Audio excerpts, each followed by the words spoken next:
Play my music. Play it. Play it. Crank that. Oh, my God. It's been a minute. Wow. Wait, are the Niners playing today? Are the Niners playing today? It ain't no question about who the best. You got to hit it like that. Let's go. It's not Warriors. It's a Warriors Lakers. game day. Yeah. Woo! Yeah. This is a big one. LeBron. Yeah. Luka. I'm going to start this off. And I know you're going to do all the pleasantries and welcome everybody into the show. I understand all that. Everybody knows I love my Giants, right? You know that. I love my Giants. Really? I do. I love my Giants. Is it the jacket or the hat that you're wearing? I also have a polo, too. I'm wearing a Giants polo. Yeah, there you go. And they're on fire right now.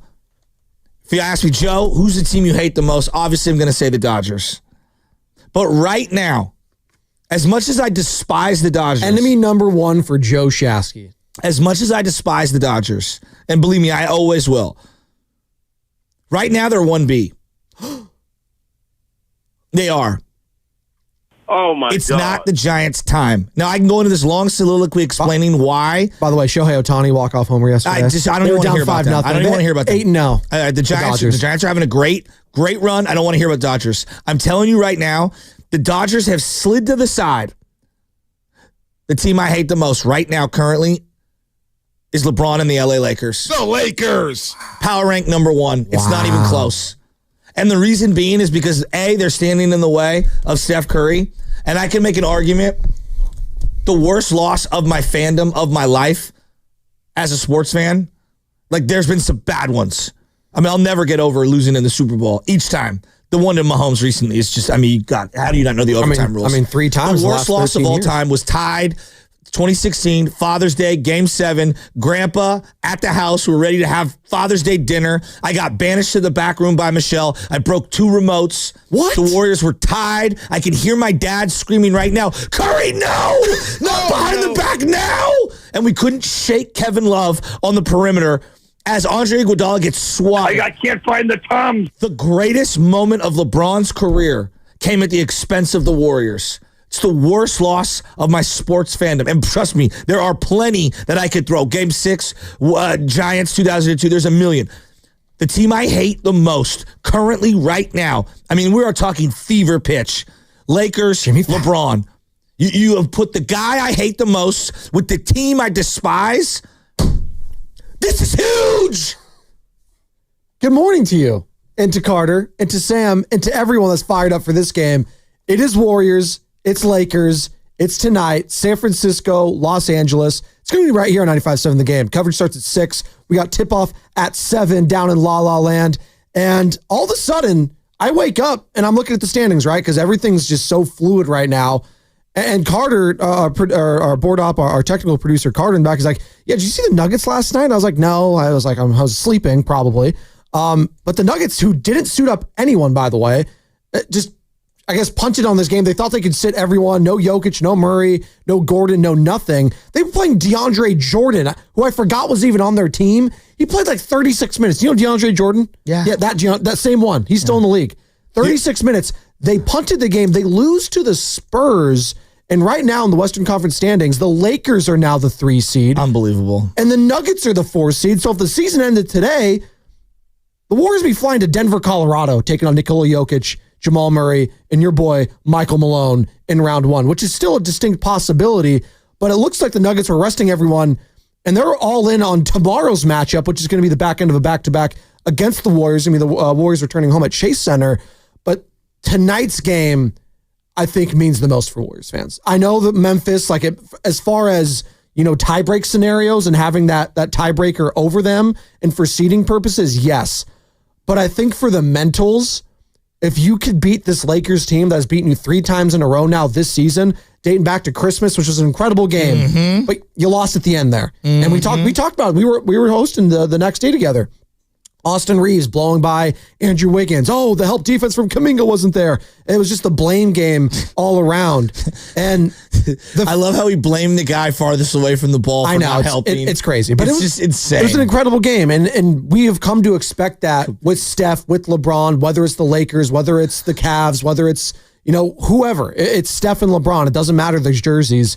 it's going to be an incredible game and an incredible atmosphere, and especially if it's down in Los Angeles with all the star power, Crypto.com, the worst name ever, still be Staples Center. But there is so much baked into this matchup, and I go back to the trade deadline. When we all saw the news, it was like a week prior, the weekend prior of the actual trade deadline, and we were all still waking up or we weren't awake or we were out partying, the notifications from Shams Charania of ESPN, Luka Doncic is getting traded to the Lakers for Anthony Davis. What? I still can't believe it. I still can't believe it. I believe it came from the commissioner's office, but keep going. But there's so much big, like Nico Harrison, the GM there, like they weren't tight. There's so much going on. So all of a sudden that happens. They get rid of Anthony Davis, who's been a Warriors killer in the past. So I think a lot of us thought like, okay, that's a great future move for the Lakers, but maybe they're going to take a step back this season. And they're not title contenders. I don't buy it. They're not going to play defense. If you're playing old man LeBron, Austin Reeves is there. Now Luka, who doesn't play a lick of defense. I don't think it's going to work. And then fast forward a couple days, Jimmy Butler is traded to the Golden State Warriors for Andrew Wiggins, first-round pick, Kyle Anderson. A bunch of other stuff happened, but that was basically it. So you got Jimmy Butler now on the Warriors. You got Luka Doncic on the Lakers. And both of these teams, since that trade deadline, and remember, it was the first game after the trade deadline had passed. It was that Thursday. It was in Los Angeles. It was Lakers. It was Warriors. And neither Luka nor Jimmy Butler played in that game, and the Lakers ended up winning it. And they have the tiebreaker. They've already won the first 3 out of the season. So as far as tiebreaker scenarios today, nothing can happen. But I go back to that moment, and these teams have both skyrocketed since then. And I think the confidence in both of these squads are at an all-time high. I think when you have LeBron, greatest player maybe ever in the argument, Stephen Curry, greatest player of his era in the argument of greatest of all time as well. When you have those two faces, they might not be the best players in the league anymore, Joe Shasky, but they're still the most important players in the league. And this is still the most important matchup, I think, in basketball. More so than the Lakers-Celtics, more so than Warriors, Grizzlies or Clippers, whatever. It doesn't matter. Thunder, they're not doing it. No, it's Steph versus LeBron, and that's still the creme de la creme of the league, which is insane because it's a 40-year-old and a 37-year-old. Well, as a 40-year-old, over 40-year-old, you look great, by the way. Thank you. I can make the argument that there are 3 in team sports, okay? There are 3 premium matchups that supersede the sports themselves and carried them to new heights. Brady Manning, Magic Bird, LeBron, Steph. Wow. MJ there. No, yeah. MJ didn't have a rival. He didn't really have one. Like people want to say, Tiger Phil. That's obviously individual sport. Tiger did not see Phil as a rival. That's not bad. I'd just go Federer and Nadal maybe for doing that. That's a good one. I think individual sports are their own category. Sure. I'm going team sports. Okay, I go Messi, Ronaldo when it's Real Madrid, Barcelona. But again, we're going global. That's a little more. We'll keep it American. Sports that I care about. Yeah, okay. And I don't care about soccer. Well, you don't, but everyone else in the world. I'm just letting you know. Continue. Just continue. It's fine. Going with what I'm going with. That's fine. That's fine. I'm giving others out there. It's okay to broaden your horizons, Joseph. It's okay. All right. I'm going to take you to a soccer game. We're going to go to Europe. Actually, you know what? We're going to fly out. Let's do that. Carter, Sam, we're going to do a road trip. I know, Sam, you love soccer. We're going to do a road trip. Let's go to do a Barcelona Real Madrid match next year in Spain. You down, Carter? Okay. If you're going to Spain, sure. There you go. Continue. Shut up. Thank you. The thing is that when I look at LeBron, the part that's impossible to get over for me, I recognize how great he is. I wouldn't hate on the guy if he wasn't one of the greatest players of all time. It starts with him as being one of the greatest players of all time. If you think he's the best, fine. I told you where I stand on Jordan. I'm never going to budge on that. There are certain principles. Jerry Rice's the greatest wide receiver of all time. I'm never budging. I know it. I'm never budging. Say he's in the argument. That's what I do. Yeah, whatever. It starts there, right? We start there at minimum. The part that's hard for me as a Warrior fan to grasp is this. His finest achievement came at our expense. 2016 was the greatest year I've ever seen in my life, any sport. Every single night was like the greatest episode of television you could ever imagine. And they did it 82 times in a row. 82 times in a row. They won 73 games. It was the greatest spectacle I've ever seen. They fired on every cylinder. It's a great point because I see right now and Get Up because we have a bunch of TV screens on. It's like, is this Oklahoma City Thunder team the greatest season we've ever seen? I was like, no. We literally just saw the Warriors in 2016 in the regular season. They rattled off 20 some odd wins in a row. Every night was like, when are they going to explode on someone? They weren't around for 10 years prior, so we weren't exhausted. They were fresh and they were new, and everybody thought the year before the championship was a little fluky because of the injuries for the Cleveland Cavaliers. LeBron went back home. He left the Heatles. He went back home to Cleveland, a sports desert when it comes to championships. The Warriors were up 3-1. Steph had hurt himself earlier in that postseason, battled back. They knocked off OKC, which we thought was the best team in the league, even though the Warriors had won 73 wins, because they had Kevin Durant, Russell Westbrook, Serge Ibaka, etc. And the Warriors were down 3-1 and found a way, literally on the cliff edge, to will themselves back into that series. Game 6 Clay. And win. And then, obviously, yes, the legend of Game 6 Clay. And you were up 3-1. And then the Draymond and LeBron stepping over thing happened. And Bogut got hurt. And Iguodala's absolutely incredible. And it felt like Kiki Vandeweghe stepped in. And the league stepped in. And LeBron whined and cried and got his way. And look, Draymond deserved it because, and I will always say this, Dre got some unnecessary technicals along the way that year. DDT Michael Beasley for no reason when the game was over. The game was over. He kicked Serge Ibaka in the groin. Like, or excuse me, Steven Adams. Steven Adams in the groin. Like, he's got to be smarter than that. Monday Night Raw for Draymond. And LeBron totally baited him in. And I'm just... Their finest moment, that block, is played in every montage for LeBron's career the remainder of the way. It's his signature legacy moment. The Heatles thing came with like an asterisk. Oh, you teamed up with everybody. No, I'm not saying I agree with that. I'm talking about nationally. Him going home, beating that Warrior team that won 73 games, and to do it tied, Game 7, Father's Day, with everyone watching. And Kyrie hits the big shot, but LeBron gets the block.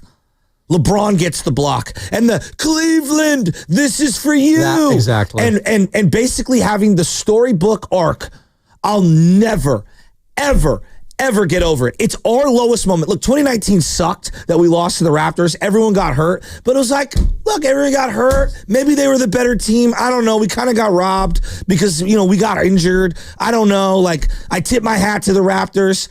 The one that is impossible to swallow is the 2016 loss, Game 7, to LeBron because of what it represented, the greatest season ever, a unanimous MVP. And then he goes to the Lakers, okay? And whatever you think about the Dodgers, always getting the best players, always spending the most money, the Lakers have been in more than half the finals of all time. They have 17 championships, more than anyone. Their brand is we are glitz and glamour. It's everything the Dodgers are with the obnoxious front runner cowboy tendencies that I hate from the NFL. And then you match all of that up with LeBron and everything. I hate the Lakers and LeBron. I despise them as much as I hate the Dodgers right now because I know where the Giants are at. It's just not their time. And believe me, I despise the Dodgers.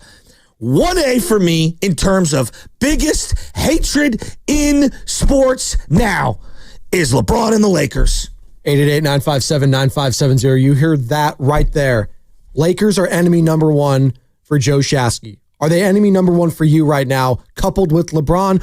I'll take the Eagles still. Eagles, I think, are very much not even close. They just really not they even just won close. The title. Look, you said you were sick to your stomach watching that Super Bowl. I'm going to be real with you. I hate a lot of teams, so my hatred runs deep. All right, I'm like the emperor over here. In let the hate flow through you. Absolutely. Okay. They call me Palpatine. They call you that. It's from time to time. Joey P. That being said, I despise the Laker brand because this is the Laker brand. Every Laker avatar that you see online is winning. I like the Lakers, the Cowboys, the Bruins, and the Yankees. You're smiling because you know it's true. Oh, there's some people that are like that. I've never met anyone that are fans of every single one of those teams. Shout out to those watching on YouTube, And then there's by the the way. LeBron stands. Brought to you by First NorCal Credit Union. For a low rate auto loan, Tell me apply I'm wrong. online or just ask for First NorCal financing at the dealer. No, it's a good point, and it was very well said and very well articulated, and I appreciate you and your passion and all of that. I'll just say, when you say it's the greatest rivalry, maybe of our lifetime, I hear you on that, but it's still so weird to me because Steph and LeBron, like the lasting image now I have in my head, they were boys just last summer. So it's weird. And I know this is the new era of like, we're all like going to be teammates. We're all going to be fun. Boys or competitive rivals? Did you watch the Olympics in last summer? He was rubbing Stephen Curry's head after he hit his shot, and he was like embracing him. Like, I embrace my son. No, they're friends. They're friends now. Oh, they're cordial. No, they're friends. They have a mutual respect for each other. You wanted LeBron to start the season. You told me that. Well, yeah, I did. So how could you no. He is LeBron. Let's rewind this real quick. You hate him so much, and yet you want him so bad. Yeah. Okay. It's like Dion. I hated his guts. And then he came to the Niners and I was like, let's go. Okay. Let's roll. So then you don't hate him that much, is what I'm trying to you say. do. You can't hate him that much if you want. Like, What are you talking hatred goes multiple levels of I hate you so much, I don't even want you on my team right now. Like, I know, like, Richard Sherman was probably enemy number one for you at one point, right? And You're came telling over. me Boston Red Sox fans wouldn't have embraced Derek Jeter walking over to be a Red Sox? I completely I don't know. disagree. I don't know. They respected him, but like there is a sense of rivalry there that transcends like, I don't know if I want you playing for my team kind of a thing. Like there is something that is missing in sports today that I do think we harken back on with this rivalry right now with Steph and LeBron because it's fading away. Like what other rivalry in the NBA right now can you actually think of? No, it is. It's Steph versus LeBron. That's it. It's the number one rivalry. That's why it's Magic and Bird. It's literally bigger than the sport. And I'm asking at 888-957-9570, is there another rivalry currently that even trumps or comes close to Steph and LeBron? Still, Joe. These guys are 40 and 37, carrying the league right now. And I know Adam Silver, commissioner of the NBA, is scared to death that these two teams can face in the first round because they don't want that. But they want to build it all the way up as much as they can. I think all of us would really like that. Like, we're thinking to ourselves right now, and I know we're up against it. And we got a break. We got a couple guests we got to get to at some point today. I'll reveal that on the other side. But they do not want this to be the first round matchup. I don't want this to be the first round matchup because I want this to lead into maybe a conference finals. And I think that we might be headed there. And this might be a preview of that tonight. I'm going to get your thoughts on the other side. We're up against it. I want to make it very clear. 888-957-9570. The only reason why I even entertained the fascination of adding LeBron is because how desperate we were. Okay. We were walking the desert looking for an oasis. And is that a LeBron mirage? Is that a Kevin Durant mirage? Like I was grasping at anything. Le Mirage. Thank God Jimmy Butler showed up. We're coming to you live from the Laughing Monk Studios. Laughing Monk, righteously brewed in San Francisco. And this segment was brought to you by Golden State, serving the Bay Area for 3 generations. When you succeed, we succeed. Visit goldenstatelumber.com. We've got a couple guests we're going to get to at some point today. I'm going to reveal the guests and those times on the other side, as all guests on 95.7 The Game appear on the River Islands guest line. Is it time for you to discover the islands, River Islands in Lathrop. And what's coming up in the game is brought to you by Fremont Bank. Here for you, here for good. More of your calls, more of your text. Is this still the premier rivalry in sports right now? Stephen Curry, LeBron James, and do you consider the Warriors and Lakers true rivals, or is it more player-driven for you? 888-957-9570. It's Fedoni, it's Shasky, it's the Morning Roast. We're going to keep it rolling, baby. This is a certified...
You know who this is?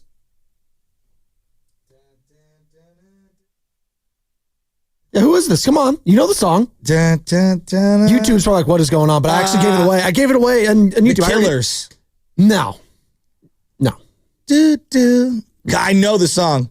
It's Feel Good Inc. is the name of the song. Gorillas. Who is it? Gorillas. The Gorillas. You know they also have the song Clint Eastwood. I knew it was the somethings. It's actually just Gorillas. It's not the. It's just Gorillas. They also have that song with. I hate to be the stickler there. I'm just that's me.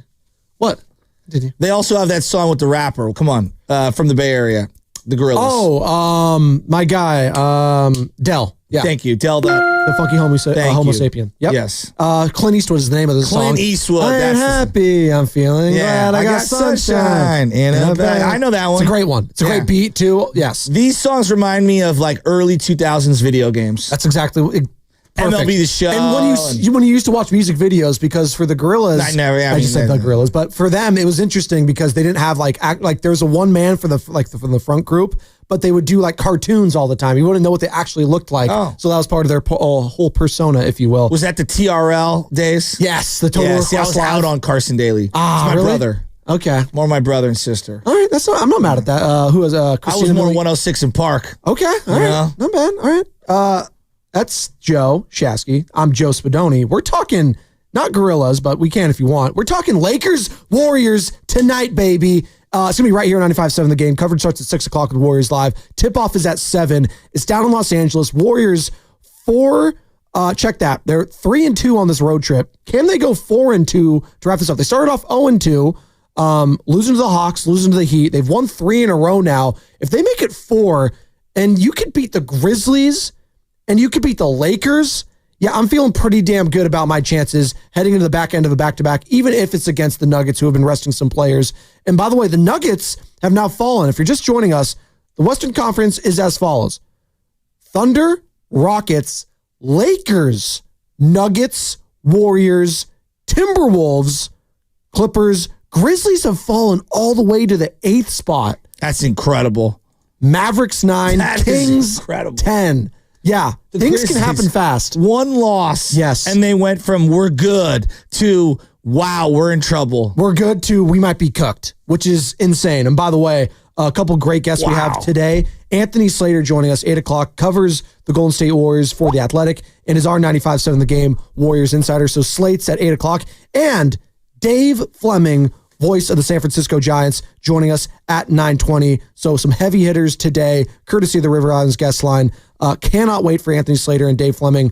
And the Giants, by the way, real quick on them.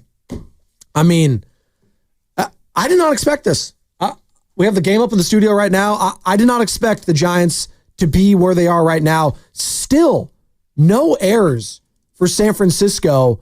And no, Casey Schmidt, I believe. No, they changed it. They changed it. Oh, wow. Called it a hit. He had like a backhand. Yeah, it was a bad play by him. Still no errors. They did not rule it an error. 5-1 on the season for San Francisco, which is still good enough for third place in the NL West, as I mentioned earlier. The Dodgers. You just got to run your own race. Dodgers 8-0, Padres 7-0. We knew it was going to be a stacked division. Hell, the Diamondbacks are 4-2. They're still playing pretty damn well. So the Rockies still stink, by the way. They're 1-4. I think they're just going to be bad my entire lifetime. They're just one of those teams.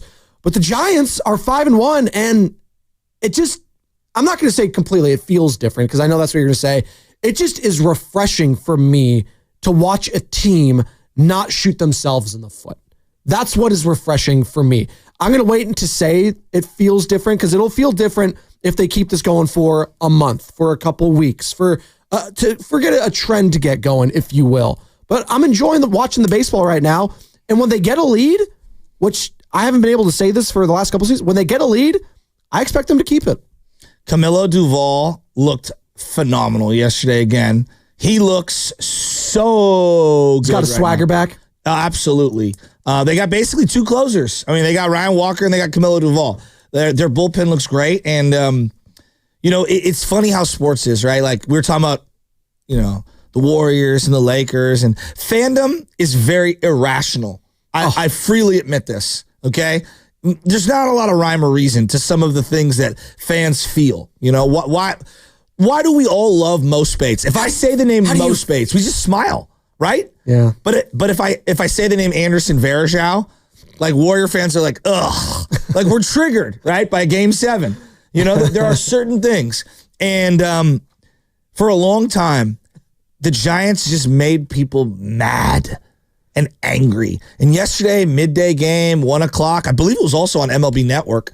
And you're just happy. You're enjoying watching the team. You know what I was enjoying most is watching the downfall of the Houston Astros. I think they might be cooked.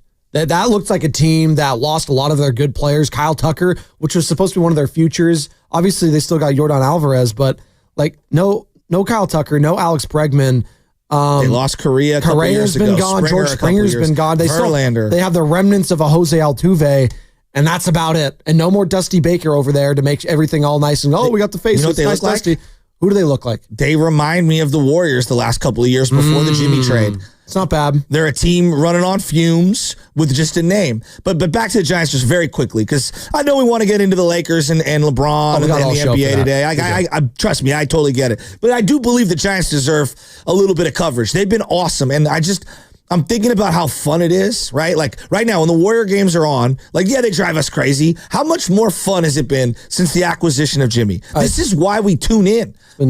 I was on a baseball diamond yesterday. I had the little guy. We're going crazy. You know, life is insane. We're going from this to that. Michelle's working. I'm working. We're transporting kids to and from games and stuff. There's a lot of stuff going on. Taxes are due. You know, you're thinking about what are we going to do for the summer? Like, who's going to babysit them and how are we going to figure this out?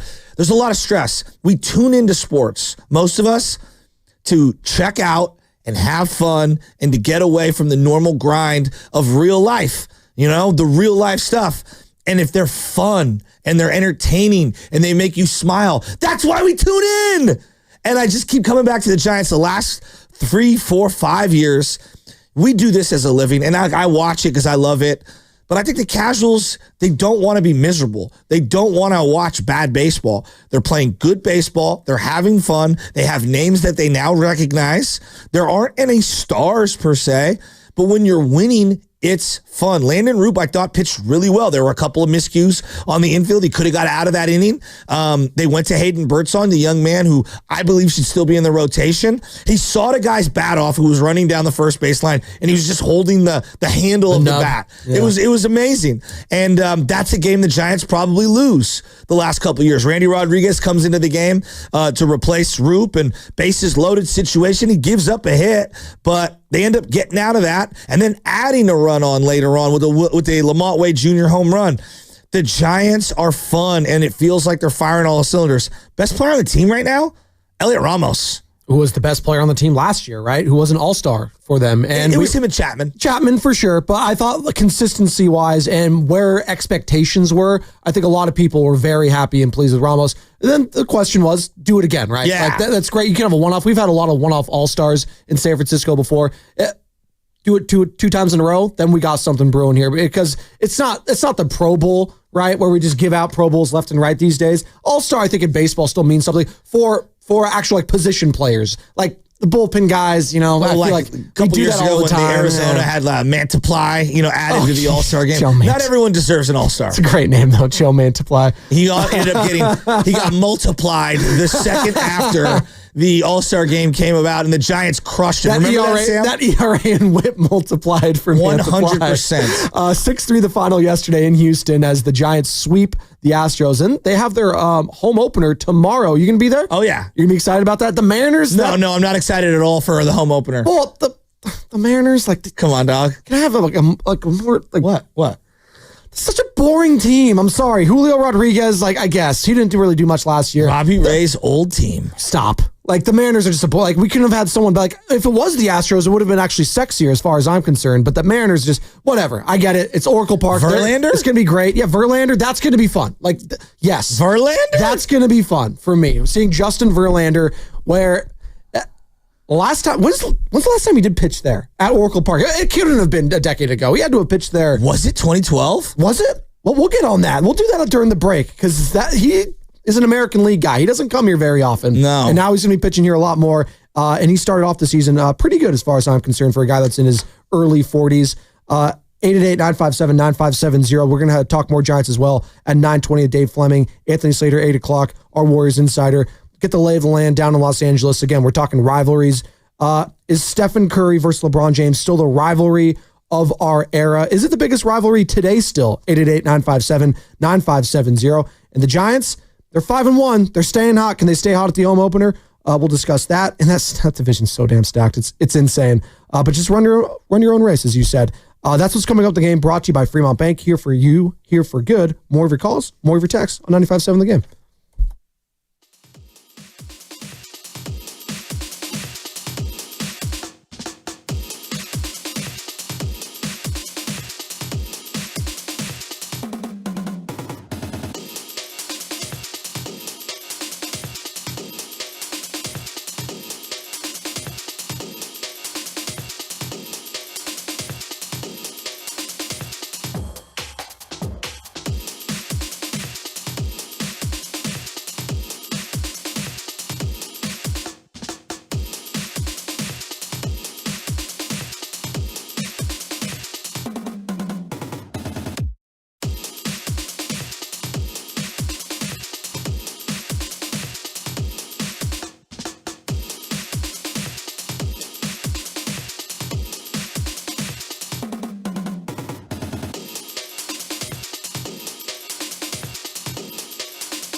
Yo, what's up? This is Javon from San Francisco. I want to shout out my favorite morning roast, my favorite radio station in the whole Bay Area and the whole country, 95.7 The Game. Are we doing Gorillas all morning? I'm not mad at it. This is Dare, Shasky. That's the name of the song, Dare by Gorillas. It's a good one. I think you know a lot more of their catalog than you're aware of. I'm just letting you know. Like, I think you'd actually really like Probably. Yeah, probably. By the way, brought to you by Golden State, serving the Bay Area for 3 generations. When you succeed, we succeed. Visit goldenstatelumber.com. This beat is so sick. Gets me fired up, actually, for tonight's game between the Lakers and the Warriors, and that's what we're going to be discussing basically the entire show, because you know what?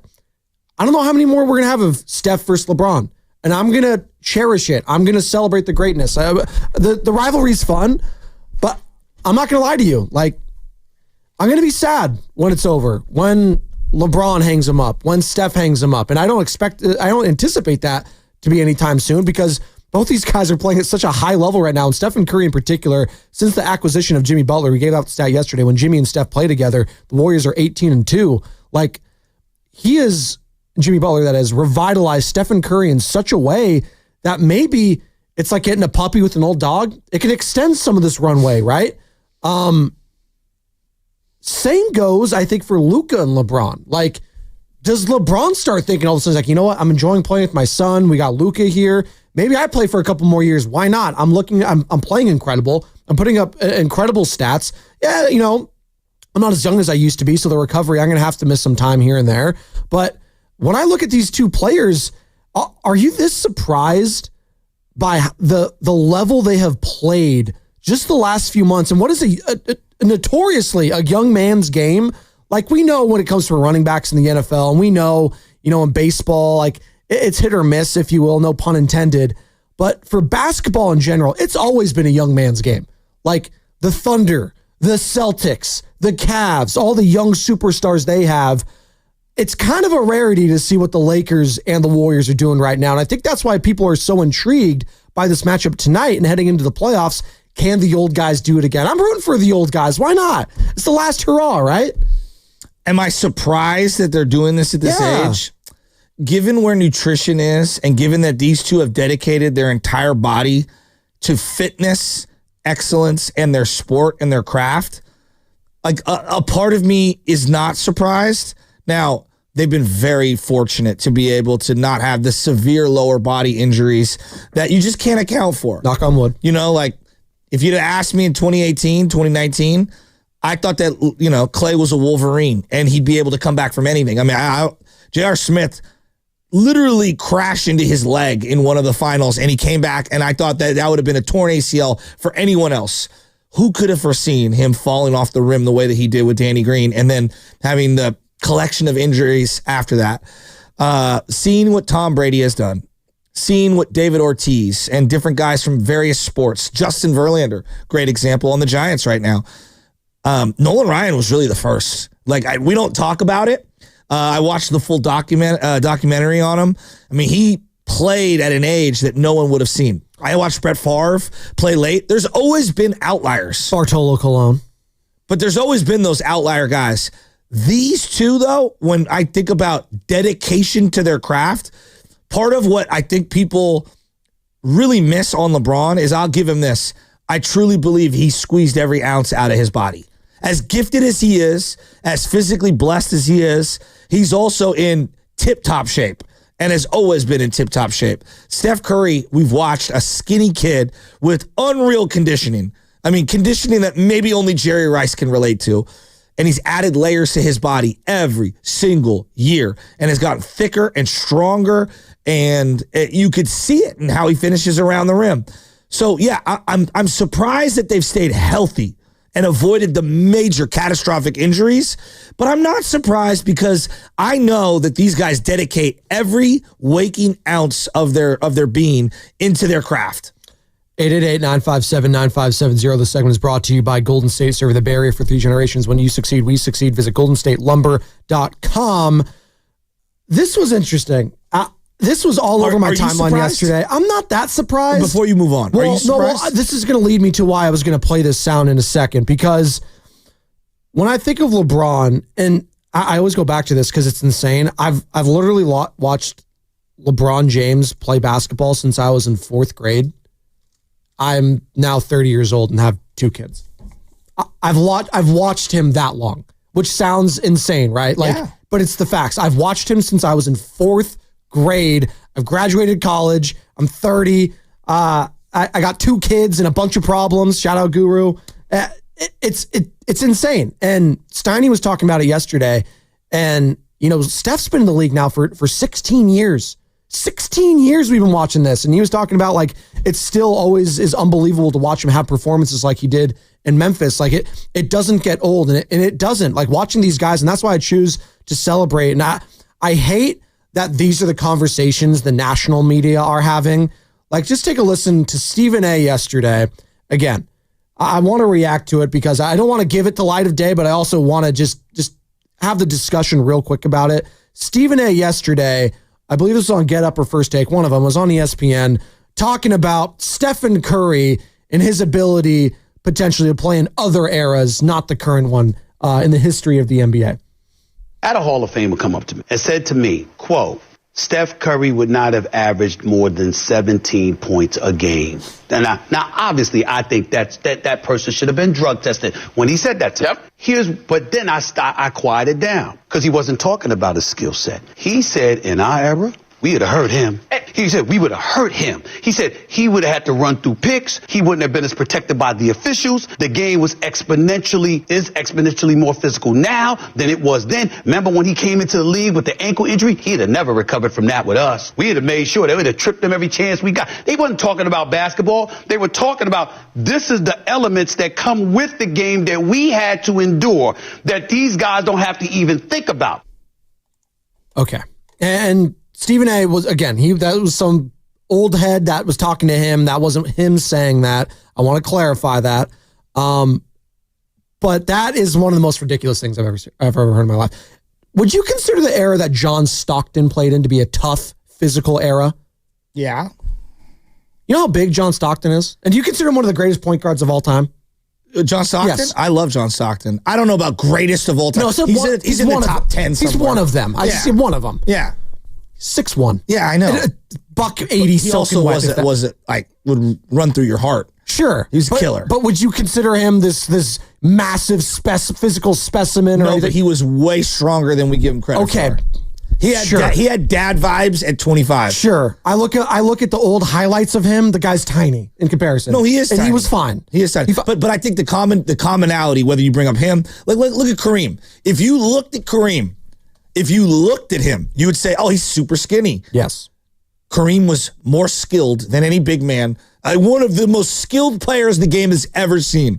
Okay? You don't think they try to rough him up? Sure. Now he was 7 feet tall. He had, just unbelievable dominance in terms of, there's a skyhook's one of the greatest shots of all time. Reggie Miller, really skinny. Commonality with him and Kareem, killers. Skinny as hell. Also tall. They got size, both of those guys. I mean, what was Reggie, 6'6"? Size 6'6", 6'7", but that matters. But he played in an era with a lot of more thick individuals. Yes. I think the commonality of skill and tough as nails, those things translate no matter what era you're in. And that's what I would use to describe Stephen Curry. I agree. It's not even close. I look at Isaiah Thomas, who was a bigger, he was 6'1", but he was chiseled. He was a big guy, Zeke. Isaiah played a physical brand of ball. He did because he needed to, because that was the style. The notion that Steph could not adapt to that is laughable to me. The guy, his father played in that era. Again, these are all ifs and nuts and candies and buds, and we'll have a Merry Christmas. Shout out Lo Neal. It just drives me crazy when we have these conversations, and it always is about different eras. And Steve Kerr, this is why I'm getting into this too, because Steve Kerr, who joined Willard and Dibbs yesterday, as he does each and every week, head coach of the Golden State Warriors. If you missed any of that interview, I urge you to find it on YouTube or on the free Odyssey app. Steve Kerr was great yesterday. We do this thing with size. Size, but also eras. It's so difficult for people to appreciate greatness, and we always have to compare. And I get it. There is a fun aspect of that, but then it jumps the shark, and then it becomes not fun anymore, and it becomes personal, and it becomes this whole thing about legacy. No, I'm right. You're wrong. We can't have a conversation. If we disagree, then that's it. That's the end of it. It's no, it's okay to say that Steph could be great in any era. Like LeBron even took it to, like, I'll say this for LeBron. He took it too far when he said like Giannis could average 100 points or whatever it was in the 70s. I don't know. I'm paraphrasing I'm here. just going to let you know this right now. Like, let's relax, guys. Nothing bugs me more than we do this thing where, oh, you're big, you're strong. Yeah. Oh, you're small, you're soft. I see a lot of kids that like, they go through puberty at different ages, right? And you have, it's just a natural tendency when they go into high school. Coaches are going to be enamored by bigger physical traits, right? It's any sport. It doesn't matter what sport it is. And I always say, like, dude, don't judge a book by its cover. If I was going to ask you who are some of the most dominant players, I'm just going to start rattling some names out in any sport over the last X amount of years, right? Pedro Martinez, his name is somewhere on there. He's 5'9". The guy you literally just saw this past 3 days, Jose Altuve, on line one. He's 5'7". He's one of the greatest baseball players of his era. He's probably going to go to the Hall of Fame. And your guy Messi. He's 5'6". I mean, he's tiny. Allen Iverson is one of the most beloved players the game has ever seen. I don't see him as some physical freak. No. Now, tough as nails is the requirement. There's no doubt about it. And is that really getting to the heart of it? Is it because Steph's a nice guy and he's a family guy? Right? He might be off the court, but on the court, I think that he plays. But I don't think people respect his persona on the court. Like, that's what that's telling me, because he's not scowling, because he plays with a smile. See, that's what it's kind of like little psycho vibes to me. When you're smiling on the court and you're laughing and you're doing the shimmy, like, that's the stuff that frustrates the hell out of me if I'm an opposing player or fan. And that's the stuff that makes him a killer as far as I'm concerned, because he does it with the smile. He's like Dexter. You ever watch Dexter? Right? Like, that's who he is. Joe, have you ever stood next to Frank Gore? Have you ever stood next to Frank Gore?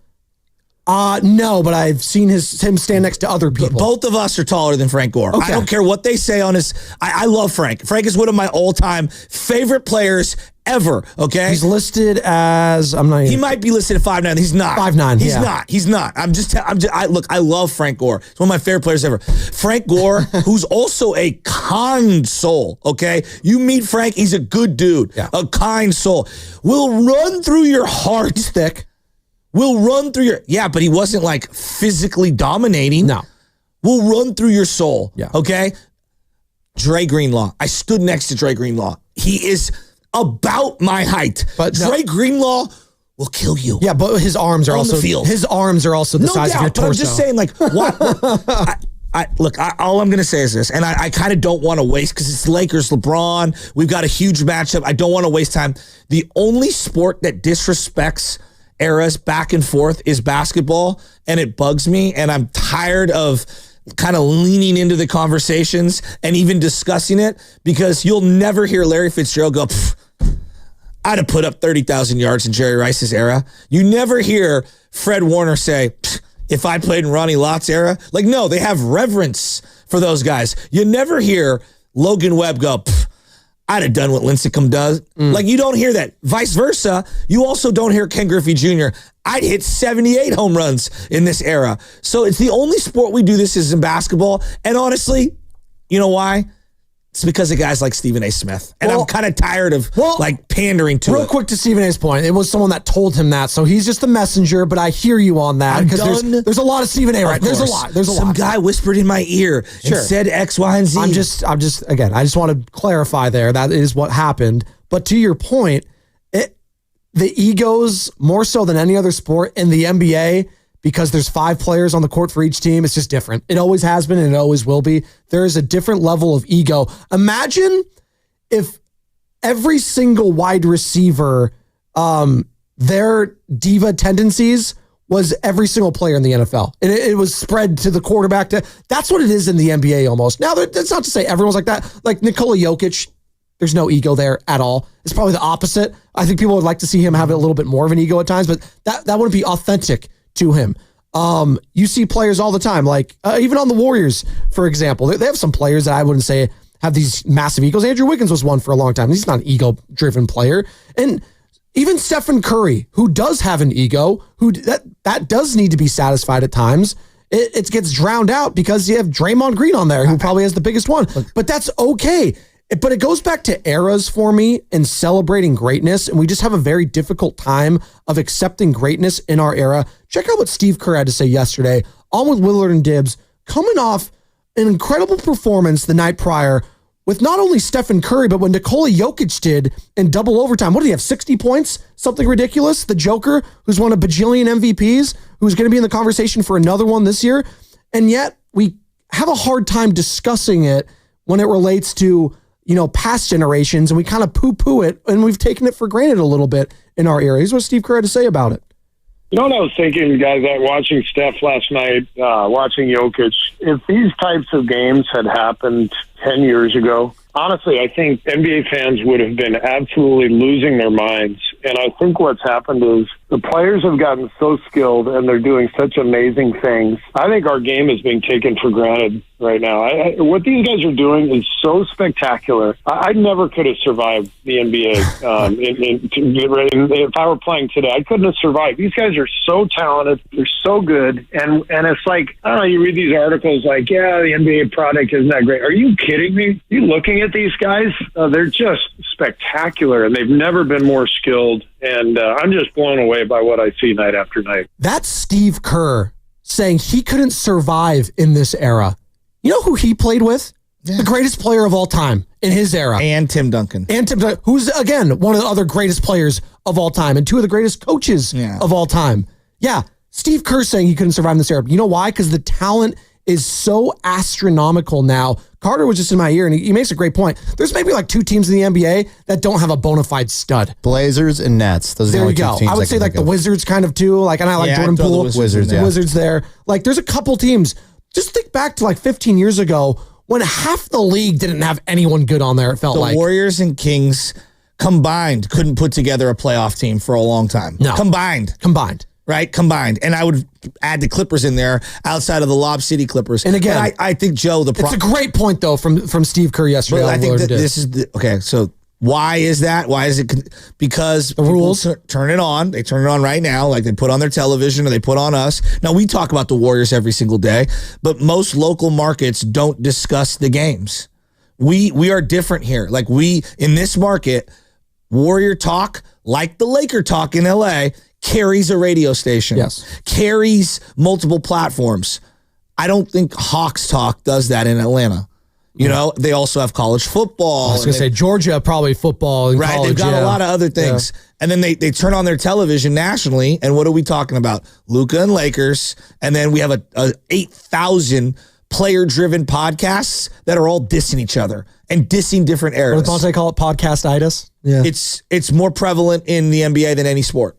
Right? It's the former players. It's the current players. I mean, just look at Podcast P, Paul George, right? And so, yeah, I would agree. I think we do take everyone for granted. And Peyton Pritchard, if he showed up to your YMCA, Peyton Pritchard, just sixth man of the year, he would light every single person up. I don't care who played D1, who didn't play D1, who it is. He would destroy you. I watched, the White Mamba, the Red Mamba. Oh, Brian Scalabrine. He has a great quote. Will destroy anyone you've ever seen. Brian Scalabrine has a great quote. He says, I'm closer to LeBron James as a basketball player than you are to me as a basketball player. And he's right. And he's right. He's 100% right. If you've ever stood alongside just a high-level high school player these days, the skill level is through the roof. Yes. It is through the roof. Go watch the layup lines. Like, I watched Reardon basketball this year. It's unbelievable the amount of talent they have. I played high school basketball, and I look at them and I go, I don't even know if I'd make the freshman team. See, I'm dead serious, Carter. It's a great... The skills through the roof. It's a great point, and we're saying all this to say, and it's leading me back to the Lakers and Warriors tonight when we have LeBron James at 40 years old doing what he's doing. We have Stephen Curry at 37 years old doing what he is doing. And Steve Kerr being the coach there, like, I'm not taking these guys for granted. Like, I'm celebrating this tonight. I'm going to be watching. This is going to be so damn fun. And if they do meet in the first round, yeah, we're all going to be locked on because that might be the last time we see LeBron versus Steph in a playoff, like with high stakes on the line. And this is the rivalry of our era, and we need to be celebrating it more. I don't want to be talking about this morning, who's going to be coming out of the West. No, it should be Steph versus LeBron is still the biggest draw in sports today. And it's not Mahomes. It's not Mahomes versus Allen. It's not Mahomes versus Jackson. It's not Yankees Red Sox. It's not Dodgers Giants. It's Stephen Curry versus LeBron James is still box office and the biggest rivalry in sports today. And it fires me up. I'm going to be fired up about it, and I'm going to be appreciating the greatness I see on the court. There's going to be Jimmy Butler, Hall of Famer on the court. Stephen Curry, Hall of Famer. Draymond Green, say what you want about him, Hall of Famer. Head coach Steve Kerr, Hall of Famer. Oh, and by the way, we're going to have Luka on the other side. Probably already a Hall of Famer. I think he might already be a Hall of Famer. LeBron, Hall of Famer. Yeah, and JJ Redick, who went to Duke, who people hate. So there's a level of hatred there already. 15-year NBA career. Thank you. But he was very good player. No, he's a really good player. Really good player. At minimum. And it's Los Angeles. Like, there's everything baked into it. I'm going to be celebrating this matchup tonight. And yes, I want people to lean into their hatred, into that, because I think that's missing in sports, and particularly in the NBA. Not enough hatred. Well, look at the Grizzly game. And rivalries. You could feel the tension between the two teams. Joe, I went on a long soliloquy, and I'll go over it again at some point this morning, about why LeBron. Look, LeBron is one of the greatest players ever. We acknowledge that. But what he did to the Warriors in that 2016 year, like 2016 for Warrior fans, was the greatest singular season any of us has ever seen. Ever. Unanimous MVP from Steph, Draymond at the height of heights, Klay Thompson, Andrew Bogut. It was team chemistry on steroids, if you will. And that's a terrible analogy. It's the only way I can describe it. Jerks and profile. It was a fascination sensation. Thank you. Dibley. The Buck. And for them to fall down to OKC 3-1 and fight their way back and to create the legacies that they did in that series, only to go up 3-1 against LeBron James. After the year before, everybody was like, yeah, you won the title, but Kyrie got hurt. But K-Love was hurt. Yeah, but do it again. And they rolled it back, and they broke that Bulls record, which now no one acknowledges. No one brings that up, because they lost Game 7, tied with 2 minutes to go, and LeBron got the block on Iggy, and he went back home and delivered on the promise, and that's the toughest loss in my life. There's been a horrible loss. That is the one that is number one for me. All the others are so close. There's losing to Mahomes in the overtime. I mean, the Seattle lost. Dodgers Giants Game 5. 2002, Game 6. I mean, there's so many. That was the one for me, because it would have validated everything. You win back-to-back against LeBron, and they lost. And it's the way it went down. Losing to the Raptors. But wait, real quick. You got Kevin Durant out of it. Does that not, like, I don't even look a lot of people, no, but a lot of fans would say, you know what? Without that, we don't get Kevin Durant, and then we don't win two more titles. I don't even do the math that far, because I'm just looking at that equation, and I say to myself, that's the hardest loss. To this day, if you bring that up, I visualize where I was in the house, walking around, breaking controllers, and getting banished to the back room by my wife. Okay. And then I want to take it a step further.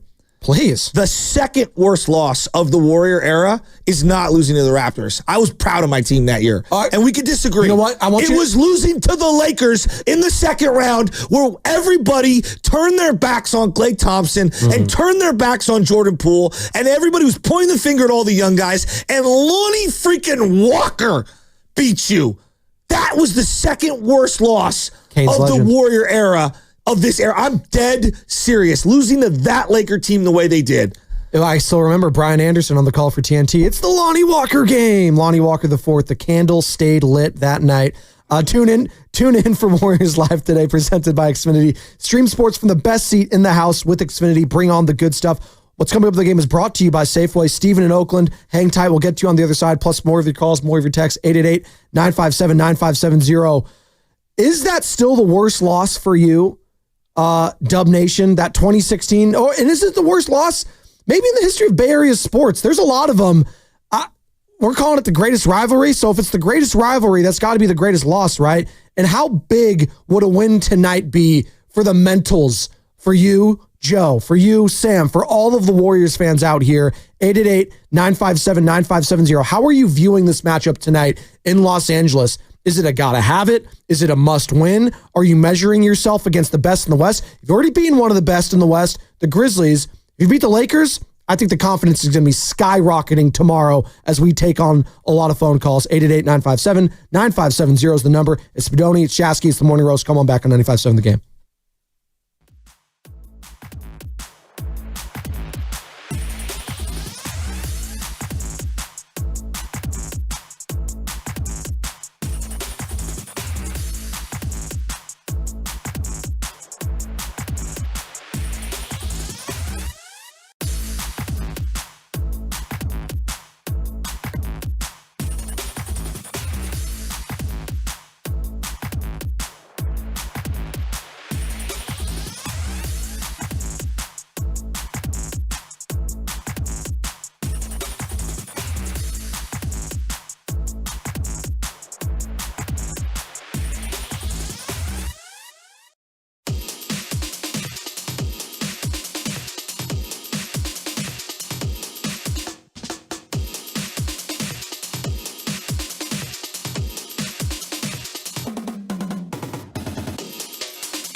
Bay Area, it's Jerry Stackhouse. You're listening to The Morning Roast with Joe Spadoni and Joe Shasky on 95.7 The Game. What up, Jera? Speaking of Jera and Jerry Jones, not Jerry Stackhouse, but I do love me some Jerry Stackhouse. The Cowboys have just made a trade, by the way. Trading a 5th-round pick to the Patriots for Joe Milton, quarterback. Very interesting. So the Niners got more for Trey Lance, a 3rd-round pick, than the Patriots got for Joe Milton, the 5th-round pick. And I think Joe Milton, as a thrower of the football, already far more accomplished than Trey Lance. And I've only seen Joe Milton play, I think, in like a game and a half.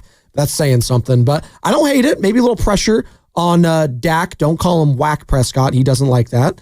And we are coming to you live from the Laughing Monk Studios, Laughing Monk Righteously Brewed in San Francisco. We got Anthony Slater at the top of the hour, 8 o'clock. Our 95.7 The Game Warriors Insider covers the team for The Athletic to preview this Warriors-Lakers matchup. What is at stake? I think it's, if I'm a fan leading into this game, Joe, I'm looking at it like this. Yeah, there's LeBron. Yeah, there's Luka. But I just want to beat this team. Like, I don't even care about all that. They just beat me 3 times in a row. Like, I just need it for the mental. Similarly to the Nuggets tomorrow, there's a mental aspect of beating a team that has owned you for recent, for the Nuggets, it's been a couple of years in the regular season. But I need to beat this team if I'm going to face them in a 1st-round series. You're talking about for this year? I'm talking about for this year. Yeah. I would like to beat this team just so I can have it mentally. I don't have that block like, man, can we even beat this team? Like, I don't want that over my head in a potential 1st-round series. Like, man, we couldn't even beat this team all season long in the regular season. What makes us think we're going to beat them in the playoffs? Now, I know they're not going to be thinking like that, but as a fan, I would like that clear conscience, if you will. Okay, like the Nuggets, I just view different because it's been like multiple years. Look, Lakers, like anything that happened before the trade is irrelevant to me. We're just a different team. Is that how you view the Lakers right now? They're completely different, clean slate. Anything that this team has done this year before the Jimmy trade is just, it has no bearing on what they'll be tonight or what they're going to do moving forward. So I get where you're coming from. And look, I always want to beat LeBron, right? Period. Always want to beat Luka. Always want to beat the Lakers. But we just feel so different. So different. Quinn Post wasn't here. Jimmy wasn't here. It's totally unique. I have the lineup. So February 6th was the last time they played against each other. And it was the day of the trade deadline. And this is when Jimmy Butler was acquired and Luka was already there. But neither of those guys played. So the starting lineups for the Warriors that night. Curry, Hield, Green, Pajemski, Post. And then for the Lakers, it was LeBron, Reeves, Hachimura, Hayes, Dorian Finney-Smith. And LeBron ended up having 42 points. He was incredible. Steph tried to do everything he could, but he was 13 to 35 overall. He was chucking left and right, 37 points for him. And God bless Steph. He's like, no one else is shooting, but he Hield was 5 of 13. Draymond actually had a good shooting night that night, 5 of 7 for him. Pods was basically a no-show offensively. Quentin Post had a couple threes, but that was it. Moses Moody tried his best off the bench. And then Pat Spencer had some time there, 13 points for Patty Spencer. But obviously no Jonathan Kuminga in that game, no Jimmy Butler in that game, and no Luka for the Lakers in that game. So these teams are looking much differently. And no Anthony Davis, but Anthony Davis hasn't been there for a couple games. Remember back on Christmas when we were talking about that game? That was a really fun game. It went down to the wires at Chase Center. Mm-hmm. And, there was basically no Anthony Davis for most of that game. And it came down to Steph making some incredible shots late to put the team up. And then, Austin Reeves had the game-winning layup towards the end there, and that was it. And that was, kind of the last big moment we had between those teams because it was the Lakers kind of had comfortable leads these last two. But to your point, completely new teams, but the same faces. It's LeBron and Steph at the end of the day. Sure. But Luka changes things. Like Anthony Davis, when they had Anthony Davis, this is going to sound absurd. For whatever reason, with Anthony Davis, I feared them significantly more because I knew that he was just such a dynamic player. Not that Luka isn't great. He's freaking awesome. He presents an entire array of other issues, okay? I'll see if they have answers for him. I just know in my heart they had no answer for Anthony Davis. They just had no answer. It is yet to be known if they have an answer for Luka. Maybe I walk away from the game tonight thinking completely different, and I'm like, we can beat them. Or it's the other. Boy, without GB2 and without Kuminga, we're never going to be able to beat Luka and LeBron because we don't have enough personnel on the outside. Real quick, who are you putting on Luka tonight to start the game? So I'm thinking about. I think it's Moody. Oh. I don't know if I love that matchup. That's tough. That's a tough one. Yeah, no, Okay, I don't. Joe. I don't know if I love that. Joe, Luka's one of the best players in the league. Yeah, any player you put on him, you're going to be like, I don't like that matchup, right? I know. Right. And I know you can't put him on LeBron because you got to put Jimmy. Well, I mean, is Jimmy on Austin Reeves? No, I'm not putting Jimmy on Austin Reeves. I'm probably putting. Are you starting? Well, this goes back to this. You starting Pods again? You doing the same lineup as last time? You doing Steph, Jimmy, Draymond, Pods, and Moody? Are you going big? You going post? I would probably start post because I want to run a lot of pick and roll. Tonight, the objective should be get Luka in foul trouble, get LeBron in foul trouble. I want them to be defenders tonight. I want them exhausted. So they're probably going to start big. This is what their starting lineup, the Lakers, was last time they played. The Rockets, they haven't played since Monday, by the way, so they have a couple days off. LeBron, Rui Hachimura, Jackson Hayes, Austin Reeves, Luka Doncic. That's a big squad right there. Jackson Hayes is a 7-footer. Rui's a big guy. Obviously, LeBron, it's a very large group. And a lot of ball handling, a lot of athleticism between those guys. But defensively, I think they could get attacked. And I'm looking at Steph. I'm looking at Jimmy to get his. LeBron's 40 years old. Who's guarding LeBron? Well, again, I feel like it's got to be Jimmy, right? I mean, this is where I think you got to go big. And I think you got to go Quentin Post on Hayes and just take your medicine. And then Draymond? Well, Draymond or Butler. You've had questions, real quick. You've had questions in the past about Draymond when it comes to going up against LeBron. I think a lot of Warriors fans feel some type of way whenever these two teams play. The energy's not the same for him. It's pretty obvious. Do you foresee that still tonight, though? No, this is a massive game. Tonight, he needs to 100% lean into the villain role. I actually wouldn't be mad with a crazy flagrant on LeBron tonight. Did that change with LeBron mocking Draymond in the last game? 1,000%. 1,000%. I'm telling you, what I would do tonight, and look, I don't condone violence at all. We know you didn't like John Morant doing this gun celebration. But I also, I also believe in sports. There is, I'm not saying be cheap and dangerous and dirty and all that, but I call it, I'm here foul, and I'm here pitch, and I'm here hit. This happens in sports. You're near the sidelines, and you put a little something extra in it. All right, guys, a little too comfortable at the plate. You throw one up and in. Okay. I'm not saying that you're deliberately trying to hurt anyone. That's not what I'm saying. But there is a mano, hey, I'm here. Going back to they're playing the Lakers, of course, but going back to the hard foul. Going back to the redeem team, Doc, right? Kobe running through Pau Gasol in the very first 100%. possession of the gold medal game. 100%. Got to set the tone, right? It is sports. Yeah. It is sports. Let's not pretend like we're pro clutching here. All right. There is an element of it's okay. I guess the question I have is, you think Draymond will actually do that to LeBron? Because after what LeBron did to him. Oh please! I think Draymond and him are still best friends. He mocked him so hard. I don't think Draymond cared though. That's the thing. I don't think he's they're homies, man. We got some calls. Let's go. I did that to you. Yeah. Continue. Yeah. Well, we're homies. It's fine. You can mock. It's all good and fun. It doesn't mean it doesn't hurt. How are you going to mock me? I've had friends do things that really hit home and dig deep. What LeBron did to Draymond, the way he did the crying thing and he got all animated and stuff, I think that cut deep. Okay, we'll see tonight. Hard truths cut both ways. You don't think Draymond's got it in him? I think Draymond loves LeBron James. I think they are best friends, and I don't think that he's going to be elbowing him super hard in the abdomen. I don't think that's going to happen. Oh, I don't want the abdomen. I want the forearm. I want the forearm rake. Okay. As I call it. Steven is in Oakland, wants to join in the conversation. 888-957-9570. What's up, Steven? Hey, guys. I just wanted to say real quick, I understand the old players because the modern game is functionally easier. You can travel. You can carry the ball.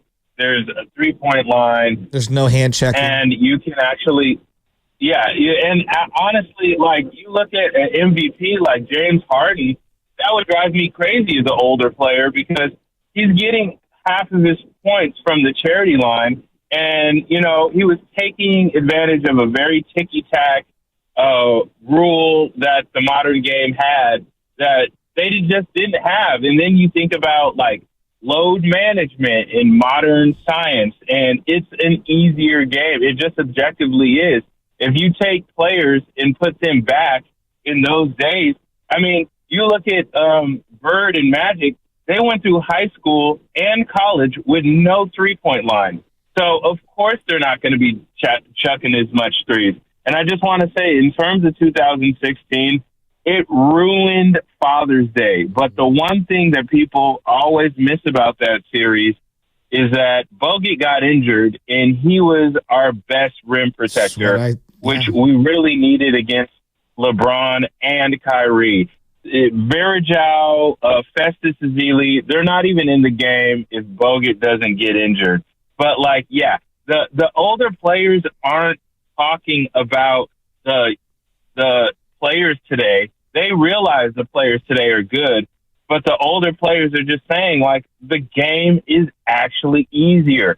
And you look at players like Larry Bird and the dude on the look, it's a great call. It's a great call. I don't want to go down the rabbit hole of talking about the old players versus. We have a big game tonight. Well, no, that's I'm getting at two old players right now that could have played again in any era. The whole notion that there's no hand checking. It was like they adjust to the new rules. Like, people can adjust. This whole notion, like, I dropped Stephen Curry in 1986. He doesn't know what he's doing, is the most laughable statement I've ever heard in my entire life. You don't think LeBron James could have handled his own? Have you seen the man? He's 6'9" and chiseled out of granite. Both ways. I want to end this because I don't want to talk about dumb. If you don't think Rick Barry would have been sophisticated with nutrition and shot making and all that stuff, like I don't know what to tell you. You're not paying attention. Thank you. Third graders look again. My mom comes to a lot of these games. Third graders are shooting at a distance you would be shocked at. All right, so let's move on. Tonight is Lakers LeBron. The notion that the 2017 Golden State Warriors, maybe one of the greatest team, if not the greatest team of all time, couldn't handle their own against the 1993 Chicago Bulls is stupid. Like I'm just going to leave it right there. James is in New York. What's up, James? What you got on this game James. tonight? What you got on the Lakers Warriors tonight, James? You fired up? Man, I'm hyped, bro. We got to expose these frauds on national television. Let's go. I want to see Luka Doncic low lights on defense all over ESPN tomorrow, okay? I need to see four things from the team tomorrow. Okay, today. I need to see four things. One. Draymond, starting with Draymond. Drop the little brother act, man. Drop the little brother act, step to LeBron's chest, and let's go. I think they're going to match small ball for small ball. I'm not afraid of them. Number two. Luka Doncic. I need to see Moody picking Luka Doncic up full court. He doesn't like it. He doesn't want to work. The dude's going just step backs all night. I'm telling you right now. Love that. Pick him up full court. Get in his pocket. I want to see that, right? Number three. Buddy Hield. Do not get switched on to LeBron. Please. Please. That killed us last game, man. That killed us last game. It was driving me insane watching him wave off the switch. You're like, I got this. Like, no, you don't. Exactly, man. It's like, I think Jimmy's not going to let that happen. Good. But number four, do not bite on the Austin Reeves foul baiting pump fakes. Please. If they don't do those things, we're going to blow them out. I'm telling you, I'm not afraid of this team at all. I want them round one. I want them round one. Whoa. Okay, he's calling a shot right there. That's sounds a like walk-off. Nahegan over there. That's a walk-off right there from James in New York. Let's go. And that's literally the Nahegan. And if he's watching that game, you know what? It's going to be 10 o'clock on the East Coast time. So God love James. He's a diehard if you're watching that game that late. That sucks for the rest of the East Coast because this is going to be the premier game. But I think for the rest of the season, the East Coast is up that late. Like all the restaurants stay open, specifically in New York. It's a work week though, Joe. Like I'm not staying up that late. If this was me working on the East Coast, I'm not staying up that late to watch this game at 10 o'clock at night, please. Like I can't. I'm just saying, like I have the same shift that I do over there. It's just not possible. They're wired differently over there. We're just different. Oh God, I hate that. Again, talking about eras, talking about fandom and why they're wired differently over there. Please, they're all grumpy. Well, and it's like Miami. Well, I went to Miami, and Miami is not a morning place. Everyone's hungover from the club the night before. What's Miami? New York is we're out Florida's till 4 in the morning. We're up at 6 a.m. Let's go. Florida's not even its own. Like it's not. It's like another planet as far as I'm concerned. They're just a different breed out in Florida. That's how people pronounce it over there. So, Lakers Warriors tonight. We just got a lot from James right there. I mean, I love it. Dre dropped the little brother act. Love that. What are the keys that you're looking for in this game tonight, Dub Nation? 888-957-9570. Like, who needs to step up the most in this game? Because I know this was the conversation we had last. It was, I know what I'm getting from the big three. It's who's going to step up after those guys. Pods, Moody. Buddy Hield, I think, is a great one in this game. Buddy Hield changes this team in a way I don't think any other players. Is Jonathan Kuminga going to be ready for this game? I don't know.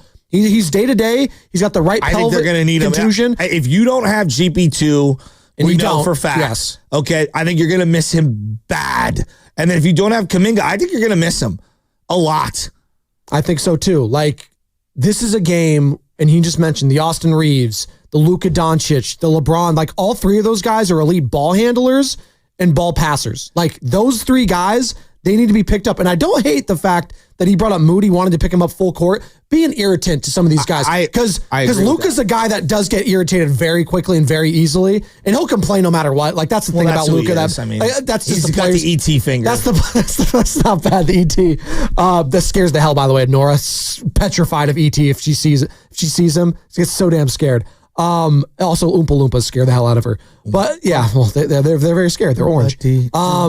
But Luka's a guy that gets very easily irritated, and I would love for you to irritate him early on in a game. But okay, if you have no JK and you had no GP2, if Moody gets in quick foul trouble, we're in trouble. Well, yes, like that's a fact. After that point, but this is timeout. This is where everyone goes, we can't talk about the rest. We can't talk about the rest. No, it's going to be vitally important to stay out of foul trouble against this team tonight, especially if you're down JK. We already know we're down GP2. If you're also down JK, you literally don't have people to guard LeBron and Luka. You don't have anyone. And so JJJ getting in early foul trouble really affected the last Grizzly game, clearly early in the game, and then late in the game. Staying out of foul trouble is the number one most important thing in the first quarter for me, for the Warriors. I don't want them going to the free throw line. I don't want to be in the bonus. And I just don't have perimeter defenders on my bench. You might see Pat Spencer if we get into foul trouble. I know that sounds insane. You're going to see Buddy Hield guarding Luka if Moody gets Pat two quick Spencer ones. had almost 17 minutes in the last game they played. He had 13 points. Like I like Pat Spencer, but that's a lot of minutes. That's a lot of minutes, and this is a playoff game. Like this is a playoff game tonight between the Lakers and the Warriors, and I'm very curious the chess match between the head coaches, Steve Kerr and JJ Redick. I don't know what to make of JJ Redick as a head coach. I don't know, like I knew what Darvin Ham, I didn't know what he was doing half the time. And obviously historically they had Phil Jackson there, probably one of the greatest coaches of all time. But I know with Steve Kerr, his adjustment level is going to be quick with some of these young guys. If he sees they're going to get exposed quick, like if Quentin Post starts the game and they're attacking him early and he's a turnstile defensively, I think they move off him very quickly. Maybe you see Kevon Looney out there. Maybe you do. Might. Is Trace Jackson Davis going to get a look in this game? I don't know. Like maybe you need some size and athleticism there. To me, it's perimeter. Yes, we might see various bigs. You might see you might have to throw some guys out there. Yeah. If Rui's hitting the corner three, right, that changes their offense big time. You know, if Austin Reeves is getting to the free throw line, and if let's just say it's Pods or Steph guarding Austin Reeves, that's a mismatch, right? So perimeter defense. This goes back to the absence of GP2 and why they're going to need Jonathan Kuminga tonight. Everybody, Jonathan Kuminga can't do X, Y, Z. I'm asking you, Moody gets into foul trouble. Who is guarding Luka? Who is guarding LeBron? Who is guarding Austin Reeves? I mean, you might have to throw. Draymond might have to. Well, Draymond might have to guard LeBron. I'm looking at. So then who's guarding Rui? Jimmy might have to get Luka. Steph? No, he's going to back him down. Again, that's why I'm saying maybe you have to do a Trace Jackson Davis who's 6'9", who's got some size. I don't think he's going to play in this game, which would be insane. I know it sounds insane right now. You're like, TJD. I'm just looking at the size of the Lakers is still a problem. I know they don't have Anthony Davis, but Anthony Davis wasn't only the guy that you had to worry about with size with this team. And this is going to be the question. I even talked about it against the Grizzlies, who did have a lot of size. Like JJJ, big guy. Zach Edey, 7 feet, 2 inches. Like they are big players, and the size wasn't a problem for them then. But those players are not the players we're going to be seeing tonight. They're not in Los Angeles. Memphis is not LA. There's bright lights. And yes, it is very, very important to not leave your feet and not fall for the pump fakes and getting into foul trouble, because that is what that team does very, very well.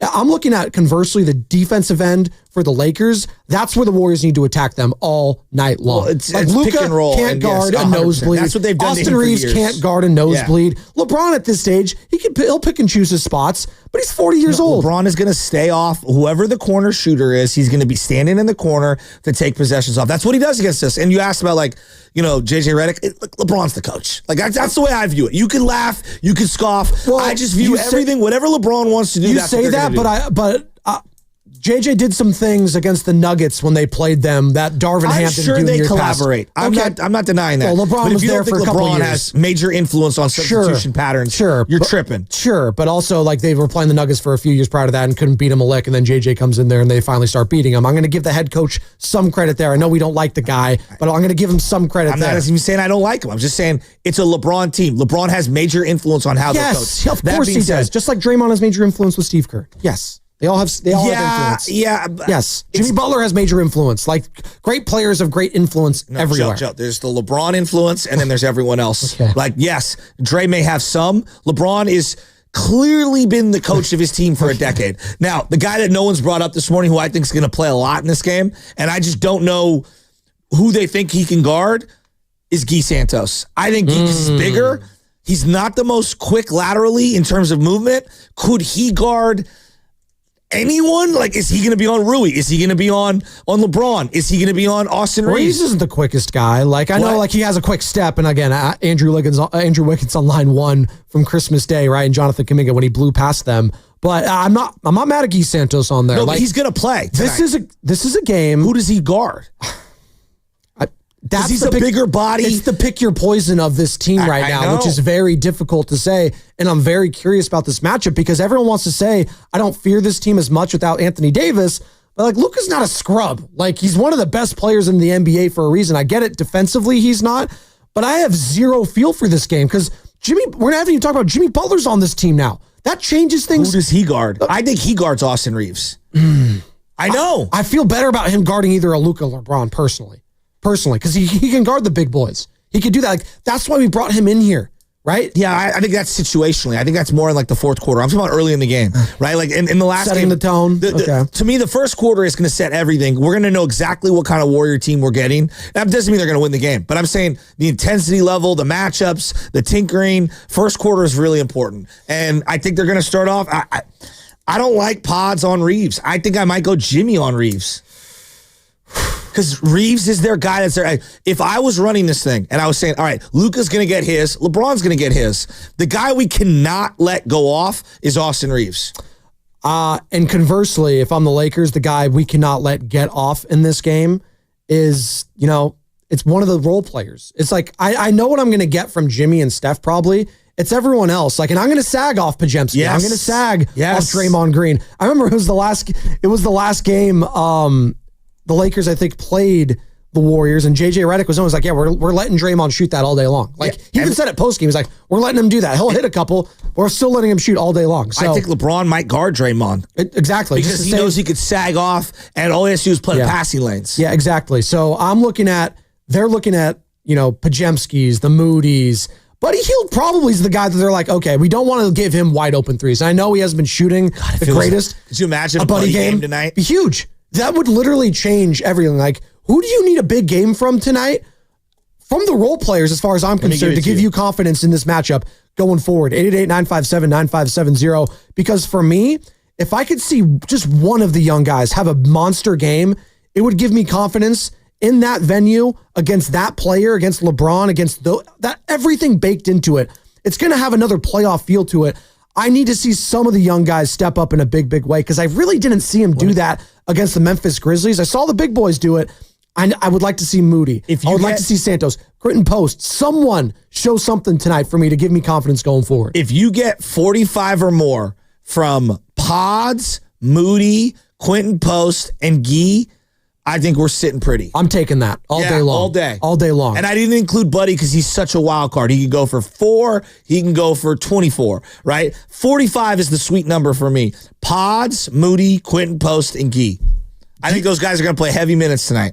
If you win this game tonight, does it matter how they win it for you? No. To give you, like, let's say I don't know. These games get wonky with LeBron, and at the end, it gets tight. There's going to be a block and charge call that everyone's going to dispute on one end or the other. There's going to be a lot of isolation plays. I think this is going to be next level. They're gonna hunt to get the matchup they want. They're gonna try to go at Curry. That's what's gonna happen late in the game. They're gonna keep ball screen until we get Curry on Luka or Curry on LeBron. That we know that's coming. We know it. Is it not? Is this going to be, I'm asking the question because is this going to be a validating win for them if they beat the Lakers? Because it feels like the Grizzlies won. We all wanted to make it seem like this was a validating win. And Steve Kerr, I'm going to play a soundbite from him from Willard and Dibbs yesterday. It didn't feel like it was hitting as much because he beat the Grizzlies. It just didn't, we were all talking about man, they're the 5 seed. And it's Ja. It's okay, this is a Western Conference guy. But you wake up this morning, the Grizzlies fell all the way to the 8th seed, and they're in free fall mode. It's crazy. They've lost 4 in a row, and I get it. We always push the bar back further and further, and we want more. Going back to Willy Wonka analogy, we're Veruca Salt. We want, don't care how, I want it now. We just want that. And I think a win tonight, more so than the Nuggets tomorrow, way more so than the Rockets, beating this team tonight, I think gives you all the confidence in the world that this team could go on a run in the playoffs. I think beating this Lakers team tonight is a big, big deal. If they lose to them, depends on how. If it's a close nail biter, I don't feel as bad. If it's a blowout and they're getting handled and it's a wire, yeah, maybe I'm feeling some type of way tomorrow. Conversely, though, if the Warriors, James in New York who said, if the Warriors blow them out, yeah, I do think there's going to be an arrogance and a swagger tomorrow that we haven't seen since maybe the first couple of weeks of the Jimmy Butler era where this team just could not lose. The Lakers, to me, will be a better playoff team than a regular season team in the sense that they're so cerebral. At their 2 best players, they're going to hunt the mismatch all day long. That's what a 7-game series is. Who's your weakest link? How do we exploit it? How do we minimize our weaknesses? And I'm giving respect to LeBron and Luka in terms of their IQ on the floor. Don't beat yourself. They're going to tell us who they think the weak link is of the Warriors. And you don't want to beat yourself. I didn't mean to cut you off there, Joe. You're on fire this morning. You don't want to beat yourself in the game like this. And this is where young players tend to get nervous. I know. This is where the Pajemskis of the world, the Moody's of the world, Quentin Post, Guy Santos, all of these guys, I'm very curious to see this atmosphere, how it affects them. Because, quite frankly, it affects the greatest players, too. I know we don't want to talk about it. Klay Thompson might have had his worst playoff series. He might have looked at his worst in this series against the Lakers a couple of years ago. Klay Thompson is one of the greatest shooters and one of the greatest players in the history of the league, and it clearly got to him. Now, there was a lot baked into that, the legacy of his dad, growing up a Laker fan. There was a lot, but he'd been scuffling all year, and it felt like everything came to a head in that series. And what did they do in that series? They said, we're going to full court pressure the Warriors. Yep. We're going to make them get into their shot clock and their sets really late, and we're going to force Klay Thompson to put the ball on the floor. He's not going to be a catch-and-shoot guy. We're going to turn him into a facilitator and a playmaker. And what ended up happening? He shriveled. He just couldn't do it. He couldn't do it. He tried to dribble, drive, penetrate, and that's not his game. No. He just can't. He just couldn't do it. And it was tough to watch. It honestly was. Well, as tough as it was to watch, it was harder for me to see everyone going at him afterwards. Yeah. And he was it just felt like 10 years of excellence wiped out over 7 games. When in reality, he hadn't been playing good all year. He hadn't been. And Amy's in San Francisco. She wants to join in on the conversation. Lakers, Warriors tonight. Who's the player you're most intrigued to see tonight in regards to this matchup? It could be a Laker, it could be a Warrior. I'm very curious to see the young guys on this team because for the Lakers, conversely, they got a lot of veterans coming off the bench and guys that have been there and done that. And that ultimately might be a difference in a game like this or in a playoff series, quite frankly, when you have Gabe Vincent, who's looking like Miami Heat Gabe Vincent now. They got guys like Dorian Finney-Smith, 3-and-D players that know their role. Hell, Jared Vanderbilt, who really didn't do a whole hell of a lot in that match a couple years ago. Yeah, but he's a guy that can defend at a very high level. And if his 3 ball's going, that gives them another element. So there's a lot baked into it. Can Moody, can Post, Santos, and Pajemski, as you said, can you get 40-plus points from those guys combined? The number's 45 for me. 45, okay. Guy, Quinn Post, Pajemski, Moody. 45 combined. Amy, San Francisco. Who are you looking at tonight, Amy, as your X factor in this game? Good morning. Well, good morning. I don't know who it's going to be, but besides Steph, my favorite player is Moses Moody. Oh. I love that guy. He's so professional. He's so calm. I mean, I really think the world of him. So I'm hoping that corner three he made against the Grizzlies late in the game gives him a ton of confidence. And I would love to see him not just defend great, which he does and doesn't get enough credit for, but also I hope he sees the three ball fall in tonight because he's just a great player. I'd love to see him. I'd love to see him have a coming out party at this game. Ooh, I like that. Coming out party. Who needs a coming out party tonight in Los Angeles? It is a party town, party city. Who needs to be partying, man? 888-957-9570. Her point on Moody is well taken, and he just needs to hit enough shots to make them honor him. I'm talking about early on again. Talking about confidence early in the game. Pods. When he hits his first couple shots, he becomes a different player. Quinn Post as well. Yes. Guy Santos, all these guys, I'm not going to stop harping on this because that's going to ultimately be the difference between contenders and pretenders this season. Well, age-old question. The young guys got to step up. I know what I'm going to get from Steph, who actually historically has not played well in that venue against the Lakers. Because I don't know, because he plays well against the Clippers. But but they don't. Okay, I know they don't do the background. I don't really blame that though. It's just the arena. Any shooter will tell you that there are certain places that you go. If there's a wall behind it, there's like a frame of reference. If there isn't, there are different backdrops. I think Steph would say that though if it was a thing. I don't think he's ever said that, but I hear you. He won't say it because he's a great player. Okay. But anybody who's shot anywhere, on one end, if there's a stage, for whatever reason, you might not shoot as well, and on the other side, if there's a wall behind the hoop, you might shoot better. It is what it is. Conversely, though, I'm going to look up the career numbers right now. Jimmy Butler versus And then here's the guy no one said this morning. He has to have a better offensive game. It's Draymond Green. Draymond Green,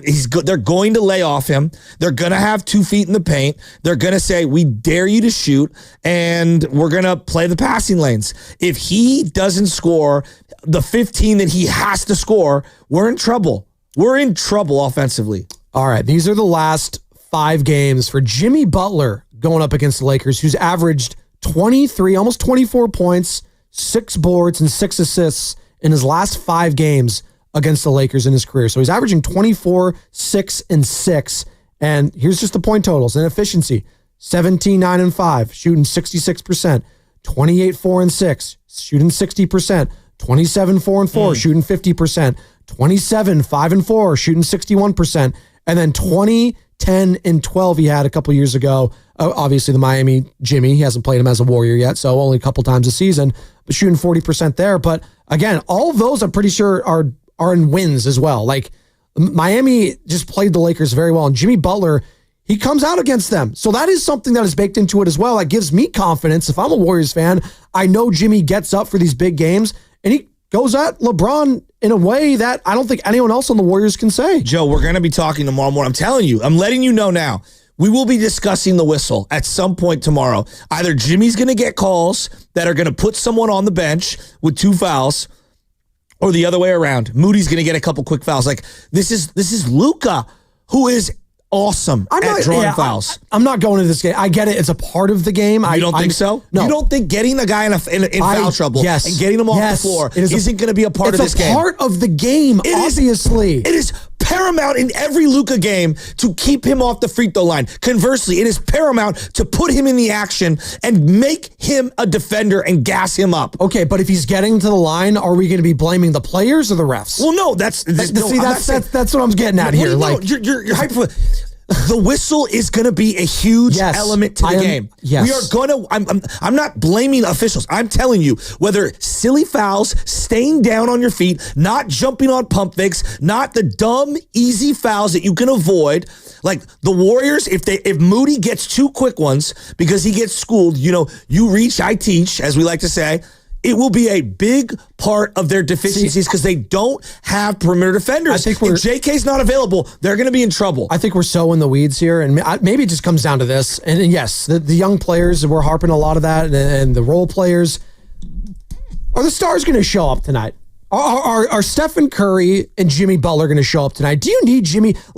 We keep waiting for that Jimmy Butler game, and I gave him his credit. That stretch he had late in the 4th, getting to the free throw line, fouling out JJJ, that was the biggest part of the game as far as I'm concerned. That's the main reason they won the game. Yes, Steph Curry had 52 points. He was incredible. Give him all his flowers, but I thought that was the most important stretch of the game. Jimmy slowing everything down and getting his. Having said that, I need him, if there is a point in this game where Steph is struggling, Draymond Green, I need Jimmy to take this game over. This is why we got you, Jimmy Butler. Yes. This is the team you might be playing in the first round. I don't need scared energy tonight. I need this team to be firing on all cylinders. I need them to be coming out aggressive like they've done the last two games. Start fast in this game and don't slow down. That's what I need to see. Star players need to show out tonight. And I'm looking at Steph. I'm looking at Jimmy. Between those guys, who needs to step up more? 888-957-9570 is the number. We're going to have Anthony Slater coming on in about, 6 minutes here. But first, Carter, are you ready? It is time for the injury report.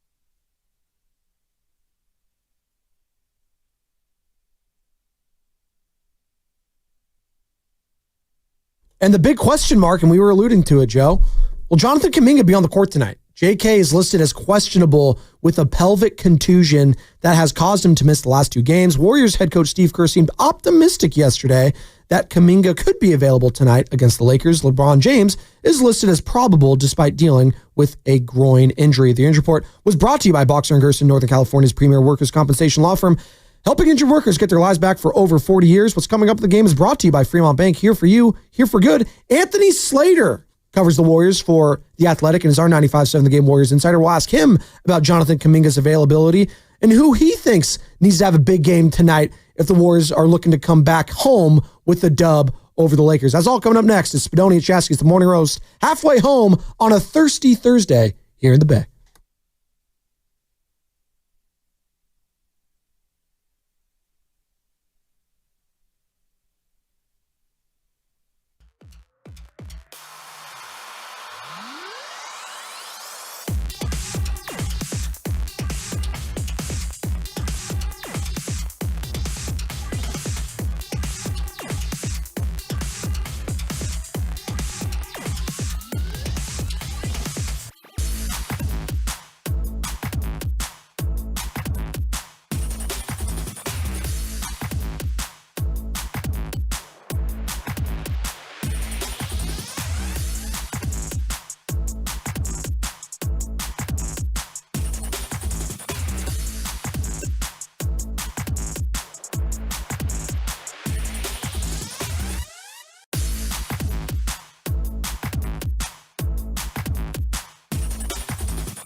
the game. Coverage starts at 6. Tip-off 7 in La La Land. Steph, LeBron, part bajillion.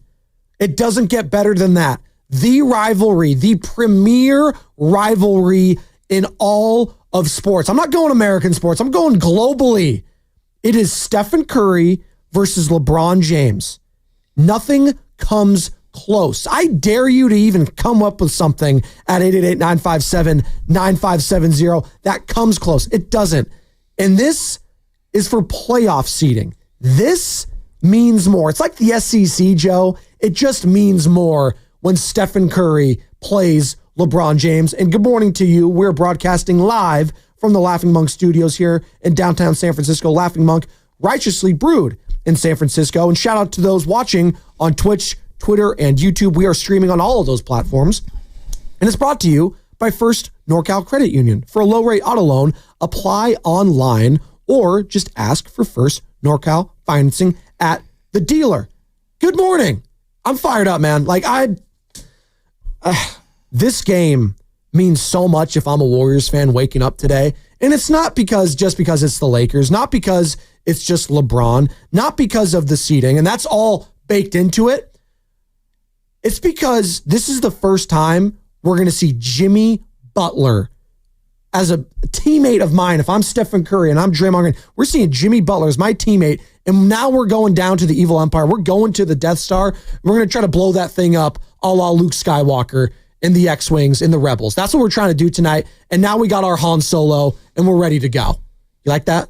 I do. This is why you got him. I mean, the reason why the Lakers got Luka was for these big-time games and to be able to be multiple in how you attack someone. And the reason why the Warriors got Jimmy Butler was they needed a star alongside Steph Curry for these types of moments. This is it. I mean, I feel like this is the night he could become, a true Warrior to a lot of Warrior fans. And let's ask Anthony Slater. The Lakers. Let's ask Anthony Slater that right now, Joe, who joins us on the River Islands guest line. All guests on 95.7 The Game appear on the River Islands guest lines. This is a time for you to discover the islands, River Islands in Lathrop. Anthony Slater, who covers the team for The Athletic, is our 95.7 The Game Warriors insider. Anthony, good morning. Are you currently in Los Angeles right now? Yes, sir. I am. Nice. There you go. So you're going to be here. You're going to be there, I should say, watching the game. You're going to. It's so interesting, right? Because for the longest time, it's Steph. He doesn't play well down there. Crypto.com/Staples, whatever the hell you want to call it. The bright lights or the non-bright lights and everything. We were just talking about that. Is that still a thing? Real quick, does Steph need to shed any of that? I can't play down against the Lakers in LA. Is that still a thing? I don't know that he needs to shed it, but yeah, if he comes out tonight and he's 1 of 10 in the first half, I'm sure the internet will remember it and bring up the stats. They just need to win, right? I mean, honestly, he can score 18 tonight, not shoot well. If they get over the finish line in a defensive battle, I think everyone will be fine with it. Well, that's what I want to get out of here. Yes, getting a win, obviously, for the playoff seeding and standing is massive. That's goal number one. You don't care how it is. But secondary to that, if I was to have a player needing a big night tonight, if I was a Warriors fan, I don't know if it would be Steph. I think I'm leaning Jimmy Butler. I would like to see this guy, our new shiny toy, because the Lakers have their shiny toy, and Luka Doncic, obviously. If you had to pick, Anthony, who needs to have a bigger game tonight in order for this team to win? And you can't choose both, because obviously you want both. But is it Jimmy Butler or Stephen Curry? Yeah, I mean, a lot of times it's how the game plan is, executed against them. How much the Lakers are going to overplay Steph, how much they're going to sag off shooters. Historically, recently the Lakers have, been about as, disrespectful to the Warriors, non-shooters, or whatever you want to call them, as anybody sagging off Draymond, sagging off Kuminga. I'm sure they're going to do the same to Butler. Try to make him a jump shooter, overload the paint, and top lock Steph, all that type of stuff. So to your point, yeah, I think the Lakers are going to try to make it so other people have to be the ones to have big games. And Jimmy's at the forefront of that. Well, the one thing I will say that's different, this time around with this team facing that Lakers team, is Anthony Davis is not, looming in the paint, ready to clean up stuff. And now Luka's on the other side. If Luka hits 6 step back threes from the left wing, they're going to almost be unguardable. But I do think the Warriors theoretically should have an easier time scoring, inside and beating that type of defense because there's no Anthony Davis. Yeah, this is a completely different set of defensive principles and ideals that they're going to need to employ without Anthony Davis. I feared Anthony Davis so much. I mean, that's like the last team I wanted to see was the Lakers with AD. But now that they've got Luka, I mean, you saw glimpses of it in the Memphis game. Boy, they missed GP2. Boy, they missed Jonathan Kuminga. A, is JK going to play tonight? And then B, who would be a defensive guy off the bench to be able to guard one of those two players on the perimeter? We'll see on Kuminga. I saw him pregame in Memphis and postgame a little bit, chatted with him. He was doing a lot of core work, testing out that back pelvic area, whatever you want to call it. He fell like Steph did, but didn't hit the tailbone quite as square. Kerr sounded optimistic. Again, they've listed him as questionable. They're shooting around today in Beverly Hills. I'm gonna head over there in a couple hours. Might get a better idea on him. As far as what was the other side of your question? What they're gonna do, basically. Anyways, I'm looking at it this way. I'm saying, all right, you got to match up, right, defensively. Luka, maybe they start Moody on him. You got LeBron. You got Austin Reeves. There's some very interesting, difficult to guard perimeter players, and I just don't see a lot of depth off the bench. Could Gee get a look at one of those guys? Is it Buddy Hield, Pajemski? How do you think they match up? Yeah, we know how they're going to start, right? That starting lineup's been successful as far as, they've been winning. I think Moody, they're really kind of trying to give Moody tough assignments, right? He was guarding Ja a lot early. I'm not sure those are two really big, wings for, choosing for him to guard. I could maybe see him getting the Austin Reeves assignment. I think people got to remember Reeves has been an excellent scorer lately. I think this is a night where, as much as you love Jimmy Butler and Draymond Green playing free safety help side, this is probably a night and a matchup where you need to deploy their skills more individually based, right? Draymond, on the LeBron matchup, maybe Jimmy Butler on the Luka matchup. That's, those guys kind of are bigger and they can muscle. They don't have maybe the lateral quickness they used to, where you want them guarding the Jaws of the world, but. Those are two high-level individual defenders if they really turn it up in a specific matchup, and then you just need your other guys to play help side. And then I will say this, Steve Kerr, I think you even mentioned it on y'all's station yesterday, but they're game planning to a much greater degree right now than normal. They're doing longer shoot-arounds, and I think the strategic nature of the defense tonight might matter more than just you guard him. It might be just how they play the entire team. Would you run double teams at either one of those guys, Luka or LeBron? Luka's a pinpoint expert passer when you do that, but I think selectively, yes, particularly if he comes out and hits two left wing threes. That's the thing that you just fear with him, because you have to give it up. And if he gets hot from three, you might just want to get the ball out of his hands. Now, the problem is he's going to zing a fastball to the corner, and Dorian Finney-Smith's just going to get wide open corner threes all game. I'm not sure that's going to help you too much. And then LeBron being on the floor. To answer your question, I think you do it selectively, but you can get burned that way too. Mm-hmm. Talking to Anthony Slater here, our Warriors insider for The Athletic and for right here on 95.7 The Game, courtesy of the River Islands guest line. And Anthony, we're talking about all the big stars right now, the Reeves, Doncic, LeBron, we're talking Steph, Jimmy, Draymond, but it's the others, right? And it's kind of disrespectful how Shaq says that, but it's true. The role players, the other guys that are going to be the big differences makers in this game. And I look at both benches on both these squads. It's a lot different, right? There's a lot of veterans over in Los Angeles, the Gabe Vincents of the world, the Dorian Finney-Smiths of the world, a lot of those players, Jared Vanderbilt, right? And then you look at all the young players and the young talent that the Warriors have. How concerning is that for the matchup tonight if you're a Golden State Warriors fan looking into it, the young guys and how they played in Memphis and wrapping up this road trip? How important is it for a Pajemski, a Moody, a Post, a Santos, who are going to be getting minutes in this game? Because let's be honest, they didn't contribute. I know Moody had a big shot. I know, Pods had that rebound and poke. They had moments, but it came down to Stephen Curry scoring 52 freaking points, and that ultimately was the difference. If you didn't have that big game, you're probably getting blown out against the Grizzlies. How important is it for the bench to step up tonight in this game and to wrap up this road trip? Yeah, I mean, that's like the ceiling on this team, right? I mean, if they're going to truly, contend and get to the West Finals or beyond, like, you're going to need, big-time playoff performances at key moments, and this is kind of a preview of that. I mean, and you'd go back to 22, like, Steph was obviously, sublime in that title run, but, like, think about all the Jordan Poole moments within there. Think about the Otto Porter games, Kevon Looney's 20-rebound type games in those playoff runs. You always have to have others have big games, big nights, big moments. And I know you glossed over it a little bit, but sometimes it is just a big play. Sometimes it is just Pajemski flying in. Steph misses a wide-open three. Maybe Memphis comes down on the other end and hits a three to tie the game, but instead Pajemski flies over somebody, tips it in, and it kind of felt like the game was over when he did that. Like, that was huge.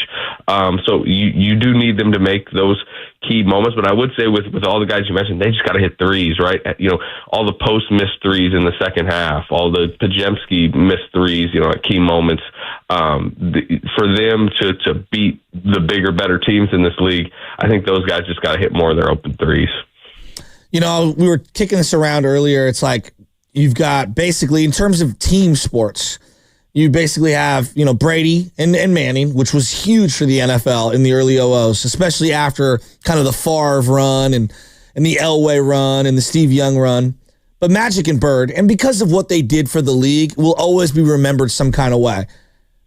After that, Jordan didn't have a real rival, in my estimation. It is LeBron versus Steph Curry. Is it the best rivalry in the last 30, 35 years, you think, in sports? In sports, huh? Like, I don't know. I mean, what team, did you just like say? Like, for, ratings? For team sports, yeah. as in individuals. We'll keep it to America. We're not going Messi and Ronaldo, Anthony, so we'll keep it to American sports. How about that? What would you say was Brady's best one? Like Manning? But that's what I said, yeah. But in that one, ended up that Manning, couldn't get the best until he did, and then he beat him 3 times in the playoffs. And so, yeah, I think it's Manning-Brady.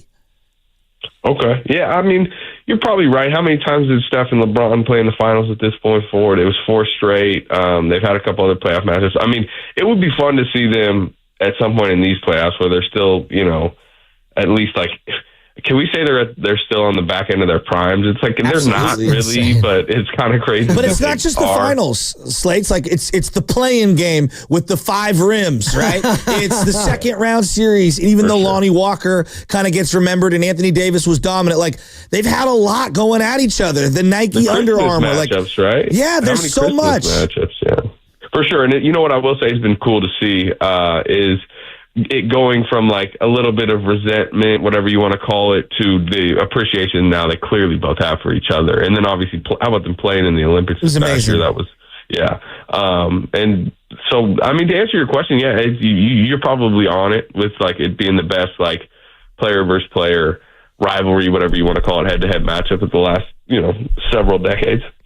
Anthony, we tossed this around earlier in the show. Draymond Green's relationship with LeBron James, it's widely documented. They're boys, they're homies, they're like best friends now.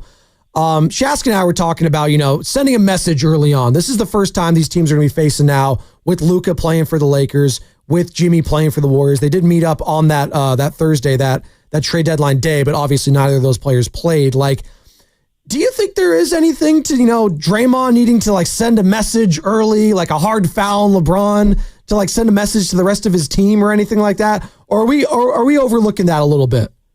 I'm not sure you want Draymond like putting the refs in a position to, look at the monitor and wonder how hard that foul really was. You know what I mean? Draymond is kept his cool, I think, to a good degree this season. I know what you're saying, but last time they were in LA, it was actually the night they did the Jimmy Butler intro presser in the back. He didn't play. Remember Draymond was kind of, yelling at the Lakers bench. He got a tee late. LeBron was kind of trolling him with the crowd. Trolled him, yeah. Missed free throws. So, I don't know that kind of stuff is necessarily good for the Warriors' cause to win the game. I think people can romanticize, remember the Kobe running through Pau Gasol in the Olympics, right? That's the most recent one that people like to reference. I don't know if you want Draymond Green linebackering through LeBron in the first quarter, and then it's like, oh, he got a flagrant. Are they going to call flagrant 2, flagrant 1? He just needs to play hard, play focused, and play to win, which I expect him to. And I don't think his friendship with LeBron will impact that at all. There you go, Joe. Does Jimmy Butler have any love lost with Luka or with LeBron James? Is there anything there? I don't even know. I was looking and searching everywhere. Do they have any history?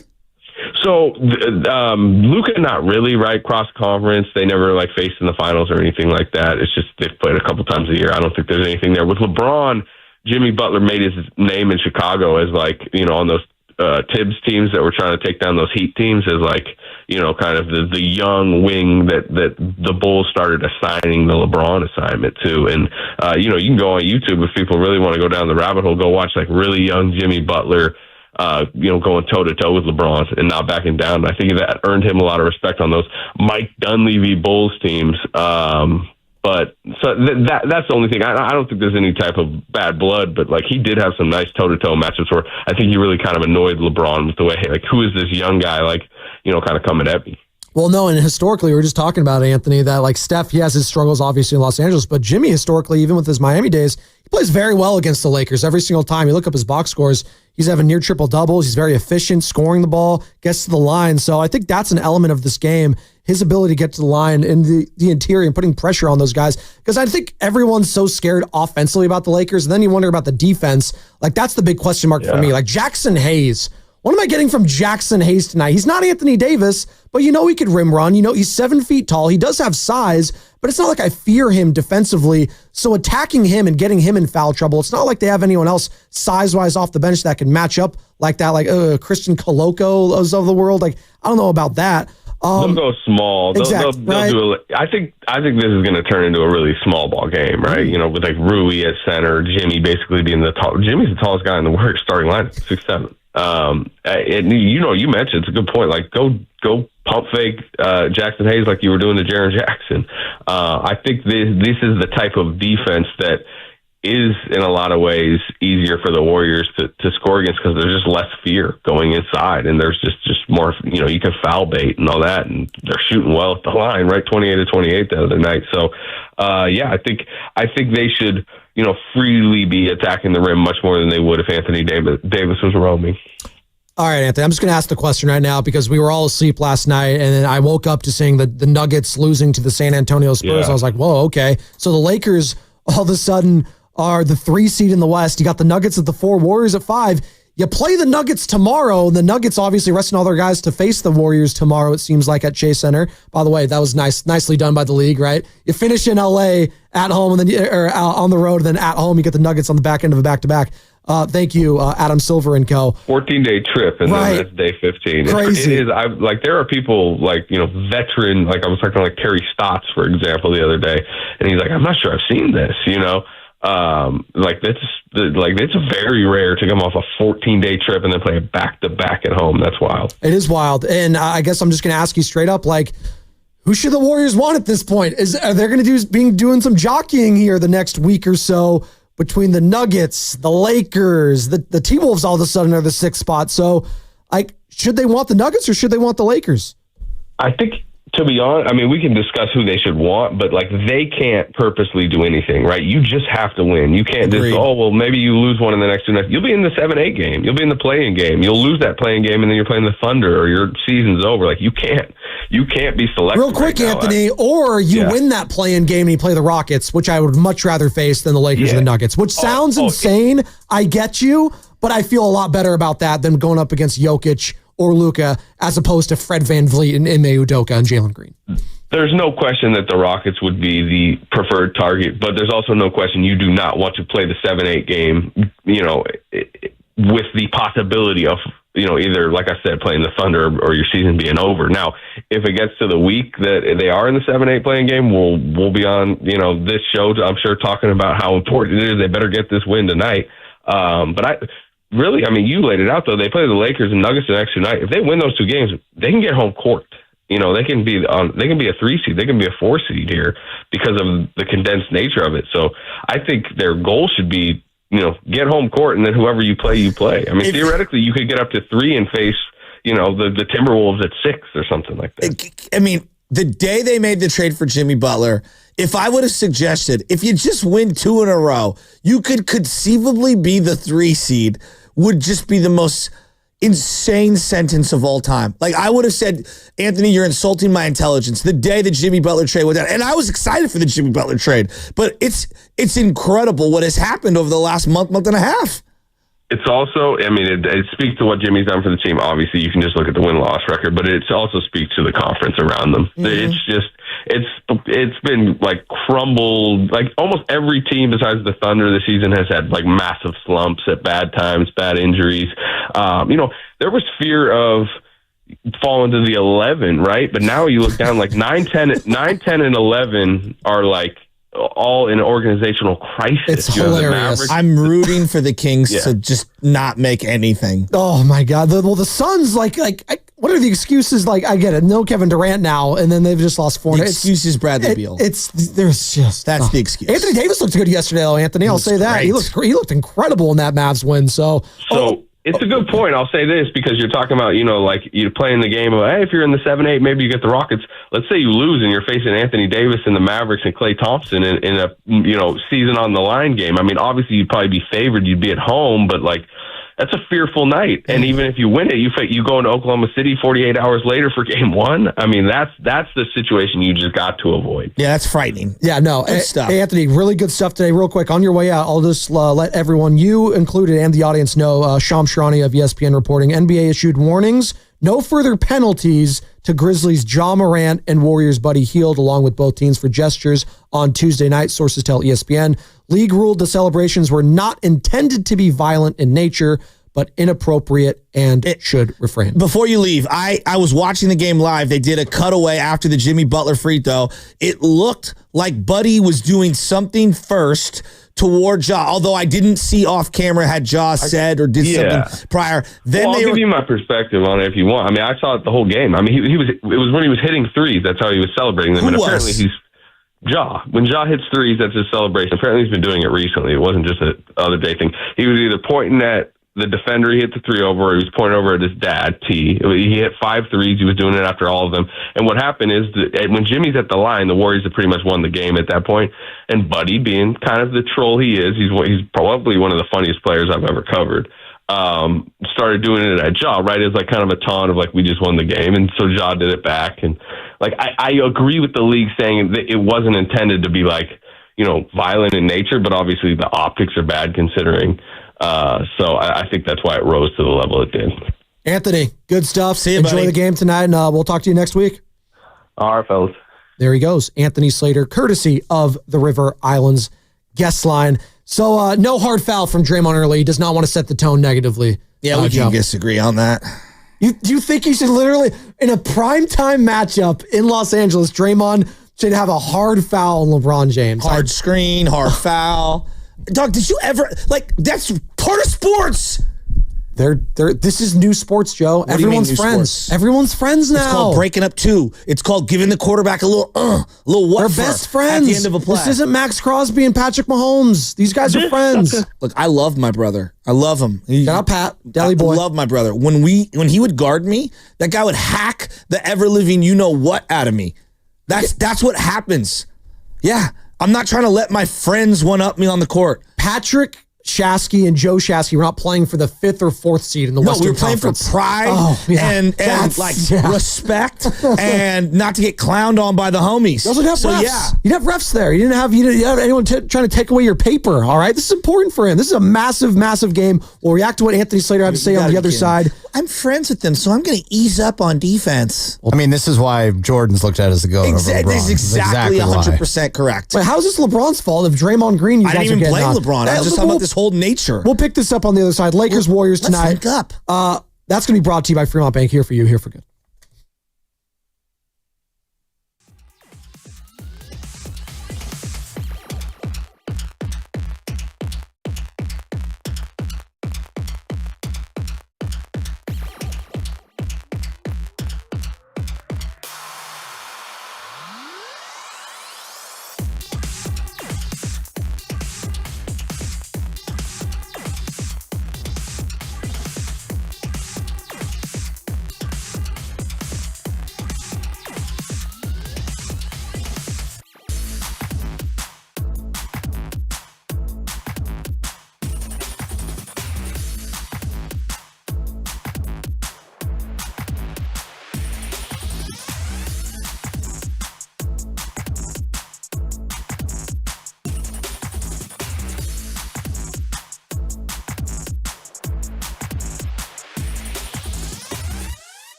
Dub Nation is Moses Moody. You're listening to The Morning Roast with Joe Spadoni and Joe Shasky on 95.7 The Game. Looking for a big game from you tonight, Moses. You're going to part the Red Sea down in La La Land. Warriors-Lakers tonight. Coverage starts 6 o'clock right here on 95.7 The Game. Tip-off at 7 with the voice of the Warriors, Tim Roy.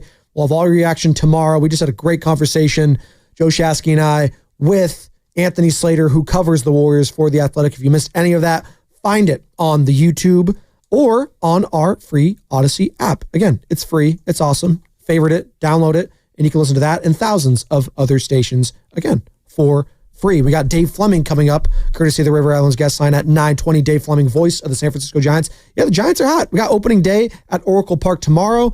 Shasky's going to be there. Carter's going to be there. Sam's going to be there. Everyone's going to be there. It's going to be a fun time. You're going up against the Mariners, who salvaged their series, whoever the hell they played, but they're struggling early on, but the Giants are not, in a tight NL West. And, you know, there's a player in the NL West that garners a lot of hatred, who plays for an LA team, and his name is Shohei Ohtani, who had a walk-off yesterday after the Dodgers came back from down 5-0 to win. They have not lost yet on the season.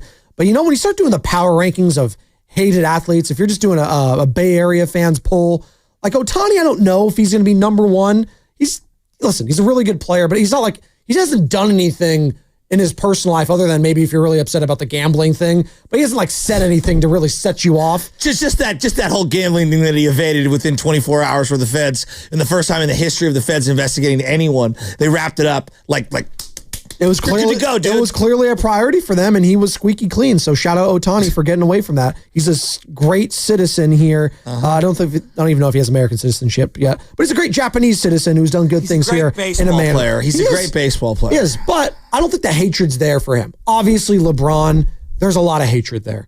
There's a lot of vitriol, anger. We had James in New York saying these guys are all bums. I hate them. I hate Luka. What has Luka Doncic done to the Warriors other than lose to them in the finals? Andrew Wiggins, yamming on him. That's like the lasting image I have of Luka against the Warriors. He's had a lot of lowlights against that team as far as I'm concerned in the playoffs.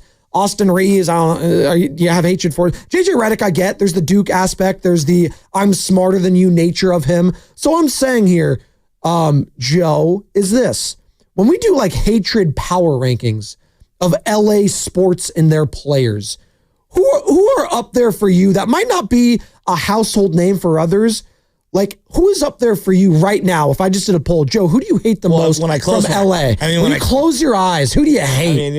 Tommy Lasorda is going to be the top of the list. Still. Eric Karros. Okay. Yeah. Well, Tommy Lasorda is dead, by the way, so rest in peace. I don't care. He's a horrible human being. Okay. Like, treated his son like crap. And you can Google that. That's going deep in the weeds. Okay.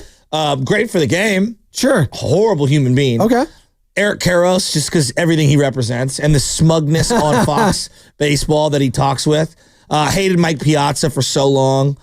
Obviously. Derek Fisher. Fish? Come on. Warriors legend? I can't play for you. You hated when I just said that. I can't play for you because I need to get the best care for my daughter. But I can play for a contender as long as there's a hospital nearby who happens to be a contender. That's going deep. That is deep into the cuts. That is deep cuts. Can't stand Derek Fisher. And then LeBron's clearly LeBron's so at the top. Max Muncy. Like, there's so many. There's so many of them. Jim Everett. Yeah, don't call him Chris. He does not like that. Ask Jim Rome. Are you going to go Yasiel Puig, deep cut there? I never hated Yasiel Puig as much as others. I liked Yasiel Puig. Really? I mean, I hated the fact that he was a Dodger. No, because Matt Kemp. You know why? Because I watched that guy escape his country, and his story was incredible. He swam with alligator-infested waters to be able to come to America. There was something about his story that I actually thought was really cool. LeBron's number one, without a doubt. I think a lot of people have already snuck Luka in, but you haven't even played Luka as a Laker. But maybe after tonight, the way he gets after it with the officials, the way he complains all the time, the way his cheeks get red within a few seconds of just running up and down, the doughy nature of him. Like, he does a lot of things to piss you off as an opposing fan. I get that. So he's probably going to be up there after tonight. The Dodgers one's interesting to me. Like, Mookie Betts... Not hated. I don't really hate I'm mad him. at the Red Sox. Yeah.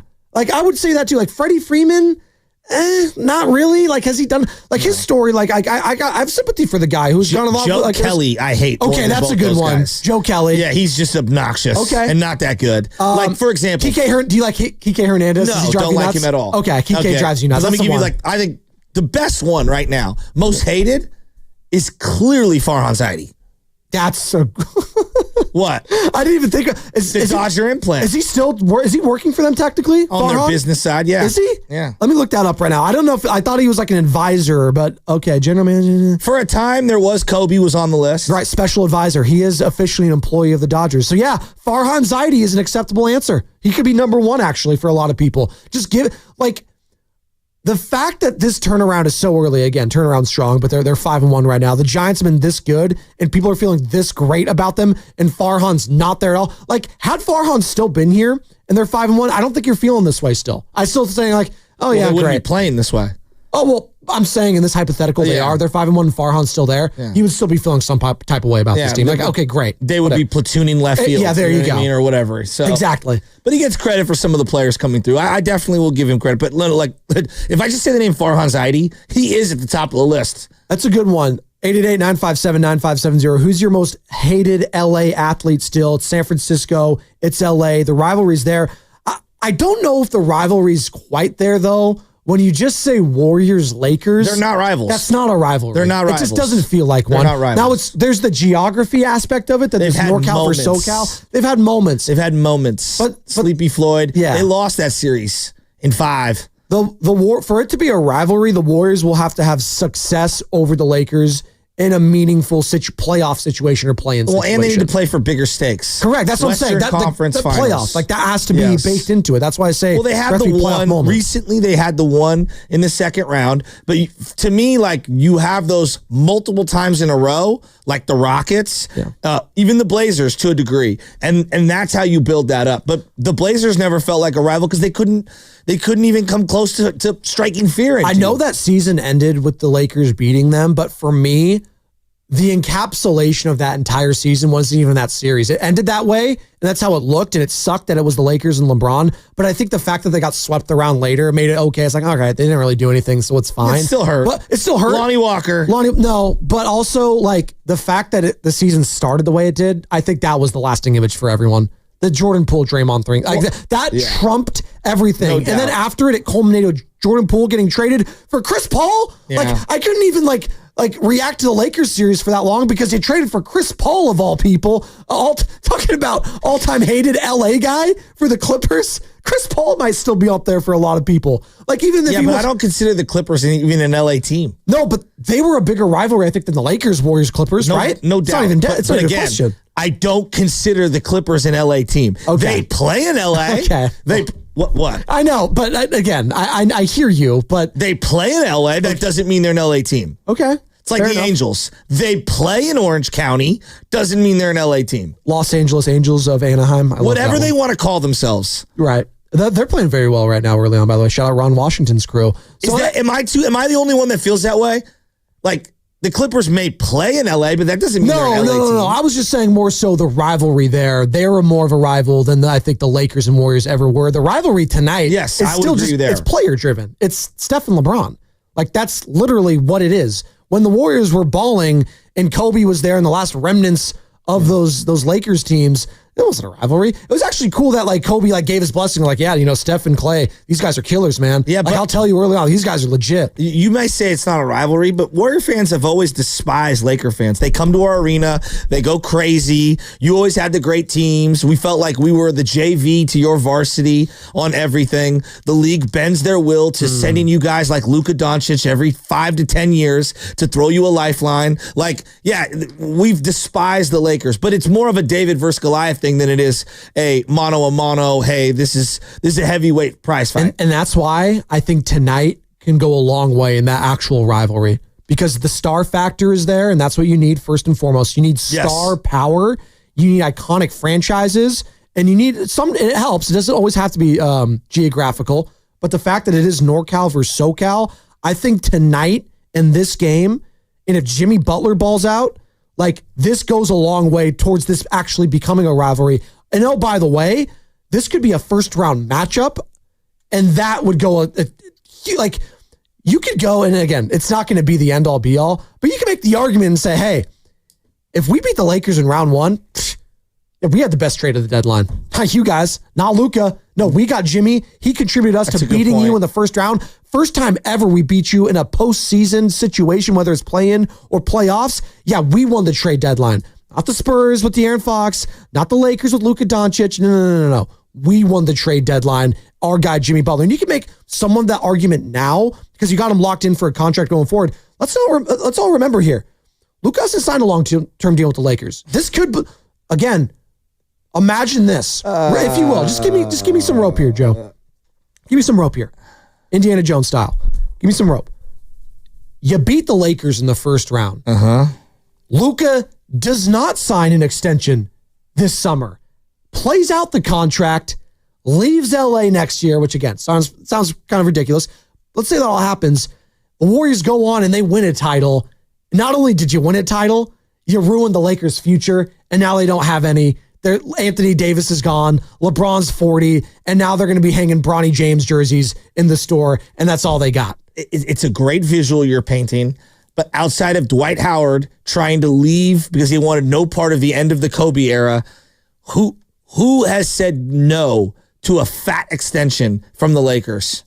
That's a great question. That's probably about all I could think of would be the Dwight Howard situation. And part of the Dwight Howard thing was like, he had a lot of money going out the door. Right. I don't know if you paid attention to that whole situation. There's a lot baked into it, yeah. He had a lot of child support. And there was many things that were involved in his decision. And in large part, Kobe. Exactly. And Kobe didn't respect his work ethic and that whole team. That everything changed once Chris Paul was not there. Luka's going to resign there. I get what you're saying, but Luka's going to resign there. You could dream, right? You could dream ending the Lakers season and ending their future. You think Adam Silver's not going to let that happen? I think if I pulled Warriors, the number one most popular international player, maybe it's Giannis, but I think it's Luka. You think Adam Silver's going to be like negotiating with the Lakers as like a consigliere for Luka Doncic? You guys need to get this done. Honest to God, I swear to God, I don't think that this entire trade is on the up and up. I think the whole thing is fishy. The whole thing, the Dallas angle. You think because there's conspiracy involved? Yes, I do. I think it's highly suspect that the most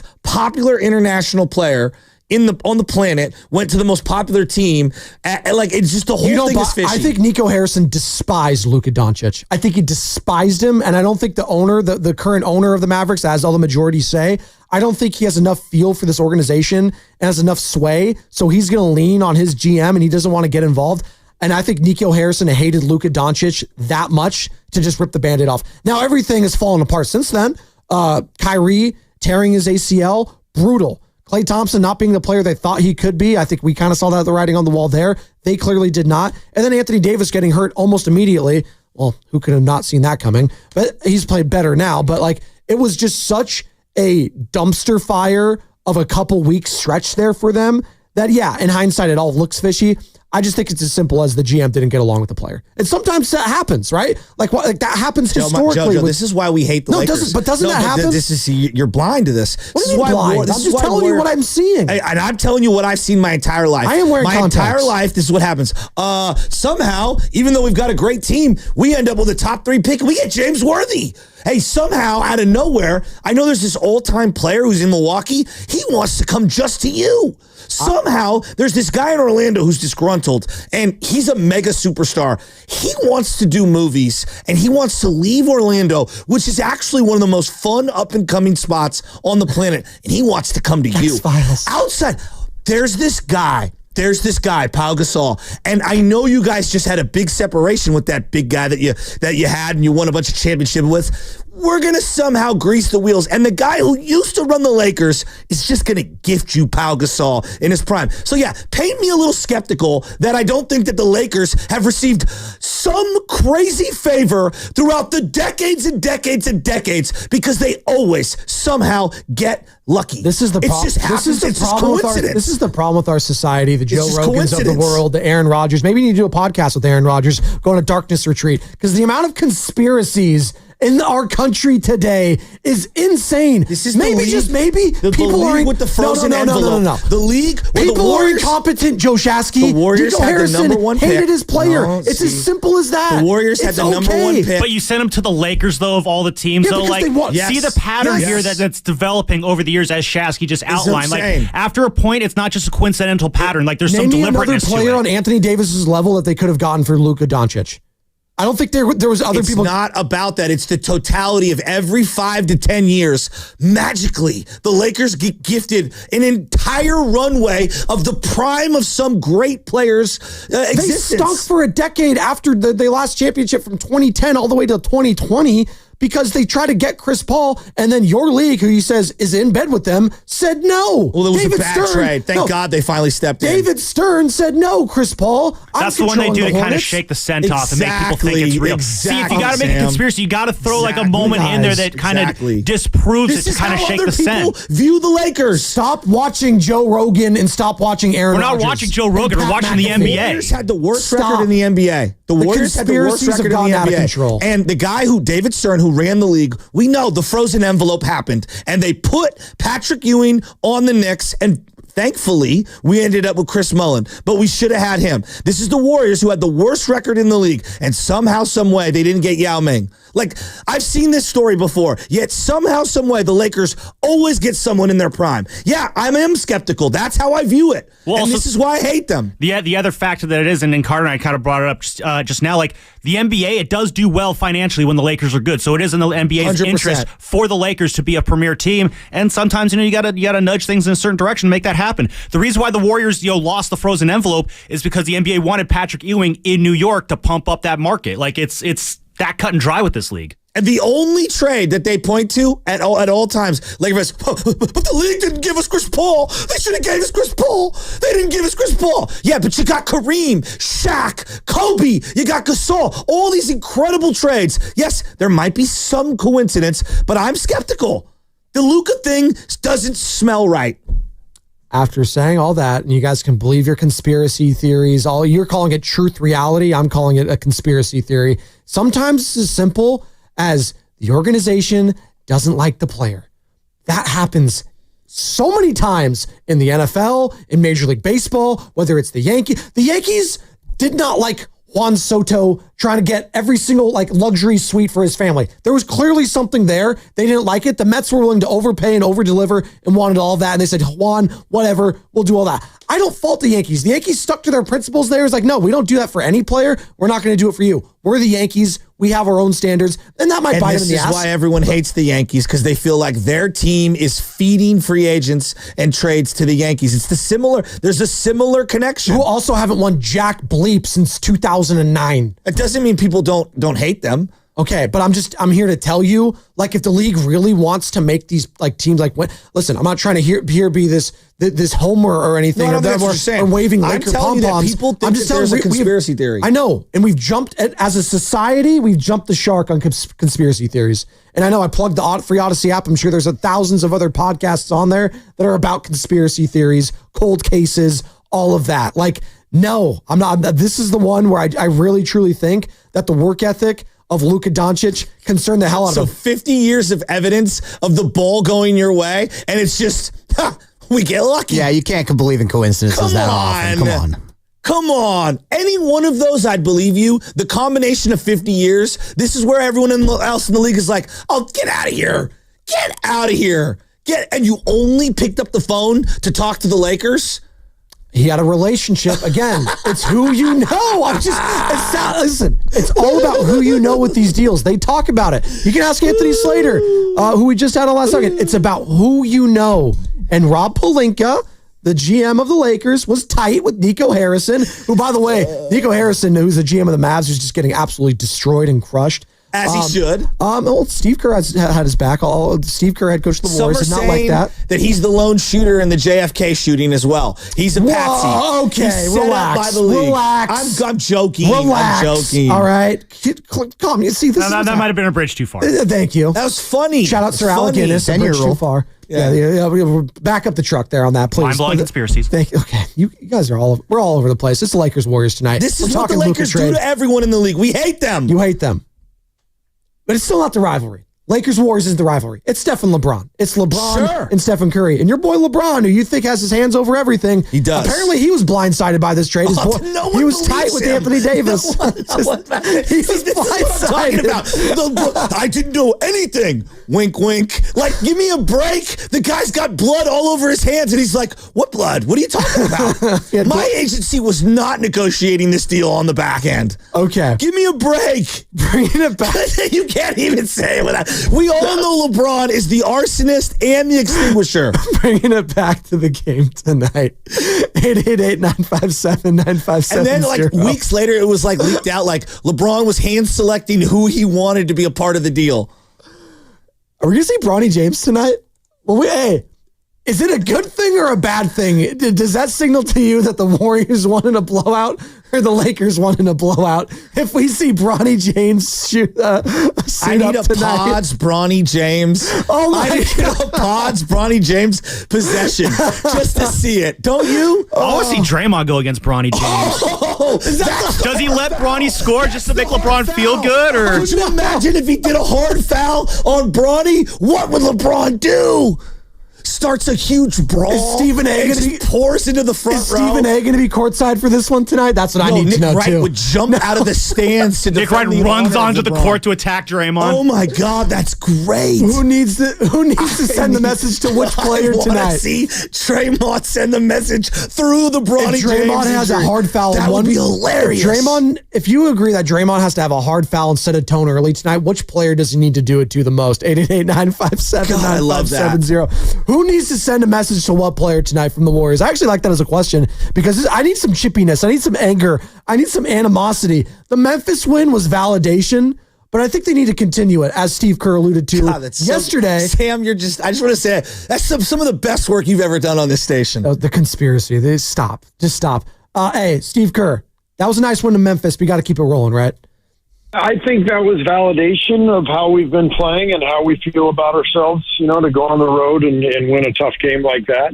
But the beauty of this time of year, as you head into the playoffs, is you have to do it night after night, and that's what the best teams do. So I'm excited about the last 7 games, with so much on the line, just to see if, can we keep this up? Can we keep playing at a high level?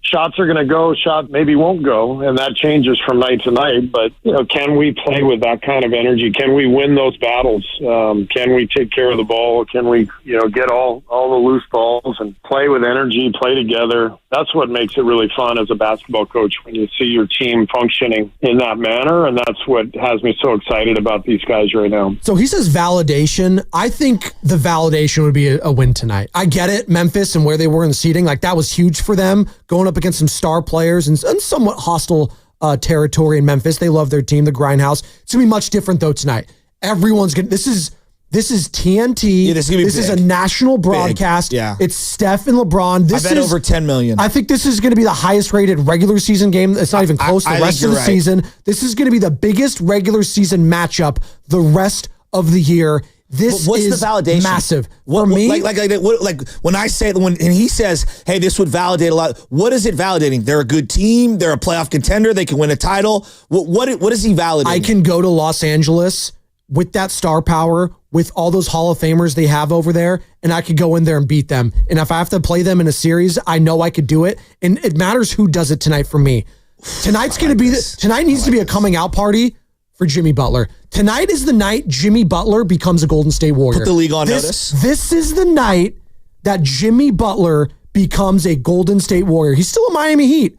He's still a Miami Heat as far as I'm concerned right now. He is not fully a Golden State Warrior until he goes in tonight, puts a stamp on the Los Angeles Lakers and says, I'm here. I got Steph. I got Draymond. I'm going to ball in that ass, and we're going to come in here and get a dub. I'm going to put the team on my back late. We're going to have some isolation basketball. Not LeBron, not Luka, not Austin Reeves. It's going to be a Jimmy Butler game tonight, and that's what we're going to come away if we're Dub Nation feeling. Like, we got Jimmy Butler. He is a warrior. Like, would you agree with that? If Jimmy has a big game tonight, he's a warrior. So this is the coming up. I 100% agree. And I'll take it a step further. Sleepy Floyd is remembered to this day for what he did against the Lakers. Now, it was the playoffs, and so it gets heightened. obviously. Jeff Green had a moment in a playoffs. Jeff Green. Well, no, forget other players. That's about Warriors. Antoine Jameson. If I just say to a Warrior fan, Antoine Jameson, you know what they all say? Back-to-back 50-point games against the Lakers. Everyone. That's literally his Warrior existence. Well, that and you shouldn't have traded Vince Carter for him. Like the whole entire Warrior, like his whole run is 50 back-to-back against Kobe and the Lakers. Is it not? Why did I say Jeff Green? Who's my guy that had a game a couple years ago who had like a couple minutes? Again, they threw him on. Who's my guy that I'm thinking of? He was a bench player. He's an old guy. JaMychal Green? JaMychal, thank you. There was a great. I was like, what? I say Jeff Green. Thank you. JaMychal Green. I was like, Jeff Green never played. No, he never played. JaMychal. It was another J. Sorry. I don't know why I said Jeff Green. He had a moment. He did. That's what I'm saying. He did. And I remember his flat 3-point shot. Clearly, I didn't remember his name, so it must not have been that big of a moment. I called him Jeff of all people. But you need everyone to step up. And again, it's not a series. I would feel just so much better if Jimmy Butler had such a big game tonight. Like, no, I think as a fan, if like Steph could have a big game, and he's had some big games against the Lakers in LA. I'm not saying it's always been doom and gloom there. You know, Draymond, I think he's had some moments. But if Jimmy has his moment in LA against the Lakers and it comes in like a clutch win, yeah, I think we're thinking about this team and that player in a totally different light come this time tomorrow. I do. Philmo Mike wants to join the conversation. 888-957-9570. We got Dave Fleming coming up in about 20 minutes. Can I give you 7 facts? Real quick, I want Philmo to give me his thoughts first, and I will love those 7 facts. That's a lot of facts. 7 facts. Curry versus LeBron for the fun. Okay, I'm not mad at that. Philmo, what you got? This is a massive game tonight, Philmo. You locked in tonight? I'm locked in. I don't know if you locked in though, because Jimmy Butler's a Warrior, if you haven't noticed. Also, yeah, but what's his moment? No, real quick, Philmo. What's his moment? What's like? Can you point to a moment for Jimmy Butler as a Warrior so far? Oh, you've been up since I know you be up like 3 a.m. You just said it an hour ago. You was just like, man, Jimmy Butler had the biggest play of the game, in my opinion, when he got Jared Jackson Jr. fouled out. Okay, and that's his moment. Okay, that's a fine moment. It's one. Yeah. I mean, he's been an integral part of the team. His moment is the record, 18-5. That's the moment. The team tonight needs to come out. Now, this is validation. If we win by 10, 12 points, no clutch game needed. That's validation. We got a comfortable lead, and then we can see. You can always see it, though. You know what I'm saying? But I just want to see a great game. I don't want to see anybody get blown out, honestly. I just want to see a hard-fought game. No injuries. Warriors win. Hey, no injuries for sure. Philmo, let me rat-a-tat-tat. You stay on the line. Let me give you 7 facts, LeBron versus Curry. Fact number 1, Curry has the same amount of rings as LeBron. Fact number 2, Curry has 4 rings in fewer attempts. He's more efficient than LeBron. Fact 3, Curry has swept LeBron. Fact 4, Curry has a better finals record than LeBron. Fact 5, Curry didn't jump teams like LeBron. Fact 6, Curry's done it with less help.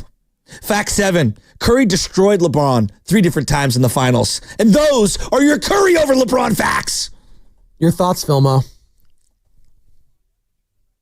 And then if Curry could get one more, it'd be super, super awesome. Match with Kobe, it'd be awesome, baby. We got to get it. Why do you hate the Lakers, Philmo? Because I hate them. I despise them. You were on fire earlier. All the reasons you pointed out. How do you guys always get these players every 5 to 10 years? These monumental players, all these deals happen for y'all. I hate them because it's LA's team. I hate beat LA. You feel me? Is one of the mantras that I live by. And so it's multitude of reasons why. And I hate I hate the Warrior fans, right? That are Warrior fans now that used to be Laker fans in the 80s. You guys are the worst. I totally agree. That's Philmo Mike. He's on fire. Yeah, you raised our ticket prices, and we know if the Warriors fall back down, you're hopping ship. You're listening to 95.7 The Game, KGNZ FM and HD1 San Francisco and Odyssey Sports Station. Always live on the free Odyssey app, and now broadcasting live from the Laughing Monk Studios. Hey, Laughing Monk's gonna be popping, man. I'd go there tonight to watch the Lakers Warriors. Wouldn't you? Get a pop? Are you kidding me? Except I got to put the little guy down. Oh, of course. You're not gonna bring LJ there. 7 o'clock is bedtime, right? It's me and him. Actually, last night we had baseball. I took him out to South Sunset. I will tell you, I know there's Antarctica. I know that there's Greenland, which is actually filled with ice. A lot of ice. The coldest place on the planet currently is South Sunset at 6 o'clock and this is in San Francisco, on a sunny day, slightly sunny, but you go out and it's blistering cold. Yeah, no. The wind chill's chill gnarly. was Yeah. off the charts. Yeah. I had a beanie, a turtleneck, a sweatshirt, an overcoat. I was freezing. My hands were frozen. And there were kids not wearing undersleeves under their jerseys. And dude, they looked so cold. So cold. It was, oh my God. Did you have to do like a PSA like to all the parents, like, hey, make sure you pack like a jacket, or you tell your kids like that? Like, come on. If they don't know that they should be dressing like we're going to Antarctica, that's on them. Okay. There's no responsibility at all. What? You guys figure it out. You know what my grandma used to tell me? You got to know ahead of time. You know, my read the grandma weather. used to tell me, and shout out the great Diane. I'm sure, Long live Diane. I'm sure like people that played like New England and stuff, like the Patriots organization, like, hey guys, it's going to be cold. You guys should be packing this. Like, dude, they do it at a professional level. My grandma says it all the time. I don't care what the weather is like in your backyard in San Francisco. You always wear layered clothing, and you always bring a sweatshirt and a jacket with you no matter where you go. That's why we always had backpacks. Yep. Always in Frisco, we wear the backpack. Am I wrong, Carter? The JanSport backpack. You got to have either the anorak, the sweatshirt. You got to have maybe the pea coat. The black JanSport. Yeah, those are expensive. Those are expensive with, now, with by the the way. khaki bottom, the gum bottom. You know what I'm talking about. Those are expensive. They are, but they're for life. If you have the J that has like the coloring in it. Yeah, see, I'm going to say no because I had a legit JanSport, like a navy blue one, which was sick with the black background, and the straps would snap. They snapped. I didn't even put that much in there, and they would snap. All right? If I have to tell a parent to bring a coat to a game, I mean, what are we doing? I just said a parent. I said, tell your kids out there that are playing, hey, bring a coat next time. It's all right. They all live in the city. It's like, guys, if you don't know to wear layered clothing to a game, I mean, you've got bigger problems. You just need a friendly reminder email. It's like not knowing that the Lakers just get lucky every 5 to 10 years and get generational superstars that they don't draft. They get lucky. That I think it's just being in Los Angeles is just baked into it. People want to go play there. It's the glitz and the glamour. LeBron wanted to be an actor, I guess. You want to be in production, you go to Los Angeles. That's what you do. He was already in Miami. He had enough of Cleveland, and he wanted to go to a nice warm weather. That happens. As you've alluded to, it's a little tough here in the Bay Area. You're not doing a great sell job, by the way. If I wanted to go get a house there and I'm a player, I don't want to be cold all the time. All right, I get it. I'm not trying to do a sell job. I'm telling you the reality. So where I should go live in Walnut Creek, right, or go like in Lafayette, right? Go to the reservoir. Lafayette's beautiful. Go to the reservoir over That's there. Where if I had the money and the wherewithal, I might be able to afford a different part of the region. Okay. But this is also why I love going up to Russian River, because I get my fix of the sun, baby. Let's go. Have you been getting your fix, as we pivot real quick, to the San Francisco Giants? You've been getting your fix of baseball so far? I know you've been watching. I know you're talking enough about them. I know you're all in on the torpedo bats. I know you're all in. You're all in on everything that's considered, hatred for the Dodgers. You're all in on that. You're all in on baseball in general. You're one of the most diehard baseball fans I know. So when the Giants have been that bad the last few years, I've seen just talking about them it felt like a chore for you. And that sucks because I know you love this team with the passion. You and your dad, you guys go way back. It's a big deal for you to see this team right now.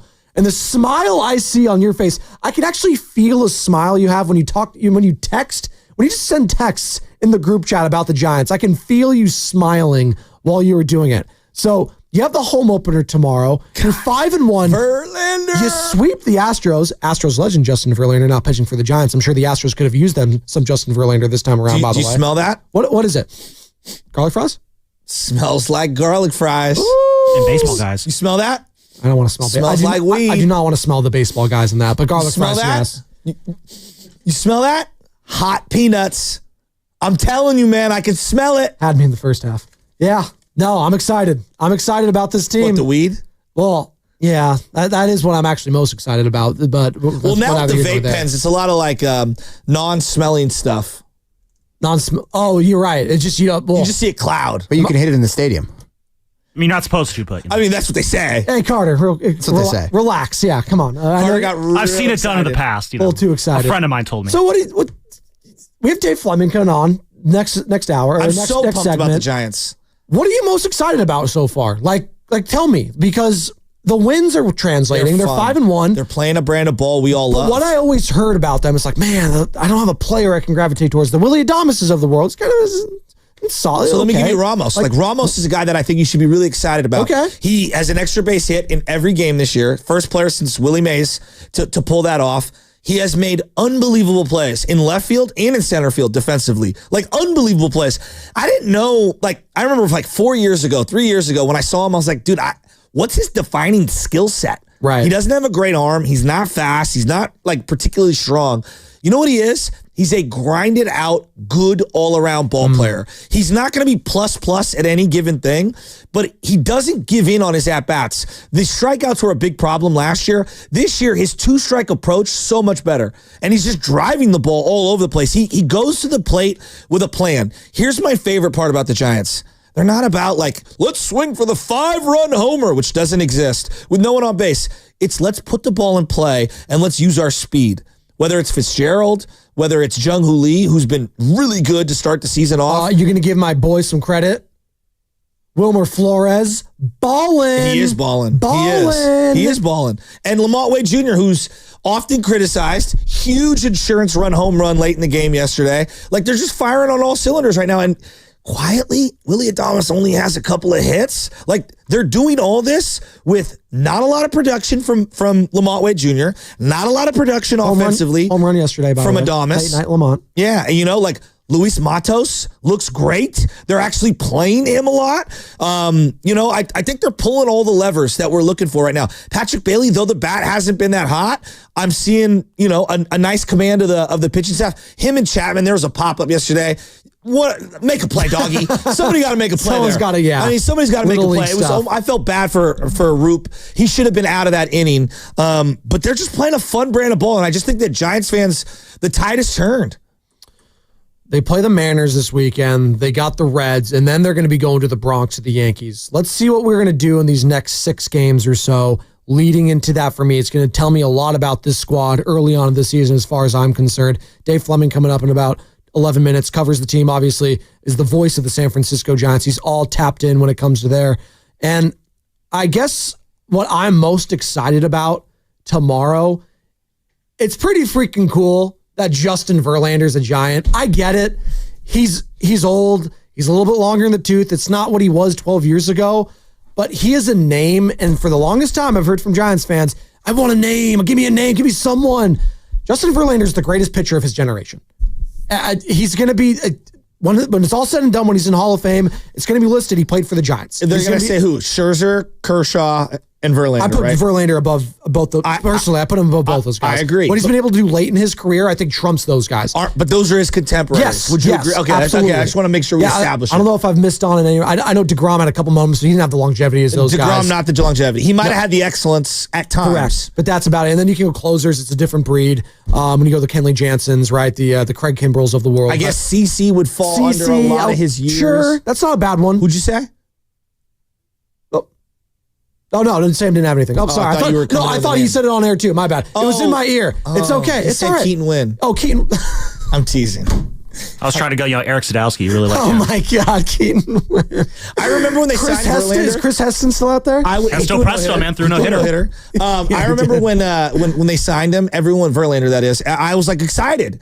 And everyone's like, oh, he's not even good. He's not even good anymore. I'm like, guys, if I told you Keaton Wynn or Tristan Beck, and I like those guys, nice guys. If I said they're starting on a Tuesday night, or Justin Verlander is starting on a Tuesday night, you're leaning forward on the Justin Verlander. Not even close. It's not even close. I'm going. I thought they should have gone and get Max Scherzer as well, to be quite frank. I was like, why not? Get 2 old guys. I didn't even care. Scherzer's hurt right now, but Justin Verlander opening tomorrow against the Seattle Mariners, opening day. And we're going to talk to Dave Fleming on the other side about it. It's going to be coming up, brought to you by the Bayview Restaurant and Lounge. And check this out, Joe. The Bayview Restaurant is delighted to announce the return of their popular Winemaker Dinner Series.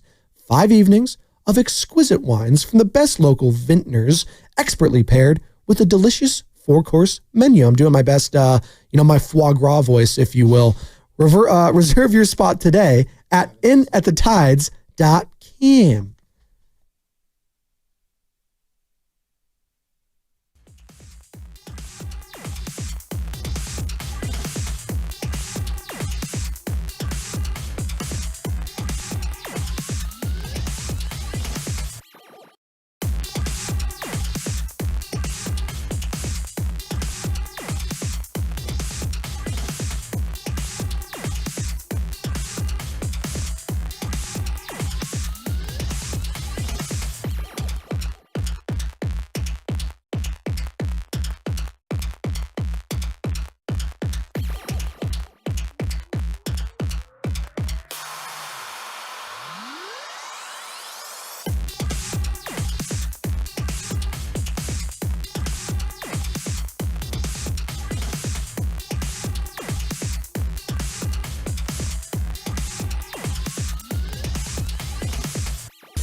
know that about you. Joe Shasky, you don't like going to the dentist. No, I hate it. I love the dentist. Shout out Dr. Barry. It is therapeutic for me. And I think there's only two people in this world because I'm learning this with Benny and Nora, my children. Young Benjamin loves going to the dentist. Now it's all different because they got like a bunch of stuff to distract the kids. You can watch Bluey for God's sakes. But he loves, like, he doesn't get scared by that. Doesn't get scared by needles.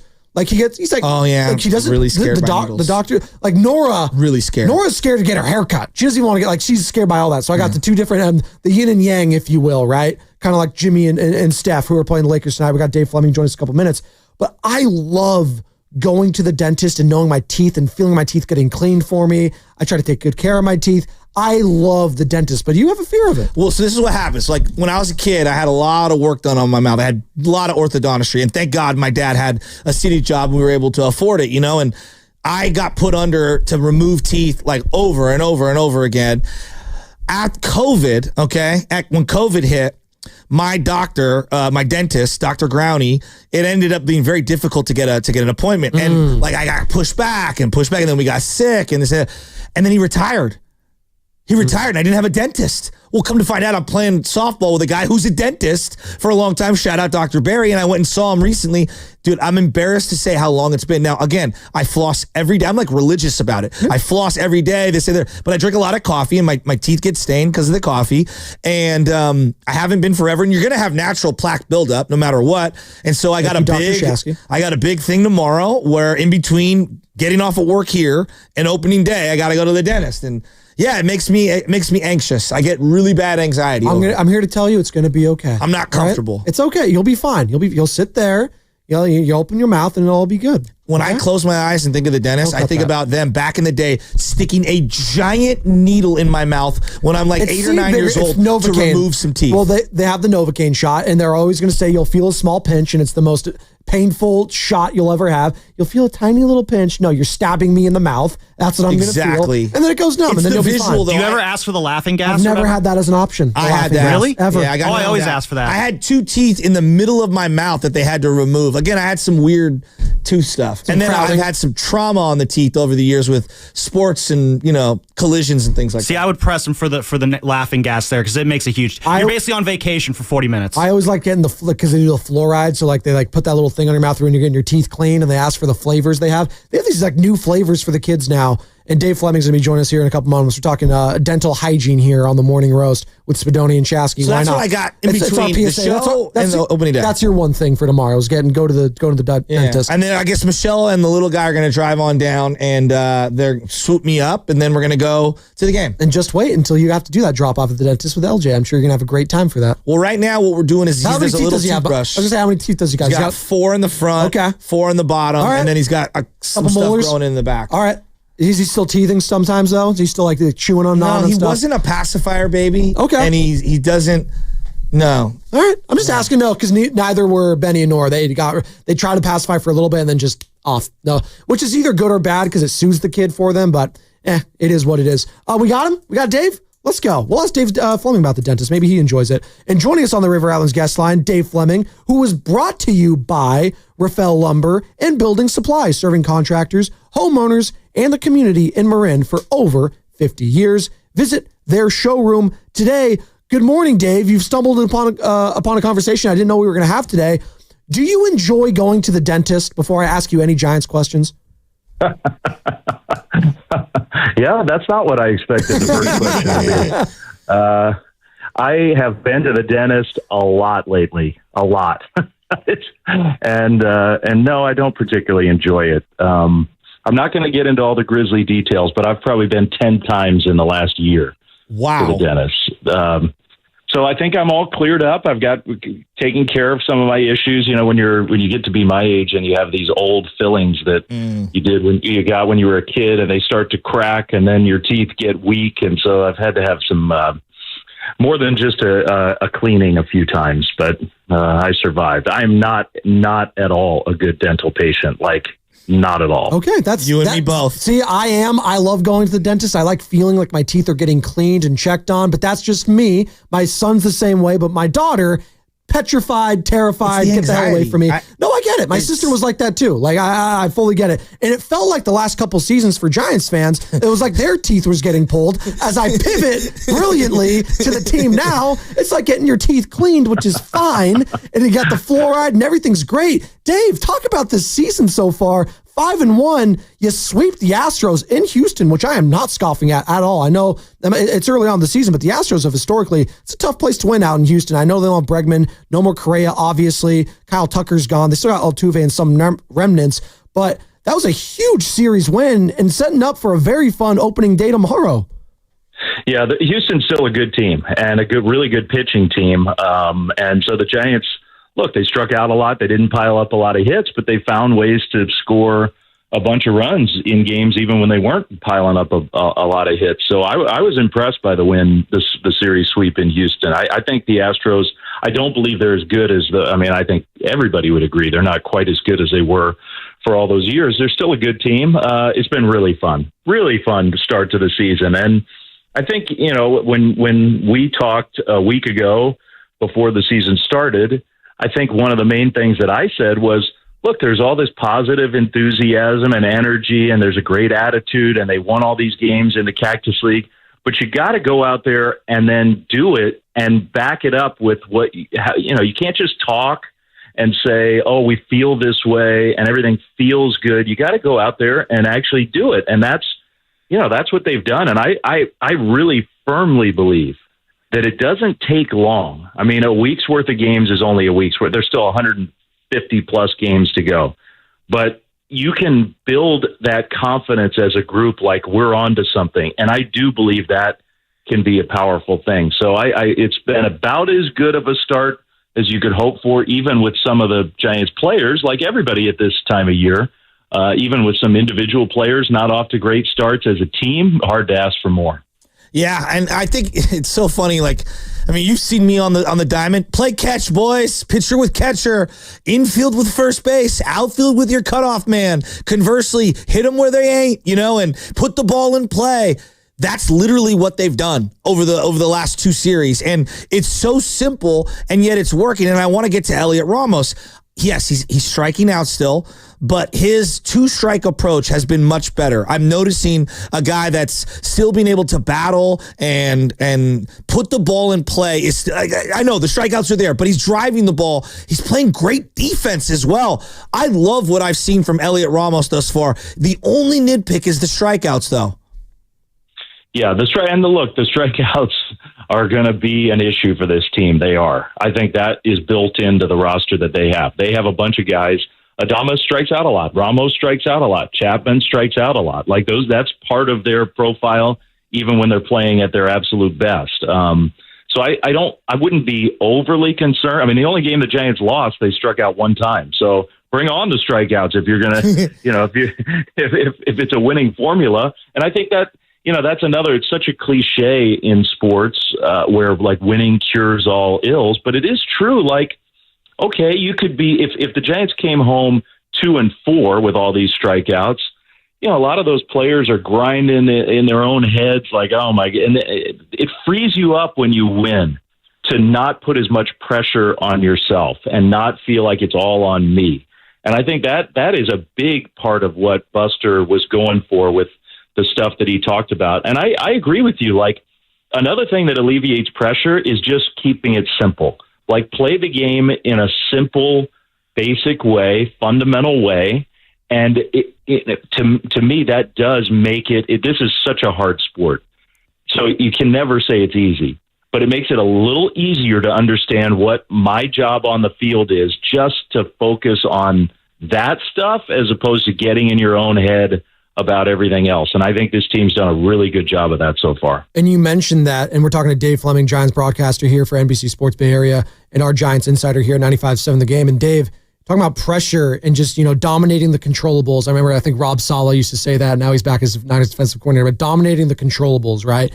And a guy that I felt like last year, you could just feel the pressure every single time he was up on the mound. Well, it was, Camilo Doval. When he was stepping up there on the rubber, it just felt like every single time I was watching Camilo last year, the swagger seemed zapped from him, and it was tough to watch at times. So far this year, and it's an early sample size, The swagger looks there. The confidence looks there. I've been very impressed thus far with Camilo Doval. Too early to say maybe he can get the starting role back, but you have to be encouraged with this start of the season for him, right? Yeah, me too. I mean, I give 95% of the credit to Camilo himself, but whoever gets the other part of the credit has done some good work with him, because he is, number one, he's cleaned up some of the stuff that was really holding him back. Just the basics of, pitch clock management and holding a runner, although he hasn't really been tested much with that in the early season. Just basic stuff he was failing at last year, and it cascaded down to the stuff that he does well. And so it all kind of cratered for him. Whoever has helped him get into a place where that stuff has been cleaned up, he's not in strikeout mode. He's not, I think before you could see him out there on the mound looking at the radar gun. He wanted to throw 102. He wanted the swings and misses. The fist bump was extra enthusiastic when he got a strikeout as opposed to another out. It looks to me like Camilo has just decided, I just want to get outs. I just want to be a good, and what a great freeing thing that is. And he looks totally different on the mound this year. Very encouraging. I mean, the bullpen, if you had to identify, the pitching as a whole was really good. The defense was good. Ramos and Flores and, a few others, but the bullpen was what I heard the Astros people talking about most, just sort of like, in the corners of the dugout or the press box or whatever, like, man, they got a lot of good arms on that team. How are you going to score against that bullpen? I heard a lot of that this week. So a couple days ago, there was an inning that I thought just encapsulates the difference of this year's team and last couple years' team. And it's speed and the small stuff.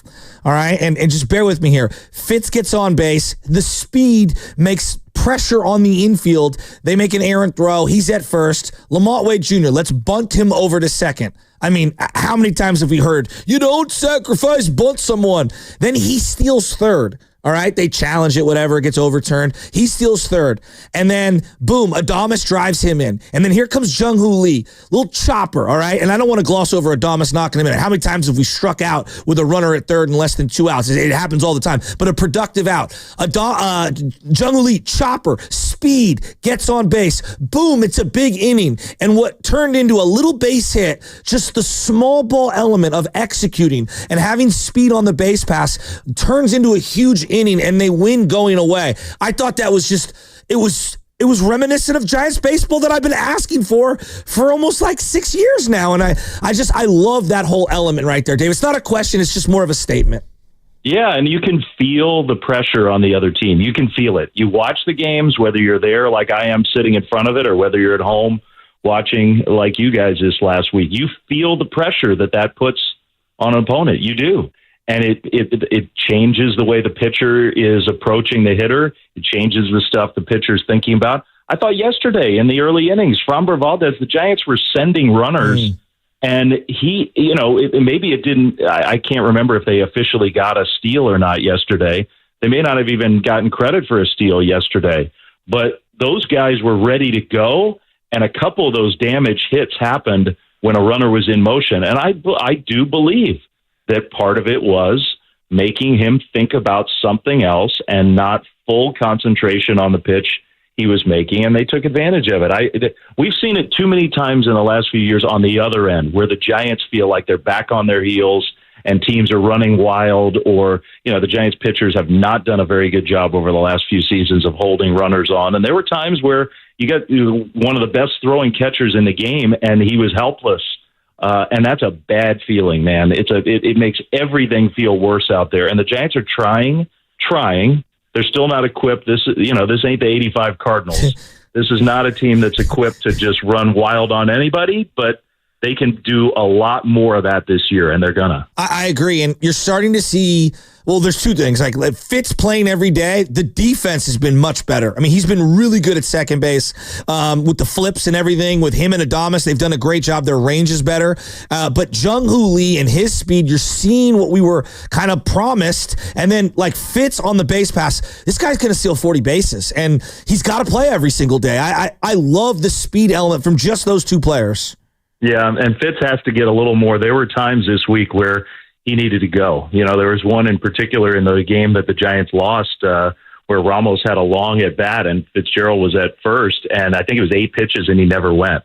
And I think he with his skill set, he's got to go there. Got to. Even I think the guy was Graham Ashcraft, the Reds reliever, who, if you get the stopwatch out, is quick to the plate. So he doesn't make it easy, and it is taking a risk. But 1-2 pitches, okay, you get a guy. But after 4 foul balls or whatever, I think, to your point, like the pressure that it puts on the other team is worth the risk of making it out. And it's part of why he's on this team and part of why he is going to play every day. So I want to see him be even more aggressive in doing that stuff. And I will add that the kid they played the other night to make his major league debut, Koss, like that was an eye-opening debut to me. Number one, quality of at-bats was excellent. Like that was a guy who did not fear the big stage. His first major league game looked like he looked in the Cactus League. Like that's a good quality.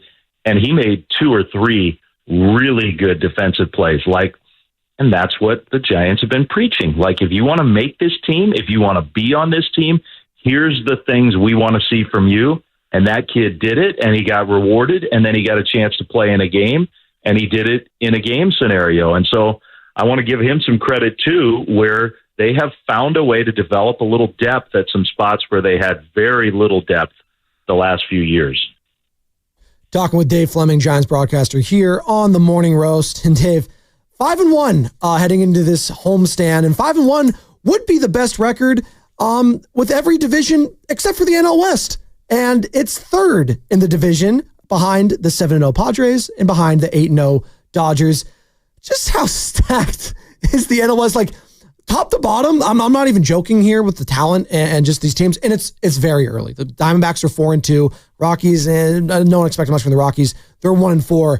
But just top to bottom, like, of those 4 teams, are we looking at one of the most stacked NL Wests of like all time? I'm looking at it. The Dodgers, I checked out the Dodgers. Well, they just won a walk-off yesterday. Shohei Ohtani, they're incredible. They're down 5-0 in that game to the Braves. Padres, they signed Jackson Merrill, their young stud, to an extension. The Diamondbacks just signed Ketel Marte, so they got young studs there still for years to come now in the NL West. Is this the most stacked division and stacked NL West you've seen in quite some time? Yes. Probably ever. I mean, the Diamondbacks have gone 4-2 against the Cubs and the Yankees, and at Yankee Stadium. So that 4-2 record is really an impressive one. It is a loaded division, and I say that saying if the Giants are going to be a really good team, there are a lot of people who are still skeptical about that. The signs are very positive early on. If the Giants are going to join those 3 and be really good, you're talking about one of the best divisions, forget NL West, that we've seen in a long time. I love it. I think it's fantastic. I think it's good for the Giants. Keep winning games, Padres and Dodgers. I think that's good. I think there is a dynamic that already exists. We're 1 week in the season, and there's a little scoreboard watching. And I love it. I think it keeps a team on edge. I think it gives you, whatever metaphor you want to use, the rabbit to chase and whatever. I think the Giants are going to have even more focus and determination game to game if those teams keep doing what they're doing. Now, does that make it a lot harder to make the playoffs? It does. And could there be some bitter disappointment at the end of the year if you're in this historically great division and you play well and you don't get rewarded for it? Sure. But I really like the dynamic right now that exists. And I think, the fact that you don't have to play as many head-to-head games against these teams, which helps a little, I'm rooting for them to keep winning. And let's let everybody, break out and chase each other. I like that dynamic. I do. Dave, you're a man who's bought many of equipment when it comes to baseball. What's the most you've spent on a bat? I'm sure you bought a Hype Fire or an Icon for your son. What do you think the most you've spent on a bat was? Yeah, I tried not to do the top line of everything. I did. But probably, definitely started with a 2. For sure. Exactly. So what's funny to me is we'll have thousands of dollars of bats in the dugout. And it's like, guys, we have 1 hit. Like, what are we doing? And I'm looking at baseball. I don't think most people realize last year, league-wide, Batting average was 243. That's not good, okay? Right now, we're a week in. Torpedo bats, all the rage. I know it's early. Pitchers have an advantage, blah, blah, blah. League-wide batting average, 230. It's 230, and people are losing their minds on the torpedo bats. Your opinion on the torpedo bats? I think it's great innovation. Obviously, not everyone's using it. Some people are. It's like golf. There's some tweakers, and people that are going to always be messing with the equipment. Some people are just going to stay with that Scotty Cameron putter from the early 1990s. What's your thoughts on the torpedo bats? Well, nobody on the Giants is using one yet. Some are on their way for players to experiment with. I mean, the whole thing about the torpedo at bats that really actually is fascinating, but I don't know if it has real tangible benefits, is it's not just like every bat is custom. You have your bat order with your specs that you want. I mean, players are very specific about it, but the torpedo bat goes even farther in that they use the Hawkeye system, the cameras, to diagnose where you most frequently hit the ball. And then they move that extra sweet spot, volume to that catered to each individual player. So it's the torpedo shape gets customized based on what the cameras say your most frequent contact points are. So it's hugely customized, like really customized, which we got to see, but I think for a player, you're thinking, well, yeah, that let me try that. I want to. So I think what's going to happen here, at least from the Giants' perspective, is that they're going to get a batch of them just as trials and take them out in batting practice, see how they feel, not with that level of specification. And then if certain players want to use it, then they'll go through all the deep dive with the real granular numbers and make specific orders. I would say this. Every technical innovation in the last decade, maybe not every, almost every technical innovation in the last decade has favored pitchers overall. And it's never been harder to hit, and those numbers will come up, but the numbers you're citing are brutal. Brutal. And the game needs more offense, period. It needs more batting average, needs more balls in play, period. It does. And so if this somehow helped hitters, I am all for it. Hitters need something. Everything else. I mean, there was that story the other day about the kick change that Birdsong has helped popularize, and I heard a story about Verlander in Houston and his sort of four-seam fastball finger placement and how he used the cameras to fine-tune that, get his arm in a different position. It totally unlocked a different level of performance for him. Like, hitters need something, because all of this stuff is making it easier for pitchers to be nastier and nastier. So I'm pulling hard for the torpedo bats. I don't know if it's a fad or if it's going to really help, but I hope it helps the hitters. Yeah, I'm thinking you probably are going to have to place an order in the next 24 hours for your son, right? No. Like, come on, he's asking for one, isn't he? I think every player at every level is now, everybody. No, you're right, Dave. My 5-year-old for T-ball also wants one. He's been asking me about it all the time. So there you go. At least wanting to kids are way more willing. The pros are, as you said a minute ago, like the pros can be very finicky, and some guys are not tinkerers. Some guys are really routine oriented and they want the same, and they aren't willing to experiment.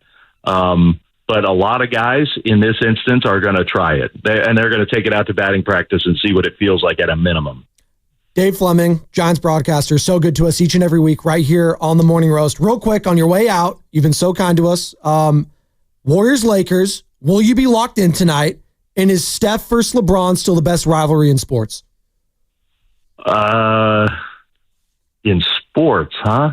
Yeah. I don't know. I don't know if I could go that far. I don't know. If come on, Dave. It's Steph versus, come on. Yeah, maybe. I think Mahomes versus Josh Allen, or Mahomes versus, there are a couple of Mahomes pairings that might qualify. Yeah, maybe. It's certainly, in the NBA, it's incredible how those two guys are still. I was talking with a network TV guy a month ago, and it was like everything else gets dropped if those two guys are going head to head. Wow. And, everything. It is priority number one for the league's TV partners if those guys are going head to head. So, that's pretty good evidence. What my wife and I are going to go to there's a new production. This is about the opposite of Steph versus LeBron. there's a opening night for one of the ACT production, a one-man show of Hamlet that we're going to tonight. Wow. So we're doing a little theater night on the off night. So I'll have to, whatever the equivalent of DVR is these days, I'll have to watch the game afterwards. I wonder what is going to be a better performance, that one-man show or Draymond with the officials tonight. You're going to have to be the judge for that. Can't wait. Hey, Dave. Thanks so much, man. You're so good to us. I'll see you tomorrow. Enjoy opening day tomorrow. Giants are fun right now. Let's all enjoy the excitement. Enjoy the best, still the best ballpark in baseball. Absolutely. Thanks, Dave. You have a good morning. I think it's going to be a party in the city tomorrow. I do. I think people are excited for the season, and it's going to be great weather, and the ballpark's going to look awesome. And I think we're in for a good year. I do. Dave, to get fired up, I'm going to send you a video, 1986. Okay, 1986. Whitey Herzog, Cubs manager, against Roger Craig, and they throw down. It's black and white video. It's incredible. You'll be ready for opening day like me. Let's go. Black and white. 1986 isn't that long ago. We got it black and white. I'm going to text you right now. It's like a 13-minute brawl. Cardinals, Giants. Okay, I can't wait. Thanks, all right, Dave. buddy. That's Dave Fleming. Brought to you by Rafael Lumber and Building Supply, serving contractors, homeowners, and the community in Marin for over 50 years. Visit their showroom today. And as always, he joins us on the River Islands guest line, River Islands in Lathrop. Good stuff there. And I had to ask him about, hey, it's Warriors-Lakers, the biggest game in action tonight. No doubt. It's not even close. He's going to a one-man show of Hamlet. By the way, whoever's doing that, God bless them. That's incredible. I could never do that. Try to do a one-man show every morning from 5 to 6 a.m. Struggling half the time with that. Can't even imagine doing hours upon hours memorizing those lines, man. But you didn't like that Draymond Green? Come on. He's a good showman. He's a performer. I actually do think Draymond could be great in like a theatrical production. I think he's got some acting chops. I do. I think Draymond could be good. He's got the in with LeBron, obviously, the production companies and stuff like that. Clutch. He'd be great doing that. No, he needs to go to Omaha Productions. There you go. I want to talk for just a second, because tomorrow we're going to be so fired up one way or the other about Lakers and Warriors, rightfully. Just give me a minute here. Opening day for and I know everyone's different. However you were raised was how you were raised. For me in the city, opening day is literally a holiday. We would take the day off of work. I would go get tickets. We would prioritize it. We got to go out. It's an all-day journey. And then you get to opening day. And some people aren't like this. Some people don't like this. But I go out there, and it's a who's who. The amount of people that have texted, DM'd, whatever. Are you going to opening day, Shask? Of course I'm going to be out there. All right, this is where I'm sitting. This is where you're sitting.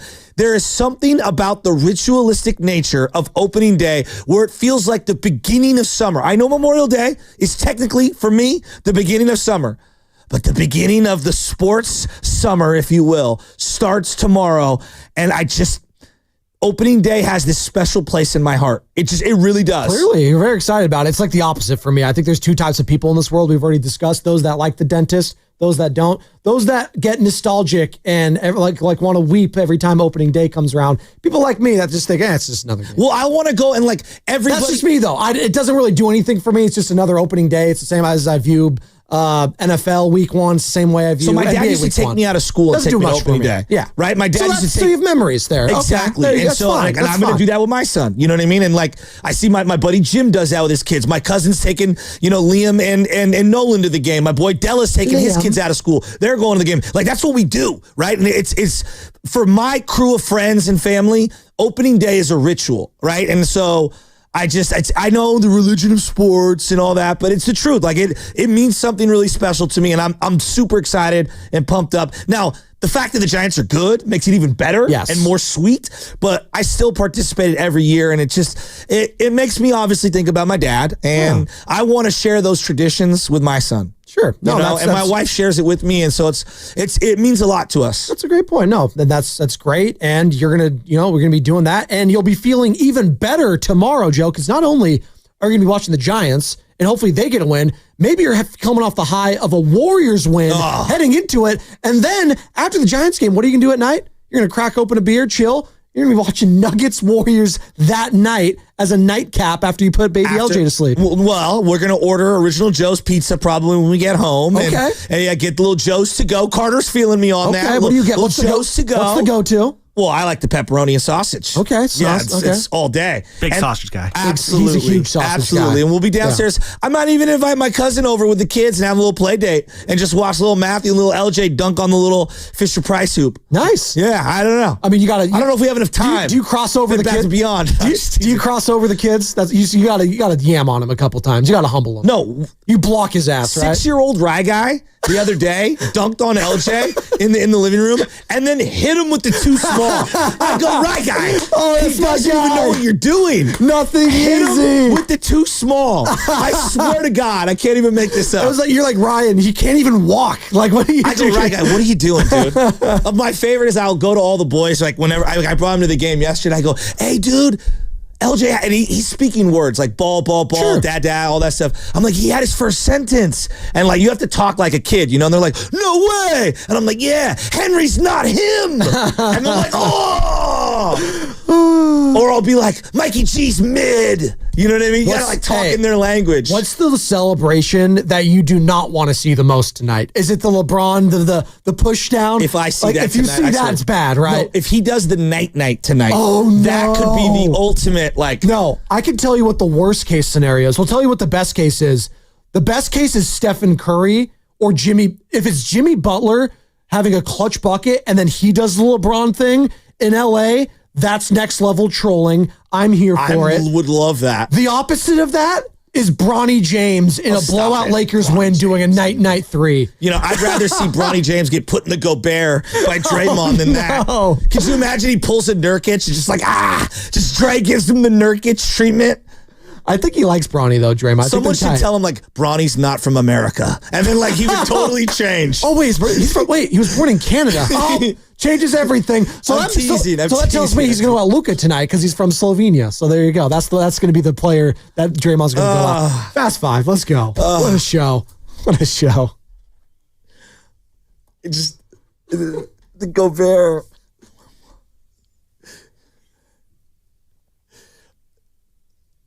My final thought, when the Gobert thing happened, I'll never forget, we're in the living room, and my mom and Michelle are talking about it, and they're like, he just didn't have to drag him with the chokehold the extra 10 feet. It reminded me of you and your brother back when you guys were kids, and you would fight, and I would say, you're being over the top. You don't have to choke him out from one room all the way down the hall to the other. Well, no, it was the Sergeant Slaughter, like chokehold that you would have. The Cobra Clutch. And then he contorted his neck so that he couldn't get Cobra Clutch as he was Cobra Clutching someone else. UFC would have been proud. Real quick, the funniest part about that game, Bronny's going up and Draymond just like it right was to like the groin. It was like 30 seconds into the game too, which was the funniest. I get out of the bathroom, the tip off just happened. I was like, "What the hell is happening right now?" Yo, so I was at that game. Were you really? Even better, I went in to go get a beer inside the concessions, and I just hear the stands go, "Oh!" And I'm like, "What could possibly be happening?" 30 seconds in. Hey, I've watched all these like Pistol Pete passing montages, these Larry Bird montages. The Dre mixtape of shenanigans is all time. It's a 5-minute, I'm talking full 5 minutes, and you forget all of the different ones. He had one, I swear to God, he had one where he took a full swing at Dylan Brooks, and it was like, oh, he was making a play on the ball. And it was like, no, he wasn't. There's never a play on the ball. Never. So ever good. The DDT on Michael Beasley is all time. The clock is out, and Draymond like gets him headlock straight to the ground. It was unreal. And you forgot, like he went at the Kiwi. He went at my man. Steven Adams. He went at him. Him and who else did that? How did Steven Adams resist? Was that Shannon Sharp at one point as well? Wanted to go at Steven Adams. Remember that way back when? Dude, it's a mixtape. Right. Yeah, is Shannon Sharp going to be there courtside? Maybe he goes at Draymond. Stephen A. You know Adam. We'll see. I'm very love how curious. There's like a whole LeBron contingent of media who have to go to the game and sit courtside. It's just ridiculous. What is that? Your final thought? Is it? Yeah, the LeBron's DDT? ridiculous. LeBron's ridiculous. Yes. The conspiracy theories. It's not a conspiracy if it's real. It's not. Carter, your final thought. Yeah, my final thought is the LeBron conspiracy is 100% real. The Laker conspiracy is 100% real. Just the most favored team in all 4 American sports. It's just not close. Let's get over it. Come on. It's absolutely all time and it's absurd. Wow, from the 510. The only reason Spadoni got this job over Bonte is because Rob Pelinka called Matt Nihigian. Oh my God. Okay, these have gone officially too far, guys. Oh my God. Everyone needs to relax. Although Matt Nihigian, he might have Rob Pelinka's number. I know he has JJ Redick's. And that is enemy number. What happened? You don't remember on Twitter, Big Boss Man and JJ going at it? What happened? Well, once upon a time when JJ was a part of the media, JJ Redick, now head coach of the Lakers. Media. Hashtag new media.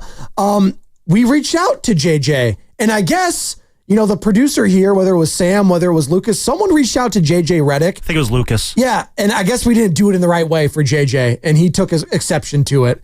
And, it was Lucas. Okay, everyone, it was Lucas Fidon Alexander, producer of Willard and Dibbs, sports director here at 95.7 The Game.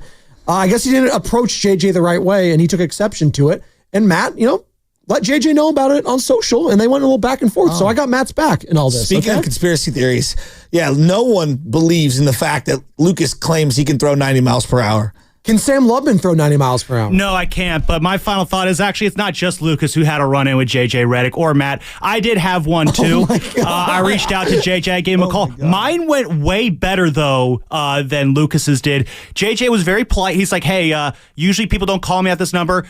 Email my assistant at this email, and I forgot what the email was, and they'll set it up. And I'm pretty sure he just gave me a fake email Return to to reach sender, out to. mail demon. Exactly. I got that right away. I'm like, you know what? I guess that's better than whatever Lucas and Matt had to go through. So JJ Redick, man, just loves making friends here with 95.7 My final thought tonight is appreciate the greatness. It's Steph, it's versus LeBron, it's part whatever. It doesn't matter. I'm excited about it. Huge game with playoff type implications. That's all you can ask for. And that was the Fast Five brought to you by Xfinity. At home or on the go, you'll get the fastest internet to all your devices. Steiny and Goo next, brought to you by Fremont Bank. Here for you, here for good.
fully invested. Don't tell me to pray and you don't say what for.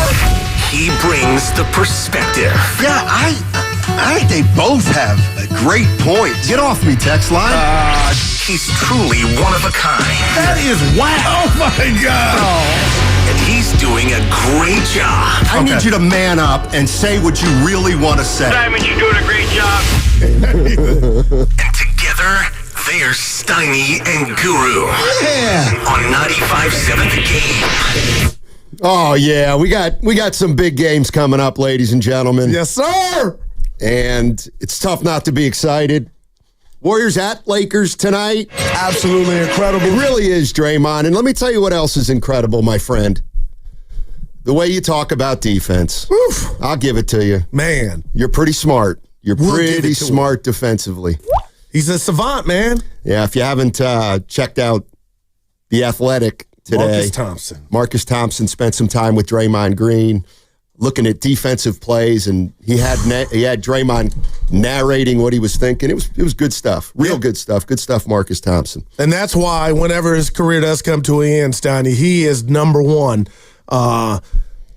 in the lead to replace a guy like a Charles Barkley, because it's not just defense. Him talking the game is just like, man, just injected in my veins, man. And I got to tell you this. I'm so excited. I know this answer, but I'm going to pose it to you. Steiny, I feel like I play. You don't, I know, but that's how much is in a lot and everything riding on tonight and tomorrow and Sunday. Okay. All right. Okay. You know I don't play. I don't know that like sometimes. That. But I'm ready for you. Okay, it feels all right. I think some people could maybe interpret that as you'd like to steer the discussion toward yourself and how you're feeling. Oh, never. What would there be to discuss? Well, you can talk about, since you feel like you're a player, what do you hope to accomplish tonight?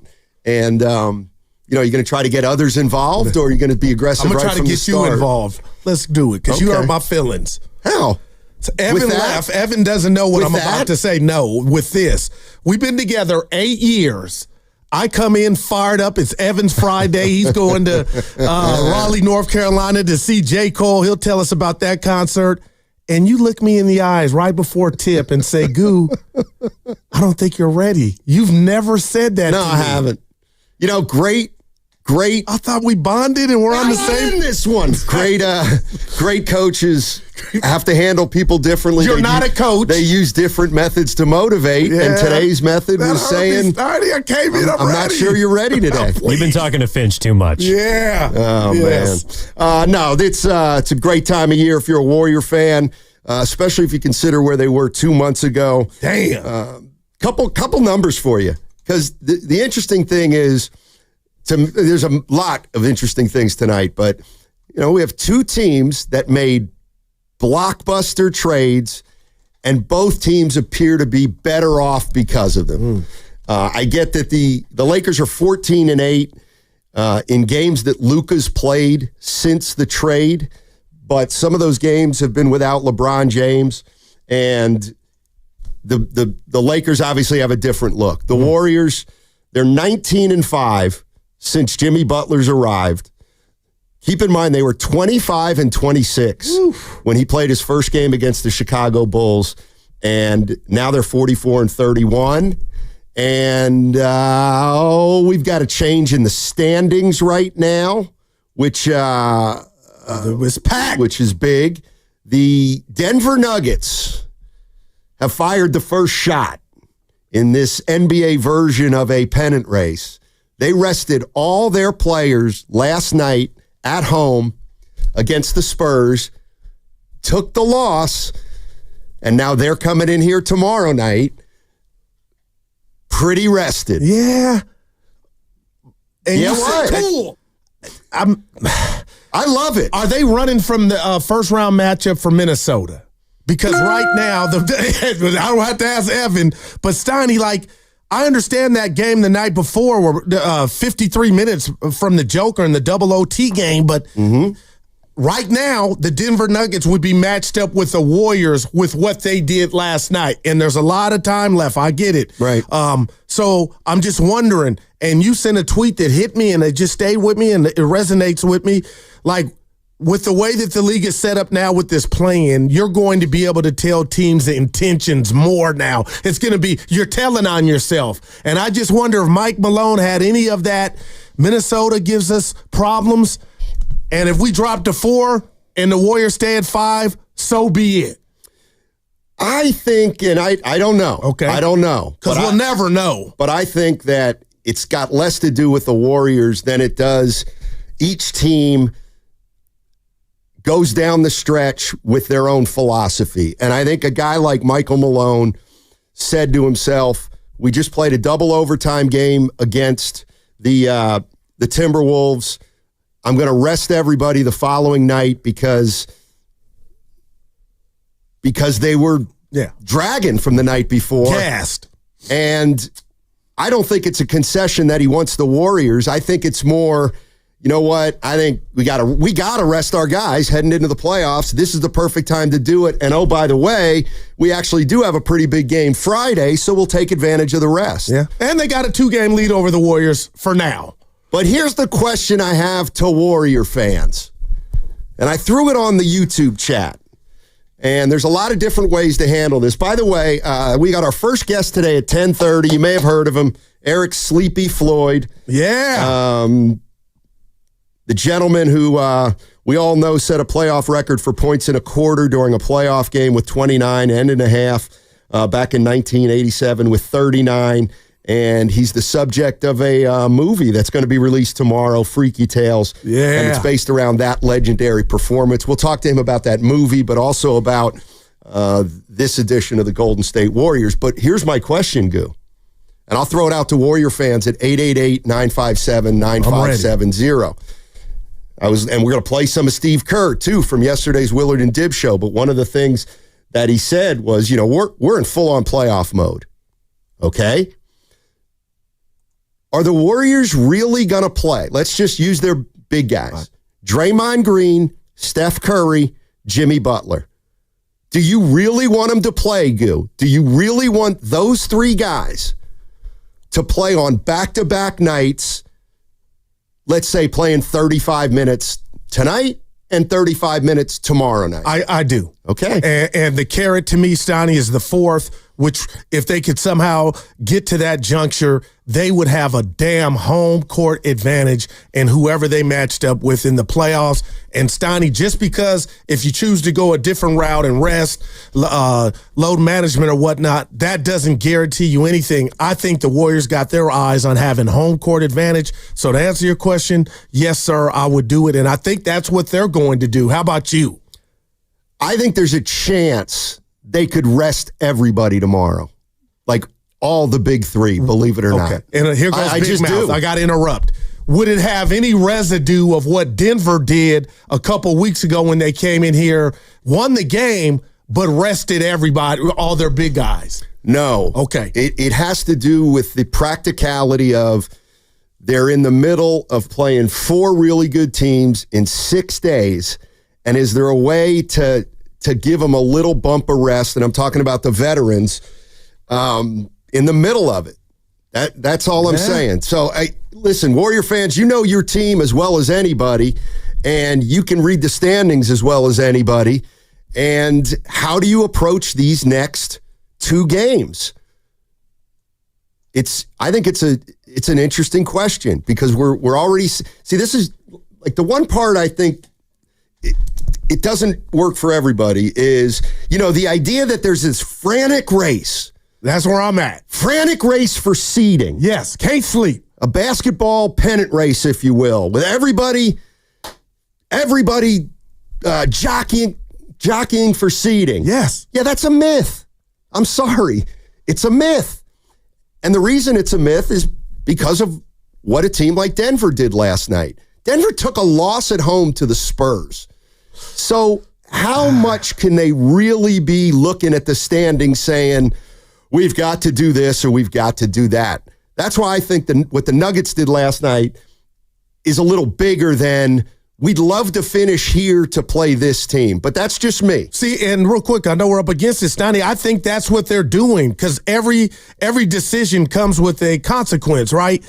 And the byproduct of losing and dropping the fourth for Denver and not even giving yourself an opportunity to try to win that game is that's telling me Michael Malone and the Nuggets are comfortable if somehow they were to tangle with the Dubs. No doubt. And I also think they look at the standings and they say, we are still 2 games ahead of the Warriors with the tiebreaker.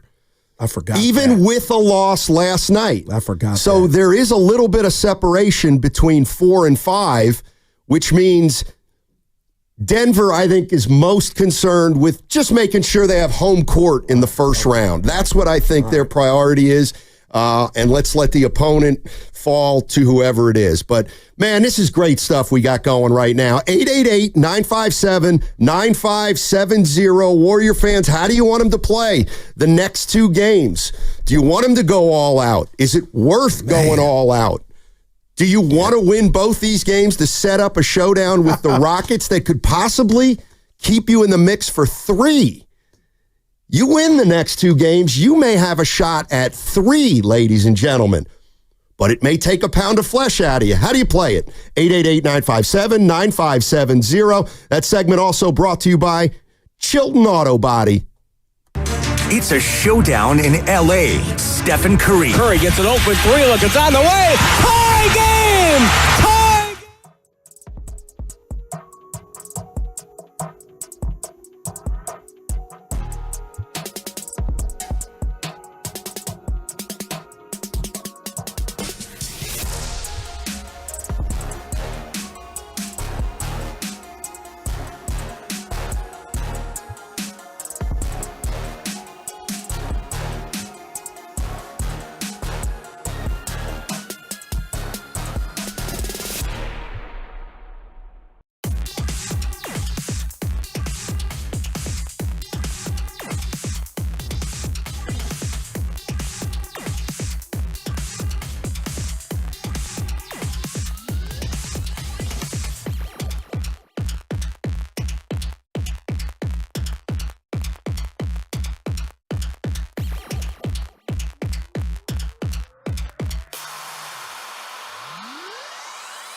Having Bron as a teammate is like surreal because you have so many battles back and forth. You admired his game.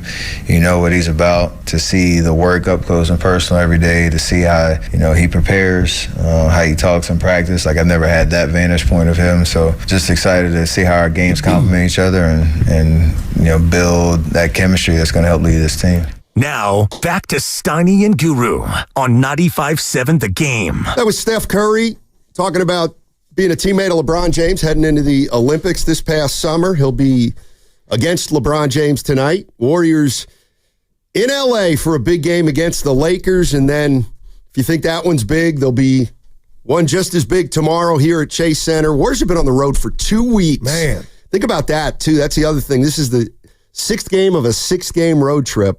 And usually at the end of a trip, you're kind of gassed. But they not only have to play tonight, they have to play tomorrow, too. So this is a tough stretch for the Warriors. Yeah, and no doubt. And then Sunday against a young, spry Houston Rocket team. But I'll say this. Steiny, I know I'm going Matt Barnes, all the smoke, and I want it, and the Warrior fans do. So the fact that somehow they can avoid 7th, that's almost like a bye. That time that the Warriors would have, I don't know who their opponent would be if they avoid 7th, but they would get some time off to let the other teams have to jockey and fight for their lives. But, man, that would be huge. And that's why when you asked me that question last segment about do you play 35-35, I'm going all in poker. I'm going all in to get that rest, Steiny, per se, once they were deemed 5, 6, 4, 5, or 6, Yeah, it's a little risky. I'm very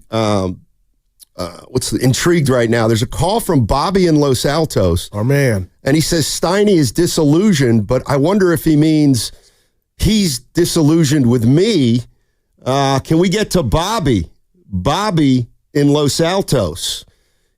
Hey, Bobby, how you doing?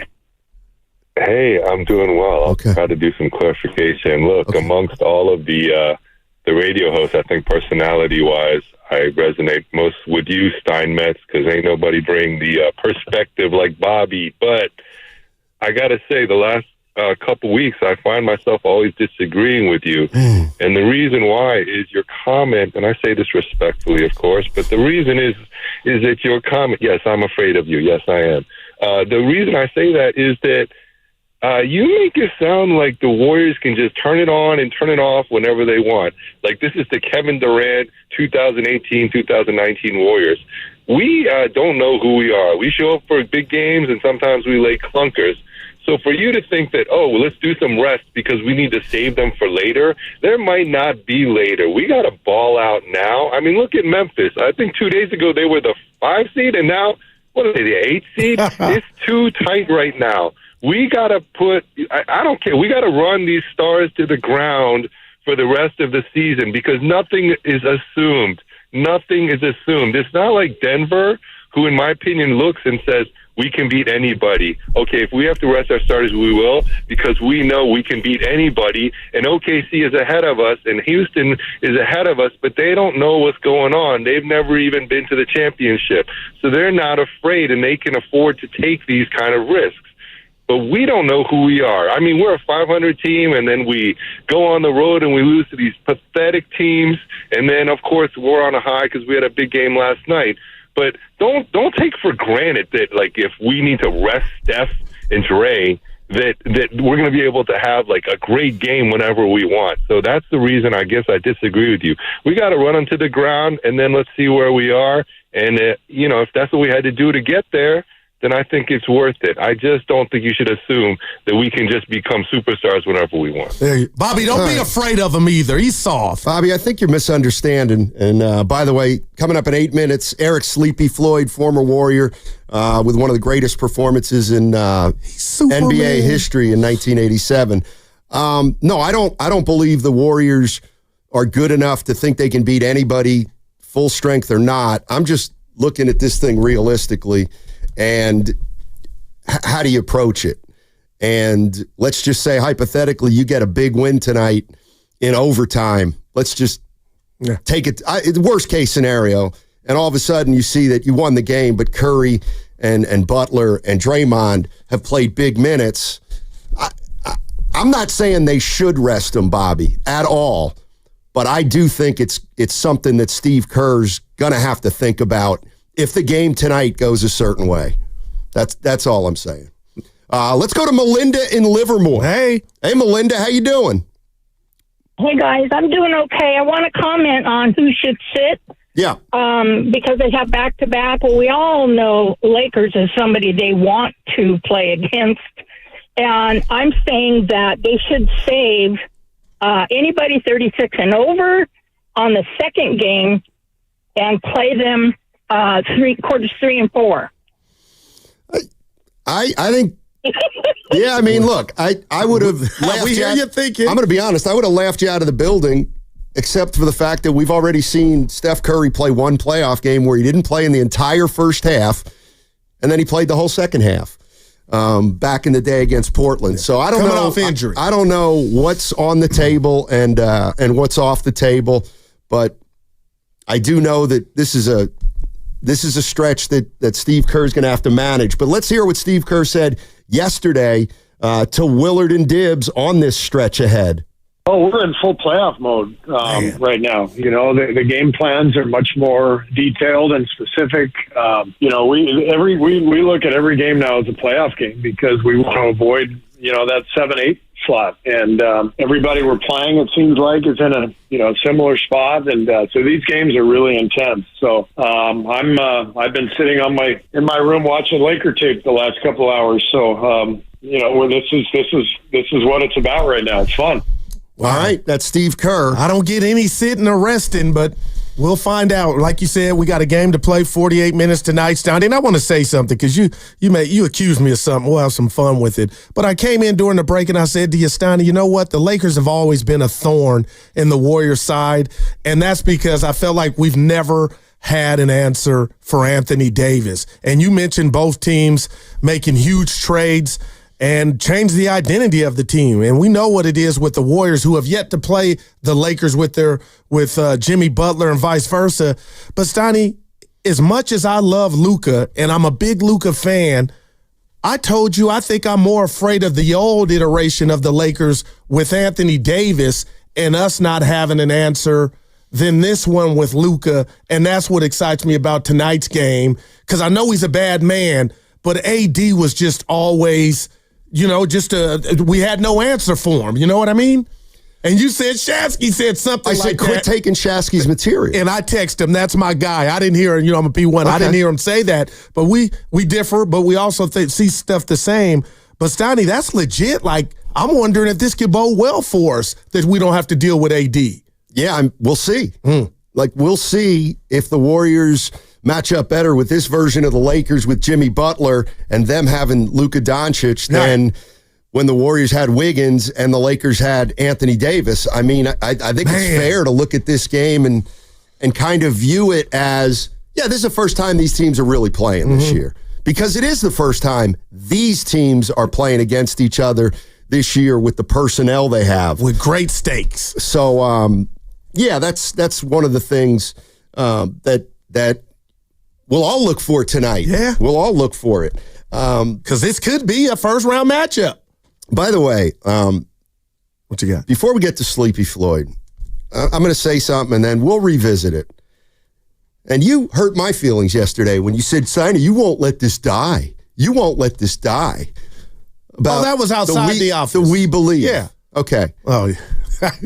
But this is, there's a whole thing going on right now. Does our generation respect the younger generation? Does the younger generation respect the older generation, et cetera, et cetera? So yesterday, we're talking about Jimmy Butler, and we're saying this might be the greatest trade in NBA history. And okay, it was a trade. It was a trade. Gotcha. And what I'm gonna compare it to is something different than a trade, but the bottom line is the analogy works. And it's this. Back in 2007, Baron Davis was on the Warriors. He had been acquired 2 years prior where he didn't play, and then the year before he didn't play. 2006, 2007 rolls around. He's hurt again. He's missing a lot of time. Like, he just was not around consistently. And with 21 games left, he rejoined the team and played every game from that point on. That team was 5 games under 500, and they finished the season 16-5. They got the 8th seed, and then they beat the Dallas Mavericks in the biggest upset of all time. In a way, again, I know that wasn't a trade, but if we have to be honest, Jimmy Butler hasn't even done what Barron did in 2007, because the Warriors, in theory, haven't even clinched a playoff berth yet, and it still remains to be seen whether they can win a round. Are you mad at that? No, I'm not mad, but when I'm face-to-face hearing you say it, it hits different because you're talking about the impact of when he did come back. But my whole thing is you're kind of robbing the Warriors and Jimmy Butler. You're not robbing them, because we're going to find out where this thing ends up. But I guess, Donnie, 16-5, I believe you had mentioned their record. It's changed. It's already been a Joan Rivers, a facelift for the Warriors already in regard to the standings and how we feel about this team and what they possibly could do. Because they were left for dead, partner. Right. I'm just saying that, this team, for everybody to feel as great as they want to feel about this trade, they still have a lot of work to do. Like a lot of work to do, and that's all I'm saying. All right, let's get to it. All guests on 95.7 The Game appear on the River Islands guest line. Isn't it time for you to discover the islands, River Islands in Lathrop? We're joined now by Sleepy Floyd, 13-year NBA veteran. He played 6 seasons with the Golden State Warriors, and of course, he holds the NBA playoff record for points in a quarter, 29 and half, 39. He did it in 1987. Sleepy, thank you so much for joining us, man. Appreciate it. Thanks for having me. How you guys doing today? We're doing great. Let's start out with you being a movie star, or at least having a movie based on you. It's called Freaky Tales. It premieres, I guess, nationwide tomorrow. Tell us about this movie and how it all came about and what your role is in it. Oh yeah, I mean, I had the director and writer and their staff reach out to me with the idea of the movie, and it turns out the writer is from the Bay Area, and he used to watch the Warriors game, back in the 80s with his dad, with his father, and that was a great memory for him. And then, translate years later, he becomes this great writer and director in Hollywood. And he had this idea of the movie for many, many years. And when it came to fruition, they reached out to me and pitched the thought and the idea to me. And of course, what am I going to say? No. It was an awesome opportunity and really highlighting the Bay Area and the music industry and kind of what was going on culturally out there in the Bay Area at that time, and how it influenced so many people in the area, and it's also highlighting a lot of the top spots and locations in Oakland and the Bay Area that was so popular back then, and so a lot of the scenes are shot on locations that were pretty familiar to people back in that era. And I think they did a tremendous job, and I was just so excited and delighted that that it was based on my character from that game against the Lakers in 1987, and who knew it would still impact people to this day. So I'm very blessed and happy to be a part of it. Yeah, and we're excited to see it too, Sleepy. And I was at the game against Milwaukee. I guess you were with Too Short and the director, and I was watching from afar. But May 10th, 1987, I was in Union City with my dad, and we watched you set a playoff record, 29 points in the third quarter, as my partner mentioned. And in the Steve Kerr era, Sleepy, as you know, they've won 4 titles, and we've seen Clay, Steph, Kevin Durant, but nobody's touched that record. Can you just tell us a little bit about that day and how much pride you take in that performance, scoring 51 points? Well, as you know, anything you do against the Lakers at that time was going to be pretty significant, especially in the playoffs. They were such a dynamic team, and obviously champions with Magic and so many iconic players, and Kareem Abdul-Jabbar and James Worthy, and you got Pat Riley with his slick back hair on the side. So they had the whole image and the Showtime persona pretty well established at that point. So we were just we were trying to make our mark in the league. As an up-and-coming team, I had some great teammates, and Joe Barry Carroll and Purvis Short and Mr. Mean and Chris Mullen, of course. And so we were just trying to make our mark. And once we knocked off Utah in the first round, have an opportunity to go up against the Lakers in the second round, we were just looking forward to it as a team because we always played them pretty well because we were an up-tempo style team ourselves. We had, some great shooters, and myself being able to penetrate and create so many mismatches. So we felt confident going. I mean, it's disappointing we only got one game off them in that playoffs because we felt that we really had the chance as a team.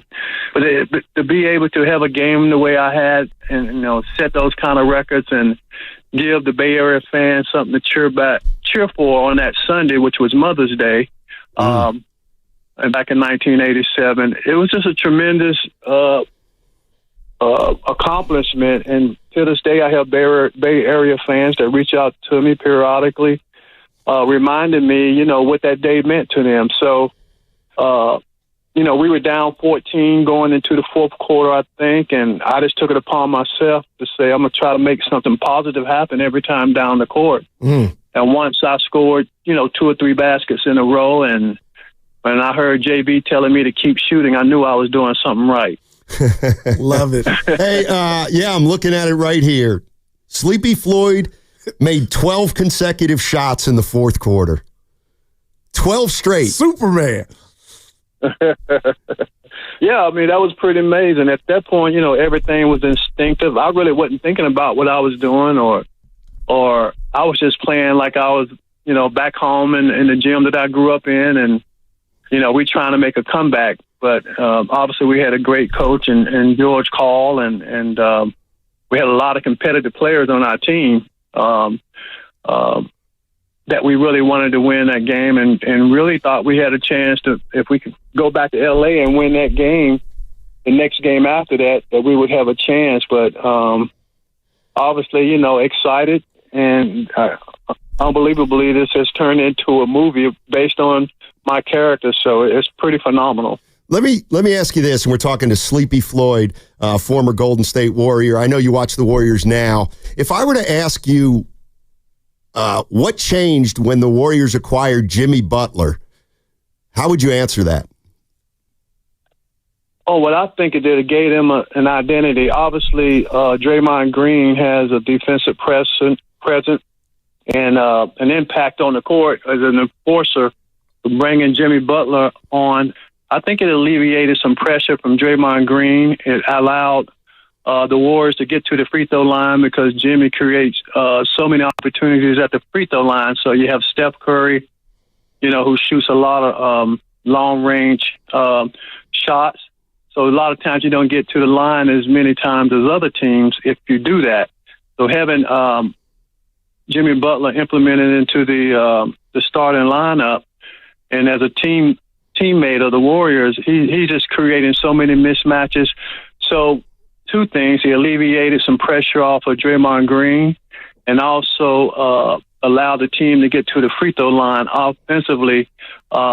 Say when those shots aren't going, or Steph is on the bench, that he can carry the team offensively, and the other role players are playing well also. Podzinski and the other guys, Buddy Hield. Those guys have really stepped up their game. So sometimes what happens when you get a superstar like Jimmy Butler, the other players down on your bench, the role players start to believe in what they're doing, and they're gaining confidence just by playing and being around a guy like that. So it was kind of what the Lakers had back in 1987. I mean, when you had Magic and Kareem on your team, a lot of those role players on the Lakers team played a lot better when you're playing with guys like that. So Jimmy has been an outstanding addition to the Warriors, and they really have a chance, depending on the seedings and how the playoffs go, of really making a long run in this playoff series. Yeah, Yeah, Sleepy, and it starts tonight, with LeBron James and what he's doing at age 40. But Steph Curry, Sleepy, I'm a fan. You're a former player. We both love the game. What do you see when you watch Steph perform? He just dropped 52 in Memphis, still going strong. Can you just walk us through the Sleepy Floyd prism of when you watch Steph ball, what do you see? When I watch him play, I wish I could play in this era. That's what I first of all think. Because you have the opportunity to play a wide open style, shoot 3-pointers. If you're like Steph, I mean, if you have an opportunity to shoot a 3 as opposed to shooting a 2, then your opportunities go up and you impact the game, in another dimension, a lot better. So watching Steph play, I mean, it's amazing the way he moves without the ball. He demands so much attention from the opposing team that it opens up opportunities for the other players, as I was mentioning before. But, he's obviously the best shooter in the history of the game, and the range in which he takes his opportunities just puts so much pressure on the opposing team.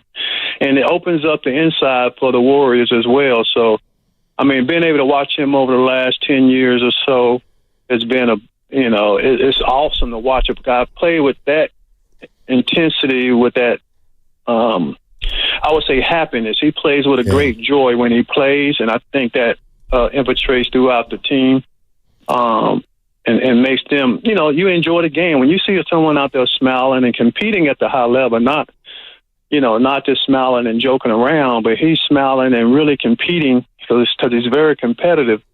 It just makes the game more fun and enjoyable for the players. So when I watch Steph play, it's an admiration of his ability and his shot making ability and this his character and this how he impacts the game overall. He's really changed the game from what it used to be when I played.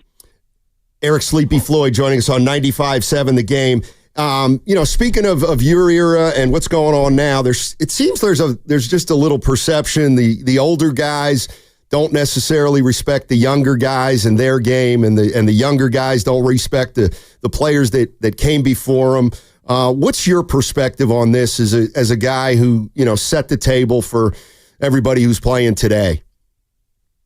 No, I definitely respect them. I think this generation of players is so much more skilled. I think for dribbling, passing, shooting, doing all those kind of things, I mean, you can go to each and every team and maybe find 3 guys that can demonstrate those kind of abilities. So I give them all the credit in the world. They eat better than what we did back in, they have nutritionists and personal trainers year round, so they're able to maximize, their talent and really push their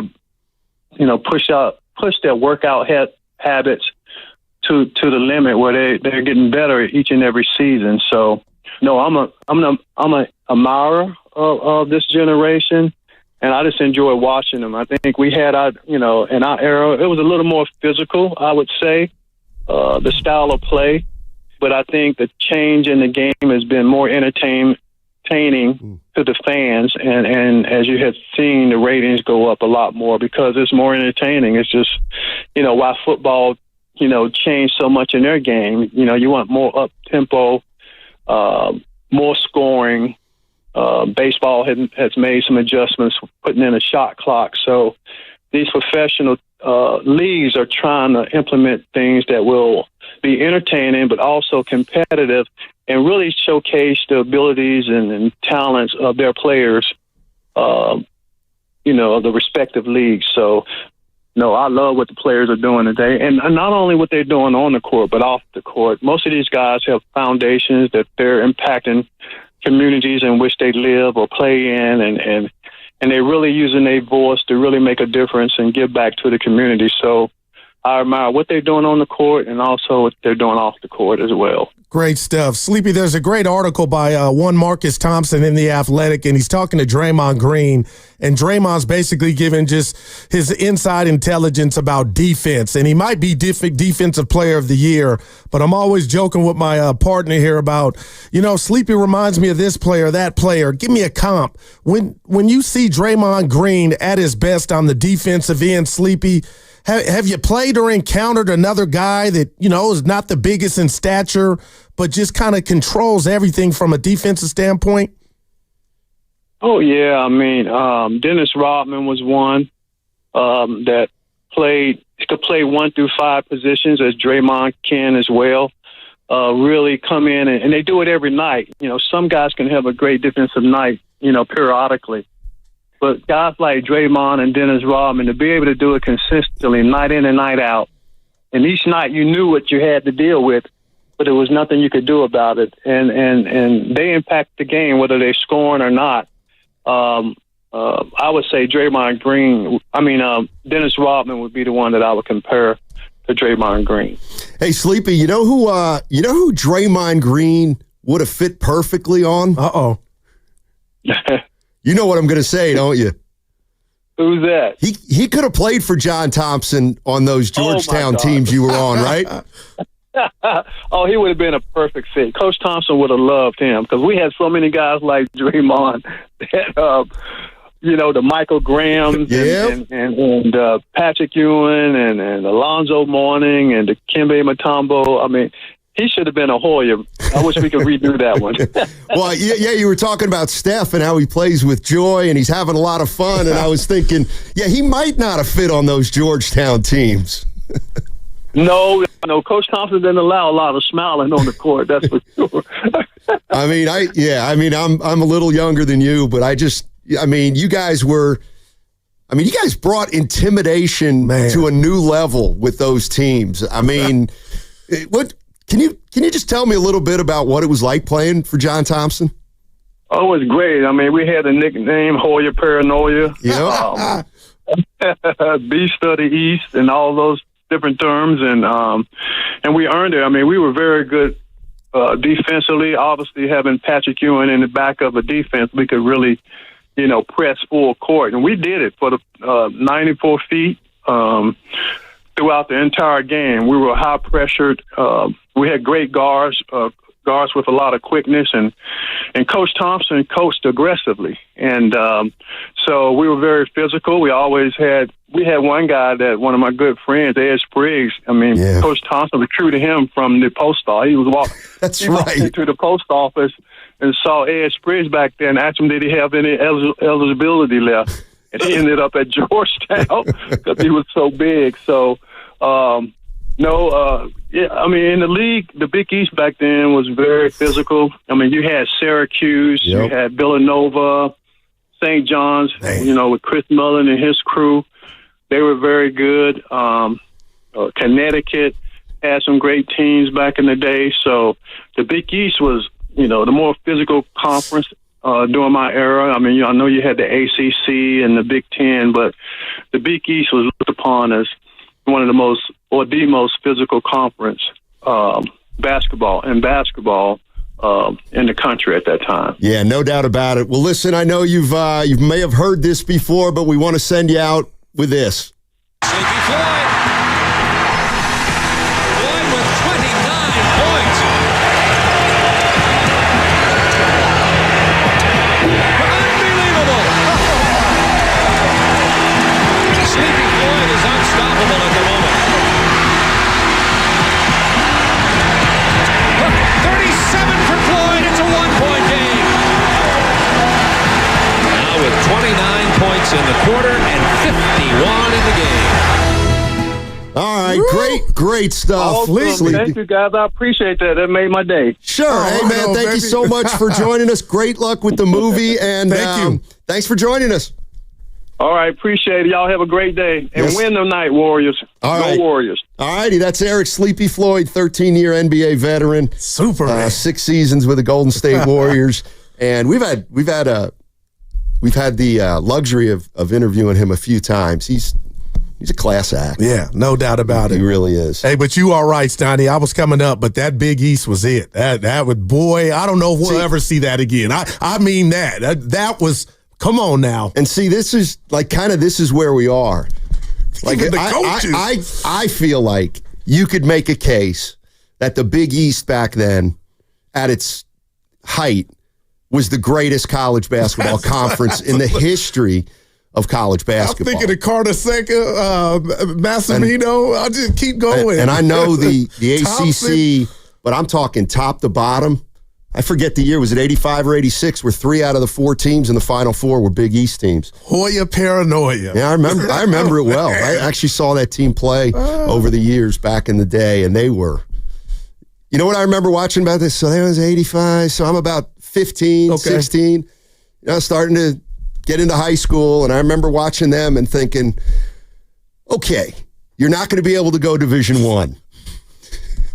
You're not going to be able to go Division I because that team played defense. Oh, my God. Yeah, they did, oh, my God. They were absolutely suffocating. So thank you to Sleepy Floyd. Said he made his day, and he's got a movie. He's in a movie. Yeah. Once again, Freaky Tales. It's a movie based around Sleepy Floyd's legendary playoff performance versus the Lakers. Jay Ellis plays him. Sleepy does have a cameo in the movie. It's all set in Oakland. It opens tomorrow night.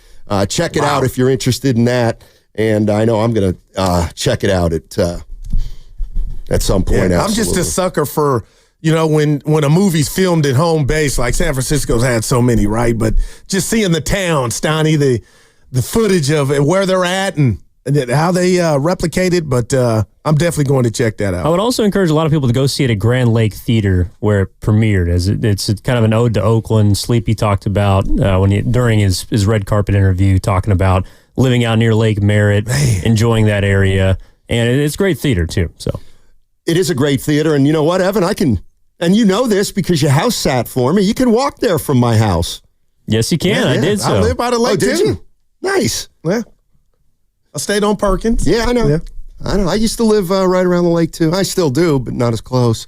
All right, back to the Warriors. They play Lakers tonight in LA. Huge game, and then they play the Denver Nuggets tomorrow. And before we had Sleepy Floyd, I was talking about how it's a back-to-back. You're coming off a tough game against Memphis. You have another game against Houston on Sunday, and I said, how do you approach these games? And I was just thinking out loud to myself that, if they won both these games, they're going to have to play Butler and Draymond and Curry. Are they really going to play, let's say, 36 minutes tonight and then 36 minutes tomorrow? And I feel like most of the answers I've gotten on the text line, they're saying, no. You've got to go hard in both games. And if you have to play them 35 minutes back-to-back, you have to do it because what's at stake is getting a week off if you can climb up in the standings. Yeah, that's how I see it, Stoney. And at the end of the day, what's your ultimate goal, man? And I don't know. That's a good question. It depends I think that's a fair question. Yeah, no doubt about it. I mean, honestly, what is the goal for the Warriors? Okay, the goal is to get to 4 or 3. Yeah. Understood. All right, so what I would do is, put all our eggs in the basket tonight. Can we go down to L.A., beat the Lakers, and now we're 1 game behind the Lakers with 6 or 7 to play, and we're still ahead of Minnesota, and quietly we have Denver tomorrow, and you'll be closer to Denver if you beat Denver tomorrow night. But how realistic is it that you're going to be able to win tonight and tomorrow, particularly when, Goo, the games are falling in a tricky spot. And I understand, well, no excuses. The schedule's a schedule. But these 2 games do occur at a really tricky spot in the schedule for the Warriors. Yeah. Could you, and I know where you're going, Stoney, real quick, can you elaborate on tricky? Yes. Outside of the obvious, back-to-back. They've been on the road for 2 weeks. So this is the last game of the road trip. All right, the Lakers are healthy. And so you have the last game of a road trip, and yet you still have to fly to San Francisco late tonight and play at home tomorrow. But the game tomorrow is essentially a road game except for the home court advantage. Wow. Because you're still not hanging out at home. So how do you approach the next 2 or 3 games and quite frankly, the rest of the season? Yeah, with reckless abandon, Stoney, and I'll say this.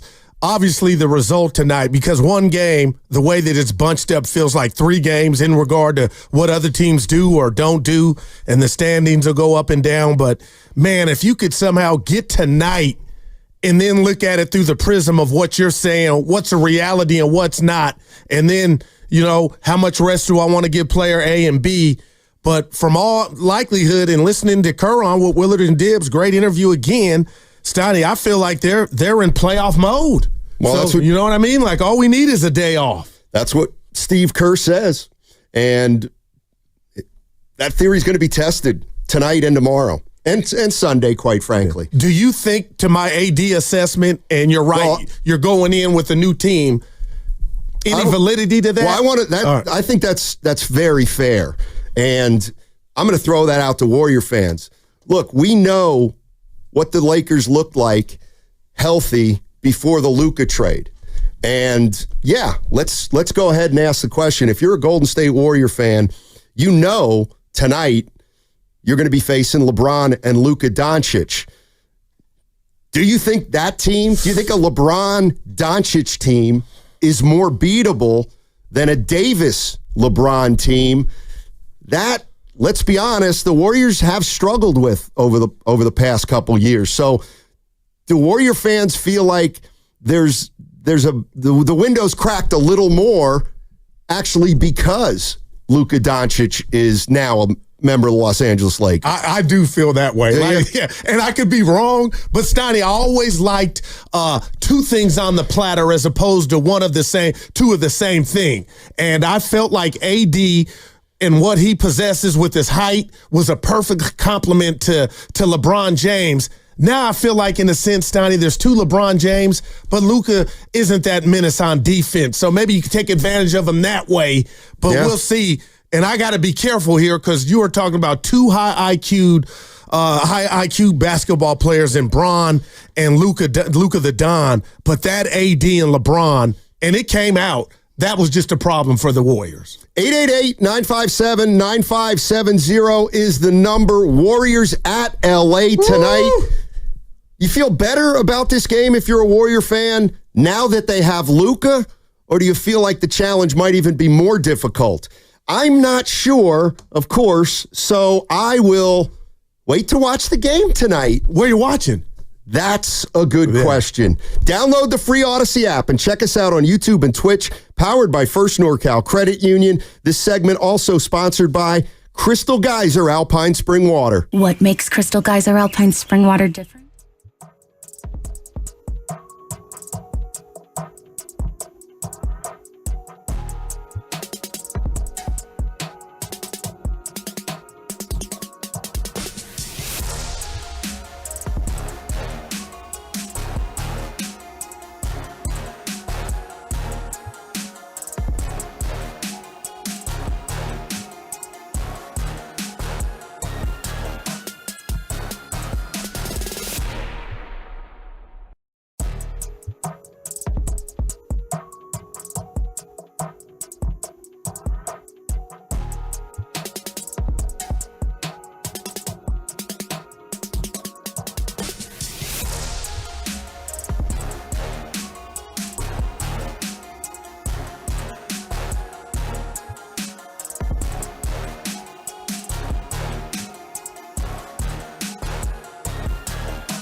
Goo, I love you. You're like a box of chocolates. You never know what you're going to get with Goo. But I got to tell you, you are the man.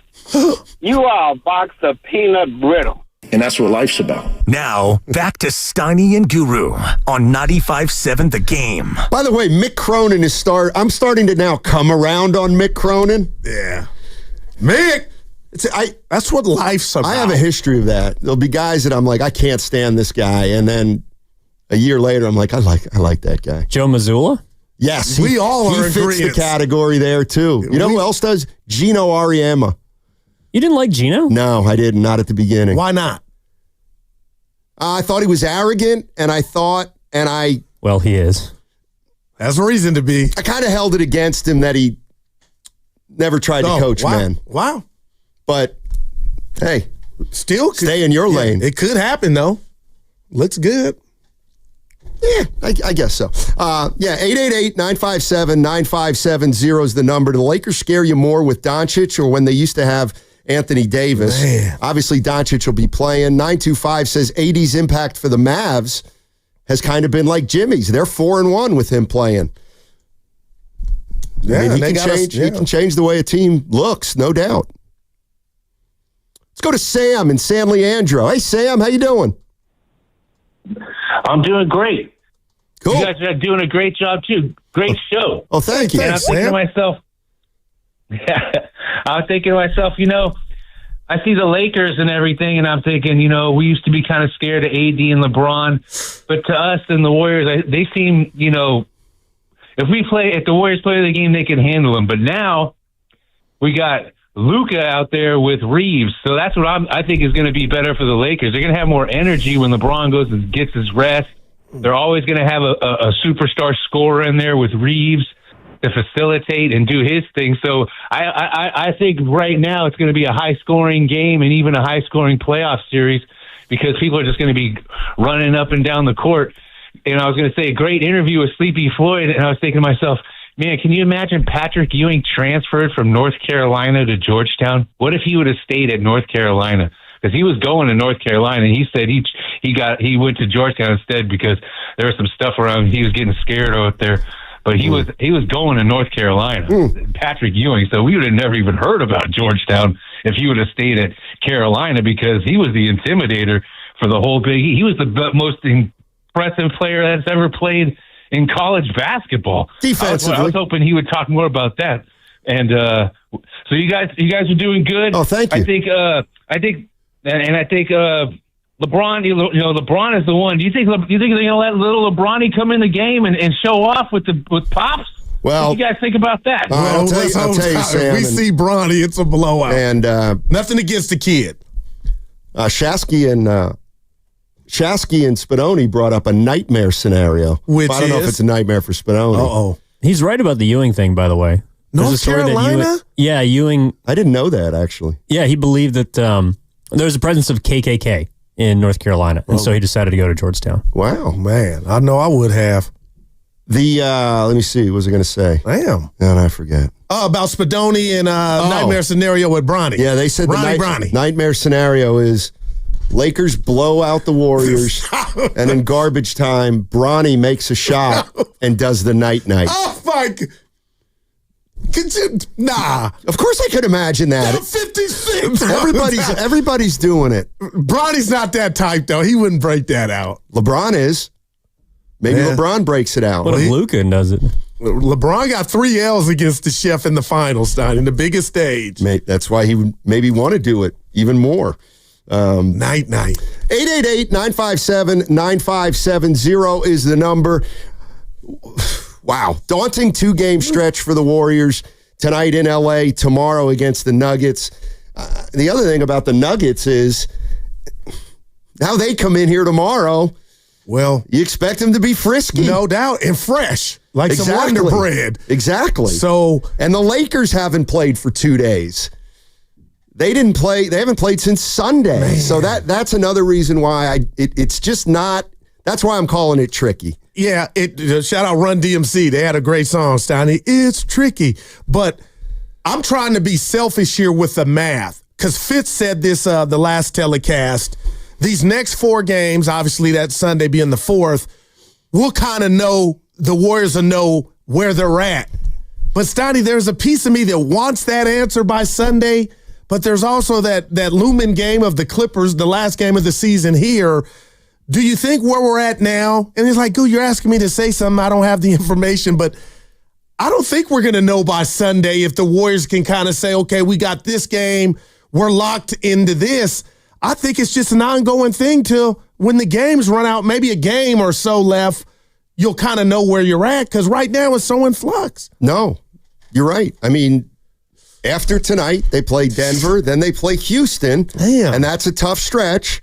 And then the rest, they have 4 games left, but 2 of them are against, you're going to have to respect the opponent. They go to Phoenix one of the times, and they play the Clippers here. And no, you're right. We don't know what that game's going to mean against the Clippers. It might not mean anything. But if Clippers won another game. Yeah, here's the way I look at it. If I'm a Warrior fan, I got to hang around. I got to try to get to 2-2 by Sunday, and that keeps you engaged in terms of staying in a top 6. All right, out of the box. Like if they go, to me, if they go 2-2, well, if they 2-2 win 1 out of the next 3, I think they'll be, 7-ish, but then they'll have 4 games to maybe jump back up. But again, you lose 2 out of 3. Or all 3, then it's going to be a really hard slog in 4 games to jump back up to 5 or 6. Yeah, and I'm up here, Stoney. I'm just mental gymnastics your boys having right now. Help me. I remember Luka coming in here, I think it was earlier this season with Dallas, and they just smashed the Warriors. So I got to be careful, and it was the AD component to all this. He's had some games against the Warriors, and they've had some against him, but I am just ultra excited to see how LeBron utilizes him and vice versa against this Warrior team with Butler. Like, I don't think they have a size of that. You know what I mean? AD used to be down there, and you can see Warrior players, including Steph, Stoney, like, I want to shoot it, but I can't because he's looming. You don't have that there tonight in Jackson Hayes. I mean, he's not a stiff by any stretch, playing good, but he's not Anthony Davis. No, he's not, but he presents a whole different kind of challenge if you're the Golden State Warriors. I'll tell you what, on the other side, I do have some great news for the Warriors, and it's something you can take into the next 2 games, and I'll tell you what it is on the other side. But here's a question for Warrior fans. Who guards Luka tonight? Who guards Luka tonight if you're the Golden State Warriors? And then clearly who guards LeBron James? 888-957-9570 as we set up the biggest back-to-back of the season. I got my answer. I'll tell you on the other side. Okay. And I almost feel like dropping the good news right now so people can take it into the break, but I'll wait till the other side. By the way, a couple other games of import tonight. One other game of import. Minnesota's at Brooklyn. Minnesota at Brooklyn tonight. Yeah. And then their next game's at Philly. So Minnie's got to be feeling real good about themselves after that win, Stoney. Yeah, you absolutely cannot.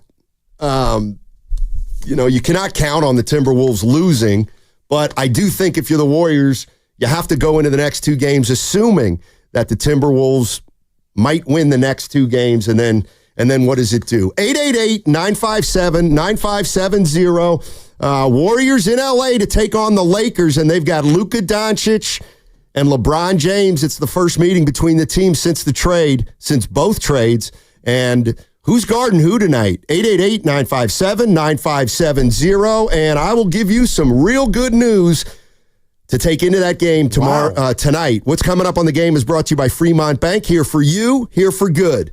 Jimmy Buckets! My kids call me Tom.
Now back to Steiny and Guru. Take it away, Steiny. Hey, nice game the other night, Steph. The chef. Way to shoot it. Been on fire since we left him. Way to shoot it. Well, we got hurt, too.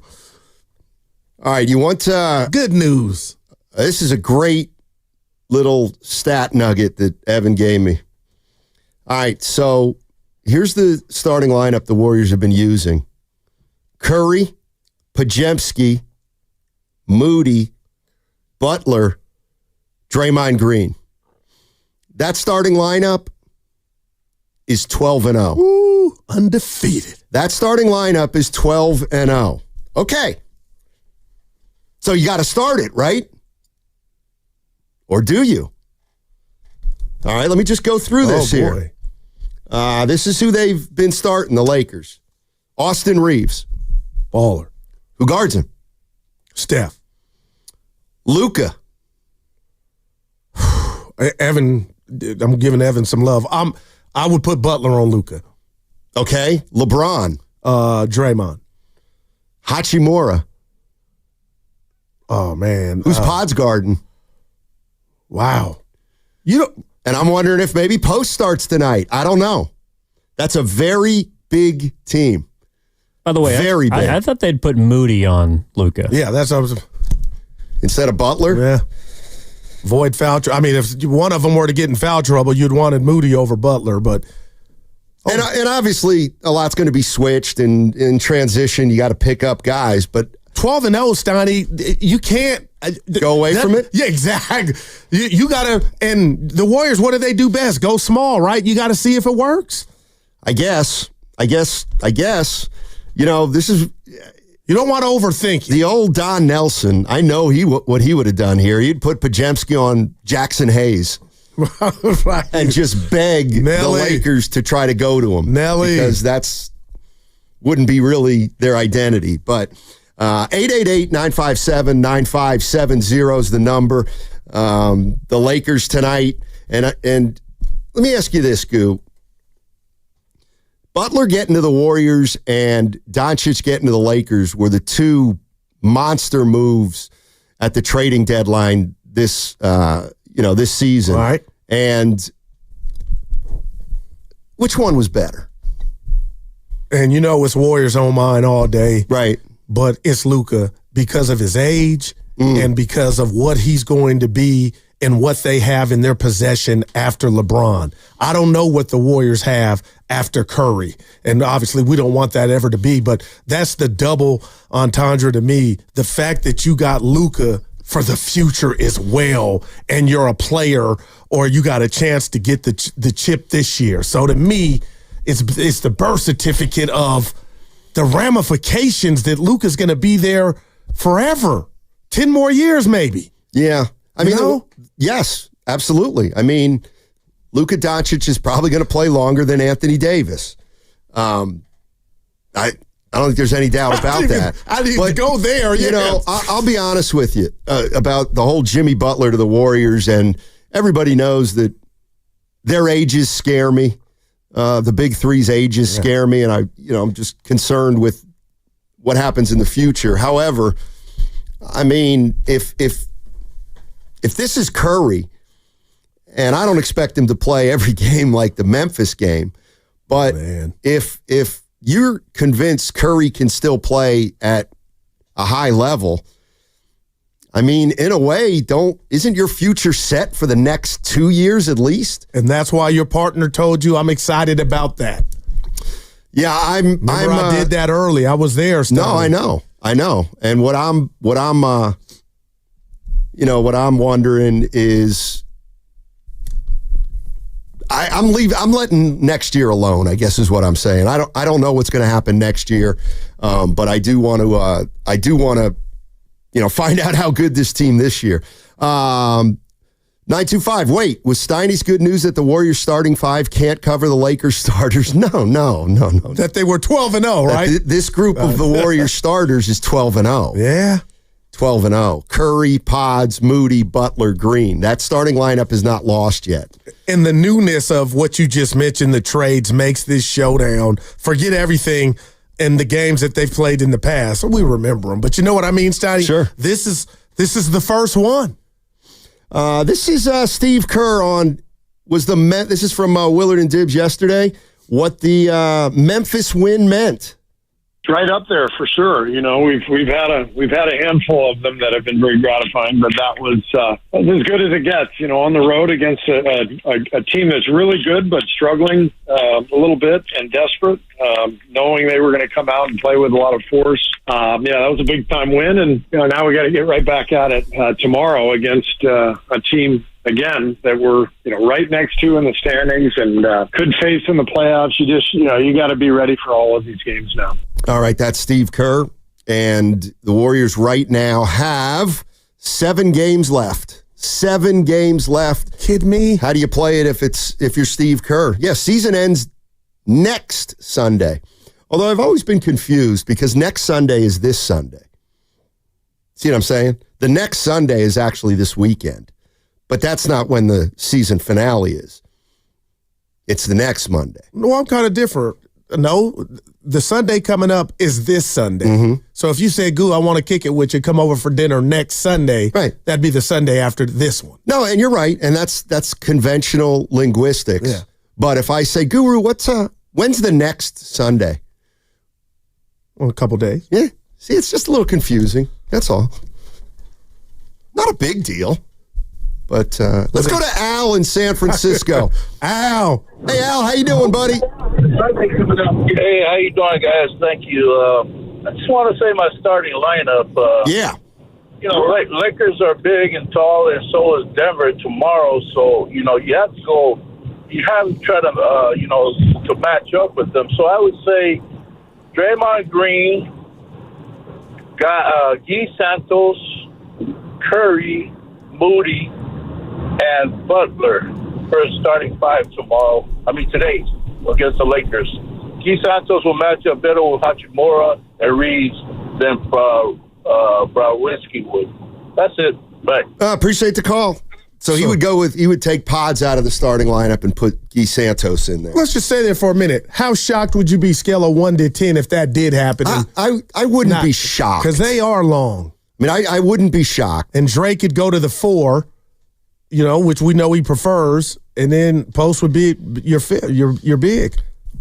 But he also said Santos would guard Hachimura, which still leaves Jackson Hayes at 5. Obviously, you could put Draymond Green on Jackson Hayes, but Jackson Hayes isn't much of an offensive player. Yeah, you're being put nice. Then it would allow Draymond to roam, and that's or at least to help. Yeah. And this is going to be an interesting one tonight. Does it give you any confidence that they just played a team with a front line of a 7'3" player, 6'10"? Memphis is pretty big, and they still started that starting 5 and won the game.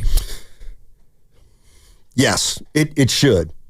Butler was guarding Edey at some points early on in that game. Yeah, you know what? I think the Lakers' big men, I think Denver's big players obviously are much different and better than the Memphis big men as a group. I'm not sure about the Lakers because, are you counting LeBron as a power forward and is Hachimura really going to play with LeBron and Jackson Hayes for long stretches? I don't know. But that's a great point, Evan, because the next, Memphis had a big front line. The Lakers are big and Denver's big. And every Warrior fan knows that one of the concerns is, do they have enough size and athleticism? Yeah, and I'll say this to Evan's point. Memphis, Jaren Jackson Jr. did them no favors getting in foul trouble, but they did, with the foul trouble included, run the Warriors down to have a 4-point lead, And I just think of that scenario to where if you gave Luka and LeBron that, if that's how it played out, is that where we talk about what Memphis is missing, the adult in the room, the grown-up? And now you're down 4, and we saw Memphis go down there and just pee on themselves when they're trying to put the game further out of distance. It couldn't do it. But, it's going to be exciting. But if you're 12-0 with that starting lineup and you're coming into the first matchup, Steiny, and it could be the rat on the table, brought to you by Atco Pest Control, is you could be playing this team, the same team in a 7-game series. I don't want to give them so much respect that we go away from what we do best the first time out. It's a logical way of thinking. I mean, it's not. I don't know if there's a wrong answer here, but this is kind of where Kerr comes in. What does he see when they go up against the LA Lakers tonight? 888-957-9570 is the number. And I got to say, give it to us. I'm sorry. I owe you an apology. I mean, I got like 10 things you could apologize for, but right, which one in this? Now you're not getting any. No, go ahead. Now you're not getting any apology. Now, for what? Okay, so I made a little fun of you in the beginning of the show about, you feeling like you played. Oh, and I lied. And I obviously, I obviously, said you're not playing. But I do want to tell you that your boy's very excited. I know, and you have been. I told Evan, you've been. Yeah, Steiny, I get it, man. The excitement is not about because I don't play, but that's how much I'm anticipating this game, man. Just like I did for the Memphis game. And guess what? We're gonna get it tomorrow. We're gonna get it Sunday, and then the offs are here. So I'm all in. It's a party. Jump in, man. Yeah. So my guy, Harry, right? He's been quiet lately. No, he hasn't. He has not been quiet. I just haven't relayed his messages. So the hell with Harry. He actually's been listening, and he's been saying, Matt, you haven't been listening to me. I said, what do you mean? He goes, I think you're too excited about this Warrior team. He said, I think you sipping the Kool-Aid? Yeah. Wow. That's what I wanted to say. So I said, no, I'm not really excited about how far the Warriors are going to go or how far I think they can go, but I'm super excited about I said, you're probably mistaking my Warriors excitement for true basketball excitement. I mean, this is so cool that the Warriors have turned their season around, yet we don't really know how good they are, just that they're better and maybe by a lot. And so how does it all play out? Yeah. I mean, I love it. I wouldn't miss a game the rest of the season for anything at this point. And as much as we haven't really bashed Memphis, but everybody's talking about what they're doing, and Ja didn't get suspended. Him and Buddy got a warning for the gunplay sign or what have you. But the bottom line is we came in and put respect on their name in regard to what they did. They put up some resistance, and that was a damn good game. What, 134, 125? That, when you guys were like, there was 5 minutes left in the third, and I needed a shower. Like, we got a whole nother quarter. And, like, that's what, buckle up, Steiny. That's all I'm telling you. The games feel longer now. They just do. They feel like it's a challenge. A 10-point lead doesn't really matter. The other team's going to make a run. If the Warriors get down, chances are this team will make a run. And it's kind of just a matter of who's going to be ahead at the end, it feels like. The one thing the Warriors got to deal with, and they had to deal with it for the first time, I think, on Tuesday, Goo, is that was a big game. And the big three brought it home. And Podziemski and Moody were so-so, but they both made huge plays down the stretch. Willard and Dibbs asked Steve Kerr about the younger players and struggling on the road and what that may bode come playoff time. I mean, it's definitely kind of been a thing for years in the NBA. Especially playoff games. It seems like the role players at home just seem to be a little more comfortable. I think when you go on the road, everything's going against you. The emotion of the crowd, all that stuff, the pressure, and that's when your stars really tend to take over. Saw that last night with Steph and Jimmy and Draymond. So it might be more related to just the fact that the stars are dominating and really taking over, and they're taking on more ownership than it is, the role players struggling. Interesting. Interesting. I mean, there's no doubt on Tuesday there wasn't a lot of room for a fourth guy in terms of scoring the ball. I mean, they basically, and that's why Draymond didn't, that's why I think they got away with Draymond's 1 for 7 Yeah. is because with Curry at 50 and Butler at 25, or essentially that's what they are, those two guys scored like 3 guys. So they didn't really need a third scorer in that game. And they won't as long as Curry gets 50 a night. But I do think at some point, once things settle in, you're going to need Curry to get you above 25. I think you're going to need Butler to get you above 20. And then I still think you need another player who can get you 20. Yeah, and that's why. And who is it? Yeah, well, Warrior I don't fans, know who if- is it? Is he game time decision? I keep going to Kuminga. That's what he means to me, but he's got to go out there and hopefully he's available tonight. I don't know, Steiny. Hold on. Yeah. What happened? Evan's laughing. Evan's laughing, and I'm not really Help us sure out. why. I looked up and saw him cackling. He can't be the answer to everything. The idea. The idea. People love that one. Jonathan Kuminga, the idea. Do we know what his situation is? Just game time? I'll just tell you. Okay. I'll play what Steve Kerr said yesterday to Willard and Dibbs. I think he's doing okay. We had a day off today, so we'll find out from our training staff tomorrow whether he's ready to go or not. It sounded like you said, you like from what you said pregame last night, it sounded like you're leaning toward expecting him to play. Is that true? Well, I'm hopeful, but I don't know at this point. It's really day to day. Easy, Mark. Well, I was going to say easy, dare put Steve. words in Steve's It's like, mouth. Goose, how are your kids doing? I really don't know, but you're supposed to know. Steve was like, I'll find out when I get there. Like, wow. Maybe I'm reading too much into it, Steiny.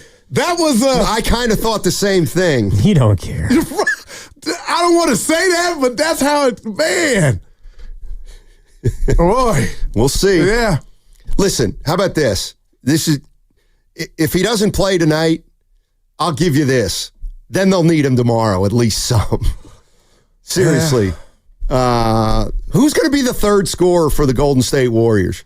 Assuming Steph's not getting you over 30. Let's give Steph 28. Let's give Butler 22. It could be Post. See, I don't know that it can be him. And Jackson Hayes is not clumsy out there. So I'm just, the blender area where we see centers go to die. He's got some foot speed, but we'll see. People are Booty or pods, man. People are going to hate this, but it's kind of where Buddy comes in. I didn't even, man. That's where Buddy's 18 come in. Man, Steiny. If Buddy can get you 15 to 20, man, and do it pretty efficiently, he can be the third scorer. It's clearly going to be somebody different. But I'll tell you what, how about most this? Of the time. Kerr, if you had to ask him, he would want it to be Buddy. Because that means that. I would agree with that. Man, I would agree with that. This is the game for Buddy. Ideally, but here's the thing about Buddy. He might shoot it well tonight, and maybe it's a big part of the win. What about the next night? Well, then the next night, maybe you need Moody to step up, or Podziemski to step up, or Kuminga to step up. Post to me is an interesting one because he's going to let him go. I think, though, if he starts hurting a team, he's an easy adjustment to make. Now, it'll open up other stuff, but I don't see Post being that guy unless the whole game plan is let him shoot, but that would be stupid. Yeah, because then you're letting him do the one thing one of the things that he super excels at. Yeah. Let's go to Brady in Oakland. Hey, Brady, how you doing? Hey, how you guys doing, man? A long-time listener, first-time caller. Thank you. I want to hear you guys' opinion on this, on who the best three-point shooters are on our team, the Warriors. I think it goes Steph Curry, Quinn Post, and then Buddy Hield. Thank you guys for taking my call, man. Curry's the best. We know that. I'm going to put Buddy second. I got to put, over the last 5 years, Evan, I got to put some, who's shooting it better right now? Post would be second. But Steiny, when it's all said and done, Buddy's second. It's 1, 2, 3. Post being the third. I mean, believe it or not, of course, vintage me is, what kind of three is it? Oh, what? I mean, I'll be honest with you right now. Because Looney's hot. But that's a good one. Yeah. That's a good one. No, but seriously, I'm kind of looking at the Warriors, and who's the third scorer? I think it's going to be somebody different. But I'm telling you right now, if you're talking about an open three, right now, I might take Moody actually, because I'm thinking of Moody shooting an open three, and it usually comes off ball movement where he's usually wide open, and if he's in the corner, I actually trust him. I trust him to make that shot in the corner if he's open. And you know what? He did. He did on Tuesday. So I get it. It was wide open, but But if your life depended on it, Curry. Outside of him is Buddy Hield. No, Curry. When I see Buddy get his feet together and there's nobody there, Steiny, even though it's been up and down a roller coaster, I have not yet pulled the plug on that's going in. Almost, I'm going to take heat for this. It feels like when Klay Thompson would be wide open when he was in his. That's how I feel about Buddy, and I'm disappointed a lot when he doesn't make them. But when he's open, Steiny, no doubt, it's like, damn, this dude can shoot it. Hey, guys, would you like to know who shoots the best from three-point range on wide open threes? 6 feet or more between the shooter and the defender. That's what qualifies as a wide open three. I'm going Buddy. For the season. Okay, Curry and then Buddy, Evan. I would Curry's say 5th. Yeah, I wasn't going to say Curry. He's always hounded. There's always somebody 6 feet close to him. Then you might be right if you're a movie. Well, no, I'm not guessing. Like overall, I mean, Curry actually gets 3 wide open threes per game. That's as many as Buddy and slightly less than Post. I would say Post. Well, winner's technically Kevon Looney, but after him, it's Moses Moody, Buddy Hield, and Quentin Post. Oh, wow. How about Pods? Do you have the percentages there? Like, what's Pod shooting when he gets? Yeah, they're a little skewed because Pods had that awful start to begin the season. Okay, we'll bump him up 3 points. Well, I can just go until the deadline if you give me a minute. All right. Pods he had an awful start, and he rebounded. Yeah, he did. 888-957-9570 is the number. Warriors, Lakers tonight. TNT. LeBron and Luka Doncic. Still not Curry and Butler and Draymond Green. Woo. Guys, Warrior fans, this is what we were hoping for. We were hoping for action, and we got action. Yes, we do. Who do you need to emerge outside the big three? 888-957-9570. That segment was sponsored by, oh boy. I know, but I'm looking at the clock. God, Steiny. Just go to break. Well, I don't want the boss coming in and saying, Well, he never has. You imbecile. Thank you. All right. 888-957-9570 is the number. Who's got to step up outside the big three? That segment was sponsored by Crystal Geyser Alpine Spring Water. What makes Crystal Geyser Alpine Spring Water different? We always bottle.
Pods can dunk. Oh, I'm going to watch tomorrow, Toots. Now, back to Steiny and Guru on 95.7 The Game. Greatest album of all time, Thriller. Blonde on Blonde. The Joshua Tree. Off the Wall's better. Oh, In Your Face, Goo. Nah. Evan, I feel you, but I can't. It's close. Thriller was incredible. What about Pink Floyd, The Wall? I'm not too familiar. Okay. It's a double album. And it's kind of what they call a concept album. Yeah. Anyway. Isn't a double album cheating, though? It's actually the opposite of cheating. It's working overtime, Evan, to me. It's the opposite of cheating.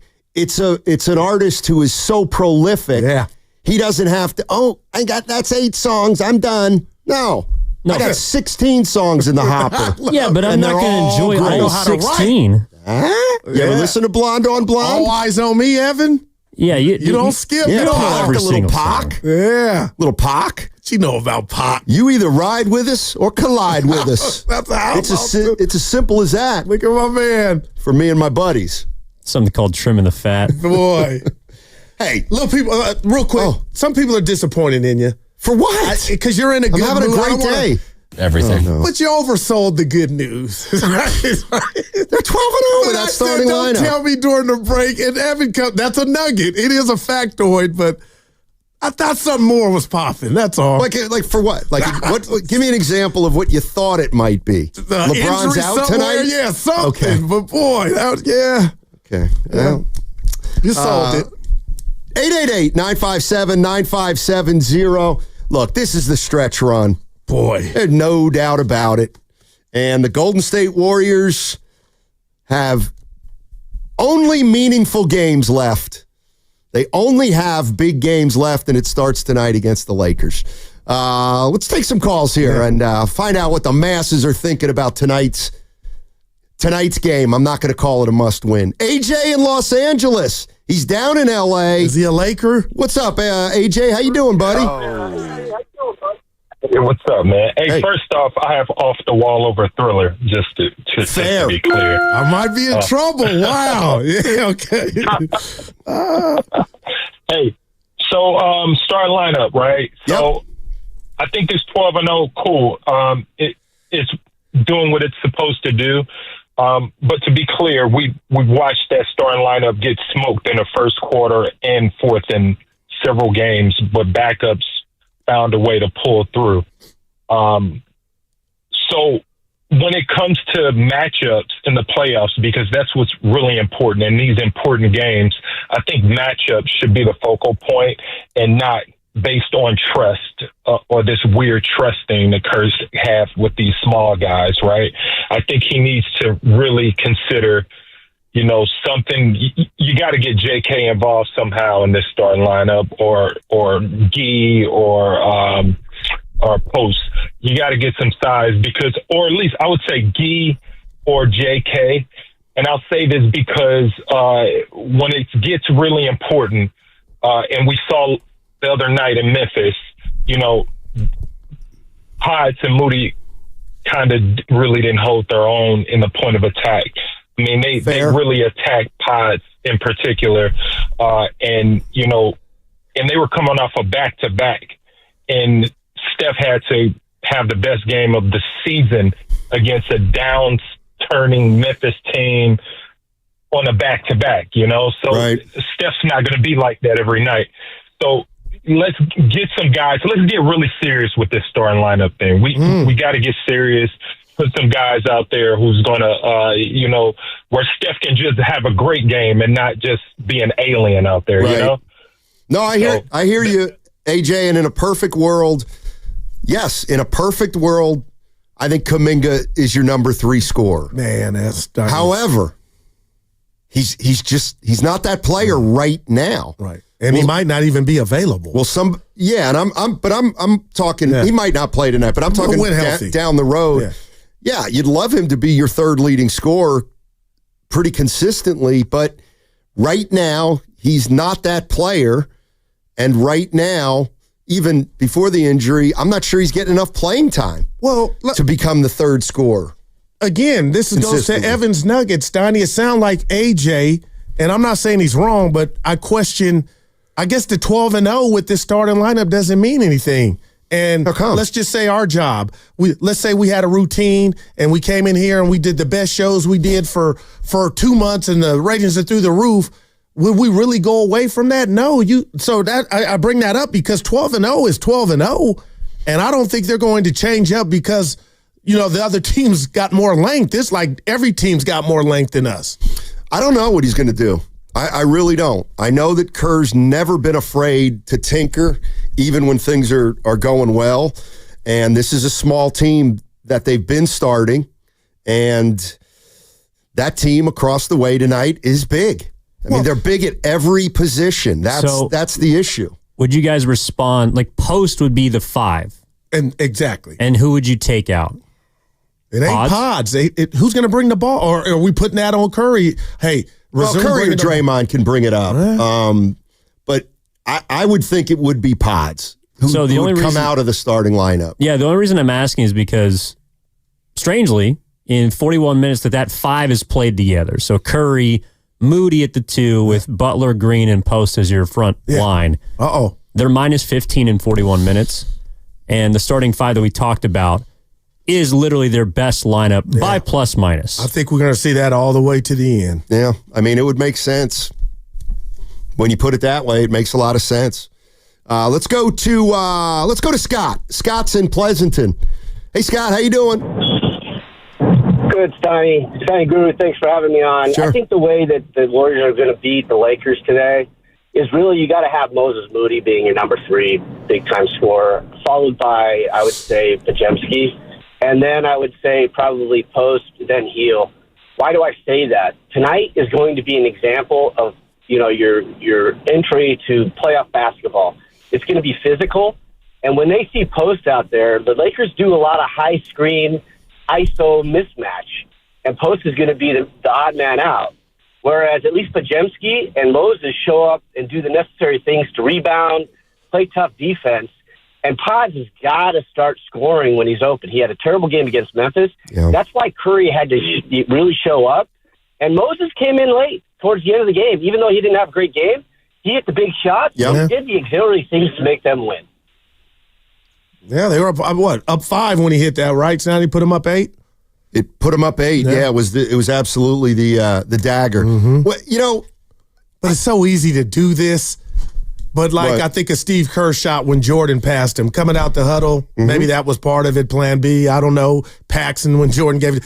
You can do all this, but the game is so beautiful because you don't know who is going to end up with the shot. You know what I mean? Like Moody in Dallas. I'm sure it wasn't drew up that way. He didn't hit it, but I mean, man. I mean, this is why the game's so great is, you talk about Quentin Post, and he obviously can shoot the 3. He obviously can stretch the floor, but last caller's right. They're going to put him in pick and rolls, and he may end up on LeBron or Doncic. And I actually think he's done an okay job. He's done an okay job in that situation, but when the team, it's going to be tougher and tougher and tougher for him as they play these really good teams. There's just going to be 3 pick and roll all day tonight from the Lakers, Donnie. They are going to try Luka, Reeves, Bron all day and night. The other thing is who covers Reeves? That's wow. I mean, he to me is a big key. AR-15. The way I look at the Lakers, if I compare it to the Warriors, is okay, Doncic is going to score, LeBron's going to score, Butler's going to score, and Curry's going to score. Okay, well, the Lakers have a number 3 who's more consistent scoring the ball than the Warriors do, so they're going to have to make up for that somehow, assuming everybody's having kind of their normal night. And then we might get a Draymond night, Stoney, to where you might get 8 3 attempts. Like that might be part of the Laker game plan. And it's all dependent on, he hit the first one against Memphis. I was like, watch out, Jack. Nobody celebrates like Dre when he hits it. Because he looks at the bench. He must hear it. I mean, the bottom line is, I think there's some teams out there that want him to make that first one. Well, man. I mean, it's that old story about you're open for a reason. A so-so shooter makes his first one. All of a sudden, he thinks he's a good shooter, and he's not. Obviously, Draymond's had some big games from three, and I don't like the idea of letting him set up out there and just really measure it. But you gotta defend other things at times, and that's what ends up happening. Evan, we brought up who the Warriors' best shooter is when wide open, essentially, and I'll just get it. Don't you know the answer now, and I know the answer now. The award goes to. But essentially, who's going to come up with this first? Since Jimmy Butler arrived, who's the Warriors' best open three-point shooter? It's actually not even close. Let's see who it. I don't think they're going to get it. I'm going to. Carter just got it. I'm going to give Did Carter credit. Get it? I'm going to give whoever gets it first on one of the text lines. Well, Carter got it. I will. He's not. He's. It's like when you run a radio contest, employees of the show are not eligible. Carter, I got your back, baby. I wanted to say that. D. Lou and Beard are saying post. That's incorrect. Yeah. Looney, no. Come on, people. Pods, no. Wow. Come on. I'm shocked. Yes, it is. There it is. 559. GP3. Gary Payton II. Man, he had been in fuego. Gary Payton II. Chris Paul II. Man. I mean, you don't think of missing a lot of three-point shooting when Payton's not there, but he's been hitting them. You're listening to 95.7 The Game, KGMZ FM, and HD1 San Francisco, always live on the free Odyssey app, now broadcasting from the Laughing Monk Studios. Laughing Monk, righteously brewed in San Francisco. Let's go to Deborah. Deborah's in San Leandro. Hey, Deborah, how you doing? Hey, guys. What's happening? I'm good. I'm good. Good to hear. Game day. Yeah. Yeah. Game day. Big game day. The person who needs to show up to me is Moody. Okay. And the reason I say that is because Moody's been really good defensively. He's really good, and I'm just watching him getting better and better defensively. So we need him to stay on the floor. So if he can bring his offense along with his defense, we're good. We're good. It's just you ask for one person. But second, we need post. When he's in there, he needs to score because, like you said, the other caller said, defensively, they're going to put him in that pick and roll. But if he's hitting threes, we can tolerate a little bit of that. That's my take. Yeah, well said, Deborah. Well said. And Post was 3 for 9 from 3 on Tuesday. Felt like he shot it better, but man. I feel like he's a little itchy right now, but that's just me. But that's who he is, though. He runs hot. I feel like itchy. Yeah, I feel like, sure, you want him shooting it when he's open. I just kind of feel like he's taking a little tougher ones. Just a little bit tougher. I don't know if Warrior fans will agree with me or not on Post. I mean, the guy can shoot the ball. There's no doubt about it. I just feel like sometimes he gets a little too trigger happy. Ask your partner I hope Dibbs is not listening. Ask your partner his biggest concern or fear for tonight. Hey, Guru, Warriors are playing the Lakers tonight in L.A. They obviously have Doncic, LeBron. What's most concerning to you as a Warrior fan? The Zebras. Because listen. You know what? No, listen. You know what? Can I finish? I'm going to walk out of here. God. Jimmy Butler is a merchant, but these dudes, when I talk about Bron and Luka, have the refs in their back pockets, Donnie. We're already small. If it turns into a foul fest or a whistle fest, I'm just telling you, Bron and the Luka Warriors went 28 for 28 from the line on Tuesday. That was Memphis. They shot more free throws than Memphis. That was a anomaly. John Morant, who goes to the basket harder than anybody in the league, went to the line They're just down 3 on Ja times. Right now. He ain't getting a whistle. I'm just telling you, these two dudes, they're up there with Mount Falmore, Jimmy Butler, but we only got one of him. Steph, it's increased since Jimmy. But that you don't think about that component of Luka and Bron? Not at all. And you don't either. Oh, my God. Okay, who's reffing tonight? It's available. If you really cared, you would have made yourself aware of my point is it don't matter. It's across the board. Who we reffing tonight? Luka and Bron. You know what? Shame on you guys. Yeah. Hey, Goo. He's already looking for an excuse. That's what I hear. What scares you more, the officials or the fact that Curry doesn't shoot well in L.A.? It's the officials. It's got to be the officials. Could never be Steph. When we were at the, where were we? Emeryville. You oughta. Give us the name. I'm not telling you. The watch party. Tipsy Putt. Yeah, no, the last one. The Emeryville Public There Market. we go. Curry had 31 field goal attempts. Now, forget how many went in, but he was frisky. To Evan's point. What does that have to do with the refs that you're going to complain about tomorrow? He don't shoot good in this building, is what Evan's point was. And if you look at his career, there's some merit to that. Shout out to the light. Okay. I'll bet you any amount of money. First of all, how many games do you think Curry, and I'm not saying you're wrong. How many games do you think Curry's played at, I'm calling it Staples? 15. Oh, my God. I think way more than that. But you asked me. I think 30 to 50, maybe. Right. Not to mention they played a lot of games against the Clippers, although the lighting was different, so we'll just stay with the light. I guarantee you can find more than enough games where Steph shot it well in LA. Not saying he didn't. And maybe we can find more where he didn't. So the defense has nothing to do with that. Well, when you're talking about one of the greatest shooters ever and that lighting, how they got it kind of dark or whatnot, depth perception, I think there's something to it. Something to what? Curry talked about his favorite buildings, playing in. But I would say, Curry would say, you know what? Not the haunted house or house of horrors, but this ain't my best venue I perform in as far as the ball going in from deep. Okay, so you're willing to give Curry a pass because he doesn't like to shoot in that arena. However, do you get there? Are you get? I just mentioned. Are you willing to at least acknowledge that the defense may have something to do with it or nothing? But when we look at these 30-something games, you understand it's not the same defenders every game. It's been a different iteration of Lakers come and go. So it has nothing. Numbers. It has nothing to do with the Lakers defense. Nothing. You are special, man. Yes or no? You are special. I don't know. Next question. I've learned a lot from how these senators question the people about Willard. Signalgate. Willard was doing it with Kurt. Willard to be in a courtroom. So are you saying that the Lakers defense has no impact on Steph Curry? I'm not saying that.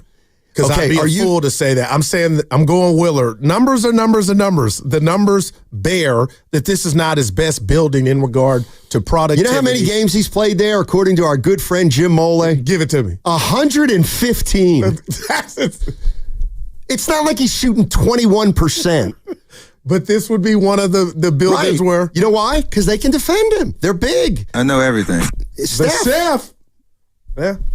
And then you remember, I got PTSD from the play-in where we had game. During the COVID year, we had the game won, and they came back and won. I'm struggling to remember that. What happened? We blew it. Who's we? The Warriors. Okay. We tricked it off. And then we came back home to play Memphis, and we lost an OT, and that season over. And that was the game where Steph didn't score in the fourth quarter or overtime? Overtime. Did that have anything to do with the Grizzlies' defense, or Curry got the exact same looks and he just couldn't knock it down? The numbers are the numbers. We should have asked him about that. Hey, Steph, why do you stink at Staples? I wouldn't quite say it like that. Somebody find those stats. Yeah, I'm going to get them. Evan will be somebody find, and because Curry's my guy, somebody find those stats so I can stick up for him. Let's go to... Not if they're against him. OG's in Alameda. What's up, OG? How you doing, buddy? Hey, guys. Thanks for taking my call. Yes, sir. First of all, Guru, stop crying about the refs. Even Steph told you the other day, it's his reality, and you can't. And it's a waste of energy because you're not going to change. They're going to make the calls that they're going to make the calls. Your job is to win the game. I got you. Right? I just brought it up. It's on my mind. That's all. I'm not crying. He's crying. If you got to play against the other team and the refs too, then that's the way it goes. You're looking for a victory. Yeah, I'm with you. I'm fired up, and I think they can get it. All right. OG, do you want to say something about Kuminga? Yeah, I do. So, this is why I call. Poor guy. I mean, let's face it. There's just a few games left. Okay, think about it this. You're Kerr. You don't know what you're putting in the game when you point to Kuminga. All right? You're finishing the game. It counts for everything. You're going to point to Kuminga, maybe. Or you're going to point to Guy Santos, then at least you know what you're getting. I'd point to Guy. I'd point to Guy Santos. I don't know. All this potential ain't worth anything. Sorry about that. Yeah. Hey, OG, we got OG, thanks for the call. Do you remember? I remember this old phrase. Potential is short for you haven't done a damn thing yet. And we weren't able to get it done. You like that? Yeah. Of course you don't. There's one better. Oh, I got the number. Boy, you guessed Steph Curry's 3-point percentage all time at Staples, now Crypto.com Arena. I'm going to ask for clarification. Does it include the Clippers games or just the Lakers games? Wow. That I don't have, but let's assume take it's a the call. Clippers. Let's assume the Clippers. I think if the Clippers are in it, the percentages are going to look better. Oh, well, because he's had, I think he's fine against the Clippers. Well, he's a career, let's just say 40%, 31% from three all time. That team D's him. They D him up. What about if we put the Clippers in it? Because I'm sure it's the Clippers in that too. Well, how many games does it say he played? I don't have Staples. That. I don't have it. Well, where are you getting the numbers? Right here. Hold on. You know what? I could get it. I could ask a listener, and they'll probably be able to do it faster and call in. And it or says text. just specifically playing against the Lakers at Staples. All right. So it may not have the Clippers in there. Uh-oh. Yeah, 31. So he shoot. Okay. Dude. There's something there. I told you that. The Lakers defense. No. Curry for 40 tonight. Might need it. Yeah. Might need 50. Not 5, not 6. All right. 888. Luka's depressed. He was. Remember I came in one day, I said, he looks depressed, man. Luka's depressed. You looked into his eyes? You won't let that one die. No, and neither will the listeners. I got a new favorite team in the East, the Heat. Spoelstra. Snotty, I'm telling you, they're playing better ball without Wiggins. And when Wiggins comes back, I'm rooting for Wiggins. By the way, we have something from Steiny that he won't let die. You want to talk about it on the other side? Yeah, we have to. I don't know. I wanted to hug him through the chat last night. I need somebody to love me like he loves this. To take a word out of your mouth, Steiny, it was unbecoming. Listen. I go, is this a Bible verse? Listen, in a world where there's so much negativity, so much anger, resentment, I believe the most important thing right now is self-love. Shut up, Evan. It's self-love. We must love ourselves, and from there, we can then love others. And I'm sure you've heard it, and it sounds trite, but if you don't love yourself, it's impossible to love someone else because, quite frankly, you won't know how to even do it. You see what I'm saying? All right, 888-957-9570 is the number, and it sure sounds like Evan's going to play something or read something that's going to embarrass me on the other side. But you know what? He'll back me up against the corner, and I'll come out like a raccoon. Or I'll just flat out deny it. A raccoon? Yeah, they say one of the worst animals that are, you back them in a corner. Yeah, don't corner a raccoon. Done. Yeah, Pops told me that. Yeah. Oh, I thought you meant like from personal experience. You've backed a raccoon into a corner. No, it's anecdotal more than anything. But, I mean, anybody out there, can they say for sure that a raccoon, when cornered, will come at you? Norm. Oh, he's had it happen. Oh, man. Yeah. Tell him to call in. I want to hear what it's like. Like, what happens? Texas, Bullet, Texas. What's going on in the Union? Do they jump up and, like, bite your arm and stuff? They fight for their life. But you haven't seen it firsthand. No. Okay. Yeah. Anybody been in a little melee with a raccoon? I'd like some firsthand knowledge. 888-957-9570. What's coming up on the game is brought to you by Fremont Bank. Here for you, here for good. Tune in for Warriors Live today, presented by Xfinity. Stream sports from the best seat in the house with Xfinity. Bring on the good stuff. Oh, yeah. You know, things are heating up on the basketball court.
you gotta go live.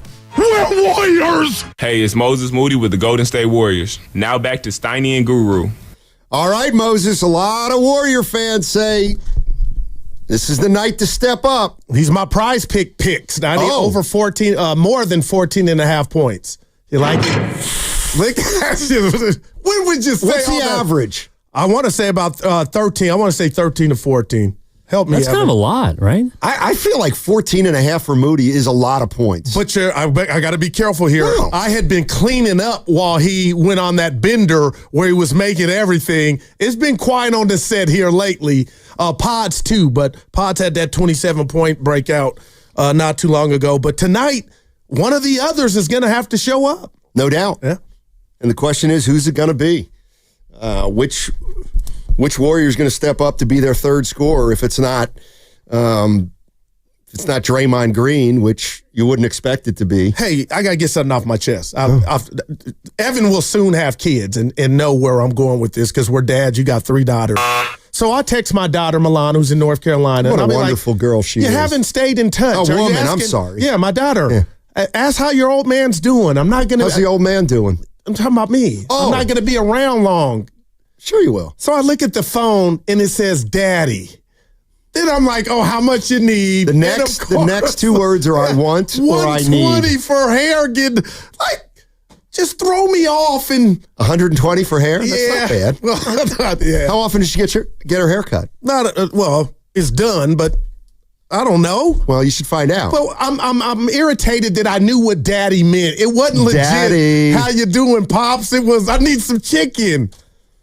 Damn. Yeah. Evan, you'll be there one day, baby. You can imagine Evan as a pop. Well, whenever I call my dad, he always seems suspicious. Let's just put it that way. And I'd like to think I'm self-sufficient at this point. That is what I'm saying. Man, that says it all. Now, you got 3 of them. No, I mean, I initiate the texts 90% of the time with my youngest daughter. But the 10% that she does initiate, she will always ask for money. Okay. You're right about that. All right. You're right about that. Our friend Zucci Main. He is the man. He says our bench is going to kill their bench tonight. All right. We'll see. Who they got coming up? Vando. Rory's back starting. Gabe Vincent. Yeah, Gabe Vincent. Oh. Man, he looks like the Miami Gabe. Uh-oh. Yeah, I might owe him an apology, Steiny. How about this? I don't even know. What's the line tonight? Now that I don't even know. It's got to be 4.5. Lakers favored by 4.5 I'm going to say 2.5. What do you say, Carter says 1. Yeah. It's 1? Yeah. Now, does he know the line? Well, he just held up 1 like it's 1. Oh, then he probably knows the line. Carter usually knows the line. Who was the closest? It's 1.5. 1.5. I'll take the win. No, Carter gets it. He knew the line. No, he said 1. But it's 1.5. Right, so he got it. I said 2. Right, but you went over. Price is Right rules. No, it has to be 2 to win. Well, he was just on a site because he wanted to see if Moses Moody's over-under was correct. Yeah, because it seems high, right? He found it at 10.5. Where are you betting 14.5? What are you talking about? Oh, are you serious? Yeah. Oh boy. Yeah, we got some calls. I got some calls to make after. Boy, no wonder the pocket's hurting. Oh boy. Yeah, what happened? The 925 is saying, Moody's 14 plus tomorrow against the Nuggets. No, I'm not privy to that. It's 10 tonight. No, it's 13 on my books. Well, yeah, I know. That's unfortunate. Oh, boy, I want a refund or a do-over. I thought you were like a betting spokesman. Yeah, he's got a lot of confidence. How do you not know that? Yeah, I still stay in touch with our old guy, Fortenbaugh. Right, but what I'm saying is you know your way around gambling. How did you not know? How did you not know you got a bad number? Do you really want to know? Yes. I don't know if you know what it takes to do those reads. I erred. I didn't have it right at my disposal, so I guessed it. Did you make the bet, though, really? No. Okay. Yeah. That's all that matters. Yeah. Go ahead, Evan. Oh, make an ass out of me. That's a drop. All right. So last night, Sonny's in the group chat.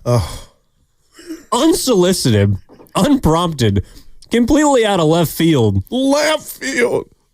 So when did this begin? It was this on February 8th that Sonny comes in and just spews from the mountaintop This will be We Believe 2.0. And since that point, it's kind of fizzled a little bit, neither here nor there. And every once in a while, he will drop in the group chat out of nowhere a reference to We Believe. And I don't want to go through the entire message because there was a lot of self-loathing, to be quite frank.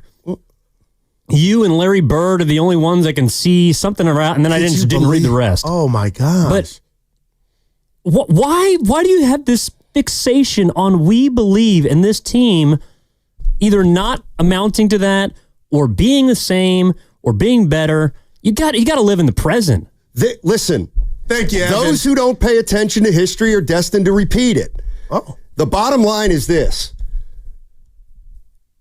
One of the reasons that I've lasted in this market is because I know the history of the Warriors. And when Baron Davis joined that team that year, there were and there are very tangible similarities between the situations. And so, man, remember when Baron came back that year? Team... You get so fixated on trade.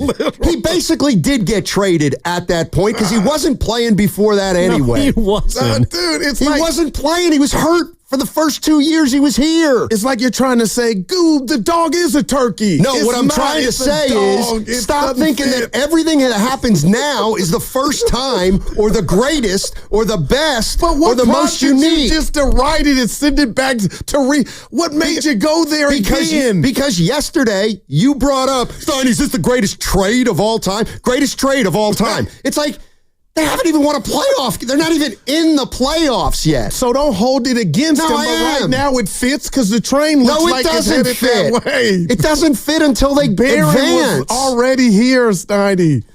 He was one of ours, so I know you want to make it. This is what it's really about. What it's really about is that you and a segment of the fan base can't possibly wrap your head around the fact that, yeah, you know what? There was another player who, when he came back, changed the fortunes of the Golden State Warriors. But no, for some reason, the younger generation and Goo, it's got to be, no, Steiny, Butler's better. I'm in the younger generation. Butler's done more. No, Steiny, no, not even close. It's not even close. No Baron Davis. Sorry. Please. It's a different Steiny that you're Johnny Cochran to this idea. It's a great comparison. Like you won't let it die. I don't know what his text was, but this is where you lost me. Quote, listen, there's only two people with the proper perspective on this. Me and Larry Bird. And then I stopped reading. I just dropped the phone like he ain't going to get me. I almost canceled my plan. I'll see him tomorrow at 8:30. Who? You. Last night when I saw that diatribe, I just was like, I almost got mad at you. Sure, the Butler trade is, quote, greatest ever or whatever. But facts remain. That's right. Baron Davis wasn't traded at the deadline. That's right. No, don't tell him that. He was essentially acquired. What you guys don't understand about the word analogy is it doesn't mean things are exactly as the present circumstance. You're right about that. Hey, you know what? Where are my real Warrior fans? Where are my real Warrior fans who actually go back a little further than 4 years with this team? It's okay, and we love the thought, but the fact that you just mouth-to-mouth resuscitation on that thing, it's dead. Dude, speaking of Austin Reeves, this text chain is an AR-15 of weird takes from you, Steiny. What? You were feeling good. You were feeling good? I was home at 4:30 yesterday. Well, you can have some on stock at the house. Okay. Actually, I don't keep a lot of beer at the house. What's your point? That's actually true. What did you say? It's what you said. Well, what's AR-15? Austin Reeves' nickname. Yeah. I didn't text Austin Reeves. Like you were shooting off a lot of unsolicited texts, Speaking of analogies. Okay. Guru sends to me. Carter, Guru sends to us this, once again, dumb thing where Stephen A. Smith is claiming that a former Hall of Fame player said that Steph Curry would average 17 a game back in the day. Yeah. And of course, Guru gets all incensed because we can't talk about Curry like that.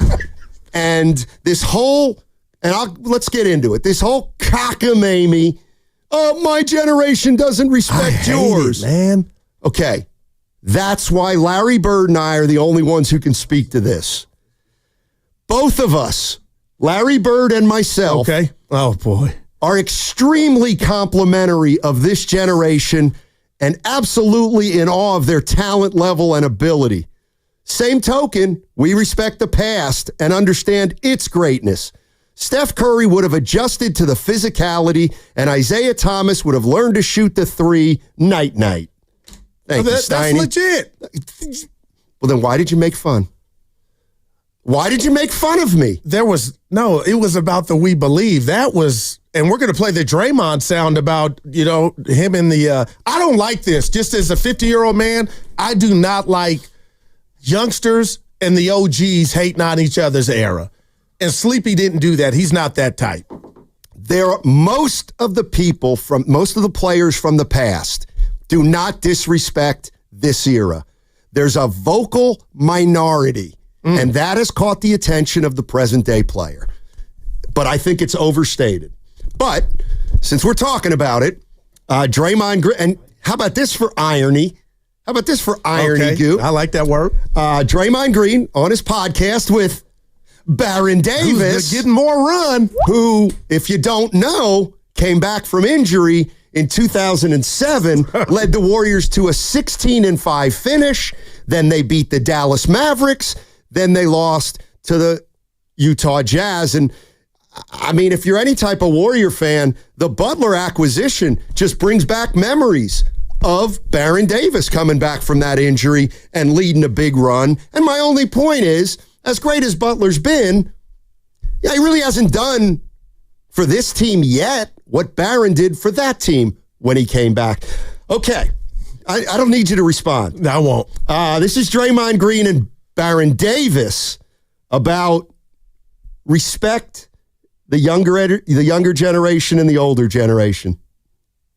People say you must respect each era, but the past eras don't respect this era. I don't think that's true. Me. You don't see some of the things these guys say? The respect from the old is really, do the young dudes with us? Do they know who we are? That's why you get a lot of hate from the older generation, because they just want to be kept alive. One era always think that the other era is sorry until you leave the game and have an appreciation for the talent that you had to play against. I disagree in the fact that these eras don't respect us. Like, I've seen several guys talk over and over and over again, not in a positive light. I don't think that respect is passed down to us from the other generations, but I think people are quick to say, oh, you got to respect them because they came before. I don't agree with that. You absolutely have to absolutely respect the people who came before you, because my respect is earned. And what you did to somebody else don't necessarily earn you respect. Just because you played before me does not mean you deserve respect. I'm sorry, but God had in his plan for you to be born before me, and you just deserve respect because of that? Nah, my mom ain't raised me that way. Respect is earned. Wow. A lot there. God getting a lot of run this week on our show. Yeah. But that's like, tell me if I'm wrong, Mr. Bad Analogy, Gary Radnich. What about him? He's a GOAT. Okay. And I think, I don't want to speak for you and everybody else, but I know where you stand. We all respect what he meant to this market and radio. Sure. Ralph Barbieri, right. Pete Franklin. Sure. So. You think Draymond's wrong? I do. Okay. And it's shocking because he's a historian. Okay. So, well, first of all, anybody wants to jump in, now would be the time. 888-957-9570. You want to know what I truly believe? Give it to me. This is all concocted. I do not believe you can make a blanket statement. The older generation doesn't respect the younger generation, nor does the younger generation respect the older generation. I don't believe that. Like, I believe 90% of the young people or young players respect the past, and 90% of the players from the past respect the way the game's going right now. I Then truly how is believe this blowing up? because 10% with because the he's microphone? taken one thing that Oscar Robertson said or one thing that somebody said, but like, okay, for example, and I know he's my guy, Larry Bird has been more positive and more complimentary to this generation than any old timer I've ever seen. He says things like, these guys are incredible what they can do. They can do more than us. The game's in a great spot. Steph Curry is incredible.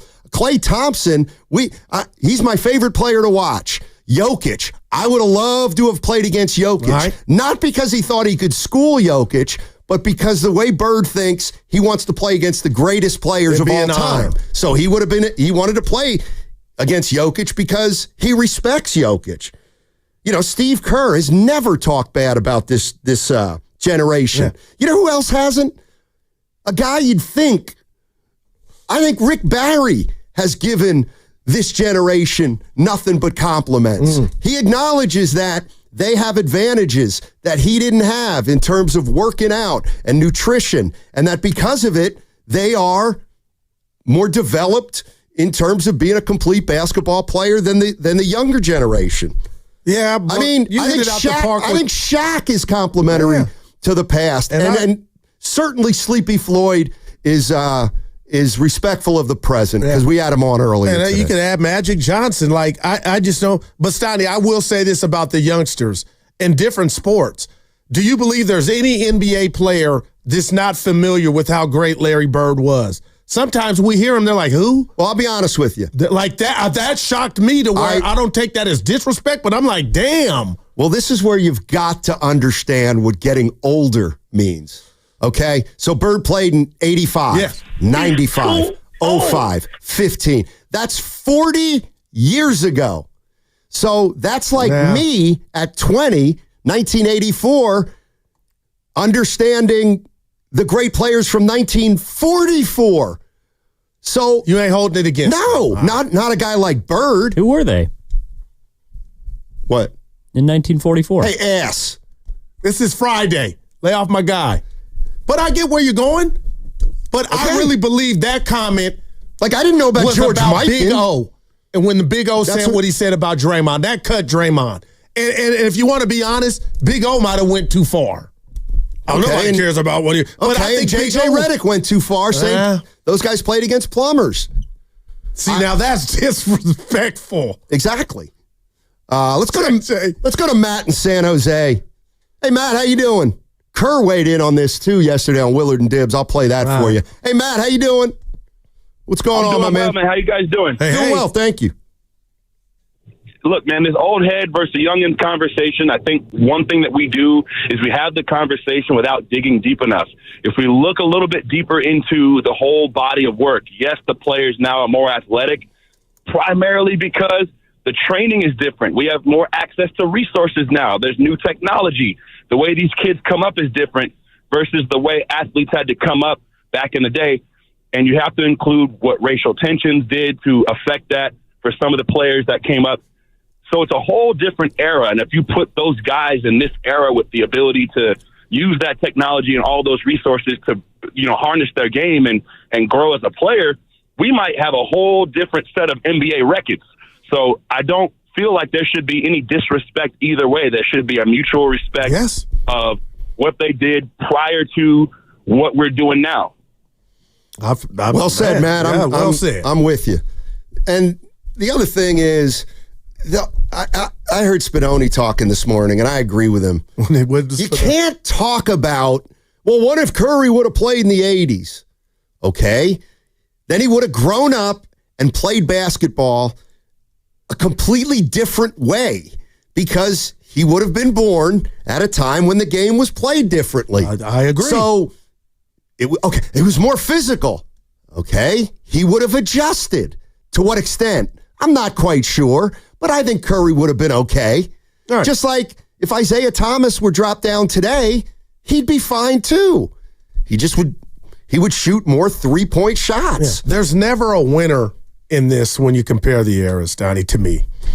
And I always thought it was a compliment, but it looks like the 10% that you talk about, those are the ones with microphones And Big O hurt Dre. That would have hurt me. That cut me. He'll never admit it. And probably now that you brought that back up, that's why Dre said what he said. He took that stand. Because Baron Davis, to his point, his credit, said the exact opposite of what Dre was saying, you know?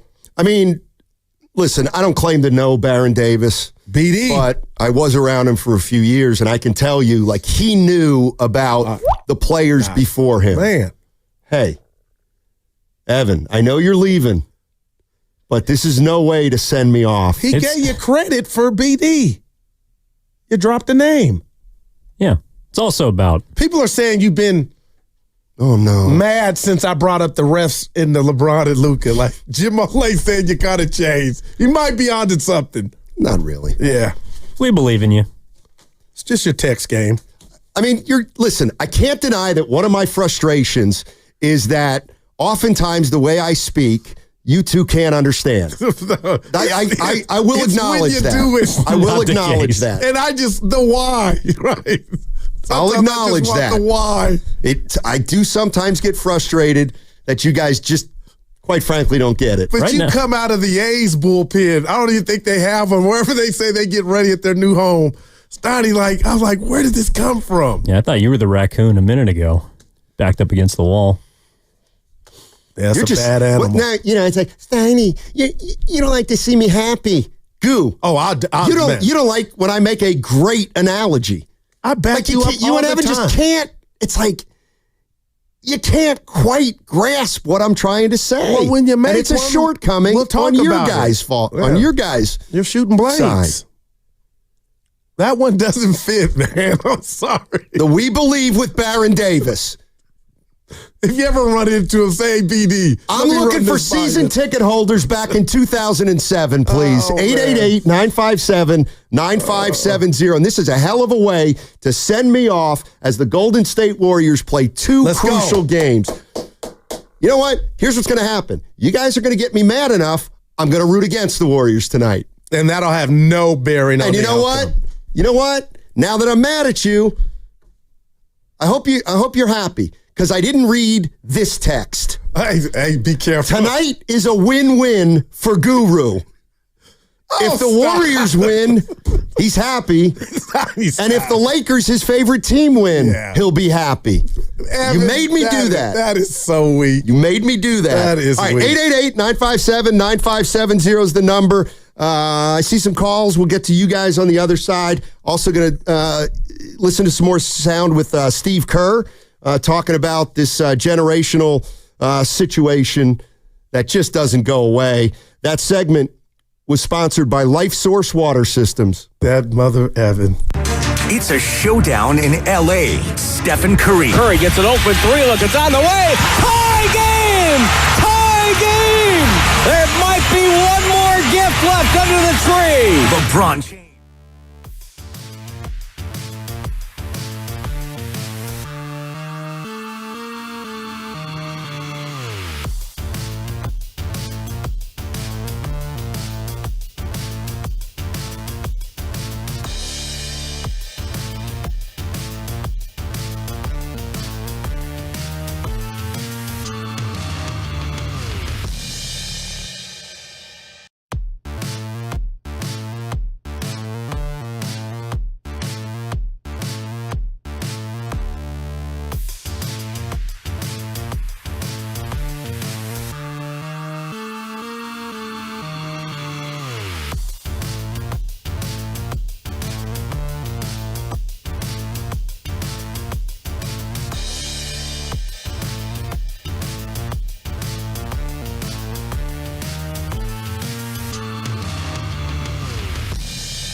Now, back to Steiny and Guru on 95.7 The Game.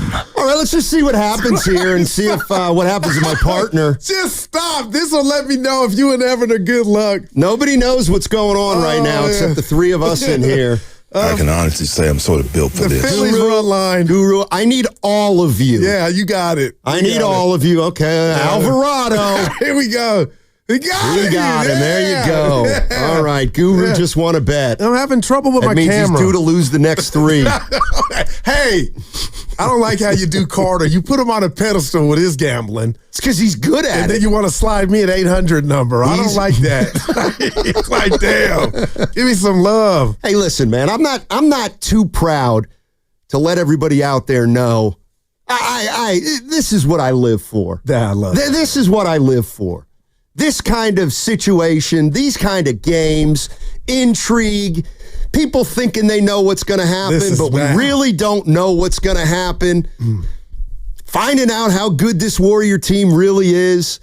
Finding out how Jimmy Butler is going to do against better teams. Could I ask game? I guess this is what it's all about. I can't.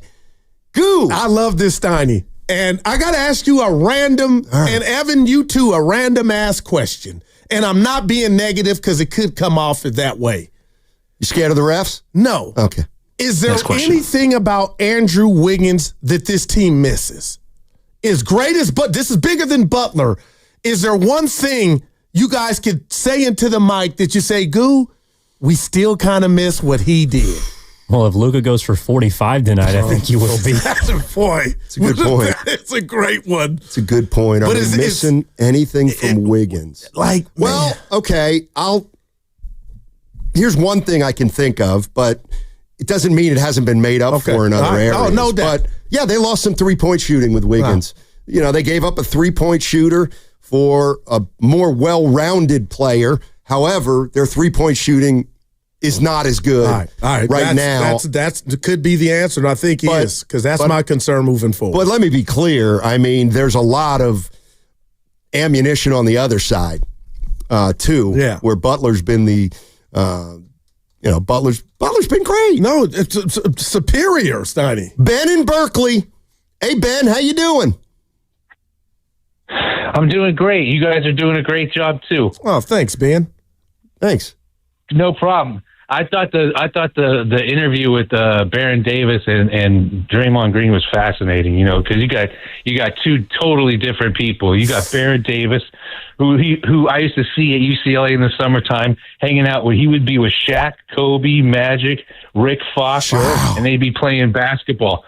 So at our apartment complex, because he went to Crossroads High School, so all these kids in our apartment complex went to Crossroads High School. So Kate Hudson and Oliver Hudson and Baron Davis would be at our apartment complex all the time. So this guy is totally a super student, and he was hanging out with John Wooden. So he is just a Yoda when it comes to basketball. And to hear Draymond Green say that stuff it's kind of unsettling, because he says my mom didn't raise me that way.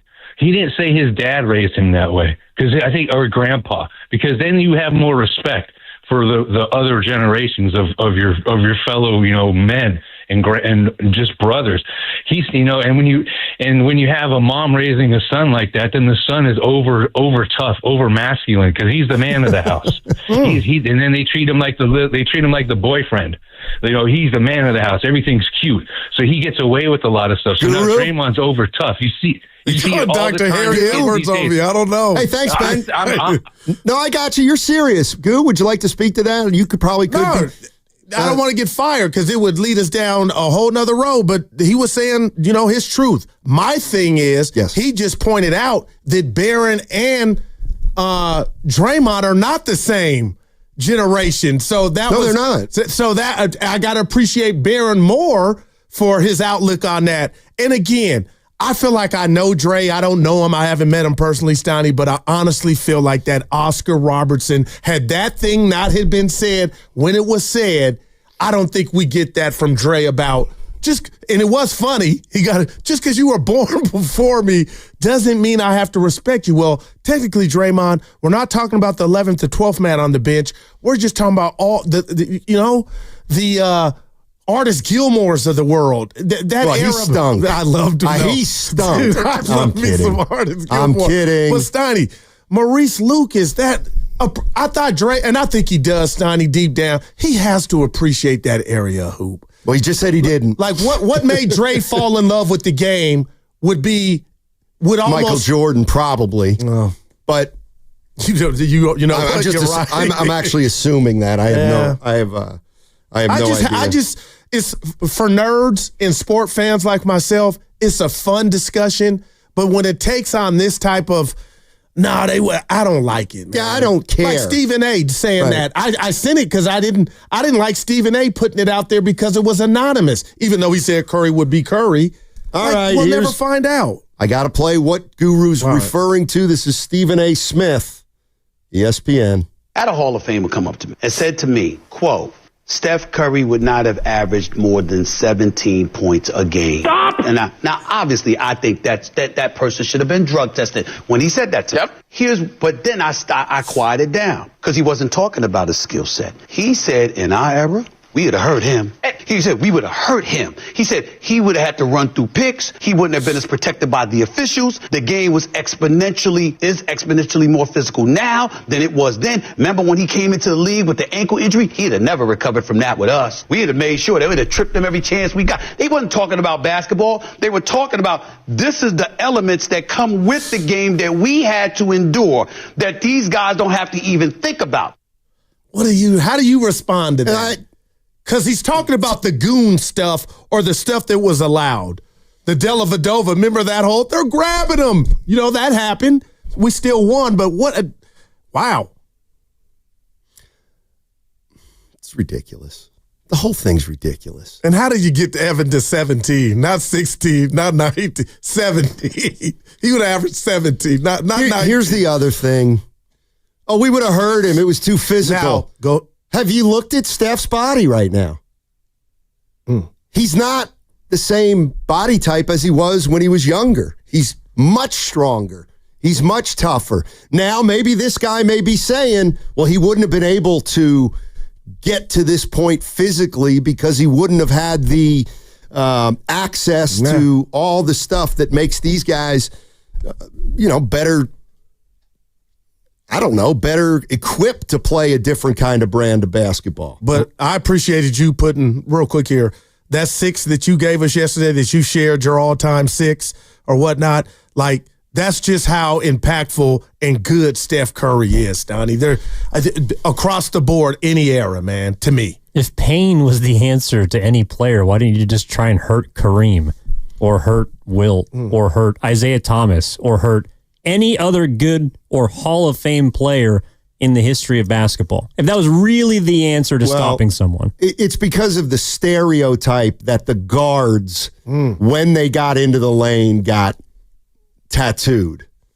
And there was no review. There's just more. Like Stockton played till he was 40. He's not very big. He was, man. He wasn't no punk. No, he was pretty strong. Sinewy. Hey, did it feel like, I could have sworn that guy Ben from Berkeley called in earlier today. Is that possible? Like on our show. Anybody out there are great listeners. I don't think so. But also, I'm kind of with Draymond. Like, he makes a blanket statement, and that's what's going to stand out. You're young.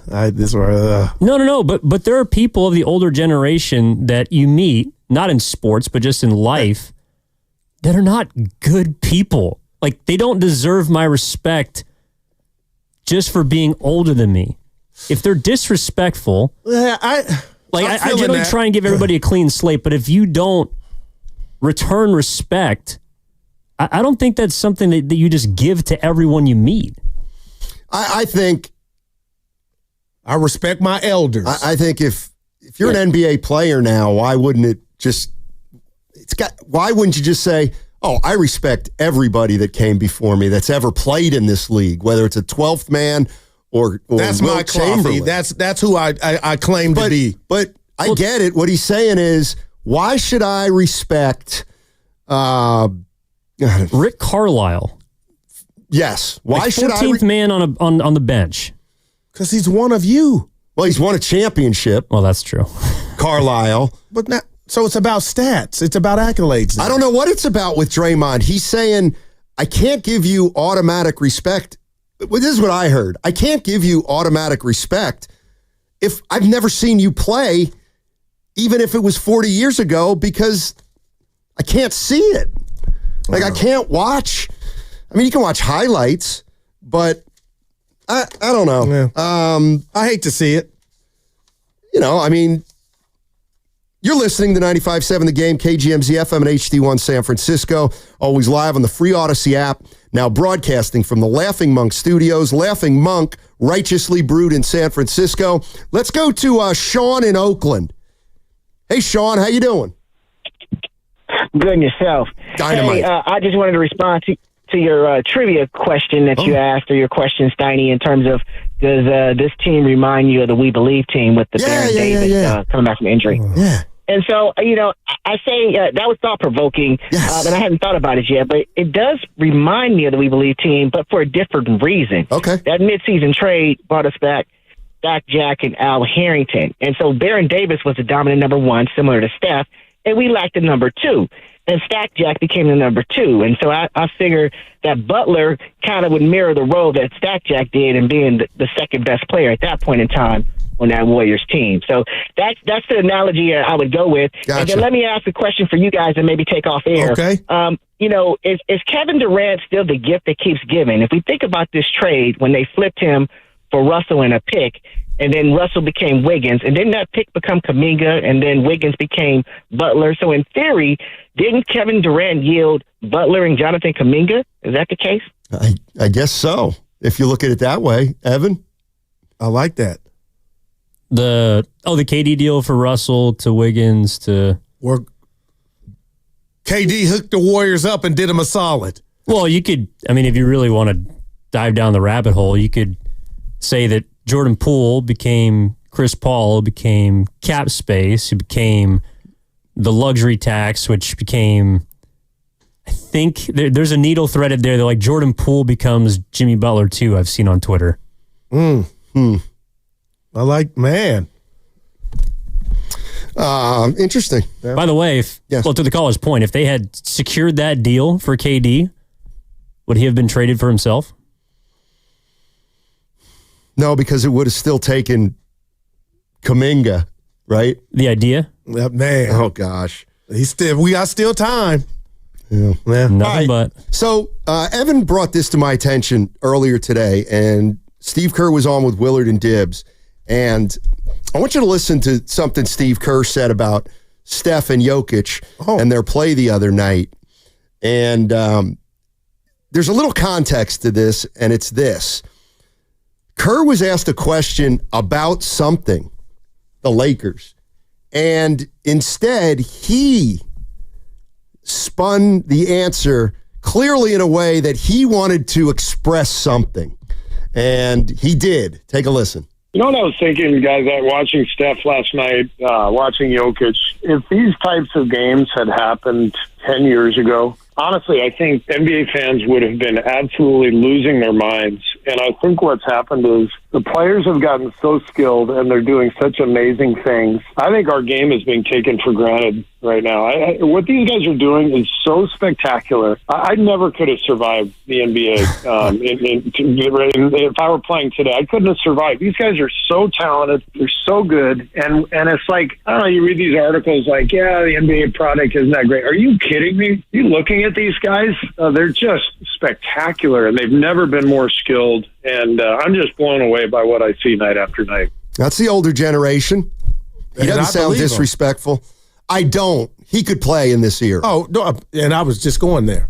Like when you shoot 50% from three, you can play in any era. And the one thing he didn't say is the only qualms I got with the game right now is it's boring in the sense that every game looks the same.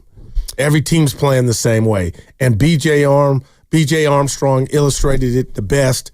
And I get that. So, Kurt, I know that's a different question, but Steiny, bigger, stronger, faster. I get it. We're seeing stuff that's in Zion Williamson.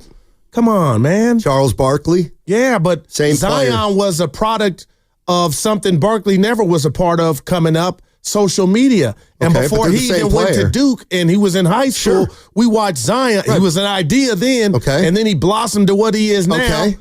Like, that just takes out, that makes it more, is my point, the social media component of of what we're seeing now. Like, a lot of people didn't see Dr. Duncanstein, Daryl. You know what I mean? Back in the day in Utah. But I have. Right, I got you. Like I have. But how many of these youngsters or the Draymonds when they were pups or not even here can go back? Oh yeah, I know Daryl Duncan. Like you guys don't know, but it was there. That's the point. Is they dismiss like we've never seen a Zion. Yes, we have. Charles Barkley. Charles Barkley was Zion Williamson. He's better than Zion Williamson clearly as of this point. So the one thing that does rankle me just a little, but I'm not gonna dwell on it. And I saw the same phrase in David Aldridge's story yesterday in The Athletic. Okay, this generation is more talented and skilled. I actually have a little bit of a problem saying this generation is more skilled. I'm with you. I'm with you. This generation lacks fundamentals. Can jump out the gym but can't hit a free throw. Not everybody, but come on, man. Like there's some merit to that. Yeah. Let's go to Skip is in Hayward. Hey, Skip, how you doing?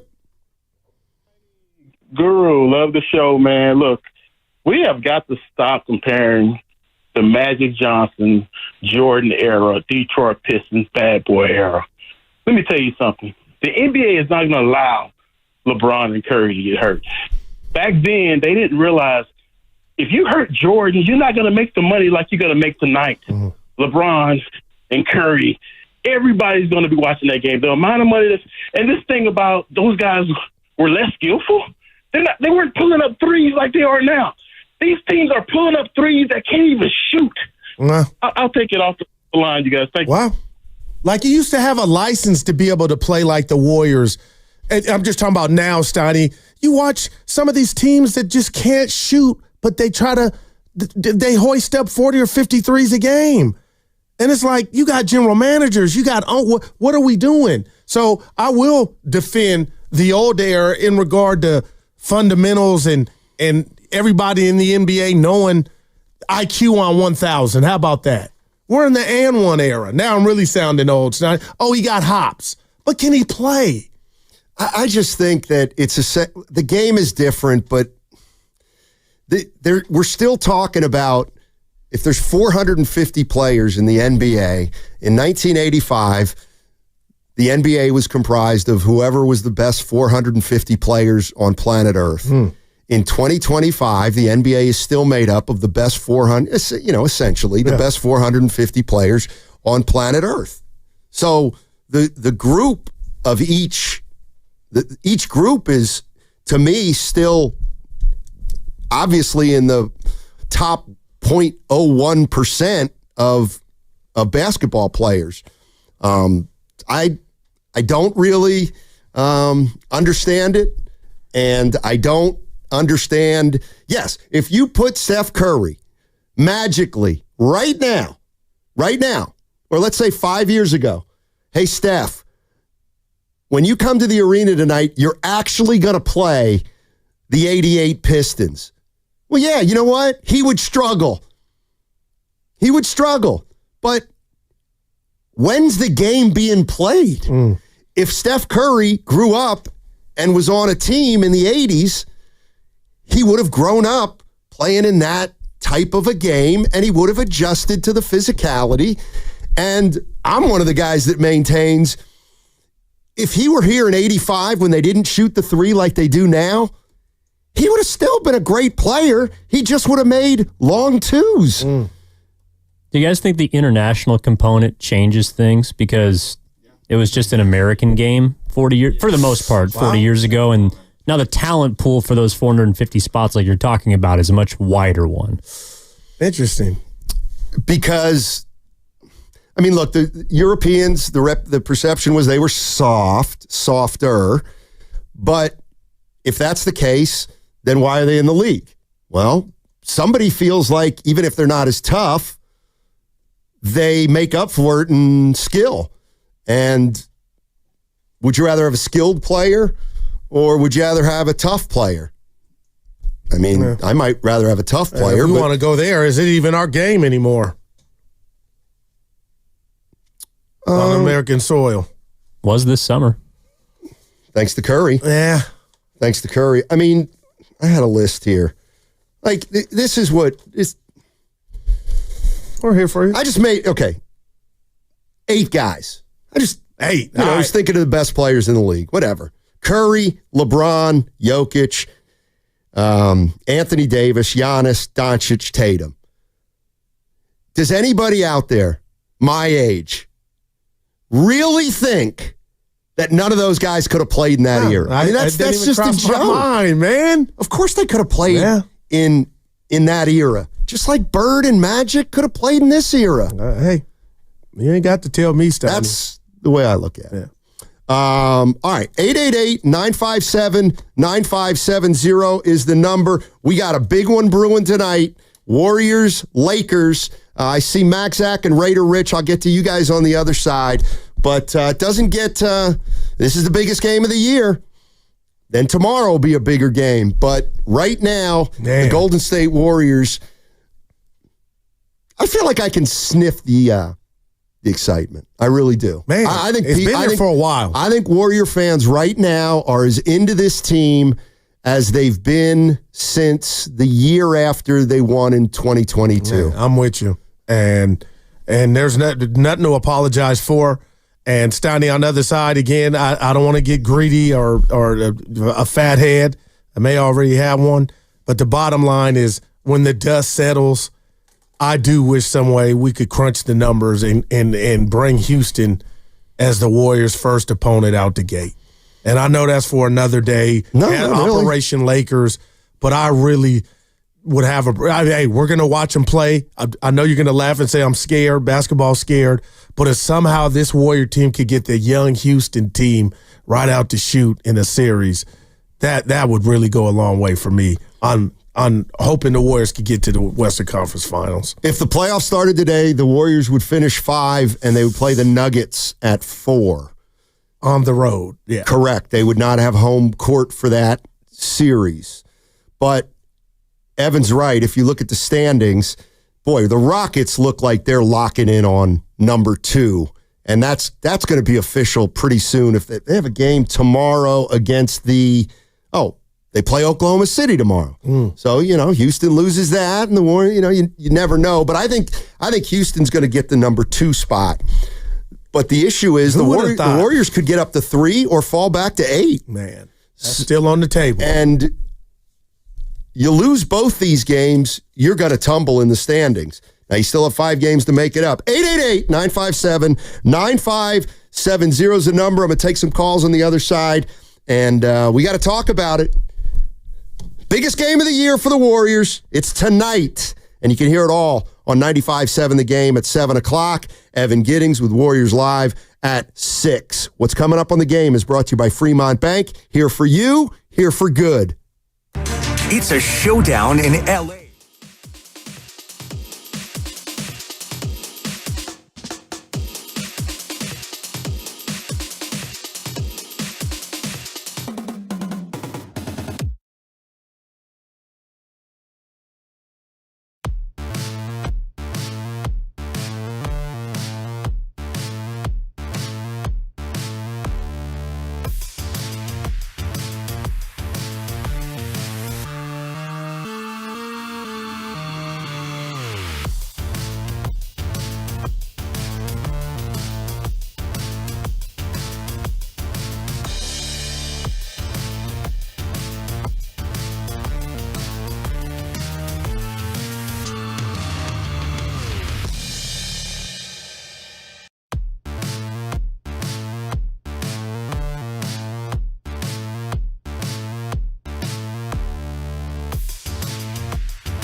I am Captain Appropriate Fear. Championship coming soon. You oughta. Now, back to Steiny and Guru on 95.7 The Game. Too short, Steiny. Oh, you know it. You know it. I mean, this is a banger. I got to give you a victory lap. I didn't tell Evan I was going to tell him this morning. Oh, God. We tried to. You make me not even want to give it to you, but I'm such a hoop junkie. I'm watching the Clipper game last night. Tall, light-skinned dude with curly hair has the ball for the Clippers. And I'm thinking to myself. Blake Griffin? No. Ben Simmons. And I'm thinking to myself, Evan, Ben is, I'm just telling you, Sonny, I ain't calling him a wild card, but he's carved out a little niche for the Clippers, not getting a lot of fanfare. And I'm watching him. Didn't have the greatest sequence, but I'm like, Ben might have found a home, Steiny. And my boy can't get off a sick bed in regard to Lonzo Ball, man.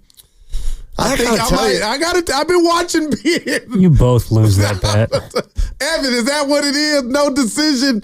Yeah, but Ben got some action. I've been watching him. No, I see what you mean. He played 12 minutes last night. He was scoreless. 1 rebound, 2 assists, 2 turnovers. It's the mighty Pelicans. It was his mannerisms. Of course, the game before that, he was inactive. Hey, but he's playing. That's all. Yeah, my boy Zoe can't get out there. Oh, man. Let's go to Mac Zach in Oakland. Hey, Mac Zach, how you doing, buddy? Hey, Steiny. Hey, Guru. Hey, Guru. What's up, baby? Guru, I'm so Union City, man. I went to Alvarado Elementary from 75 to 79. Boy. I went there. That's for you, my boy. What did you, real quick, homie. Where'd you live? Where'd you live in the Union? I was on Queen Anne Drive. I was on San Fernando Boulevard. Oh, San Andreas. Yeah. Uh-huh. No, San Fernando. Well, Casa Verde. That's, Casa Verde, yeah.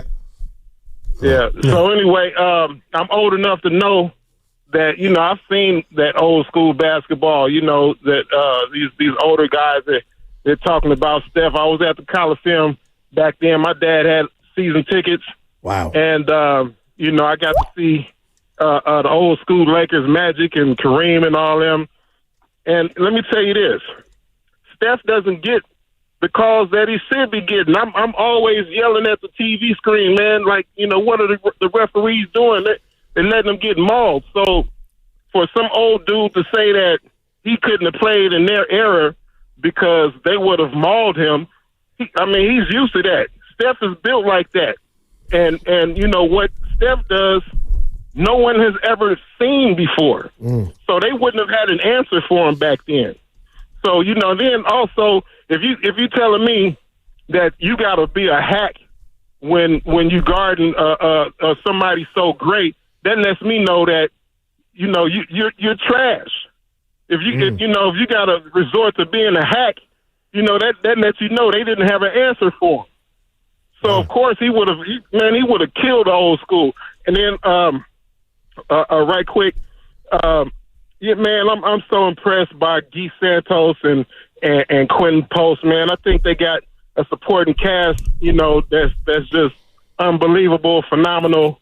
And I just want to know what you guys think. So real quick before you go, you like to see more Santos, huh?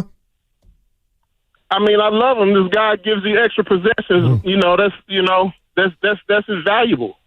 Yeah, those are winning attributes.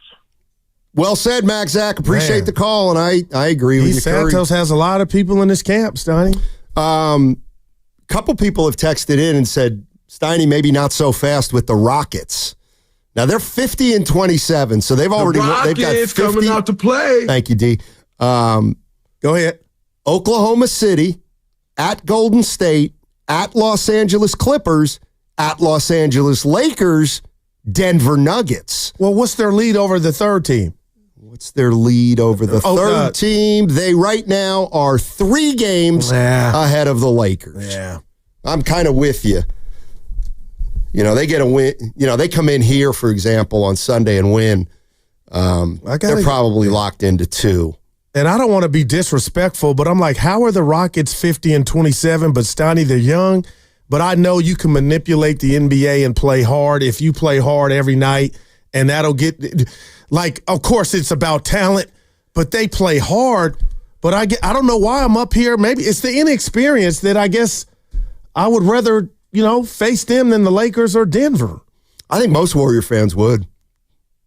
But if Houston locks into 2, then the only way you get him is through the Houston is through the play-in.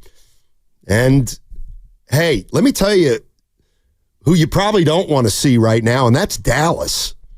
So Boy, Dallas right now is flat out pretty much locked into 9.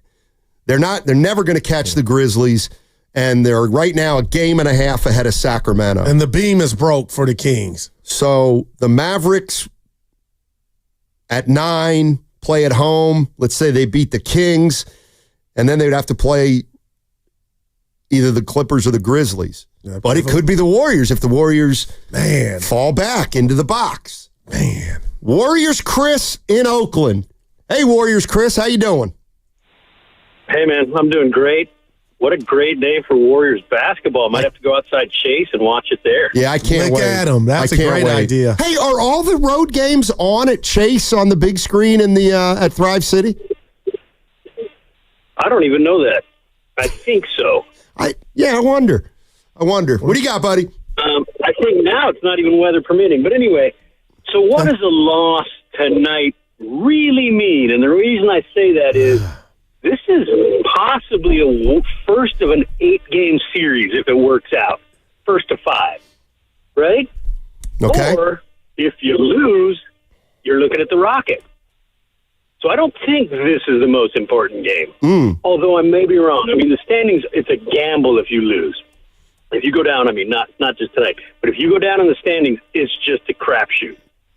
But I think, are you going to try your hardest, give them a lot of scouting information, and lose? To me, that's worse than going out there, checking them out, possibly losing because not holding back. But you know what I'm saying. And I'll take it off the air. Thanks, guys. Great show. Thank you, Warrior Chris. Steiny, normally I want to rip the mic out with that you don't want to show because we're at this juncture. It's like these guys know. They got all the data, but they don't. Specifically with the Warriors, who have never played Jokic with Butler and vice versa with the Lakers. Like, do you really think that's a thought that the Warriors could be having? Like, we don't want to show too much when if you lose the wrong game or games, you could get back in the box. Listen, and then he's got, I think, a layup tonight with Brooklyn. So I could come see you tomorrow morning and they could be 6. Right. But I try not to presume what's going to happen. I mean, let's put it this way. If I'm the Warriors and I'm looking at the standings, I'm looking at Brooklyn playing at home tonight against the Timberwolves, and I'm assuming the Timberwolves are probably going to win that game. And I'm with you. But does that make you play harder against the Lakers? Well, what's your goal? And the goal should be to get as high as you can or to really finagle the system and make it look like you're doing that, but also kind of knowing, you know what? If we happen to slip and play this team, it's not the worst thing. I mean, look. That can never be said into a microphone. I think it's going to be tough for the Warriors to win the next 2 games. Just because, man. I mean, you're playing the Lakers tonight on the road. They haven't played since Sunday. And you've been on the road for 2 weeks. And they're completely healthy. Yeah. Then you fly back to the San Francisco. Well, that's hours now, the hour and a half. Right. And you get home at 12 or 1, and you go back to bed, and then you wake up, and it feels like it's just game 7 of the road trip. It just happens to be in San Francisco. Damn. And as Bob Fitzgerald would say, oh, by the way, the Nuggets will be well rested with 2 days off. See, I think what Mike Malone did yesterday by holding out all his starters. Tell me. He was basically saying, all right, if I play my big boys again last night after a double overtime win and we lose, now all of a sudden I gotta worry about going into Golden State. I feel like I think Mike Malone basically said, you know what, our best chance to beat the Warriors would be to give all our guys a night off against the Spurs. Even if that costs you a spot, though. They've dropped from 3 to 4. But I don't think, they're okay with they're that. 2 games ahead of the Warriors. I think the Denver Nuggets' main priority is to maintain home court. Whether it's 4 or 3, that's what they want. Right now, I think if you look at the standings, it's like, okay, Denver's 2 games ahead of us, the Warriors. Well, it's really 3 games. All right, got you. Because you don't have the tiebreaker. All right. And I think Denver's running for Minnesota. What would you say to that? I think it's more about Mike Malone's like, the hell with everything. I'm coaching my team to be absolutely ready for the first round of the playoffs. We're going to get a week off. We have 2 goals. Yeah.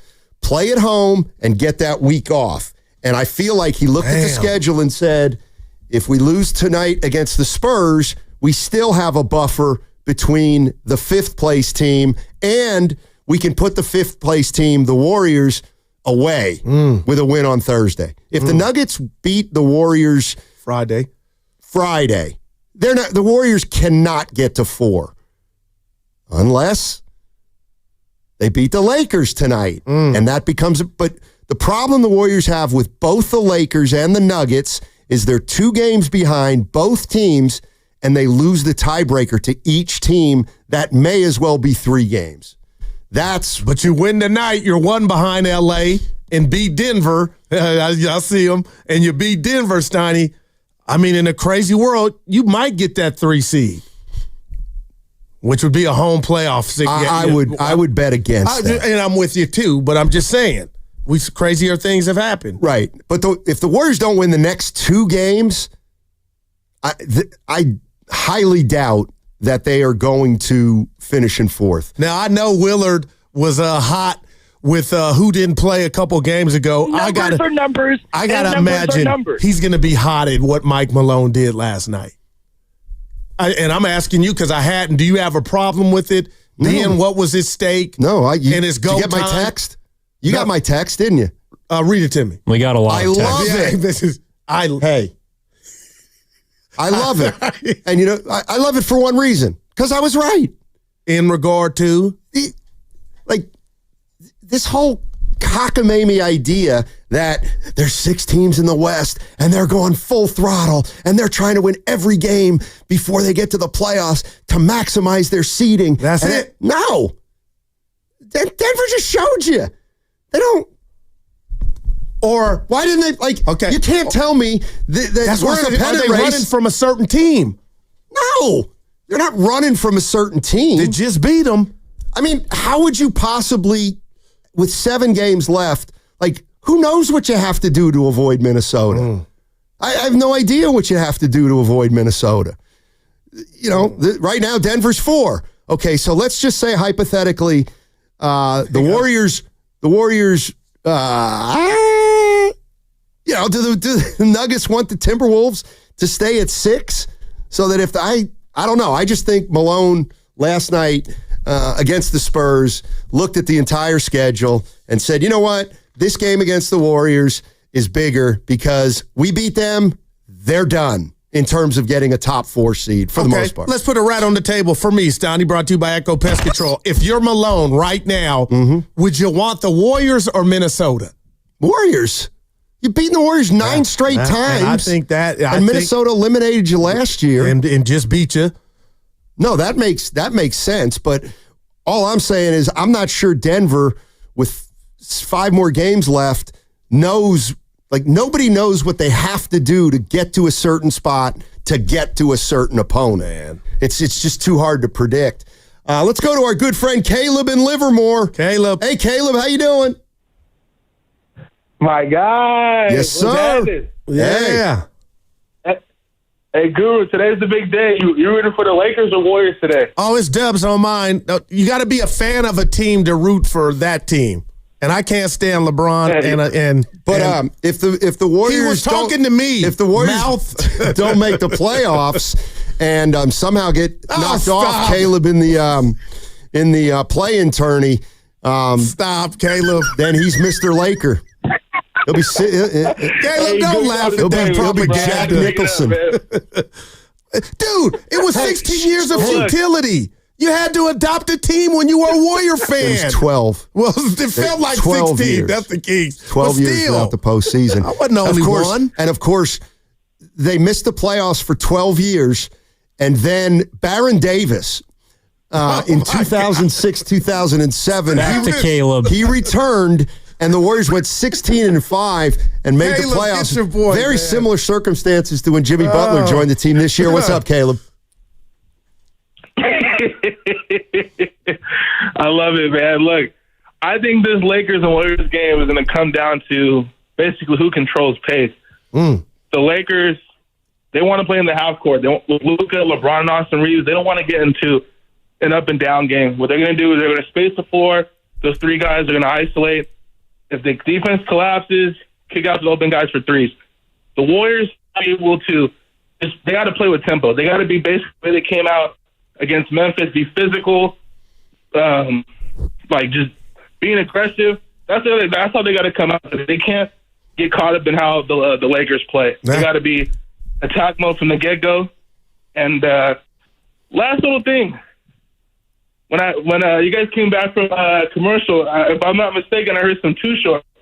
Is Steiny and Evan invited to the cookout, Goo? Oh, they are invited. They're bringing something to the cookout. Yes. When is it? It's a phrase, Steiny, that if there was a cookout, you're cool enough you would be invited to the cookout. Oh. And you and Evan. We'll bring rolls. Yeah, to the cookout. Okay. You never heard that? Thank you, Caleb. Yeah. So there's compliment. not actually a cookout. Like nobody's got Frankfurters and relish and stuff like that. Linked, Steiny. I'll be going to cookout in about 24 Tell hours. the people where you're going. They're asking. This is a big deal. I admit it. I live vicariously through Evan. Well, I'm going to North Carolina, but Cookout is a fast food chain out there in the South particularly the Carolinas. It is unbelievable. So I will be invited to that cookout. But where are you going to? What's the big shindig? We're going to the Dreamville Fest this weekend. And who's in that? I'm sorry, the what? Oh, It's J. Cole's music festival. Rappers. It's a music festival. Yes. Aren't you a little old for that? What? If Bob Dylan was hosting a music festival in Minneapolis, Minnesota, you'd be there yesterday. No. I'll tell you. I made the very difficult decision. Or some of your black friends say, hey, am I invited to the cookout? And if they say yes, so they can make fun of me? No, that means you're I don't have to ask you Dana. got swag. I'm in. All right. I'm in his cookout. Yeah, black There's Mets. no doubt about it. Now what did Evan, what was Black Mets? Oh, I mean, what is the age? What's the cutoff to go into one of those all-week festivals? Live your life. Relax. You're talking about what have I told you? It's the last one ever. Well, then I'd raise the age to 28. Okay. Well, what's the other thing you go to in the city, Evan? It's like Bonnaroo. that stuff might have a Bonnaroo. limit. I don't play golf, Steiny. You know this. But the musicians. What is Bonnaroo? And the kids do drugs and stay out there for 3 days. And there's all these. In the city? No, they do one in, I want to say L.A. Coachella? Yeah, that's in Palm Springs. But that's what you're talking about. How do you know that? I know Coachella. You been? No, I've been to Palm Springs. But you want to go? Yeah. I'll tell you what, I would go to Coachella if I had a free place to. Actually, that is tailored toward older people, just like Bottleneck. Bottlenecks for older people too. Isn't it Bottle Rock? I mean Bottle Rock. I'm like, my man. Hey, don't read the text from the 408. Please don't. Players don't matter. It's the Zebras tonight. Yeah, okay. You are so weak. Watch it. We're going to talk about the foul call. So weak-minded. Lakers will get the most foul calls. That I'm ready to bet right now. The Warriors can still win. We'll come in here tomorrow. Lakers will win that battle. And then you'll be like, oh, it's Luka and LeBron. It is. It is Luka and LeBron. They going 1-2 in the draft? That is wow. The Lakers-Warriors draft? Steiny, let's do it real quick. I don't know what you're talking about. Let's do a Warrior-Laker draft right now. Who's going first? You got first pick. Steph. I got Bron. Okay, I got Luka and the game's over. I got Jimmy. Oh. Yeah, I still like Curry. Reeves. That jersey went a long way, Steph. Reeves. Yeah. I'll take the best three-point shooter, Gary Payton II. He's not playing. Damn it. Oh, yeah. Oh, I'll take Draymond. Now, somebody slipped through the cracks, and now I've built a bully. Oh, man. Oh, my. Steph, Luka, Draymond to cover up Luka's defensive deficiencies. And then who we got for Hachimura? Austin Reeves. Oh, God. Does he worry you, Evan? Who? Rui Hachimura. Yeah, I mean, he's like an Air Gordon light. Dude, like, Stein, you shocked at how the role he's carved out in the league? I actually think he's more like post, shooting the three. Oh, he can do work on inside. Oh, really? How often does that happen with Luka and LeBron James? It's kind of changed since the trade, but I'll tell you what. Oh, my gosh. Yeah, I'm sure we'll see a post-up. One post-up of Hachimura. We'll see. Today. You ever been to Burning Man, Goo? See, and that's an age limit one. Burning Man. No, Burning Man's for the kids. Have you ever been to the Burning Man, Evan? No, but I do like reggae. You can't... I think Burning Man has all different types of music, and in fact, many, many, many stages. I don't like the title. Which one is the reggae one? No, Burning Man is the one that's for the elite, right? It's in the desert for a whole week. Yeah, and Burning Man's the one where he got it. You have to bring everything, and then when you leave, there can be nothing there. I thought people build like art sculptures in the desert. They do, and then do they sell them? I think you. How are you versed on this? I know people that have gone. Yeah, I think there's like a lot of art. So you haven't aged out. I've never been there. He looks from afar like my dad on Facebook.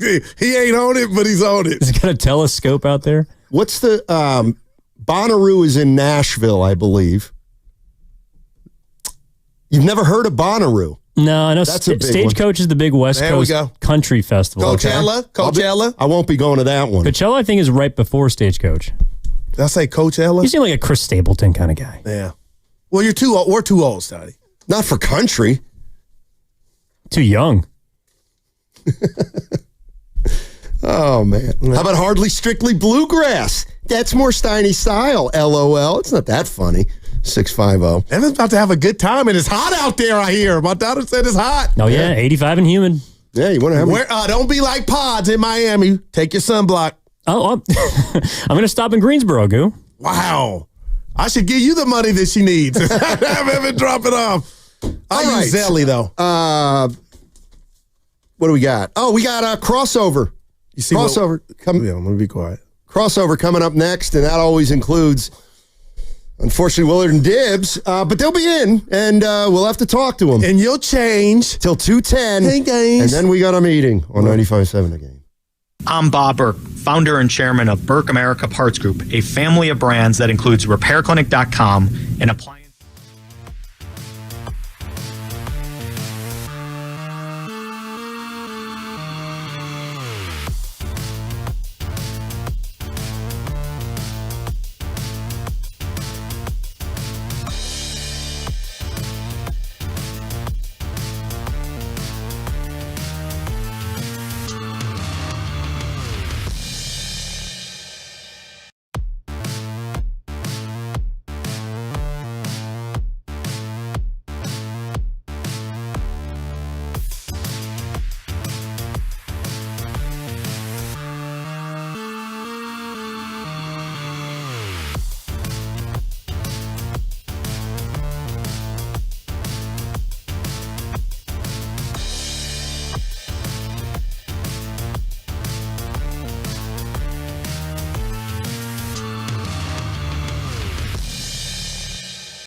Call it like you see it. Now, back to Steiny and Guru on 95.7 The Game. All right, the crossover is brought to you by Abundant Life Weight Loss. Yep. They know the secret to losing up to 1 pound of fat every day. Go to AbundantLifeWeightLoss.com. Let's welcome in Dan Dibley, Mark Willard. It is the crossover. Our guys. Hello, gentlemen. Yeah. Big game tonight. Yeah. It's a big day. Yeah. It's a big day. You got to win the big days. And this is win the big days. You guys are great. Yeah, that's my Nahigian. But this is a big day. And the last time we had a big day, they won the big day. And, you know, the chef had to put up 52 to get it done. And he did. And I was sharing this yesterday with Mark. Steiny, what do you think the Warriors' record is when Steph has 50 or more points? They've played 15 games in the regular year in the association. What is the Warrior record What you got? when the chef goes for 50 points or more? Where's the music? I'm already mad that you don't know because it means you weren't listening yesterday. Well, I listened to Kerr. I'm about to give y'all 8 some and love. 7. Mark guessed, and Mark got it. Bang! Bang! It was a Mike Breen. Yeah. 8 and 7. Oh, yeah. 9 and 6. Hit him again. Oh, let me 7 and 8. Hit him again. 11 and 4. Hit him again. 5 and 10. Hit him again. 6 and 9. Hit him again. 7 and Hit him 8. again. I'm a P1. 7 and 1. Hit him again. 11 and 4. Hit him again. 14 and 1. Hit him again. 3 and 12. Hit him again. 4 and 11. Is this a bit? No, this is awesome. 8 and 7. Hit him again. You guys are guessing 10 things and for 5. the Hey! Jeez. My two guys. You guessed the same thing like 8 times. Why did that come You're like, is it from? 11 and 4? No. What about 11 and 4? What about 11, 3 and 1? 5 and 0 home, 5 and 5 road. Wow. When the chef has 50 or more points. Man. So I did think it was interesting, and I'm going through the process of doing a deep dive, a deep non-Wilt dive in, because, you know, Wilt that one year had, I think it was 52 games where he had 50 or more, including a hundo, and in his third year in the league. But if you take out the Wilt 50s, like, what are the records of players and their teams when they have 50 points? And so I looked at Steph and 10 and 5, and I thought, wow, you know, you would figure that when a guy goes for 50 or more, they're going to win that game. But, you know, the Joker the other night, 61, a loser is loser. I saw Mike Malone's press conferences last night, and somebody, I think they're 0 and 4 when Jokic scores 50 or more, and he was asked about it, and he really said, you know, I never know really what to make of that. You know, and he said, you know what, though, next game, when he gets to 49, I'll sub him out. Yeah. Nice. Willard, I brought you up. I said Willard didn't like what Denver did yesterday. Well, I guess Something's good. Some fidangling's going on. look, we sort of we could feel it coming. I don't know if you watched. Still Collins. Well, so the Spurs are coming to Denver, and they've played double overtime, and everybody, like, did you see how many minutes? This is the number nobody. 53 for Jokic. minutes. Yeah, that's incredible. And he wasn't the only one. Denver had a very short bench that night, and I thought to myself, I go, they're like somebody's sitting out this game. And then I saw Denver was a home 10-point favorite to the San Antonio Spurs. And the way the Spurs playing right now, I'm like, that's a little light. I'm going to wait, though, because I bet people are out. And then bang, like in one moment, just about 40 minutes before the game, spread falls from 10 to 2. Man. And you look at the injury report, and it's like, oh, my God, they're sitting everybody, except for Russ. And he missed another layup. Oh, my God. Man. It was as if he had a great game. They were punishing him for his behavior the night before. So it's like, you play again. The rest of you. Mike Malone said Russell came to him like, I'm playing, coach. Of course he did. Of course he did. That's the most Russ thing ever. But, no, I wasn't mad at him because, in theory, that one only hurts them. You know what I mean? I can scratch my head about it, but if they don't care about the 3 versus the 4 versus the 3, that's up to them. I think the issue is, are they so confident that they won't fall to 5? I mean, it's going to be tough. Tomorrow. Maybe, but at the same time, I don't even know. Like, I sort of feel like that's what teams are doing now. They've stopped with the whole, are we confident? and they are just totally committed to the bigger picture is the end. But Kurt told you all it's playoff time. I know. But then again, they also gave Steph an emotional wellness night a week and a half ago. So like they're very committed to, and it's different for the Warriors because they don't have a seed locked up. Denver's going to be a seed. And they got the tiebreaker. Right. Denver's going to be in, and so I think teams are just like, I'd rather be the 5 and healthy than the 4 and exhausted. Now, do you two real quick here have a problem with me? I told Steiny out the gate today's show, and I love Luka. You guys know I'm a Luka fan. I'm afraid, or was more afraid of the AD iteration of the Lakers because of they had that 1-2 punch, a big and LeBron doing what he does. I just feel like, and they got to back me up on this, that this version of the Lakers can be had because Luka is not that shot-altering guy down low, Dibs, to give you know what I mean? It's like two of the same thing as opposed to AD was ketchup and mustard. Yeah, I get that, but at the same time, like he's a bad boy. Yeah, and what AD did, I think, on defense was more impactful than what Luka can do on offense. And Luka is a bucket getter, but I look at the Warrior team right now and what they did against Memphis, and I think that that's how you're going to have to beat LA. You're going to have to go out there and get 120. I don't know defensively if you have enough to stop LeBron, stop Luka, stop Austin. Man. So this one feels to me like the Warriors get into more of a track meet. Like Houston, you can beat them 102-101. I don't know if you can do that against LA. This is we're like the question you just asked is similar to where we're gonna start our conversation today, which is just since the deadline, and mainly for the Warriors, who are also a different team. These two teams haven't played each other before. Zero. That's where my mind is tonight. These two teams have not. Forget all the history. These two teams have not played each other yet, and so with the Warriors being bolstered and then the Lakers changing. Are the Lakers, who have had the Warriors' number for the last couple of years, are they now an easier target or a harder one?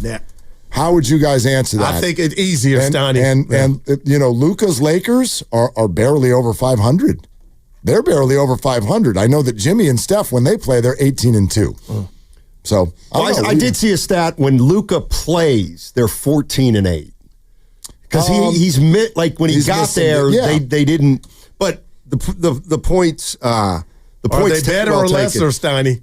I don't know. That's why I'm going to watch the game tonight. Seriously, I mean, I don't know how it's going to look. Again, Mark's right. I don't know. But AD was a problem. Okay, on the defensive end are the Warriors for sure. Yeah. The one thing I started thinking about late last night is, are the Warriors really going? I don't know what the outcomes of the games are going to be. But are you telling me that Butler, Green, and Curry are all three going to play, let's say, 35 minutes a night, back to back? All three of them. My answer was hell yes. Not over these next 28 hours. They're not. I wouldn't think. That's kind of what I think. I don't think over the next 28 hours. I get where you're coming from, Goo. So you're saying well-being is more important than what I deem in the standings? Can the Warriors afford that? They're not sitting them, but I don't think you're going to push them either. I mean, look, it's also so night to night. Like, what if they win tonight? Now has a big bearing on your decision. I think they've got to split tonight and tomorrow. That would be ideal. They got to split. I mean, 2-0, obviously, but boy, I mean, this is one of those things where I get that you can be optimistic, but it's just one of those things where I'm looking at, okay, they've been on the road for 2 weeks. So this is the last game of their road trip. They're playing the Lakers, who have been off since Sunday, and they're totally healthy. Okay, then they got to come back tomorrow, and Mike Malone just made sure his team's going to be well rested by resting everybody yesterday. Yes, it's a home game, but it's going to feel like a road game, except for the atmosphere. I mean, the Nuggets are probably already here. Yeah, exactly. Yeah, Nuggets are here. 4 seasons. Like taking a snapshot taken leads you to this is 2 really hard games, and even under the best case scenario, it'd be tough to go 2-0, especially where they are now, having been on the road for 2 weeks. It's a real 2-0 is a hell of a challenge. Yeah, and 1-1 would be great. you go 1-1 and then you're home and you get to sleep in your own bed. You get Houston in and you try what you can do against Houston. And if you go 2-2 in the 4-game gauntlet, you feel pretty good about it. And actually, Mark had said on our show that if they go 3-1, he's going to wear face paint on Monday. I heard that. That's Blue. true. I forgot to bring it up. And gold. One side blue, one side gold. Yeah. And you're Like serious? putty? What's that? Like putty? I mean, whatever I go find. I've never shopped for face paint before. Has the face ever been painted before? I mean, probably when I was like a little kid at the carnival. Yeah, count I'm the sure bucket. I did that. All right. Remember when they were going to a New Jersey Devils game and Putty painted his face red and green or red and blue? Yeah. And then Elaine had to break up with him. So you should check with Christy. No, I've never check with Christy. No, I've never done it for a game. I've Check never with Christy. You know what I mean? There's that old commercial where it's like the guy comes out and he's got body paint, face paint, and the rest of his friends are like, dude, like tap it down a little bit. Yeah. I've never done it to a game, but no, I would gladly do it on Monday if they go 3-1 this week. That's a hell of a week if they go 3-1. Yeah, and a split and then a win over Houston would be 3-1. And so, I mean, it's very much in play. And the Memphis win was something else. And, tonight I do think you're right, Steiny, about the Lakers and the spot where the Lakers are rested. And you're wrapping up a 2-week road trip. In all your days, Steiny, as a Warrior beat reporter and you were on the road and all that, do you remember any of these kind of trips where you were out there for like 10 days or 14 days and you're on the beat and you're doing Cocoa Times, or it was probably post Press Democrat for you, but you're out there on the grind and Brian Winters has lost 11 of 12, or Dave Cowens has dropped 13 of 14, and whoever it was. Do you remember a time where you were on one of these road trips? Yeah, it sucks. Yeah, I mean, it's brutal. It is. Now so these guys you bring clothes, and do you like find a laundromat, or like how do you navigate a 14-day trip as a human being? Why is it brutal? It's I exhausting. couldn't wait to ask. Now, because it would be like, now this one was different because they had 5 days in Miami, so maybe that'll help them. Yeah. It's just because the Warriors would play on a Thursday night, and the game would be at 7:30. It would be over at 10. I'd be done writing my story at 12. It's tough to go right to sleep at 12, so I probably got to bed at 2. Got another networking appointment. And then Mark, Yeah. I probably had to get up at 6 to take the earliest flight to the next city where they were going to practice. I had to get to practice I'm not complaining, Mouth. I'm just explaining. Here's the other. 1998, if I may, and you probably were on the beat. 1998. It was a PJ Carlissimo led Warrior team that went 19-63. Sure. And you had Friday night at Detroit. I think they got beat. Yeah. Saturday night good guess. at Chicago. They lost that one, I'm pretty sure. Monday at Minnesota. That was the one they thought they could get, but I don't think they did. No, they didn't, but they lost by 16. Wednesday at Milwaukee. Yeah, that was a loss. They didn't do well in Milwaukee. Lost by 6. Friday at Atlanta. They might have won that game. No. You stick with the bit. They lost. Yeah, they can't. Steiny. They can't beat Atlanta. And then Saturday at Philly, which was the 10th of what would be a 14-game losing skid, and you're going from flight to flight, room to room, practice to practice for a team. They stunk. You're right. You're listening to 95.7 The Game, KGMZ FM and HD1 San Francisco, always live on the free Odyssey app and now broadcasting from Laughing Monk Studios. Laughing Monk, righteously brewed in San Francisco. I will tell you something that is a factor, and that is when you're on the road for a while, you tend to get a little bit depressed because you realize you've been away from your family for coming up on 2 weeks. The guys who have kids are itchy to get back. They feel, guilty. They do feel guilty. Guilty. Go ahead and say it. And it's just it can be a bummer. I know that I'm not Steph Curry, but there were times when I'd find myself in Milwaukee, being gone for 8 days, covering a 19-63 team, saying, "What am I doing? What am I doing? I got young kids at home. I get it. And this is a joke. I get it. Hell with the kids. Yeah, see, that's and just one kid at a time. I wonder if these road trips are like Vegas at all, which in other words, it's really fun when you're on your way out. You're ready to go. And then on your way back, you're super depressed and you're like, what am I doing with my life? That's most trips to Vegas. So I wonder if it's like that. Because if you pitch that to me right now, just in the moment that I sit in right now, yeah, if you're like, would you like an all expense, I don't care where you go, give me a TV. 2 weeks away, with yes, just work responsibility. You don't need to feed anyone, drive anyone. You don't need to put anyone to bed. You don't need to do any laundry. You don't need to do any of that. I'm like, sign me up. Take me to Kentucky. I don't care where we go. It sounds amazing. I do remember. I had a small one back then. Yep. And I do remember, I'd check into a hotel in L.A. and I would open the door and I would see a big empty room with a big bed. And I'd think, oh my God, this is so great. So good. So great. And then a week later, you're like, I got to get home. Yep.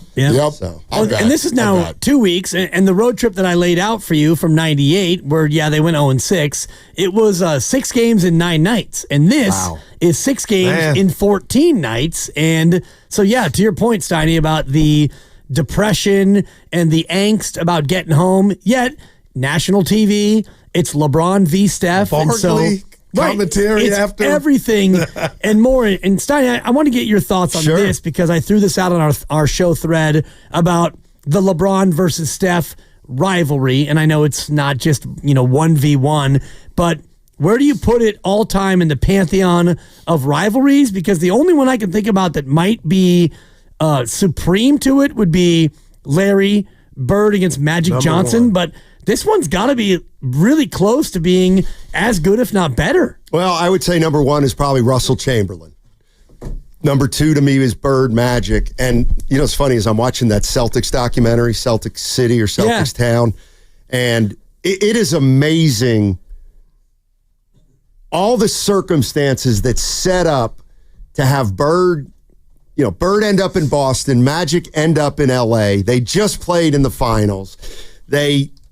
It was just, you can't have scripted a better creation to create interest in the NBA. Steph, but Bird and Magic also, one thing they were saying on the show is that the Boston Celtics rivalry actually was the Sixers, because that's the team that played 4 times a year and every postseason.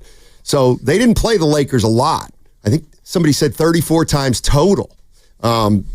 Steph and LeBron, number 3, Jordan didn't really have one, did he? Nope. Not one singular one. No. He had it was Jordan against everyone. Yeah, right. But older Magic, it was, Stockton Malone. Drexler, a Dominique, right? Dominique early, it was the Pistons, but that wasn't like Jordan versus Isaiah. It was Jordan against, Lambeer and Mahorn and Chuck Daly and the whole, Dumars and the whole cadre of Pistons. So then he beat everybody. I put it third behind those two. Interesting about Russell Chamberlain, and I love the old basketball, but there was only 8 teams at the time. And that actually could add to the rivalry because you played that certain teams 8 times a year. Right.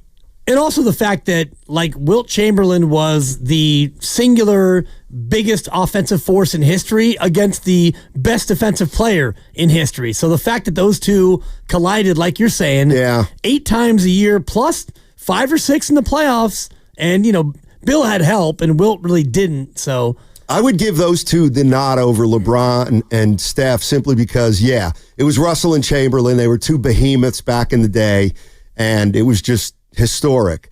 Bird and Magic came out at the exact same time, had history, went to opposite coasts. Both were big guys, 6'9", 6'10", and could do everything. LeBron and Steph, they're totally different players. But no, it's a huge rivalry. Fear for the league. And Curry came out of nowhere. Well, the fear for the league is that try to look at the board right now and find out who's next. You got Anthony Edwards. And what?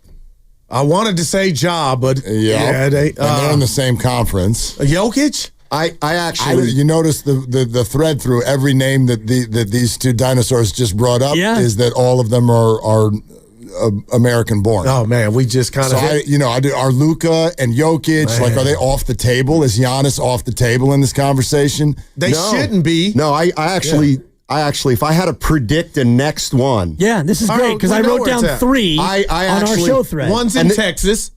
It would be Wembanyama, Cooper, Flag. They're going to be teammates. Team. Yeah. Well, then that's a problem. Yeah. But they've got a nice little 1, 2, 3, 4 punch. Well, the 3 I threw out. A lot on Cooper Flag. The 3 I threw out were Ant against SGA. Oh, for God's Western Conference. Mitchell versus Tatum, Eastern Conference. Donovan and Mitchell's JT. Mitchell's not good enough. I got it. Mitchell's not good. We'll see. I mean, they're the 1 seed right now, and they might. He's a good player, but he's not. Those two might meet in the Eastern Conference Finals, and the other one was Luka versus Jokic. Shout out the Euros, where Jokic in Denver and Luka with the Lakers. So, but Mark's point I do think is well made about after these two are gone, and remember when Magic and Larry left, then you did have Kobe. But you had Iverson kind of in that breach and Tracy McGrady, and you didn't really have that same level of superstars rise up, and so we might be looking at that same sort of a void. Man, it's going to be up to. It's going to be. I mean, Jokic is so good, and Luka's so good. But you've got time. I think what Steph and LeBron are showing us right now is that they're not done yet. No doubt. They're not done yet. And I know the NBA doesn't want them to meet in the first round. No, they don't. They may not have a choice. Is that better than any round, though? Yeah. Well, right. That's a great question because there's very, very little chance, I think, that are both of them going to advance and then play each other? I don't know about that, but they're still going to be the centerpieces of what people are kind of thinking about. And then over those next 2 years, as they do age out, then where are some of these stars we're talking about? Some of them actually are going to start to, are Jokic and Giannis actually on the back half of their career Giannis by is then? starting he's on that street. I look also like a name. I mean, does Cade Cunningham keep coming up? No, he's a bad. That's a hell of a player. He's a bad dude. Yeah, people are like, man, he's a hell of a player. We got a meeting today. Yeah, but we got one trivia question, Steiny. Yeah, long meeting. Since Jimmy Butler's inception in a Warrior uniform, you're all right, Steiny. Curry can't be the answer. Which Warrior has the best 3-point percentage on wide open threes? Oh, I already know. I listened to your show. Gotta take the second. I listened to your show. Dibley and Willard gonna bring it home. It's Moses Moody. Whoa. Yeah. No, it's GP2. No, but he's inactive. Oh, man, you guys are talking about who you would want shooting the wide open 3. Man. But Evan went to the lab and got the actual numbers. Yeah, you said Moody. And you were right. You ready, Goo? No, he's not. I am. No, but he didn't get enough words because you guys started talking about NBA players from 1978. Prefer you and here. He got bored, and then now he's got words. He's got more words. Get ready to cut this, I've never met anybody. Don't do this, Willard. What is going on here? Remember when George Mikan would get that ball at the high post? It's a filibuster. Back then, most of the games were only on radio. Oh, what kind of a station would they be on? Where were they? 95.7. This dude, the meeting.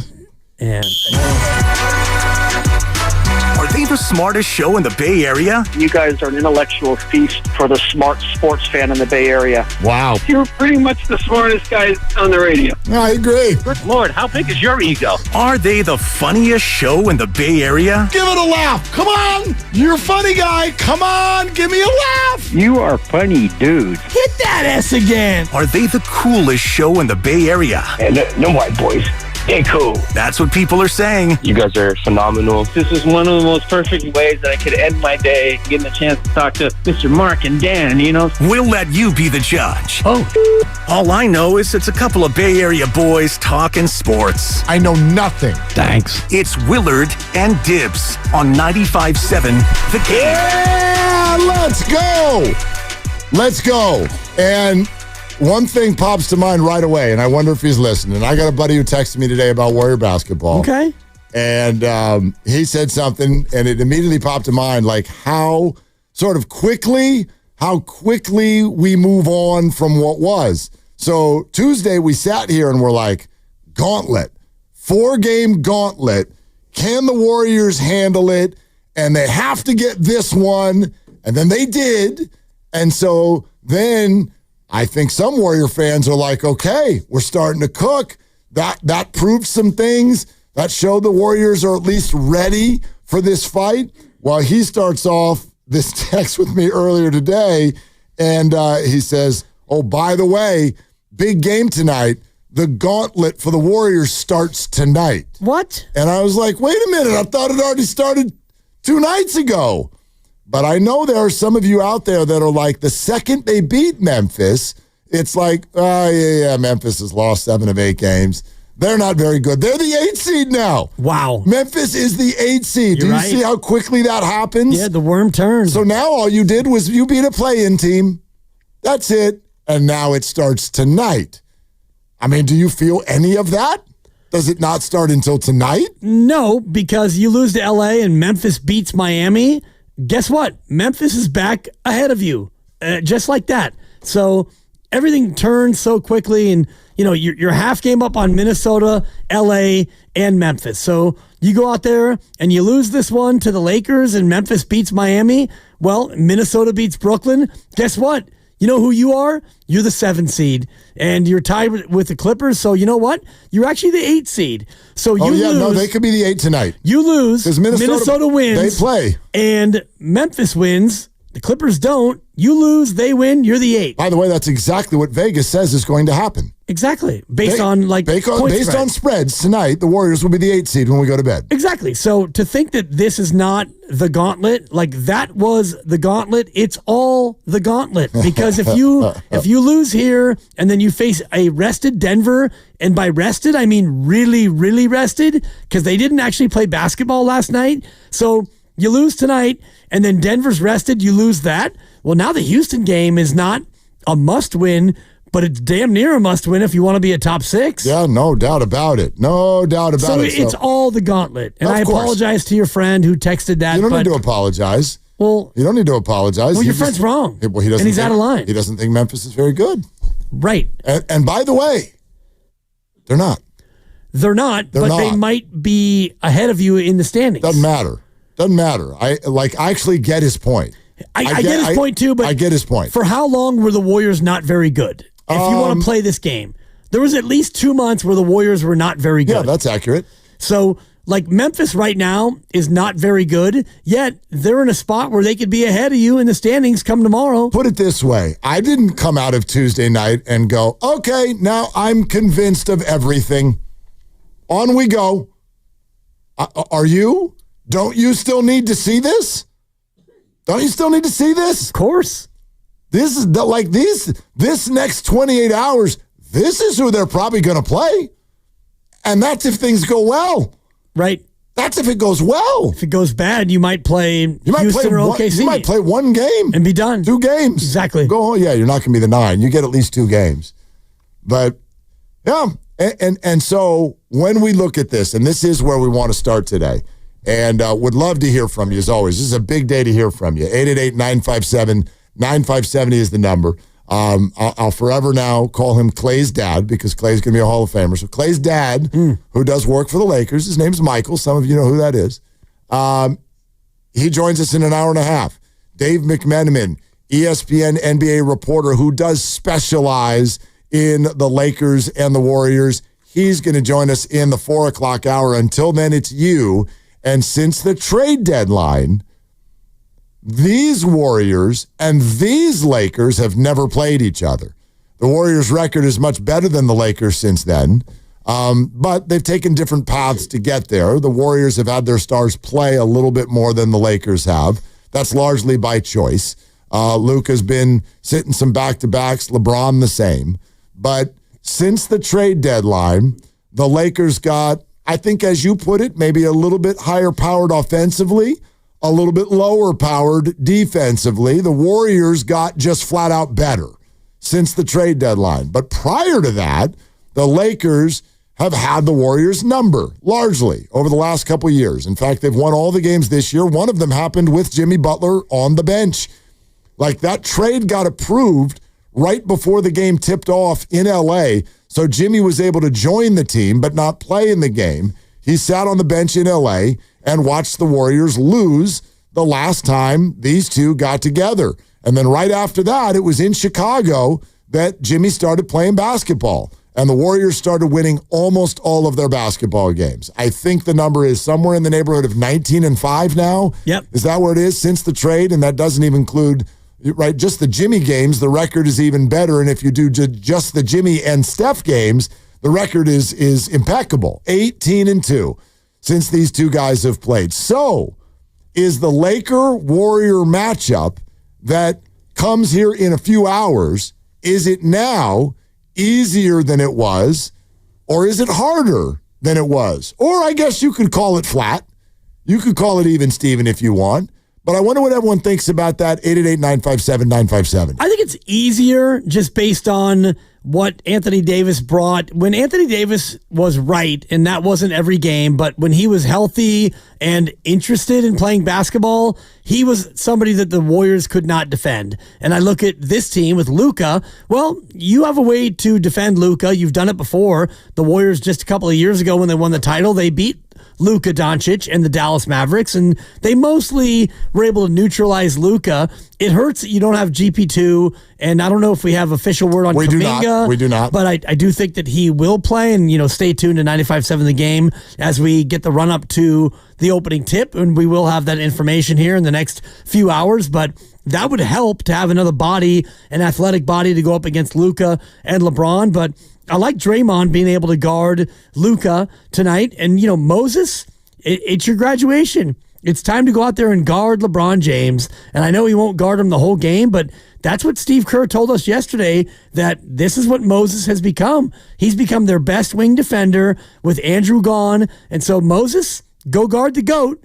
Good luck. And I do think that the Lakers are a different sort of a problem without AD, and I think that AD provides something that the Warriors have no answer for. Yeah, that's kind of my thing. I think in general, this is actually, the Lakers are an interesting micro example of something that we do in sports a lot. For example, take what the San Francisco Giants have done so far early in the year. All anyone's going to talk about is, well, Wilmer Flores and Elliot Ramos are hitting bombs. They're hitting home runs. That's not why the Giants are good. That's not why the Giants are good at all. They haven't overwhelmed people with their offense, but offense is the only thing we watch. A lot of sports fans, most sports fans, offense is the only thing we watch. Everybody's got a fantasy team in the NFL. Do any of you do defensive players? Like a few of you just raised your hand, but you're in wackadoodle leagues. Individual defensive player. Get out of here with it. What are we doing? I hate those Nobody leagues. wants to talk about defense. And that's the bottom line for me. The Lakers got better offensively. They got worse defensively. I'll go up against the team that got worse defensively and take my poison or my medicine when their offense has one of those nights. And tonight might be that night. If LeBron and Luka go off, you're going to have a problem. The same way Memphis had a problem when Steph and Jimmy and Draymond were all fully on point on the offensive end of the floor, put up huge stats. They had a problem and they lost.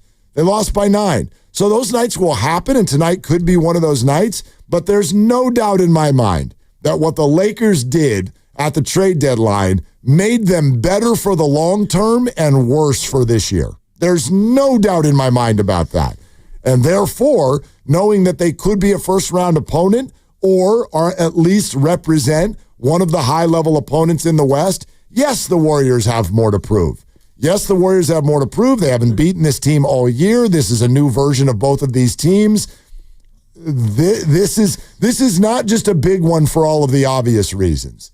This is a big one for some of the subtle reasons, too. Yeah. They got to get over on this team. The psychological. And they can. This is an easier target than it was. It should be, but the Lakers haven't played now in, like 3 weeks, and so they're going to be fresh and rested, and the Warriors are coming in at the end of a 6-game road trip, 14 days, 6 games, and so I do think the way it stacks up is not great. Like, the way it stacked up against Memphis played the night before, and you were actually in their city, able to watch that game, chilling, and Memphis played a back-to-back, so that one stacked up in your favor. This one stacks up in the Lakers' favor. For sure. They had Monday off, Tuesday off, Wednesday off, and, their star is 40 years old. So he's going to benefit greatly from having that time off. And the Warriors are at the end of a long road trip. But I do think about what this would mean, not in the big picture, but the small picture. If you beat the Lakers, right now you're 2 back of LA. They're the 3 seed.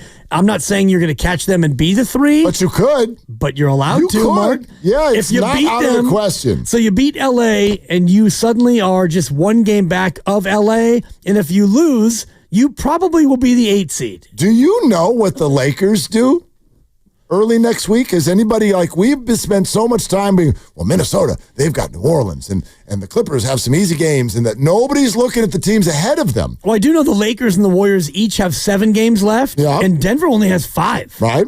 So that's a big part of the end game here of the last 2 weeks. But if the Warriors win tonight, they're a game behind the Lakers, right? Exactly. But the Lakers have the tiebreaker. Yep. I get that, right? Do you know what the Lakers do on Sunday and Tuesday? Do they play basketball? They get to play the Thunder twice. Ooh. Both on the road. Yeah. Wow. And as soon as they're done with that, the stay and play, they get to go on a back-to-back to Dallas. Can anybody think of any storylines as the Lakers go play in Dallas next Wednesday? Does that sound like an easy game to you? You think the crowd might have, I don't know, something to say that night, right? The Lakers are about to go through their own gauntlet. By the way, when they're done with that trip to Dallas, they get to come home and play the 2-seed Houston Rockets.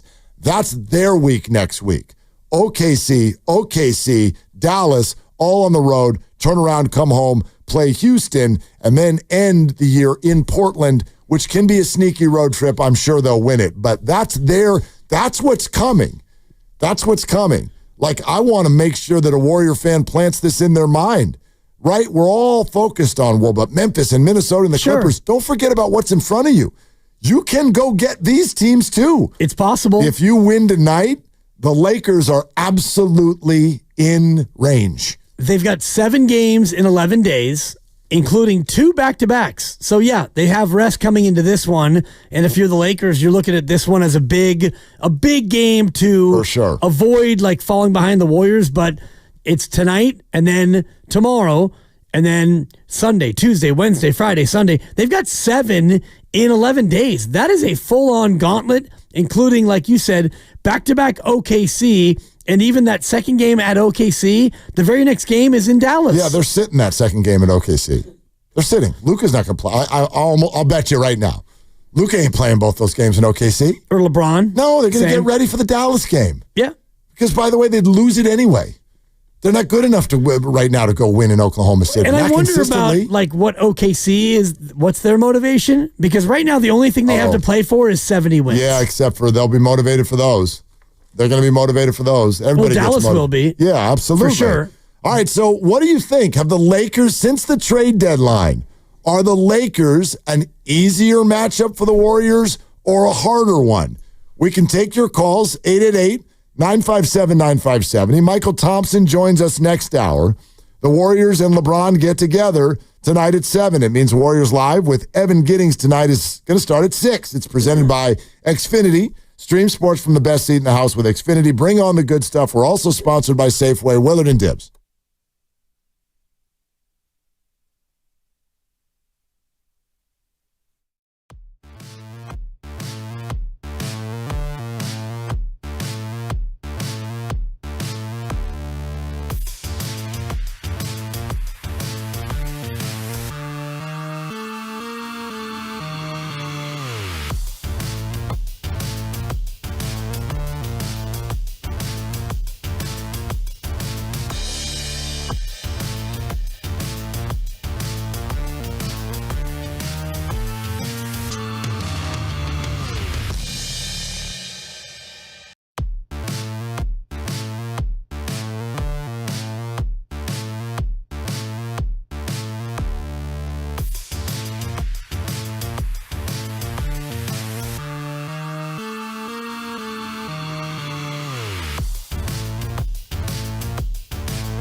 Dub Nation, it's Kevon Looney. You're listening to Wheeler and Dibs on 95.7 The Game. One of the top 3-point shooters in the game right there. Can't stop him. Kevon Looney. Knockdown shooter.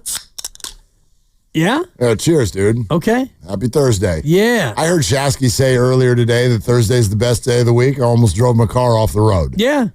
I was like, dude, thank you. And stop stealing my line, but thank you. Thank you. How good does today feel? Come on, man. How good does it feel? I'll let you know. What do you mean you let me know? We're halfway through it. Well, how you doing? If they lose 121 to 103, then it's not the best day of the week. Gonna make it dependent on whether your team wins a game or not. Well, then, how you feeling right now? I'm feeling good. But I'll be feeling better tomorrow. Why? Because I've got about 7 things that's bugging me. Oh, well, no, then that's just... I look forward to that. What? Like, brought to you by Atco Pest Control. Well, it's funny. You wake up today wanting to get crap off of your chest. The Warriors are about to play the Lakers. I just found out it's National Burrito Day. So, like... Whatever. What do you mean, whatever? All the burrito places are running discounts today. So I ain't cooking. You kidding me? We got a Warrior-Laker game. It's National Burrito Day. Where are you going to get burritos? I don't know. I got options. I got to talk to the family and see if we can all come together on a spot. There's options. Everybody's running discounts. We're going to be at Splash tomorrow. The Nuggets are already here waiting for the game. How can you not have the music running through your veins right now? It's a great day. The Dow is down 1,400. There are tariffs everywhere. People on BART. I saw some on the street. People on BART don't use deodorant. Like, I don't know. I didn't ask you to start doing what's bugging you now. Tomorrow is still tomorrow. That's just a little glimpse of what's bugging me. That is part of what's bugging me. And hey, you jack wagon in 23B on the plane when the plane boom boom and you can now get up. You don't get to charge forward from 23B. Wait your turn. No, that's true. You don't get to do that. But what I got out of that sentence is we finally found your best impression. It's of the ding-dong that happens on a plane. That was really good. Thank you. You're now free to sit your ass down. Well, I mean, I'm looking forward to my Shanahan and stuff, and we're working hard on Brock Purdy and stuff, and we want him to be our quarterback and stuff, and I'm excited about next year and stuff. Brock put an Instagram post out today where he caught a lot of fish. I guess he went fishing. Oh, yeah. Well, he needs to catch fish because the dude doesn't make any money. So. Yeah, the real post would have been, I'm out here catching fish because I can't afford dinner, John. I believe the post ended with a hashtag Toyota, so he does actually make some money. He's doing fine. Hey, this ought to be fun. I wonder how everybody would answer this, legitimately now. Okay. Because our crack staff, we all put a tremendous amount of brain activity went into this, and this is what we came up with for Dub Nation. As we all get engaged here. And not that kind of engaged, except for maybe that kind of engaged. I just got engaged a handful of months ago. Maybe you will too. Let's get engaged on this. Before every game, you can vote in our Engaging Dub Nation poll on the 95.7 The Game Twitter page. Brought to you by Shane Co., your friend and jeweler. Well, you'll find the Bay Area's best selection of unique engagement rings and their unmatched free lifetime warranty. Visit shaneco.com today. So, with that, and in honor of Steph and LeBron, and yet another matchup in their amazing careers, if you were entering the NBA as a rookie and somebody magically, like one of those genies in a bottle, came flying out and offered you the careers of LeBron James and Steph Curry, and we'll give you a little summary of both. Both of them are 4-time champions, even though one of LeBron's only counts as like 0.4 of a championship. 0.14159, as we decided earlier. But LeBron is the all-time scoring champ, has 4 rings, has 4 MVP awards.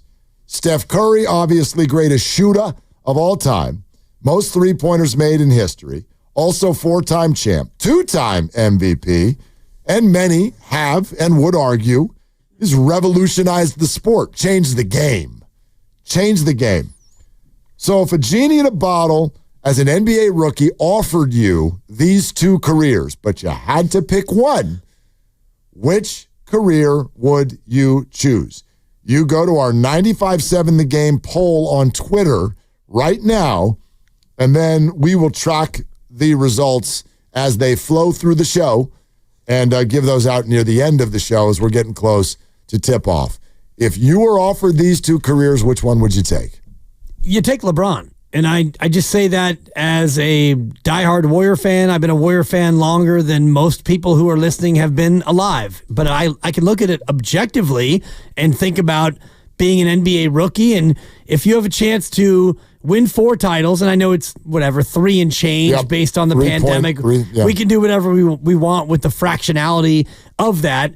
You could be the greatest shooter ever or maybe the greatest player ever. And I do think when you balance the two, it's LeBron. LeBron's career has been better than Steph's career. Well, hold on. You kind of just flippantly threw out there that you get to be the greatest player ever. I still think most people do not give either of these players that label. No, but if you did a Mount Rushmore, and if you want to go outside this market and do a Mount Rushmore of all-time NBA players, LeBron's on there. And Steph is probably not. He might be for some, not others. But right. Okay. The majority of people would say it's, Michael Jordan, it's LeBron, and depending on how old you are, it's either Wilt, Kareem, Magic, or it's Kobe. It depends on generationality. I don't think that most people would say, oh, yeah, it's Steph. Like, if you did Mount Shooter more. Shaq is trying right now. Yeah, he's doing great. He is. But Shaq's not on there either.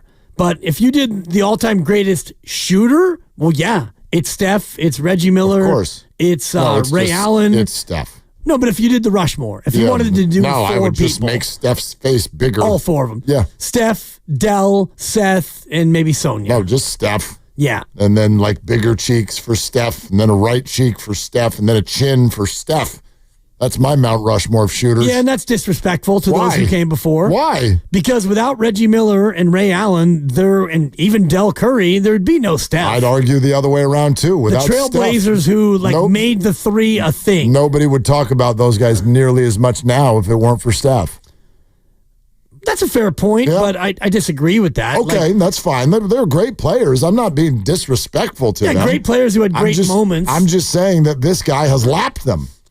Well, yeah, he's lapped them. Probably 3, 4, 5 times. Well, and I wonder if there will be a player someday who laps Steph Curry. Well, who knows? It's hard to imagine in this moment. But, it is. But then again, through history, stuff like that does come along. And you do have now, obviously, players and kids coming up who learn the game in a different way. And so we'd be crazy to think that there won't be people now who can shoot the three-pointer at a higher clip because they're picking the ball up and firing that thing when they're 6 years old now. Exactly. And we all shoot the 3 so much more. And I wonder about unbreakable records. And I think about for example, Cy Young and the all-time wins record. Okay, that will never be broken unless they change the way wins are calculated. The home run record, well, maybe. The hit record, people don't do base hits anymore. Joe DiMaggio and the 56-game hit streak, well, we don't go for base hits anymore. So I think about those records being more... Never broken. Those are more unbreakable. Like Wilt Chamberlain, 100-point game.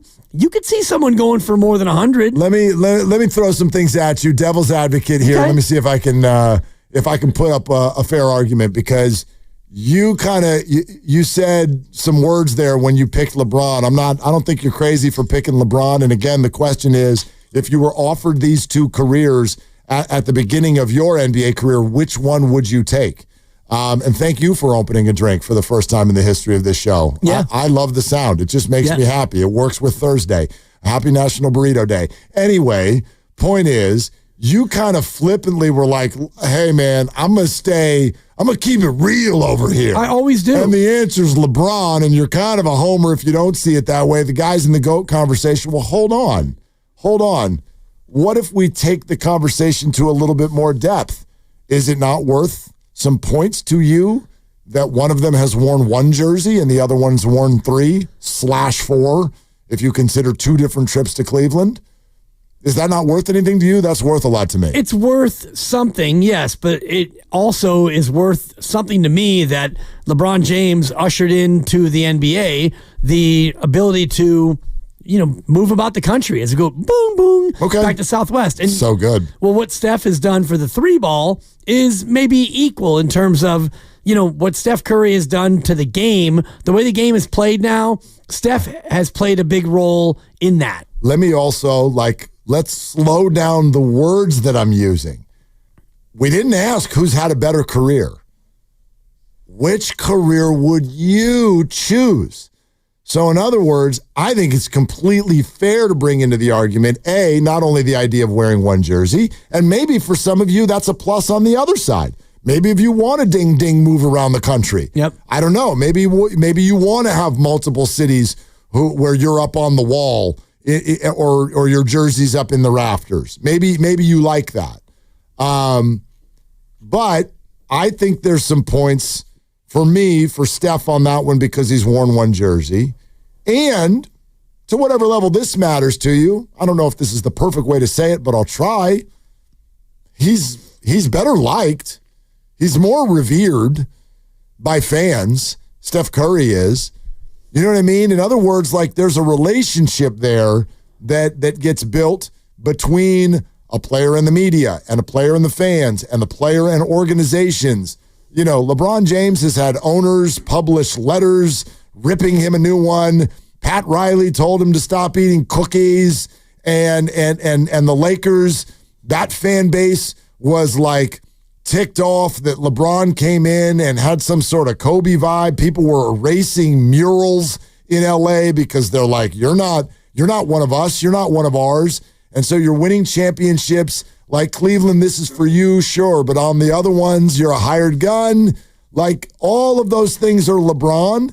And if I were an NBA rookie and someone was like, no, not who's had a better career, but which life do you want? Oh, yeah. I would say Steph. Oh, no way. Why not? Because sometimes it's good to be the black hat. You don't have to. Well, that's just a matter of perspective. Well, not everybody wants to be milk and cookies. I'm not answering it for anyone else. I'm answering it for me. And I'm answering it for me. Damn right you are. Yeah, and you know what? Sometimes it's fun to be the bad guy. It's fun to be the villain. Like yesterday, we talked about the refs and, oh, poor Steph. He doesn't get any calls. Well, you know what? Stand up and agitate. Stand up and make your voice be heard. That's what I'm talking about. I don't prefer when you do that voice. Every time you do that voice, whenever somebody wants to think it's inauthentic. No, I don't think it's inauthentic. I do. It's funny because you like to, oh, don't be disrespectful. Oh, Steph. Nobody said that. Don't be disrespectful. Nobody was crying. Nobody's whining. Nobody's soft. Nobody's any of those things. I disagree with that assertion because you see Steph is soft. No. You said nobody. Look at fans. Listen to broadcasters. Oh, I'm not advocating and begging for calls. You said nobody. No, I'm talking about. But we're talking about Steph. We're talking about Steph or LeBron. Yesterday's conversation was about Steph's behavior and his approach toward refs. Right, and he's not soft. He's not, but his approach, whatever he does, is not working. And so if you want to ask me whose career I'd rather have LeBron's career. And yes, you get heaps of criticism, but you also get heaps of praise. And you are one of only 4 players to win titles in 3 different cities. And you're a guy who has done it as the alpha. You're the all-time leading scorer, and you're either the best or the second best player ever in the association. For me, I'd rather have that. Okay. This is where it's going to sound like I'm whacking the guy at the legs, and I'm not, because I actually, and you know this, I am not a LeBron hater. I really am not. I find somebody who has that much hype coming into his NBA career, and then this has been the output where he didn't just meet the hype, he surpassed the hype. Right. And he's never even, right? There's also no sort of dark side to the whole story either. Like the worst thing we've got on the guy is oh, you're annoying and come off like a narcissist sometimes. And he did a 1-hour special to announce his new destination. Right, seriously. That's the worst thing that you got on this guy who lives in the smallest of fish bowls. you don't have much. He loves his wife too much, and he spends too much time with his kids. Well, it's funny that you say that, though, because actually those characteristics get hung around Steph even more than LeBron. Right, but I mean, both of them have been with their partner for the better part of 15 or 20. Sure, which I'm not going to act like we know anything about that, because we don't. I don't know what the hell's going on. They're big-time athletes, and who knows. Well, both still married. Yes, they're both still married, although one of them has not had an opportunity to see what he would do if his son was on the outskirts of being a professional athlete. And then the other one has handled his son this year the way he handled it, which, by the way, let me be very upfront, I have no problem with it. The only problem I have, which is sort of like in the area code of it, I have no problem with what LeBron did. I have a problem with how sensitive he is about what he did. That's my issue with LeBron on the Bronny James thing. Dude, you're LeBron James. I'd do the same damn thing for my son if I could. If I could grab an organization by the you-know-whats and be like, by the way, let me tell you who you're hiring tomorrow. You're taking my kid. And you're going to give him 7 figures and a uniform and everything. You're going to do it because I said you're going to do it, so you're going to do it. And then usher that son into a professional life. Would I do that? Guilty. I would totally do that. But then I would not start screaming at people in the media who were like, dude, you did that. Dude, you so clearly, obviously did that. And now you've been on a 1.5 year campaign to let everybody know that you didn't do that. And apparently you doing that also does not mean we're not allowed to have an opinion about it. There's one player in the history of the NBA we're not allowed to have an opinion about because he's a human being. Right. He's a human being. We're not allowed to have. Dude, you gave him a Laker jersey. We're allowed to say what we say. Right, and he's allowed to clap back at a talking head who comes in and tries to question his life as a dad. He's questioning what he does as a father. He did not question his life as a dad. He questioned the fact that he gave a Laker jersey to someone who's not good enough to be a Laker. He judged LeBron for what he did as a dad by making that move. And so we can get into semantics. Yeah. I'm not going to sit here and defend LeBron for that. I do see it differently, the way he clapped back at Stephen A. Smith, the guy who just goes off on whatever he wants, and then he got checked by LeBron, and then he was, oh boy, I'm up in my feelings, and now I have to double down and say more about LeBron. That's fine. And you can want Steph's career. It's a wonderful career. That's odd that you say that. You texted Guru a week ago and said Stephen A. was a genius for all of this. A genius. He's a genius because that's his bit. He's not up in his feelings at all. Whatever his feelings are, the whole thing is completely strategic. Bit is exactly a strategic media landscape. It is for both of them. Right, and LeBron went right back at him, and I don't begrudge LeBron for going back at him. No, I don't begrudge it. I can tell you that I wouldn't choose it. I would choose what I see Steph Curry to be. And again, I want to put out there, we don't know what the appearances are. Just that. Their appearances. I don't know these people. I don't know what's happening behind closed doors. But I would much rather have the relationship that Steph Curry seems to have with his public world as opposed to the one that LeBron has. And if you were going to ask me this question that way, that's how I'd answer it. I wouldn't just simply go to the resume on the court, which I actually think is arguable. It's pretty close. And you can value whatever you want when the same number of rings and all of that. But yes, LeBron's got 13,000 more points. Great, whatever. Yep. I mean, both of them will tell you it's all about the rings. And one of them did it in one city, and the other one has had to hop around the country. For me, he didn't have to. No, but he did. He chose to. I'll take the one city. I'll take the one city, and I'll take what to me is the most sparkling relationship with his public that I've ever seen an athlete have in my life in any sport. Yeah, and I'll take that. I will take the resume of a guy who might be the greatest of all time, and you can debate whether he is or he isn't, but you can't put an NBA Mount Rushmore together without LeBron being on there. I don't think you get past number 4 and think, well, LeBron's probably 5th or 6th all time as an NBA player. No, you wouldn't. I don't really care about the whole Rushmore thing. I think the Rushmore thing gets really tired whenever we do it. We're basically doing that. You're saying whose career would you rather have? And I'm looking at LeBron's career. I'm not looking at it as Rushmore. I'm not either. I'm looking at it, whose career you'd rather have. And would I rather be the all-time leading scorer in the league and be able to play at 40 and be able to create a path for my son and win titles in three different cities, or Steph, which is singularly one of the best one franchise athletes of all time? You'd be hard pressed to find another one. Bill Russell, 11 titles, fine. That was 65 years ago. Tim Duncan won 5. His 5th was as a bench player. So could you put him up against that? Absolutely. I still, objectively, even as a Warrior fan, for careers, I'd take LeBron's. Junior in Pacifica, what's going on? Thanks for calling. What's up? I'm to get in this call and break you two up. It'll sound like an old married couple. That's right. Junior, get in here and be our counselor. No. That's too big a job. I just want to talk about basketball. I want to say it seems kind of easy to me to say Steph. First of all, he's setting records that may never be broken. And I know that LeBron is more in the mainstream of NBA players for sure. But Steph has gotten to be like an everyman figure. And it's really important that he's just play so well because he is so much in the public eye. Junior, I'm sorry to cut you off early. That phone is just hard to listen to. But I think we got the basic idea. Steph, but at the same time, not the most obvious answer. Let's see what Debbie in Palo Alto has to say. Hey, Debbie, thanks for calling. Hi. We complain about the youth being selfish and money-oriented and a lot of negatives. You know what? Steph, I'm sorry, is a model. He's a model player. All right, that's even worse. All right. Can we fix that back there? Now I feel like it's us. No, it's like that scene from Fletch. Do you remember that movie? Oh, yeah.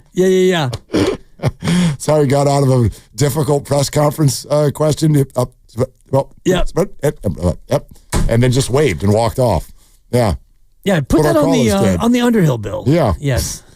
That's a 48-year-old reference. It is, but I got it. Yeah, and I'm with you. All right, we'll be live from Splash tomorrow from 2 to 6, getting you ready for a very, very big game against the Denver Nuggets, and it's going to be brought to you by Xfinity. Stream sports from the best seat in the house with Xfinity. Bring on the good stuff, and we're also brought to you by Fremont Bank. Here for you, here for good. Michael Thompson's going to join us here in just a little bit over 45 minutes. Dave McMenamin after that, 888-957-9570, but only if you're not standing by the ocean. Please, only if you're not standing by the ocean, you can give us a call and weigh in. And please go to Twitter and vote on our 95.7 The Game, Shane Coe, Engaging Dub Nation poll. NBA rookie, and you're offered LeBron's career or Steph's career. Which would you choose? This is Willard and Dibbs.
Now, back to Willard and Dibs. There goes the two boys, the two great boys of the Bay Area, the best sports show on town. On 95.7 The Game. Yeah, that's what we call ourselves.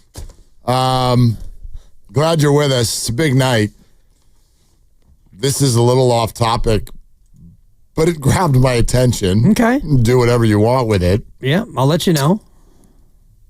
The Raiders and Geno Smith came to a new agreement. Wait, who and whom? The Raiders. And? Geno Smith. I've heard of both of them. Yeah, right? They traded for him not too long ago. April 3rd, and that's football. Yeah. Okay. Yeah.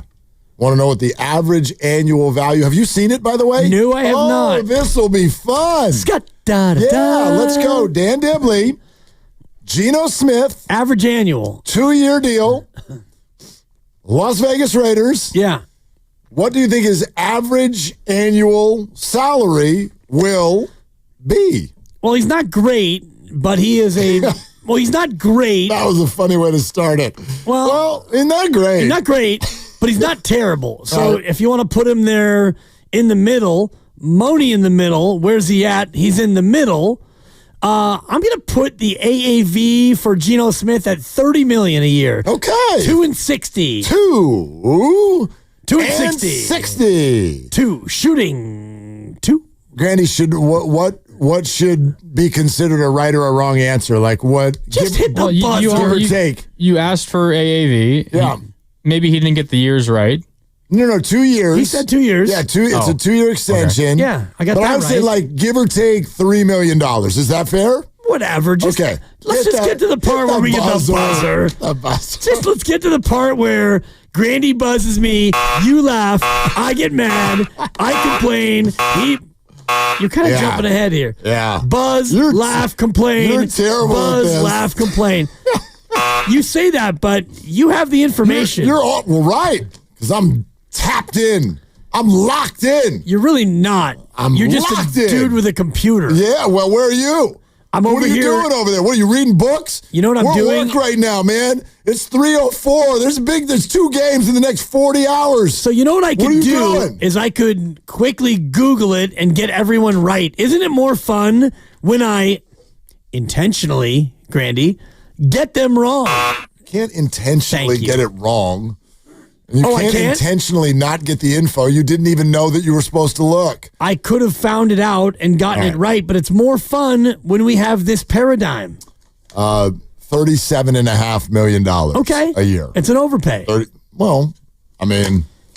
I feel like we feel that about every quarterback. So it's 2 and 75, and the guaranteed number we don't know yet. No, we do. You probably do. No, we do. It's probably, I would guess, but I'd get buzzed. So it's probably about 35 million guaranteed. About half. No, it's higher than that. Oh, wow. Okay. It's higher than that. Well, the 37.5 was the base value. It's worth as much as $85.5 million over 2 years. 66.5 in guaranteed money. Yes. 66.5 in guaranteed money. But it could be all the way up to like $42+ million per year. Right. But If he's an all-pro or if he I don't know all the details. 2 years, 75. Yeah. So what does that do for Brock Purdy?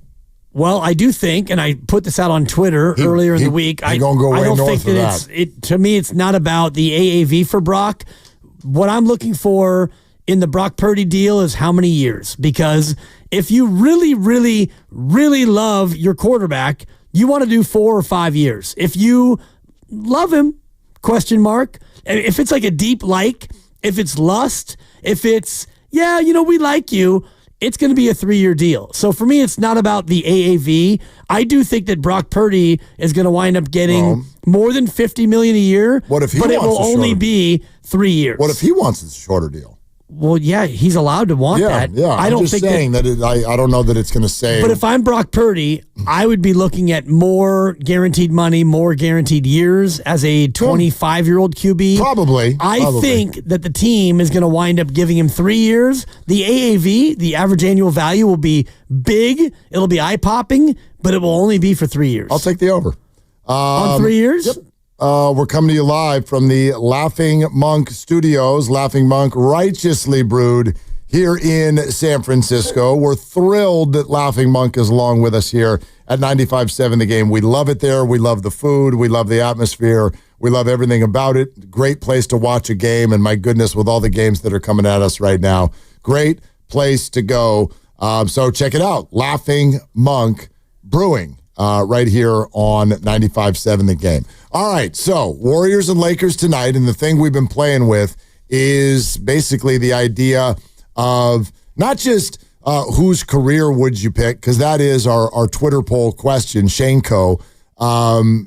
Which career would you want if you were offered either one, LeBron or Steph's, as an incoming NBA rookie? I did also think of this, though, and Michael Thompson will join us here in just over a half hour.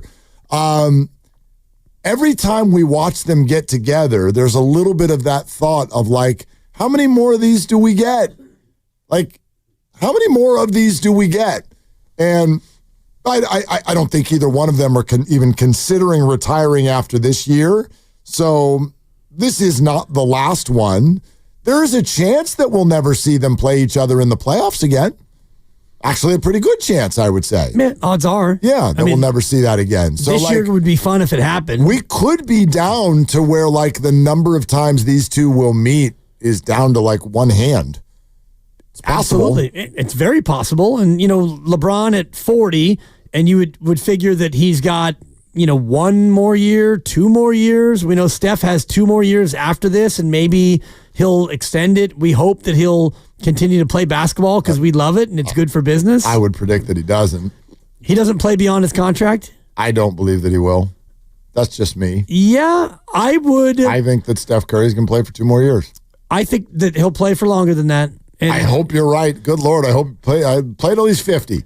Well, and it's great for everyone because, boy, is it fun to watch him play. And when he plays basketball, people listen to our station. So selfishly, and I think about and I don't want to get too deep in the weeds of sports talk radio and the history of this market, but if Steph Curry didn't become Steph Curry, this radio station would be back to country. Back to country music. Do you believe that? I do. Okay. Because that's interesting. And I was here before we had the Warriors and we had the A's, and I lost my job because we did a bunch of A's talk, and then, the station that had the Warriors kind of mucked it up, and they shuttled a burgeoning dynasty onto the B station, and then the Warriors didn't like it, and so we did a classic scoop and score, and we scooped and scored, and then Steph went from, man, this kid is good, and they're a title-winning team, to, oh my God, they're a dynasty. So if it wasn't for that and for him, and I'm over-dramatizing it, but... Maybe. I mean... Or maybe not. Yeah, maybe not. Don't really know what would have happened if Steph didn't become Steph. Our station is going to be 14 years old in August, and a lot of our success has been because of their success. Sure. So I don't take it lightly what he's done. So, yeah, I'm really hoping he plays more than 2.5 more years. I mean, I will probably take, and I don't think it'll last more than 3 minutes into the game, because that's the way there's something about watching the Lakers play basketball. I have to rebirth this every single time I sit down and watch them. They don't, upon arrival, get under my skin the way certain other teams do. Cowboys, Dodgers, and then even the floating rivals of the Warriors. Yeah. Well, or even of the Warriors. Right. Like when Dylan Brooks was playing in Memphis, that was a game where I'm like, I'm kind of angry. Yeah. Mark, the game doesn't start for 9 hours. I'm ticked off. Like, I'm just already mad. I like floating rivals, by the way. That's a great way to describe it. The Warriors have had some floating rivals, and the Lakers are like this standby one. I'm angry, Jeff. That's awesome. Yeah, but it's never been consistent where both teams are good, and it's never been... I think for a lot of people, maybe it is for some, but it's never been this thing where it's like, okay, mano a mano, it's the Warriors and the Lakers. That's just kind of rare, mainly because until 10, 12 years ago, the Warriors were never up to par to a Laker rivalry. You had to, and the Lakers look at the Celtics much more than anyone else for that matter. But the Lakers are a recurring agitator. That's what I would call them. They're a recurring agitator. I already told you, I'm not a LeBron hater upon arrival, but like I'll sit down, and you also know, like my personal history, I had years professionally where I was covering this team. Yeah. But I will sit down tonight and I'll just be like, yeah, it'd be good for the Warriors to get over this hump. That'd be good. 3 minutes into the game, I'm going to want to throw pepperoni at the TV. No doubt. Because of the way they play and sort of what's really bad about the Lakers is not the players. It's the fan base. It's the uniform. The fan base is the most arrogant fan base in sports. It's everything about it. And a lot of my best friends are LA people, and so it's deep-seated. And, yeah, they played in the playoffs 2 years ago, and before that, 1991. So your point about they're not usually good at the same time, yes. You have to go back to 91, and in all the history, the Lakers have won every playoff series against the Warriors except for one, and that was 1967. I don't remember that one. Me either, oddly. Oh, you don't? Pre-Dibber. I don't believe you. Yeah, shocking. All right, we're sponsored by Chilton Auto Body. 888-957-9570. Some of you want to weigh in on all of this. The Warriors and the Lakers play tonight, and Michael Thompson joins us in a half hour. 888-957-9570. We're taking your Warrior and Laker phone calls coming up next on Willard and Dibs.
Bay Area, it's Moses Moody. You're listening to Willard and Dibbs on 95.7 The Game. Come on, Moses. Let's go, role players. Let's do the damn thing. Yeah, let's go. We have some good news. Okay. And then you have some bad news. It's not totally bad, but it's trending toward being bad. It's ominous. Yep, it is. And then I have a funny observation. Okay. I think you know, I don't want to assume all our audience knows. You know what it means when someone says a Magic Johnson tweet, right? Do you know what that means? It's kind of a thing. Well, yeah, it's like, it's Captain Obvious, Okay, right? Beyond. Like if I went to Twitter and I was like, today is Thursday and the sun is shining and the Warriors play the Lakers and my name is Mark. Like that, but you did it with an exclamation point as if you were telling somebody something. Right. That's a Magic Johnson tweet. And he ripped one off about this game tonight, but tucked within it, it's going to make you mad. It's going to make you, not anybody else. Just me? But just you. All right, bring it. Mad. All right. I dare you. I'm in a great mood today. No, you're not. I'm in a fantastic mood. No, you're not. You're already like immediately, I'm like, today's the best day of the freaking week. And you're like, people on BART don't use deodorant. Well, like your Thursday is the best day of the week. It is a stupid and terrible take, and I will clap back on it until I'm wheeled out of here in a pine box. But if that's your response, then you're not in a good mood. Best day of the week. I'm in a great mood. You don't have to agree with it, but I enjoy Thursdays the most. And that's a fact. Clapping back on your flimsy takes makes me happy. Therefore, when you say that, it actually makes me in a better mood than ever before. Well, you're about to lose your mood. All courtesy of Magic Johnson. He can't bring me down. Yeah, he can. Try me, Magic. I'm so excited to watch LeBron versus Steph tomorrow. He sent this last night. Oh, okay. When the Warriors take on my Lakers in a must-win game for both teams with seeding implications on the line. Exclamation point. Of course. You got to have that exclam. Well, they always end with an exclamation point. Right. All Magic tweets. Yep. So it's a must-win, Magic. So if the Lakers lose, what happens? Irv? Play again. Right. Play again this weekend. Super Bowl or try again. Like, this is the epitome of another one of your takes that I don't love. Well, it's like they are going to try again. Right. Yeah. And if the Lakers lose. Factual. Right. The Lakers, if they lose, well, they get to play again. And even if they lose that game and the game after that and the game after that and the game after that, they probably still will be in the playoffs. Huh? So the idea of this being a must win is just. It's pathetic. It's a must win for both teams. It's a double must win. That's right. Which, when you get to a game 7 in the playoffs and it's a best of 7, yeah, double must win. The loser will not get to play anymore this year. That's a must win. When you play game 76 in the NBA, and by the way, both of these teams, I think, have already clinched a play-in spot. So yeah, that's true. The very nature of this is not that. There's zero chance that, I believe, and I don't even have it in front of me right now. Let me pull the standings up. There's zero chance that anybody in the top 8 is not going to be in the top 8. Yeah. That's a fact. The Warriors are 8.5 ahead of Sacramento for the 10. The top 8 are the top 8. That's done. Memphis leads Dallas and Sacramento. They lead Dallas by 6.5 games. And they lead Sacramento by 8. The Warriors cannot be worse than 8. Correct. The Lakers cannot be worse than 8. Yeah, even 8. Yeah. No, nobody in the top 8 is not going to be in the top 8. It's just a matter of how you want to shuffle the deck. Right. So this is, by the very nature of that, it's not a must win. So, yeah, you got me, Mark. That pissed me off. Exactly. But I have good news before your ominous news. Okay. Gary Payton II's status has been updated to day. He will not play tonight, but it appears that he is nearing a return from the torn ligament in his thumb. Exciting. So GP2 out tonight.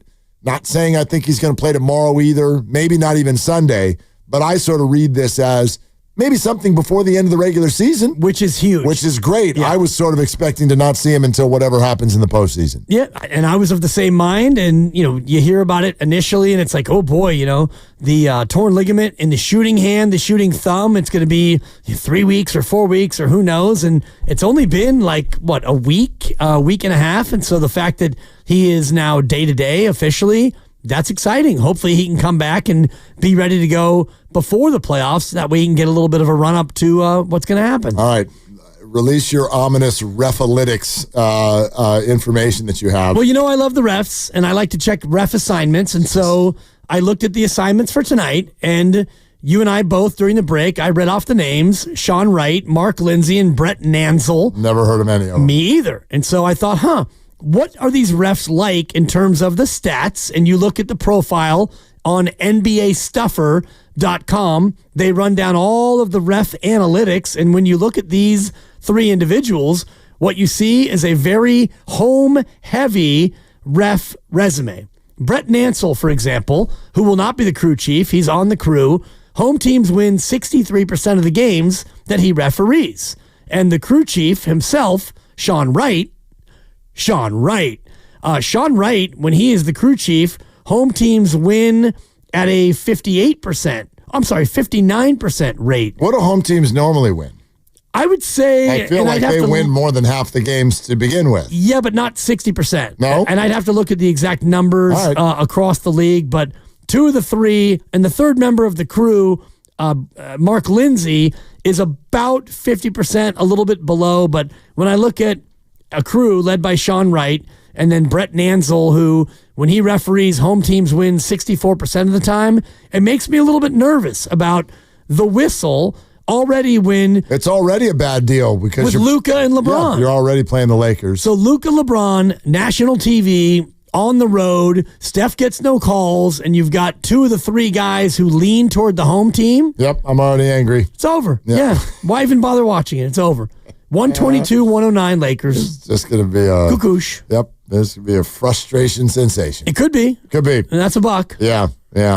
Michael Thompson's going to join us in about 15 minutes.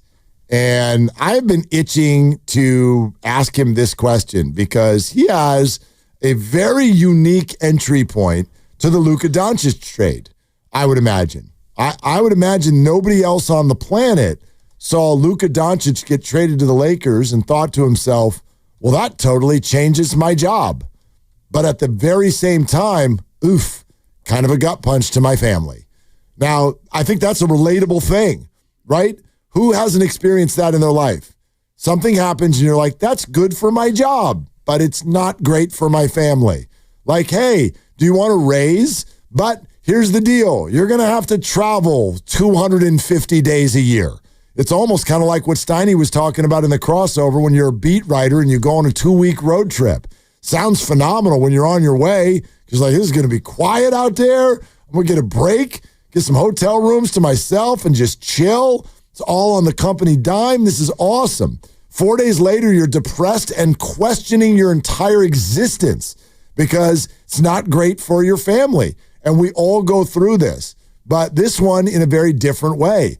Luka Doncic gets traded in the middle of the night to the Los Angeles Lakers. And for Michael, who is a broadcaster for the Lakers, this is content for the team. It's exciting for the team. It's obviously their star player into the next generation post-LeBron, which kind of keeps the Lakers relevant for a much longer period of time. All of these things are good for Michael. On the other hand, Warrior fans, his son literally left here in a little bit of a huff to go join Luka Doncic and Kyrie Irving. And as soon as this trade happened, Anthony Davis gets there. He gets hurt. Kyrie gets very badly hurt. And even though the Mavericks are still hanging out now in the play-in tournament, it looks like they're going to be the 9 seed in this whole thing. His comment publicly was Clay is in purgatory right now. And so I can't wait to dive into this with Michael and find out a little bit more about, let's be real, if there's been any regret for Klay Thompson to make the choice that he made and end up in Dallas with very few players around him. Yeah, and I don't know if you can ever live your life like that in terms of regret, because he did what he did, and he had an offer allegedly here that he didn't like, and then he played the year, and then the offer that he had earlier wasn't there, and he wound up taking less than what was allegedly offered by the Warriors to go to Dallas. And you thought, okay, big three. And he had the homecoming and the captain's hats. And I still see the sign in here, the thank you, Clay. Yep, still here. Signed by thousands of fans. And, that moment was spectacular. And, you had Luka and you had Kyrie. And now you've got no Luka, you got no Kyrie, and you got Anthony Davis, and you're a 9 seed. And you are 38 and 39. And Clay's not having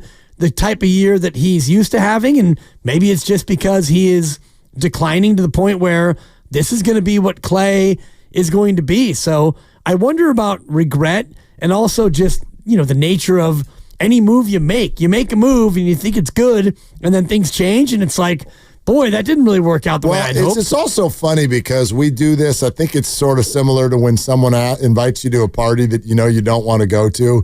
And you do the whole I'll try to stop by. Yeah, text me later. Let's see if it works out. That's all sort of a way to just socially make it acceptable. And I think the same thing happens in a situation like Klay Thompson with the Warriors. And I couldn't tell you how many Warriors fans, especially that night, Klay's return and everyone's in captain's hats and they're at a line leading up to our booth so they could sign this picture. And everybody kind of said the same thing, we're going to still be following Klay. We're going to watch. We're going to keep an eye on you, man. We're rooting for you. No, you're not. I bet you could go through Chase Center tomorrow night, quiz people on how many points Klay Thompson's averaging per game, and almost nobody would get the answer. Nobody's watching Klay Thompson anymore. The team became totally uninteresting for a period of time, and he's averaging 14.4 points per game this year, and He is exactly, let's be real, he's exactly the player the Warriors kind of assessed him as and wanted to pay him as. In fact, he's probably even a little bit lesser than what the Warriors reportedly offered before the year. And in February, he turned 35 years old. And Luka's not coming back, and Kyrie is not getting any younger, and he is not going to get healthy anytime soon. And by the time there is any semblance of structure back with that organization, Klay is going to be as old as Steph is.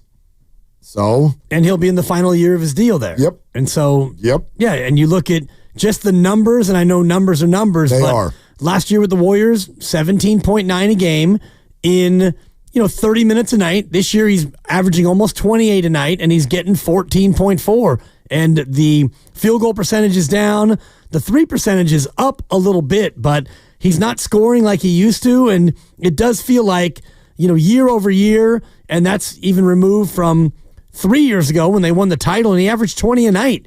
And then he came back and he averaged 22 just 2 years ago. He was getting 22 a night, and now he's at 14.4 for a team that is dead 500 without a real legitimate scorer, and he still isn't out there getting buckets. He's only shooting it 12 or 13 times a game. Well, he's had kind of a there's a weird vibe around the whole thing, just because of the fact that Klay is not somebody who can go out there and be a one. Klay is not somebody who can go out there and hunt his own shot. So if there's no Luka and there's no Kyrie, I know Anthony Davis is now back and he's played a handful of games.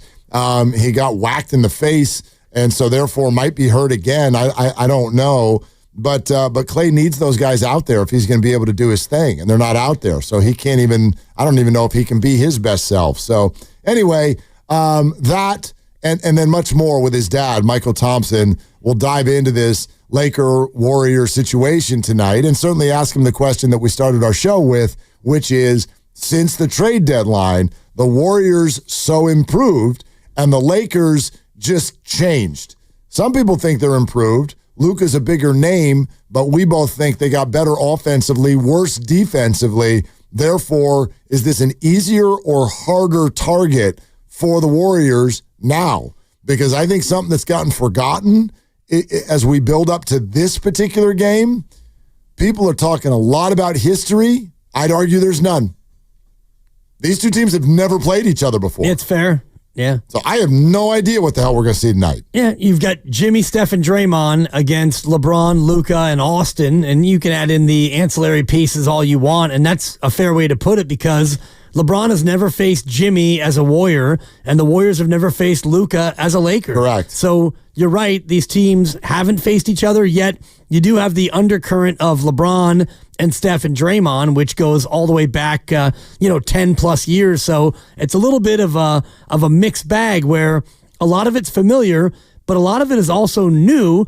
And you're in a spot where both these teams are fighting for playoff positioning. It's not a must-win Magic. I apologize for coming down your road for that, but it's a big game and it's a curious game nonetheless. We're going to start some controversy right now. Kevin in Lake Merritt has called the show and apparently knows tonight's referees personally.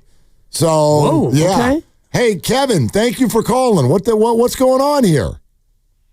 Well, first of all, I want to tell you, I told you the story about how the first practice Kerr had and he kicked the guys out. That is a true story. And I didn't want to tell you that I was a referee, but I think it just happened so long ago that Coach Kerr forgot. But anyway, I know Brett personally and rep with him many times, and I know Mark very well because he done my evaluations 2 times through the D-League. So you're in good hands. It's very fair guys. Natural the school teacher out of Modesto. I don't know where he lives now. But I just you talk about my boys, and I just had to just chime in, and I love listening to you guys, and I know how good is pro referee. All right, Kevin. Thank you very much. Appreciate that. Thanks, Kevin. Yeah. So I guess the Warriors are in good hands. Kevin knows them personally, and they're good people. They're good people. They're fair people. Well, and I don't think that any of the officials in the association are bad people. I do. And of course you Most of them. Right. All of them. Name check them. No. Put them out there. And, I'm sure Zarba's fine. Whatever. Zarbs. Yeah. How about Scott Foster? No, that's a bad dude. Yeah. Just patently. Courtney Kirkland, your thoughts? Yeah, no, just brutal human Ed being. Malloy? No, terrible to dogs. Yeah. Yeah, he hits dogs when he on his days off. Wow. Rolled up newspaper. Yeah. It just. Yeah, I mean, what are you going to do? I just was looking at the numbers, and numbers are numbers. And when you look at like a full body of work for a season, you see some trends that emerge about officials and whatnot. And I do think that when it comes to the Lakers, especially, that's a tough team to officiate because Luka, every time you go near him, the head's going to go back and he's going to be hunting the foul. And LeBron, honestly, a lot like Giannis, you can call a foul on almost every single time that he goes toward the basket. He's so strong and there's going to be contact. And so as a ref, you got to pick and choose your spots. And that's where the Steph Curry thing frustrates so many people because he doesn't get that same benefit of the doubt. Yeah, well, look, and Bob Fitzgerald was on with us just a couple of weeks ago and said something that, I don't know, it caught my attention. Not that this is a new subject, but for me, it's interesting when it comes from someone like Bob. Like, Bob's been doing this for so many years and has seen it all and has been to all of the arenas. And so sometimes when we fans, when we sit here and watch a game, we're like, my God, the Lakers get all the calls. But I'm like, right, but we're watching this through very, very, fandom type eyes.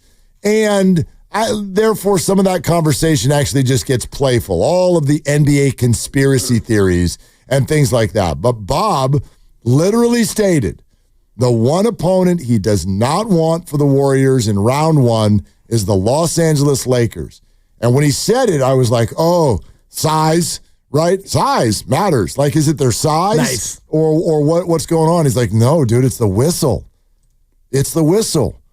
And so when someone like that says that, someone who's been to every arena and watched every team and watched the way the officials handle every kind of a game, when he says that, to me, it lands different. It lands completely differently. And so this is the first time the Warriors are playing the Lakers since that conversation. So I want to watch this very, very closely. We had a lengthy conversation yesterday about the whistle that Steph gets. And now we're going to see this in LA where the Warriors are the more tired team and tired teams foul, right? Because they can't keep their legs going as fast. and it's LeBron and it's Luka with 2 nights off, and Magic thinks it's a must-win game, and all of these things are going on. The Lakers have moved into the 3 seed. They can really take a jump with a win tonight. And then you're giving me analytics that the officials that are out there tonight are really good for home teams. Yeah, it's not a good bucket of information there. Bad recipe. And Yeah. if you just look at the raw numbers, the Lakers are 7th in the association in free throws taken this year, total free throws taken, and they are 27th in fouls committed. So if you take the premise of every team is about the same, fouling or not fouling, getting fouled or not getting fouled, the Warriors are 17th in free throws and they're 9th in fouls committed. So the Warriors foul more than the Lakers, and the Lakers get fouled more than the Warriors get fouled. So just from that one metric, it looks like the Warriors are more likely to face more free throws against tonight than they normally would. Well, and that's been a thing every time they play the Lakers, and I'm not going to put that ready for this now. I want you to hear me. Let's roll tape on this. I'm not going to put that on the refs. I'm not putting that on the refs. Oh, God, that felt good. Okay? I'm having a great day. Well, it'll get worse. Don't worry. I'm not worried. But yeah. But if I can do that, why can't you do the opposite? I can, and I have. No, you don't. No, I have. When? Do it again. I've done it. Let me hear it. Blame the refs? Yes. Talk to me tomorrow. And I'm going to watch today's game. Tell me that the refs were very poor on Tuesday night in Memphis, both with calls being missed and the tone that they set. They did a poor job. No, I won't say that. Why? Because I didn't watch the game through that lens. It doesn't matter if you watch it through that lens. That's what happened. Well, that's your opinion. Yes. And the whole thing. And the opinion of many. Right. Which automatically makes that right. No, it doesn't. Of course it doesn't. But I want to hear you say that, and you won't because it's a hole. I will, and I have. And I only say it when I believe it. I'm not just going to jump on board with the bandwagon and say, oh, yeah. So you didn't see that the other night? I didn't even look at it through that lens. What I saw was Steph Curry going absolutely bananas. So you weren't watching for it, or you see what I'm saying and disagree? I see what you're saying, and I slightly disagree because that game was a very physical game on both ends. They called 47 fouls. Yep. They could have called 87 fouls. And what happened at the end of the game, for me, had nothing to do with the refs losing control. We're going to be live from Splash tomorrow, 2 to 6, getting you ready for a very big game. The Nuggets are in town. The Warriors will finally be back home. And it'll be brought to you by Xfinity. Stream sports from the best seat in the house with Xfinity. Bring on the good stuff. And we're brought to you by Fremont Bank, here for you, here for good. Michael Thompson joins us next. This is Willard and Dibs.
Now, back to Willard and Dibs. That's a great question. That's a great question. It's a great question. That's a great question. On 95.7 The Game. All right, Willard and Dibs on a big, big, big night. Triple big? It's big, big, big? Is it triple big, big? Well, you may not be, you know what? You might be underselling it. It might be big, big, big, big. It might be quadruple big. Well, it depends. Well, it depends on. If they win it, it's 5 bigs. And if they lose? And then it's only 3. Why? And I don't think that you're wrong. That's the way my brain works. And the way my brain works is like kind of the opposite, where if you lose, well, then it was really, really, really big because you could wake up and be the 8 seed. And if you win, you're still the 5, but you're a bigger 5 than you were going into the game. We're going to keep on hanging out. Michael Thompson may or may not join us. Some technical difficulties going on here in the other room, and so we're going to try to figure that out. And if we can, Michael will come on, and then Dave McMenamin will come on later. And if we can't, they won't. And it'll be me and you. It'll be me and you, brother. And we can slug it out. Well, and actually, you know what? Great. Let's fight. I'm in. No, you know what? I do want to extend an invitation to anyone who wants to engage in the show to potentially do this in a different way. Okay. Okay? Like let's Morse code. Let's make some lemonade. Well, no. If you're on YouTube, I'm gonna lock in a little bit further than I have been on the chat. Okay. And so if you have a point that you want to make, you can fire to the chat. You can also always use our text line, which is the same as our phone line, 888-957-9570. If you want to fire away something there, something specific, reaction to what we're doing and what we're talking about, fire away your thought there. And maybe your text or your YouTube chat will get read on the air, and we'll bat it around a little bit. And then at some point, maybe all the gizmos, because I don't know how about you. Doohickeys. Well, this is how I fix stuff around my house. Duct tape. No, I don't even know if I have duct tape. Really? No joke. Oh, I go over to it. Okay. And you shake it. Oh my God. You shake it, and then you whack it. You whack that thing, dude. You and I are cut from the same cloth. And then if it works, great. And if it doesn't, you call someone. That's it. A 30-second quick aside on our stove, which is a Miele. We didn't get it from... Did you name your daughter after your stove? We actually had our daughter before we got the stove. Okay. She's Miele. This is Miele. And if you listen to Jim Cozumore on the Freedman's Appliance spots, you know that they sell the Miele stove. We didn't get our Miele from them, but you turn on a burner, and you know when you turn on the gas burner, it's the click, click, click, click, click. Oh, yeah. Then, so ours, click, click, click, the flame hits, but then it still goes click, click, click, click, click. Even though the burner's already on, the pilot, something's wrong with it. So what I do is I take my fist and I just smack it. Whack that thing. And it goes off. All right. And then it goes back on. Well, okay, let's try this. Let's try this. No, okay? If it doesn't work, then we move on. We got to hit it. Yeah, right, but River, we got to hit that thing. On the River Islands guest line, and he is a great man of faith, by the way. So I know he can hear me right now. Okay. We've been having some technical difficulties, but I would like everybody who's a fan of 95.7 The Game, take 3 seconds. I don't want to do dead air. Okay.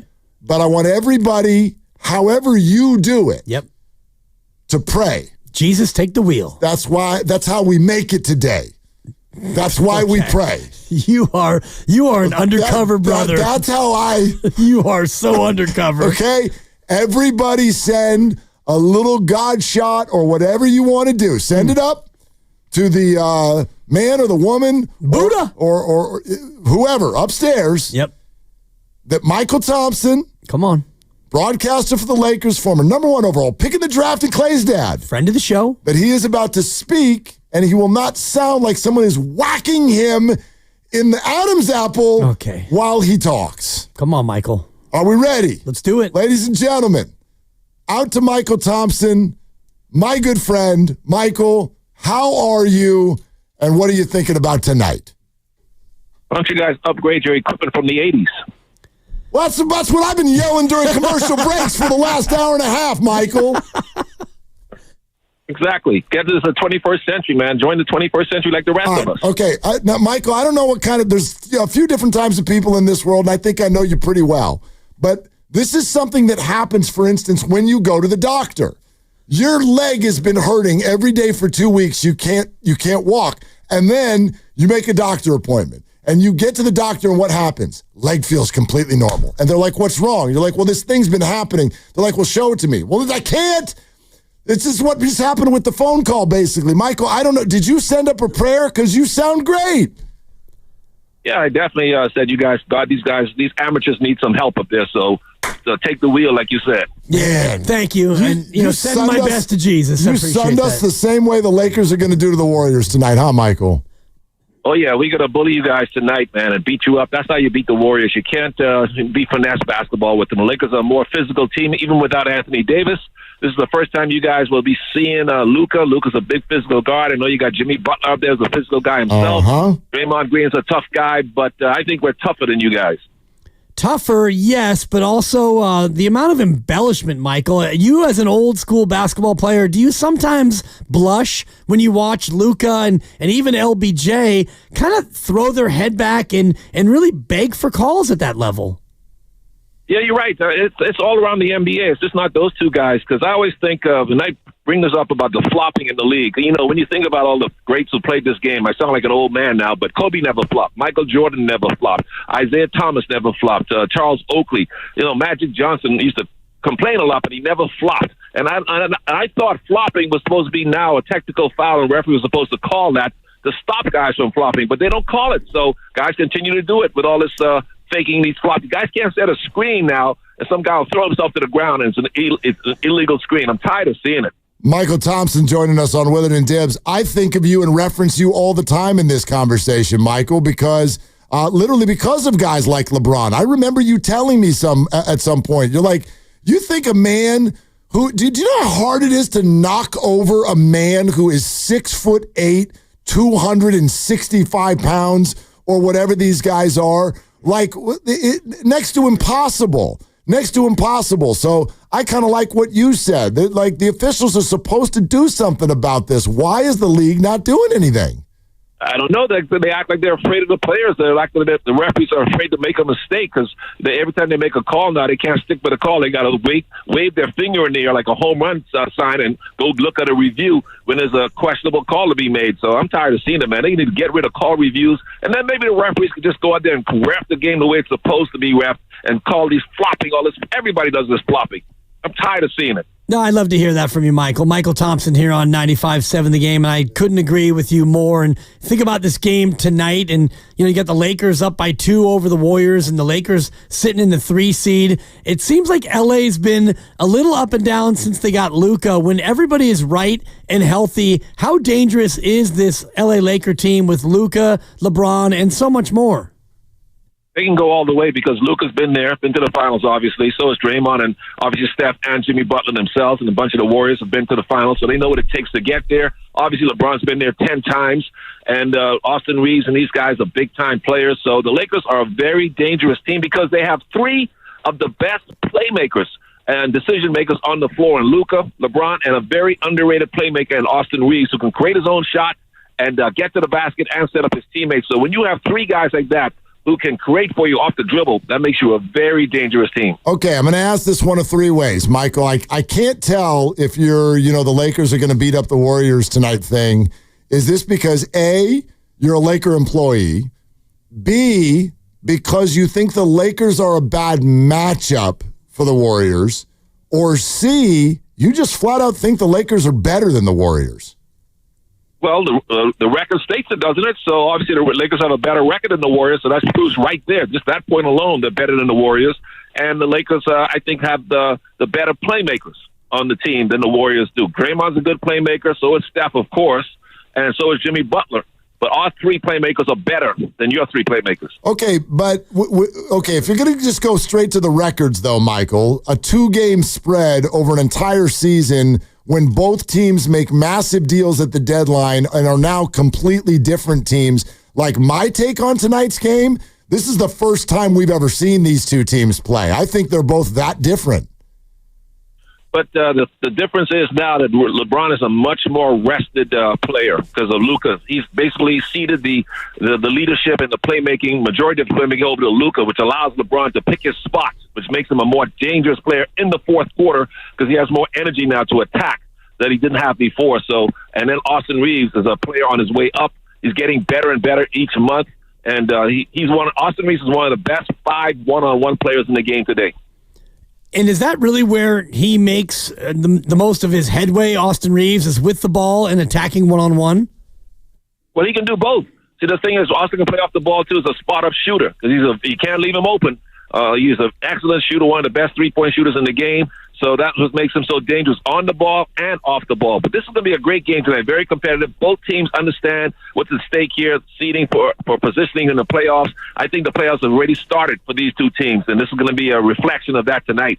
You're listening to 95.7 The Game, KGMZ FM and HD1 San Francisco and Odyssey Sports Station. Always live on the free Odyssey app. Now coming to you live from the Laughing Monk Studios, and we're talking to Michael Thompson, Laker broadcaster, Clay's dad. I do want to get back to the Laker-Warrior game, but I don't want to let this get away because I've been waiting all day to ask this to you. I got to think that the Luka trade professionally was wonderful for you, but on a personal level, maybe not so much. Like I saw your comments that Clay has ended up in purgatory now with all the injuries and what's happened in Dallas. So what were your true feelings when this trade went down?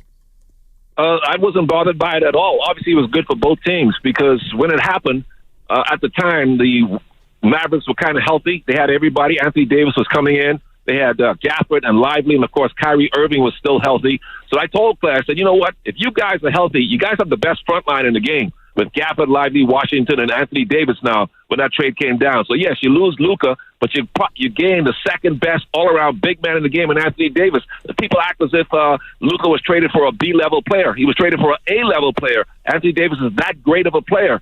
And I told Clay, said, with Anthony Davis there and if the rest of you guys can stay healthy, you guys can get to the West Finals. But it hasn't really worked out that way, unfortunately, for Clay. And, how has he been? Is his dauber down knowing that he lost Luka and Kyrie got hurt and they've kind of plummeted in the standings? Well, it definitely, he didn't like losing Luka. Of course, he missed playing with Luka.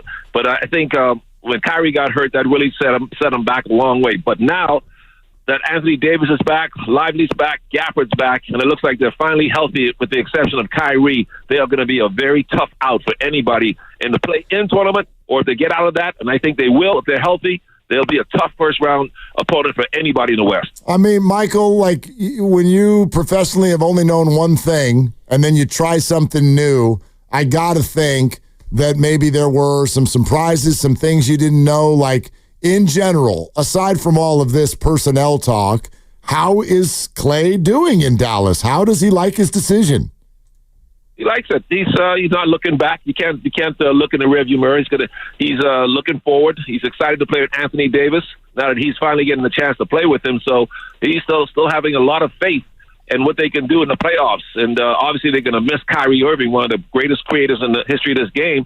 But they feel like with the healthy squad that they have now, they're going to be, like I said, they're going to give somebody a real tough series in the first round. Yeah, it could be interesting if they win the 9-10 game and they go on to beat the loser of the 7-8 and they take on Oklahoma City. That would be a fascinating first-round matchup. I want to ask you about Luka Doncic and the fit in L.A., Michael, because he got traded over and it took him a little bit of time to get healthy and start playing. How has he been, not only in the locker room, but how has he been received by the fans in L.A.? Are you kidding me? They love Luka here. He's now the face of the franchise for the next 10 years. He's 26. The way he plays the game, he can play till he's 40 because he doesn't play above the rim. He plays at his own pace. So they feel like with Luka, they've got a face of the franchise for the next 10 years. And, of course, this being L.A., just like how San Francisco is a very attractive market, they can really put the right kind of players around him in the coming years as LeBron eventually retires. So Laker fans are very excited to have Luka as the new face of the franchise for the next 8 to 10 years. Michael, did I see you recently take a video from the team bus of Luka Doncic signing autographs, and you threw out some question along the lines of, like, would any other NBA superstar do something like this? Can you tell me what that was? as you guys know, wherever these guys travel, fans wait to see them outside the hotels by the team buses, and Luka always stops and signs a bunch of autographs for the fans who are there waiting by the team buses to see these guys. He's the only guy I've ever seen that. I've seen Steph do it. I've seen Clay do it. But Luka does it at every hotel.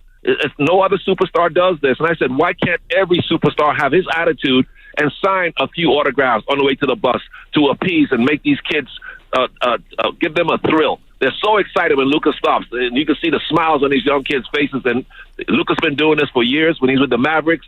And I says, why doesn't every superstar have this attitude just to stop, give some kids some thrills, sign a few autographs, give a few kids a couple of fist bumps, and then get on the bus? He is the nicest superstar I've seen in years to do something like this. I absolutely love that he's like that. But yes, that was what went through my head when you threw that question out. Like, does any other superstar do this? And I was thinking, I'm pretty sure Michael's aware of Steph Curry. Yeah, see, I don't know if he does it every hotel like Luka does it. Maybe Steph does, and I have seen Steph do it. Steph's very nice being approachable to the fans. He's very approachable and very nice to all the fans. I've seen Steph do that, so I have to commend him too. But Luka does it at every stop. It's unbelievable. Yeah, it's impressive, and especially when you get to a new city where he's obviously not the most renowned player with the Lakers, because you got LeBron James as well. Michael, I'm wondering if you could be honest about what the Lakers' shortcomings are. I mean, they're the 3 seed, and since Luka came, it's not like they win every game. When you watch all these Laker games, why do they not win every game? What are their shortcomings as a team? For about 6 weeks, the Lakers were like one of the top 2 or 3 defensive teams in the league. They just went on a defensive run where they were just shutting teams down. And then for about 2 weeks, they sort of slacked off on the defensive end. So the only weaknesses they have, I see, is they just let their defense slack off a little bit. But when they apply themselves defensively and they play that shutdown defense, play that Draymond Green type defense, man, nobody's going to beat them if they play defense at the level I saw about 6 weeks ago. Michael, it's so special when LeBron and Steph get together. You were also a teammate, though, of Magic Johnson. So I wonder, how would you compare the Magic-Bird rivalry versus the LeBron-Steph rivalry? Not in the same ballpark, boys. Steph and LeBron, great rivalry. But and LeBron and Steph, of course, did it in the finals. But you're talking about 2 iconic franchises there with the Lakers and Celtics, the greatest rivalry in team sports, between 2 of the greatest icons that ever played team sports in America. And so is Steph and LeBron. You're right about that. You can't argue about that. But I just think Bird and Magic, because it's the Lakers and Celtics, has much more impact than Cleveland and San Francisco, or Cleveland and Golden State. I get that point, but isn't it a little different now where you've got a league full of many, many more stars? I mean, it wasn't just Bird and Magic back then, Michael. I'm old enough to remember the association, and you had Dominique and Julius Erving and many other great players. But in this day and age where it seems like every team has a star, doesn't that make this rivalry even more special? The fact that these 2 in their early 40s and late 30s have still continued to do it? It's a great rivalry, don't get me wrong. Heigler, Hearns, Leonard Duran, you can compare it to that. But the Celtics, Lakers is Ali, Frazier. Everything else is compared to that. You don't compare Cleveland, San Francisco to, or say Warriors, Cavs to. People don't compare rivalries to that one. They compare rivalries to Lakers, Celtics when you talk about great rivalries. So, Michael, you truly believe that the Lakers this year, they're an actual contender to win the whole thing?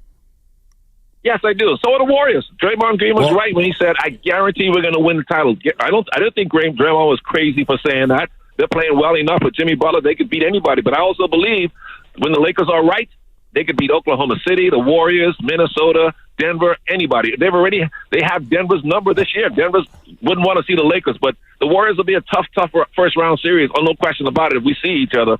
But when the Lakers are right, when LeBron, Luka, and Austin Reeves, and then Rui and their supporting cast are knocking down shots, they could beat anybody. How many true contenders to win the whole thing are there?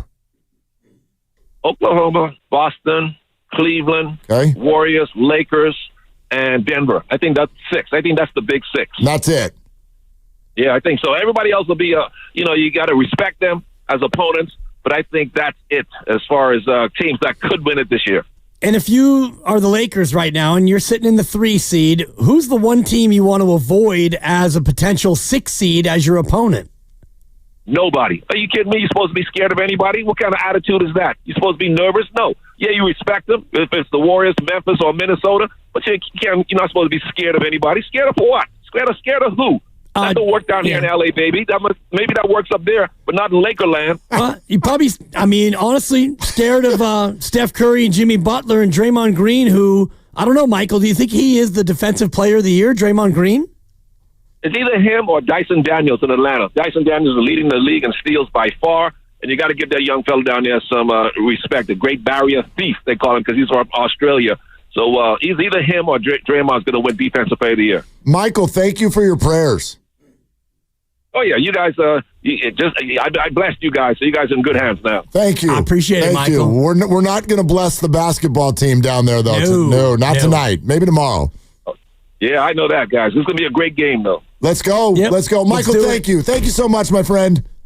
All right, boys. Okay, there you go. He's the best. Michael Thompson on 95.7 The Game, and all of his words were audible. That was wonderful. And thank you, Michael, for blessing our phone line to make it crystal clear. And just a quick odds maker nugget about Defensive Player of the Year. Draymond Green, minus 150. He's going to win. You bet 150 to win 100. Dyson Daniels, plus 5,000. 50-1 odds. So he's not going to win because he's Dyson Daniels. Well, right. Nobody even knows who that is. And Michael Evan does. Mobley is plus 145. Yeah. He would be the guy that you would look at. I mean, Cleveland, best team in the East, and their defense is good. Look. But if it wasn't for Draymond Green and his campaigning, and the other guy who is a good candidate, Lou Dort, for OKC, they're going to win 70 games. Yeah, but you just said it. You just said the key word. Campaigning. Yeah. He's on ESPN today because they've got a studio in L.A. He goes in there to talk to Malika Andrews about being DPOY. Right. He's campaigning, and nobody even knows who Dyson Daniels is. Exactly. He's totally going to win it. Yeah. He's totally going to win it. Whether or not he should, I think you're right. And, the odds are that he's the odds-on favorite at minus 150. Okay, we've got all kinds of good news because A, Dave McMenamin's going to join us in a half hour, and B, between then and now, apparently we can take your damn phone calls again. Let's go. So if anybody has said anything that has gotten anything out of you all day long, now is the time to give us a buzz. Let's take some calls on this Warrior-Laker game, 888-957-9570, and have every single beautiful piece of your voice actually heard on the radio, not only little snippets of it. Yep. And by the way, guess what voice you're going to hear first coming up next? Phil Mo Mike. Oh, no. Oh, yes. I love him. And apparently he wants to come after you. He doesn't. Well, we'll find out. Come get me. We'll be live from Splash tomorrow, 2 to 6, getting you ready for the big game against the Nuggets. And it's brought to you by Xfinity. Stream sports from the best seat in the house with Xfinity. Bring on the good stuff. This is Willard and Dibbs. And Dan Dibley here to talk about Fremont Bank, which, as you know, is my bank.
Dub Nation, it's Steve Kerr. You're listening to Willard and Dibs on 95.7 The Game. Want to get fired up?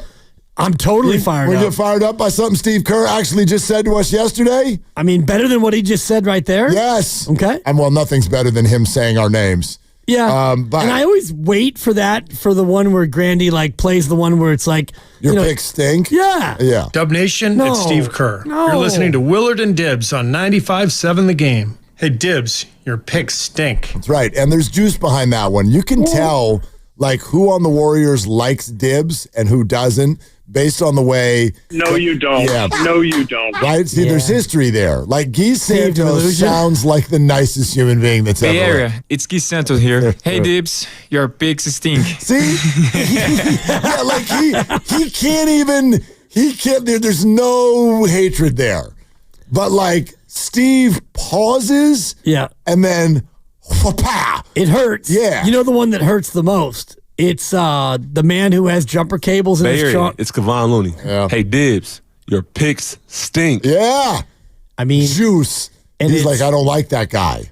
No, but I'm a huge member of the Kevon Looney fan club. It is not reciprocated. You want to know what sucks? The trade for Jimmy Butler means we lost the ability, to use this one more often. Dub Nation, it's Kyle Anderson. Hey, Dibs, your picks stink. Yeah, that one's good too. No, that one's it's all about the inflection. That's a guy By the who way, you can still use it. It's Yeah, you're still right. Kyle Anderson, and his picks still stink. Well, that's a guy who took my advice on Niners against Seattle and probably dropped a couple grand on it. That's a man who took my advice and lost. And so when they came to him with fresh copy, he's like, oh, yeah. Oh, yeah. How many takes do you want? Send that one over to me. Hey, I'll Matt, read that one. Bring me that piece of paper. Hey, Dibs, you mother jumper.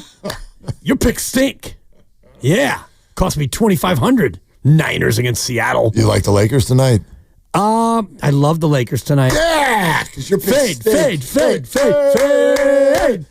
the dibber. I will. I mean, you look at the refs. Look. You look at the rest. You look at the matchup. You take the Lakers. You lay the point and a half. Cuckoosh. Listen. I said cuckoosh. I will not touch any of this with a 10-foot pole. Nor will I. I will not, because I don't want to root that way. I just want to relax, and it's National Burrito Day. Yep. And we're going to get a grande with chicken in it, and we're going to watch the Warrior game. And that is the sum total of what I want to do tonight. And no sour cream for you. No. You don't like sour God, cream. no. On anything ever. Watch in 10 seconds on this before we get back to Warrior basketball, but mayonnaise or sour cream? Oh. Which one do you hate more? You got to choose. Choose or lose. The sour cream. It's close, though, because you don't like mayonnaise either. I don't know why. Well, just look at them. Look at both of them. What are we doing? They're white and creamy. You're going to eat that? You're going to eat that? Might as well be ice cream. Yeah. Come on, people. I will spoon feed both of them with giant dollops. Yeah, and look at you. Abundant Life, I stopped. I'm off the mayonnaise. Look at you now. Live read coming up at 5:40. Can't wait. Anyway. Anyhow. I will grant you that if you want to play that NBA game where you get into all of the sort of peripheral factors, it is not a good set of factors for the Warriors. It's a bad spot. It is a really bad spot. Yep. Okay, the Lakers have they're coming off of back-to-back or three off nights. Three off nights. At home. Referees who skew home. Yep. The Warriors are on game 6 of a 6-game road trip, and they have been gone for the better, I think, since 2024. Basically. They've been gone forever. And they've got another game tomorrow night against a quality opponent. And, by the way, this matchup historically in recent history has not been good, though I would make the case that these two teams are both different now. But if you want to add all of those things up, it's a tough spot. It's a tough spot, and I will say this. I will root with everything I've got, but I will not freak out if the Warriors lose tonight. Because of all those things we just said, I think that they've got to split these two games. And I think what you want to watch for, if I'm Steve Kerr, I'm going to watch this game real closely for this factor. If you're chasing, if you're down 13 in the fourth quarter and you need to do one of those, okay, guys, pull the plug. Like the Jokic game the other night where people are just putting everything they've got onto the floor to rally, let's not do that. Don't do that. Don't do that. Play it straight. If it means you lose the game, you lose the game, and let your guys have some legs left for tomorrow night. Because if you chase this one tonight and then you don't get it and then you're exhausted for tomorrow night, that's where you could end up in a really bad spot. It's a fine line, though, because... It's a very fine line. You just mentioned down 13. Let's say you're down 13 with 9 minutes to go, and it's time for Steph to come back in and Draymond to come back in. Well, you're going to chase I'm that. putting them back in, but if you're down 24... They better cut it to 6 in about 2 minutes. Well, yeah. I mean... You better get a flurry. But again, it better get a flurry now. It's a fine line, though, because Curry can hit you with that flurry, and 13 can get to 4 in 3 possessions. So you got a shot to win it. You go try to win it. If you're down 23 with 9 to go, different. And you start the fourth quarter, you're down 17, and now 3 minutes in, you're down 23. Okay, now Curry, now you're going to get 2 minutes to see if you can. Hit the bus. You're going to get a couple of minutes to see if you can get it to 14. I guess. And if you can't, then you start to wave the white flag. No. I do agree with you. Airport is that way. We'll see you there in an hour and a half. It just depends on where that number is and how much time and all the rest of it. But yeah. 888-957-9570. We mentioned that Phil Mo's on the line. Phil Mo's on the line. What's up, Phil Mo? Yo. Hey, great conversation I had with Michael Thompson. He's always good, but he was extra spicy and good today. And I've felt that. But this, man, I got to come down your road. First of all, we need 4 refs on the court. But do you wear glasses when you watch the games? No, I got 20/20, and I didn't even need to go to Scott Hiver or any of the other LASIK surgeons. Okay, well, are you switching from reading glasses to regular? Because you keep saying the lenses, like that's something to switch. I mean, we saw it happen. You saw it. Steph, for whatever reason, he don't get calls that are straight obvious, and then one call that was stupid obvious when John Morant pushed Moody. Like, what the hell is this? You feel me? And let alone different superstars in the league, he don't get that same call. In a weird way, though, I like that. For whatever reason, I like that. I like that he don't get the calls. It makes Steph look like a better person. Well, you feel me? I get that. So hold on, Mark. Yep. Hold on, Mark. Yep. So Dibs, what he say? He had 20/20 vision. Well, guess what, Dibs? I got 20/10 vision, which is a lot better. So I know you got a guilty rhetoric when it comes to your refs and all that, but I'm gonna call you out on it. And are you ready for it? Do it, Mike. Dibs, you won't. Guess what? Your picks stink. Yeah. And your lenses got halitosis. Let me ask you something, Philmo Mike. Radio tough guy with a cell phone and a limited data plan. You ever put on the stripes? You ever put the whistle in your mouth and gone up and down? Oh, God. Yes, for some 5-year-olds. Seriously, I love that you act like you have. Dude, when you see a 9-year-old go into the lane against another 9-year-old, you better have the courage to make that call. You got to drop that, dude. You got to drop it. It's a bit. All you armchair referees who've never been doing a 5th grade playoff game in the pressure with 87 people watching, you don't know. By the way, NBA refs don't even wear stripes, so drop it. Right. I won't drop it. And Philmo Mike and you're cut from the same cloth. I don't watch. It's a pretty good cloth, actually. I disagree. Philmo, you did a great job on the open for the morning show. I love that. Oh, thank you. Appreciate that, man. Yeah, man. For real. Yeah. Now, I love you, Diz. I love you too, Mike. You're a real one. Why didn't you do an open for us, Philmo? Because you got some white guy singing some honky tonk music. I don't know. We didn't pick that. We're not any more white than the dudes in the morning. Hey man, you guys are my favorite white boys, man. All right, that's all I needed. Now we got that cut, so we'll turn that into an open. Sure. Yeah.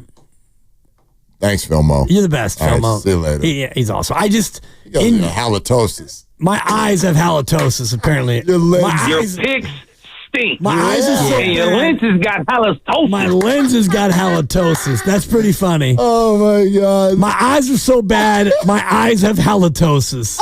That's pretty funny. I didn't know that was possible, but all right, Mike. Oh, God. You got it. That's funny. In general, when I watch sports, I don't watch it through the lens of good call, bad call. There's stuff that stands out, of course, but like that game the other night, sure, Ja bumped Moses and Steph doesn't get calls. Yeah, we can do that for every single game. Like tomorrow we'll come in and the Lakers will have shot more free throws and they will have flopped more and there'll be at least 3 plays where Steph gets jostled and he doesn't get the call. Okay, that's his reality and it's our reality, and I just don't normally watch a game and have that as my takeaway. I just don't. You do. You do. Your takeaway is usually the opposite, actually. Well, my takeaway is a response to the outrage that people have. No, I get more text messages from you, and yes, they are often tongue-in-cheek, but I get more texts from you about officials than anybody in my life. Anybody in my life, because the lens you're actually, I'm not coming down your road. This is you. Come on down. No, I'm not. Mark. No, we've Come on down. That's funny. Your picks do stink. But anyway. It's April now, so yeah, it's exactly. over. Honeymoon's over. What are you going to do? But I like the lens that you choose, whether it is your CYO background or not, is you're actually looking for officials to do things right. And officials by nature are just, in my opinion, they're like offensive linemen. The society is not here to compliment you when we don't notice you. That's the expectation. We're not going to notice you when you do right. When you do wrong, we're going to be there. And that is the nature of being an official. And every official who does grab stripes or a whistle or a solid gray shirt, whatever they wear, you know that signing up. It's kind of how I feel about football players who like come into the NFL now. I'm going to feel less bad about your CTE 30 years from now because you know. But the players that came before you we didn't know. We didn't know. So there's going to be more sympathy there. Officials, you know this. This is your role. Your role is to take control of the game and do your job well. And unfortunately for you, there's going to be a long line of people there to point it out when you mess up. That's just the way it is. And that's the way that... Kind of true for the players, too. Not really. Yeah, it is.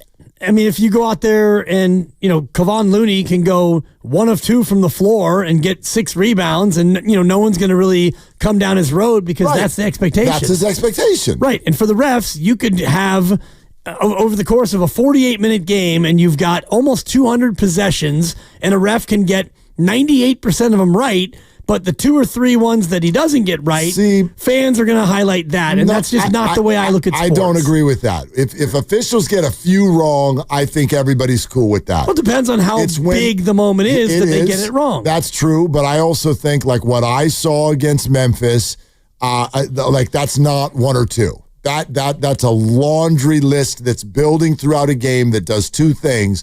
1, it's too many of them, and 2, it sets a tone. And it's why I think everybody was so frustrated and angry at the end of the game. Not the fans, the actual players. That's the official's job. The official's job is to know because as you even said, you can call a foul on every play. Yep. You can. But you have to set a tone so that things don't get too chippy and they stay safe out there, and especially your stars are protected. I'm not saying call wrong things for them, but you have to protect them a little bit. And I think the officials, not every night, but often, especially this year, I've noticed it more, do not do a good job of protecting the smallest, best player in the world. Well, that's not their job. It is their job. That's what you think, and I don't believe that the officials' job is like when they're going to game plan tonight. You've got Lakers and the Warriors, and you said it. Your great cousin, Greg Willard, I believe, rest in peace, NBA official for more than 10 years, I think. I don't know the exact number. Many more, yeah. Right. So he, as a ref, and I know tonight, the crew is going to meet before the game, and I'm sure in their meeting, it's not going to be on the whiteboard of protect Steph Curry. No, but here's what I mean by that. First of all, they do seemingly do that for all the other stars. And secondarily, I do think they need to protect Steph Curry, and that does not mean, oh, you have to call every foul for him. But nobody else, like the Lakers are not having a meeting tonight about Brandon Pajemski. So they're not coming at him and purposefully whacking him, being overly physical. You can watch teams right now that is, I said this yesterday, this is their game plan. It was Brooklyn's game plan 3 weeks ago. Attack with physicality at Steph Curry, push, shove, harm, all of those things, and let's see if we can, A, get him off his spot, get him off his game. Well, the officials need to protect him from that. That is their job. Well, their job is to just officiate the game. Right. It's not to protect Steph Curry. Same thing. Those are fouls. And you have to stop that game plan because it's an illegal game plan. Sure. It's illegal. At the same time, you could do it the other way when you look at a player like LeBron James, for example, where how are you going to stop LeBron James tonight as a Golden State Warrior? Well, you're going to have to try to be physical. You're going to have to try to contain him at the point of attack. Then they need to protect him. Right, but and they need to protect him. That's their job. And he gets protected at a level that Steph Curry doesn't. Correct. So it goes back to yesterday's conversation of why. Why doesn't Steph get the whistle, and what can you do to try to get that whistle? And I don't think it's the referee's job to protect Steph Curry. I know what you're saying about him being a face of the league and all the rest of it, but they got to take that game plan away when they see that. Well, the game plan is going to be there no matter what. Like every team, if you're game planning against Steph Curry, then if I'm a coach and we're going to face the Warriors, my game plan is going to be, who is my most dogged defender? You follow him. You clutch, grab, hold, bump, chip, shove, all the things that you have to do to keep him off his game. And the ref's job is to protect him from that. The same way the league worked the Jordan rules out of the Detroit Pistons approach, because it's an illegal game plan and you can't just let it happen. Let's go to Mike in Oakland. Hey, Mike, thanks for calling. What's up? Hey, gentlemen. Thank you. I don't know how I'm going to follow up Halitosis the glasses. Shout out to the previous caller. That was strong. That was great. Yep. Anyways, Warriors are a different team playing LA. The only team that I worry about is Denver. I got the Warriors ending up in the 5 spot, meeting the Oklahoma City Thunder. That's going to be a hell of a series. That's what I got. Okay. Thanks, Mike. I mean, honestly, I'd almost want to ask you, how do you arrive at that? Only because, you might well be right. It is so jumbled. And the schedules are so kind of wonky with so many teams that are tanking or coasting or whatever. I have no idea how to predict this the rest of the way. And I mentioned it earlier in the show. Mike, thank you. We could go to bed in the 8 seed tonight. Right. Or you could wake up and they're the 5 seed and they're one back of the Lakers. Absolutely. So either or. And it's funny you mention tanking teams, because the Spurs ostensibly are not really trying to win, yet last night they beat Denver because Denver decided they didn't want to play people because they wanted to rest up for tomorrow. So you have a tanking team against a resting team, and the tanking team won. And as a result, now San Antonio is 1 game behind Portland, which would mean you would lose another draft spot in the lottery. So it's one thing to be tanking, and I don't know how many of these teams really are, like Washington, Charlotte, Utah. Are you tanking or are you just terrible? Utah is. Well, yeah. Utah's terrible. Markkanen's not playing. None of them play. Right. They haven't played for months. Yeah. I don't even know why it's not an investigation. Oh, maybe it's because it's Utah and nobody cares. Utah has not played their players all year long. Basically, right? It's wild. It is absolutely wild. You go through the NBA injury report every night. I think Utah's playing tonight. Is Utah playing tonight? Tomorrow at Indiana. Okay. Oh, that one. Yeah, and by the way, their injury report is already out for tomorrow. Markkanen, out. Jordan Clarkson, out. Walker Kessler, out. John Collins, out. Yeah. They're always out. They're always out. And because they're Utah, I don't even know if anybody is asking what the injury is. Right. It's out. Yeah. They're all there. They're all sitting on the bench in their suits watching the game. I don't know what's wrong with all of them, but Danny Ainge, man. Right. And I mean, chess, not checkers. And if you're Flagg playing for Duke and you're going to be the number 1 overall and you see this going on, if I'm Cooper Flagg and I see Utah, Charlotte, and Washington as the likely 1, 2, or 3, the 3 of them going to be the number 1 overall, I'm thinking about more time at Duke. Yeah, maybe. Where you're making $5 million already. Exactly right. And probably making more. Probably about to go up. Yeah. Let's go to Debbie in Palo Alto. Hi, Debbie. Thanks for calling. Hi. I'll be brief. I want to go back to your discussion, argument, whatever, about the refs. And I'm a biostatistician. There's 2 kinds of bias. One is random, where a given referee could miss a call or get a bad one against any player. The other is systematic. And if there tend to mostly be or all be against Steph, that's a systematic bias, and that needs to be dealt with. Okay, Debbie. I like it, Debbie. 2 different types of bias. Yeah, systematic. Random bias, which is you're a referee and you just randomly miss the same amount of calls no matter who's out there.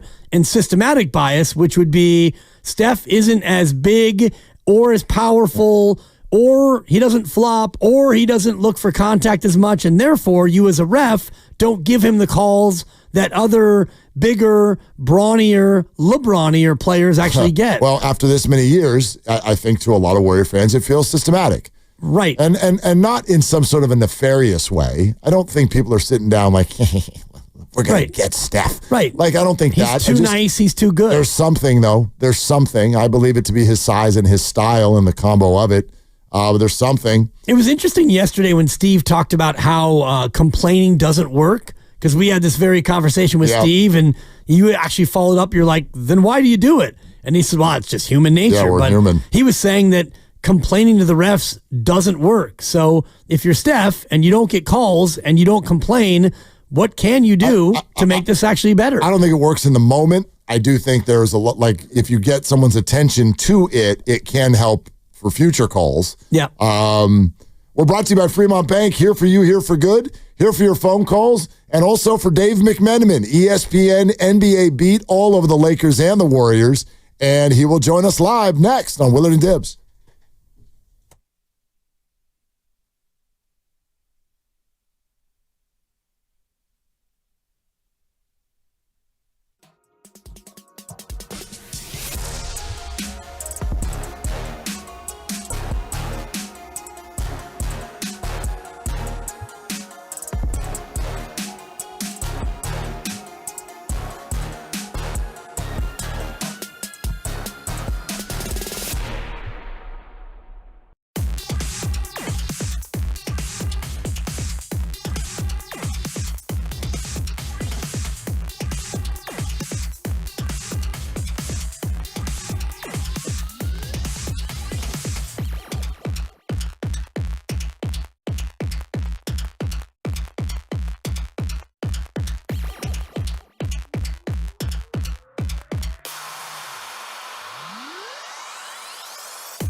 Now, back to Willard and Dibs. Oh, just determined to get me aggregated, huh? Yep. Yep.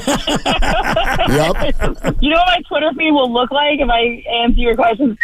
On 95.7 The Game. We'll find out. Could it be an aggregation sensation? That's a buck. Dave McMenamin is going to join us here in just a second. I do want to say this while we get Dave kind of dialed up. I saw this on our text thread and our YouTube feed a lot, that Michael sounded very feisty or like controversial or angry or whatever today. This is a little bit just kind of the way he talks. Right. Yeah, Michael was fine. Like when Michael's got an odd, dry sense of humor. So when he starts the interview by like, the Lakers are going to beat the Warriors up tonight, like, he's not mad. That's his way of poking fun. Yeah. So it's okay. It's okay. But let's go out to the River Islands guest line and find someone who I tend to believe will probably be less feisty. And that is Dave McMenamin of ESPN, all over the NBA beat, and great knowledge inside the Lakers and the Warriors. Dave, how you doing tonight? Thanks for jumping on. I'm happy to join you, Mark, and I'm doing well. I'm glad that we can see the light at the end of the tunnel. It would have been a long regular season, and this is about as close as it can get to a playoff game in the regular season. Yeah, I'll venture to say for tonight. No doubt, and that's why I'm wondering, like, can we actually see a light at the end of the tunnel? Like, from the Warriors' perspective, how confident are you that they are going to be one of the top six? I'm pretty confident. Listen, they have now more than a quarter of the season of evidence showing that they are maybe a top 5 team in the NBA. I don't think that's going to all of a sudden dissipate down the stretch. I understand they still have a murderer's row of games ahead of them, but they've found a professional standard that fits with, quite frankly, the dynastic years that they established with the addition of Jimmy Butler. And I think you kind of throw out the season series out the window going into tonight. The Lakers, yes, they've gone 3-0 thus far, but it'll be a different ballgame tonight. Yeah, and two different teams, Dave, where the Lakers now have Luka and the Warriors now have Jimmy Butler, and I can't help but think about the Lakers side of it, where they've got 7 games in 11 nights, starting with this one. Where are the Lakers right now in terms of their arc of the season with Luka? It seems like it's been a lot of up and a lot of down since he came. Yeah, certainly way more ups than downs. There have been some downs. Obviously, the way you lose that road trip last week, the game on the road, I should say, that shocker in Chicago. Obviously, some of the stumbles that they had after LeBron James suffered the strained groin injury in Boston. So it has been a completely upward trajectory, but this is a team that has a ton of belief right now. They are prioritizing certainly staying out of the play-in tournament, making sure they get a top 6, while also not trying to push these guys too far that are dealing with neck injuries. So really, you look at the first month of Luka's season with the Lakers as his training camp, and so he is just kind of playing basketball now the way a guy who would show a rhythm in, say, November or December would in a regular season, because he missed all that time with the calf injury. They're still not pushing LeBron too much. Anthony Smith came here dealing with some injuries, lower extremities from his days in Brooklyn. So they're trying to kind of accomplish two things at the same time. Win games that really matter while not overdoing it, pushing the gas too much, because they want to be healthy as possible when the playoffs begin. Dave, we're actually experiencing a little tech difficulty on our end, and I know that you've got a TV hit here in just a few minutes. So let's check in with you again sometime real soon, especially with everything coming down the stretch. Thank you so much, though, for hopping on for a few. Okay, fellas. All right, buddy. All right. Appreciate it, man. There goes Dave McMenamin on ESPN. Oh, TV. Yeah. Will you guys call Michael and ask him to pray again? Seriously. Can you guys call Michael back and ask him to pray? Maybe. Dave clearly did not say his prayers at bedtime last night. And Michael's prayer apparently has a born-on date. And, we got about an hour out of that prayer. And then apparently it's an expiration sensation is what that is. Although, there's... Thank you. There's people lined up on the phone lines that we may or may not want to go to. So let's give it a shot. Yeah, no, hang tight if you're on hold. Hang tight, and then let's see if somebody can go outside and do exactly what I would do. Just shake that thing. Yeah. Shake that thing, and then you slap it, and then you yell at it, and try it again. Yeah, and I will say that I'm not very handy, but duct tape is usually my go-to. If something is not working, I will go, before I go for a more conventional fix, I'll try duct tape and see if that will, stem the tide or get the job done. It's one thing where in my current marriage, I'm, kind of useless. In my previous marriage, the ex was super handy, like assembly, fixing stuff, screwdrivers. Christy's pretty, she's pretty handy too. And that's the thing about she's got some knowledge. Unions where you have strengths, so does Christy. And I'm sure there are some things that are dual weaknesses, things that neither one of you is really good at. And unfortunately, in my current marriage, neither one of us is very handy. And so when things break, gotta call somebody. Well, first you hit it. Yeah, you gotta yell at it. Then you get the tape. You gotta kick it. Right. Yeah. You've got to kick it. Yeah, and shake it. Yeah. Yeah. And then if it doesn't work, like a Polaroid picture. Thank you. I'll go to the duct tape. And if that doesn't work, then you better call Tyrone. Yeah. Call him. Thank you. And I know you know the reference. I do, because you are tell undercover. him to come on. You're yeah, the like best. I got you. I'm trying to cheer you up. I know you are. I'm fine. I'm fine. And I want to remind you that all guests the game appear on a 5. River Islands S line. Isn't it time for you to discover the islands? River Islands in Lathrop. That's a rare 5. All right. You know I don't give out 5s very often. Yeah. That was funny. Yeah, take that. It's a damn take 5. That off. This is awesome. Should we try it, Mark? Do you want to try? You want to try? He Just does it. And I love this about Mark Randy is he's not conservative, but he's very pragmatic. Well, let's hear it. Kumar in Ukiah. Maybe. Welcome to Willard and Dibbs. Off you go into the wild blue yonder. What do you have to say? Well, I hope I sound okay. You don't, so that's the end of that. All right, thanks. Whoa. No, I'm sorry. It doesn't work. Kumar, that's not personal. It doesn't work. And it doesn't work. Kumar. Yeah. Gone. I'm so sorry. I'm so sorry. He said, I hope you sound good. You don't. Kumar, call back. That's your fault. No, I mean, yeah, call back. Not today. Not now. Yeah. Not now. Yeah. You ain't got to go home, kid, but you can't stay here. From the YouTube feed, from Beard, Mark flushed him. Well, yeah. Cuckoosh. That's right. Yeah, exactly. Yeah. Can I ask you guys this? You guys were talking earlier about what career you'd choose, Steph or LeBron. Yeah, the poll. And we're going to give the results of that later on it's a in the blowout. 5 o'clock hour. This is our caller, Mark in San Francisco. Oh, yeah. Hi, guys. First time, long time. You sound great. Got a clear phone line. Does the record head-to-head in the finals mean anything to you? 3-1, Steph? Right. Probably should. Well, and Probably if you look should. at like overall playoff games head to head, it's a little bit closer because the Lakers got 4-2. They got the series. The last series they played a couple years ago. But yeah, it does matter. I'm here for the smug look on your face too when you delivered that. That was my favorite part of it. I don't know if everybody caught that over the air. Yeah, like it was one thing that it was an interesting thing, but it was like Joe Jabronis think about that mic drop. I like that. Yeah, thank you. Yeah. I like that part. Sure. Grandy.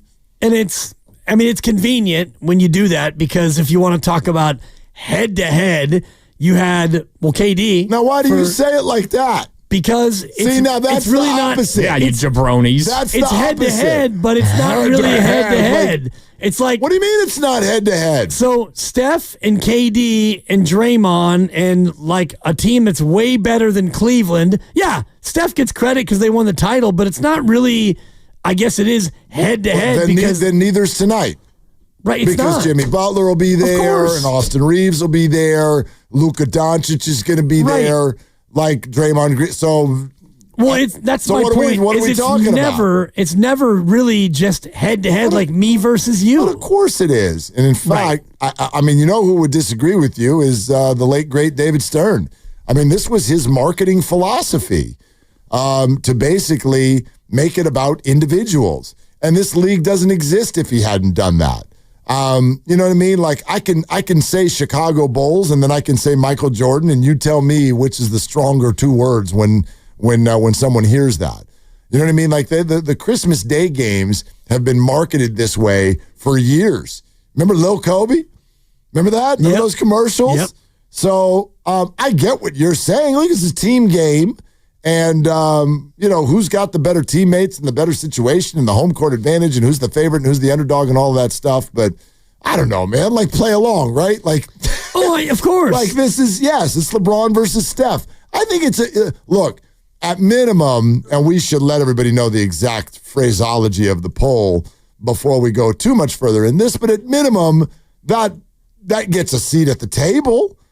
The fact that when Steph's teams have played LeBron's teams in the finals, Steph has won 3 of the 4. Yeah. Don't you think? Oh, absolutely. Okay. Absolutely. And, if you want to go deeper, if you want to just not be completely surface, then you can look at situations and you could look at the second title with Kevin Durant. And, LeBron was playing with J.R. Smith, who got an offensive rebound and chose to dribble the ball in the opposite direction. And, LeBron in that game, if he didn't have 50, he was damn near 50. He was spectacular, and he reportedly went and punched a whiteboard and broke a finger or broke his hand after that game. That was a Cleveland team that was really LeBron and nobody. So Steph gets credit. What year was that? That would have been, was it 18? 17 or 18? Yeah. Well, here, I'll just do J.R. Smith game. J.R. Smith, wrong way. It was game 1. 2018. Yep. 2018. Yeah. Steph, they get credit. They won the series. They beat LeBron. Well, no, I was actually I wanted to pull up the box score. LeBron had 51. Had 51. Overtime game. The Warriors won by 10. In OT. Yeah. Yeah. J.R. Smith had double digits. He scored 10 points. He sure did. Kevin Love with 21. Yep. George Hill, Tristan Kardashian. Yeah. Jeff Green, Jordan Clarkson. I mean, these are just guys. And Steph had 29. KD had 26. Clay had 24. Draymond was an assist shy of a triple-double, 13, 11, and 9. Kevon Looney, 8 points and some jumper cables. God, that team. Yeah. Holy crap. Nick Young scored a basket in that game. Jordan Bell with a gutsy 4 off the bench. He's a Duck, right? Patrick McCaw. Yep. McCaw. Sean Livingston, a perfect 4 for 4. Yeah. Wasn't he always? I never remember him missing a shot ever. It's so funny you say that. He never missed a shot. Because every game he was either 2 for 3, 3 for 4, 4 for 4, or 4 for 5. He didn't have an 0 for 7 or a 1 for 9. No. He would get his 3 or 4 times where, all right, Sean, do your little post up, mid block, turn left shoulder and throw it up off the glass. You're going to make it. You're listening to 95.7 The Game, KGMZ FM and HD1 San Francisco and Odyssey Sports Station, always live on the free Odyssey app, and now coming to you live from the Laughing Monk Studios. Do you remember about an hour ago where I was like, you want to hear Steve Kerr fire you up? And then we never hit that thing. Yep. Now we're going to hit that thing. Oh, we're in full playoff mode right now. The game plans are much more detailed and specific. We look at every game now as a playoff game because we want to avoid that 7-8 slot. And everybody we're playing, it seems like, is in a similar spot. And so these games are really intense. So I've been sitting in my room watching Laker tape the last couple hours. So. This is what it's about right now. It's fun. I love hearing Steve Kerr say we're already in playoff mode, and it might be a little bit of a visual into how they're going to go about doing this with 3 games. Check it now, 3 games in the next 4 nights. This is really, really intense. What's about to unfold here in the next couple of hours, and I think there's a lot of strategy that goes into it. You know what I mean? These are the kinds of moments where I feel like the modern NBA kind of starts shaking because what do you do? Hot shot. Well, the whole idea has been we always keep our eyes on the prize. We are not going to blink. What matters is the health of Steph Curry and Jimmy Butler and Draymond Green once we get to the second half of April. Okay, I get it. Yeah, I'll get on board with you, but it's April 3rd. And I don't know how much of a second half of April there will be if the next 10 days don't go well. So you got to balance that and then balance it off of a 2-game or 2-week road trip. And this is the last night, and Denver's already in their hotel room, tucked away here in San Francisco, getting ready. They're going to sit there. Jokic's shoes are off, and his feet are up on his big old bed. Oh, yeah. Somewhere in the fancy hotel watching this game tonight. And then you got to go get on a plane and land back here at SFO at 2 in the morning or whatever the hell it's going to be and get yourself to your home and get ready for that one. Followed by the young upstart, we don't even know what the hell's going on, Rockets, and Dylan Brooks, who, by the way, got himself suspended for a game last night by kicking Colin Sexton in the you-know-what. Oh, boy. Got his 16th technical foul, but I'm pretty sure that the game he's going to miss is not the game on Sunday. He's going to miss the game before that. So now he's going to be all up on his high horse, sure, ready to go for Draymond Green on Sunday. This is an unbelievable little stretch, and I'm really fascinated to see the way Steve goes about playing it. Yeah, and I think you're right about if they fall behind and it looks like the game's going to be tough to win, he may pull the plug. And I talked about this before. Lakers with 7 games in 11 days. The Warriors have 7 games in 11 days also. These two teams both have 7 to go. The only difference is LA's got 4 road and the Warriors only have 3 on the road. Excuse me. Each team, though, with 2 back-to-backs the rest of the way. And you talked about this back-to-back at LA, home to Denver. And think about the Memphis back-to-back, home to Boston, and then home to Golden State. So, yeah, tough back-to-back against 2 very good teams, but Memphis had the benefit of at least staying home. Right. The Warriors, and I know it's a short flight, it's an hour and 10, whatever it is, but still, you play tonight, national TV, it's over at 10 or 10:30, media 11:30, on the plane at midnight, you land at 1, you're home at 2, and you get up tomorrow, and it's right back to work. Well, they woke up in Tennessee yesterday. Yeah, Tennessee. Yep. Right? Then they come to L.A. And again, these conversations get tough because I know how those of you out there listening who, hell, you probably spent your day delivering packages or lifting lumber or who knows what you might have been doing with your day. And you do not want to hear how hard it is that the Warriors have had to play 6 basketball games in 2 weeks and they got fancy food everywhere they went. And chartered flights on their 6 flights around the country during 2 weeks and the fanciest high-rise hotel rooms that you could possibly find. And now they're in Los Angeles, California, and it's 72 degrees out. Oh, boo the freak who. Wow. I know. But I don't look at it that way. I don't feel sorry for the human beings, but there is sympathy for the basketball. I do think that years and years of data will suggest that these scenarios that we're talking about, they ... lead to the basketball.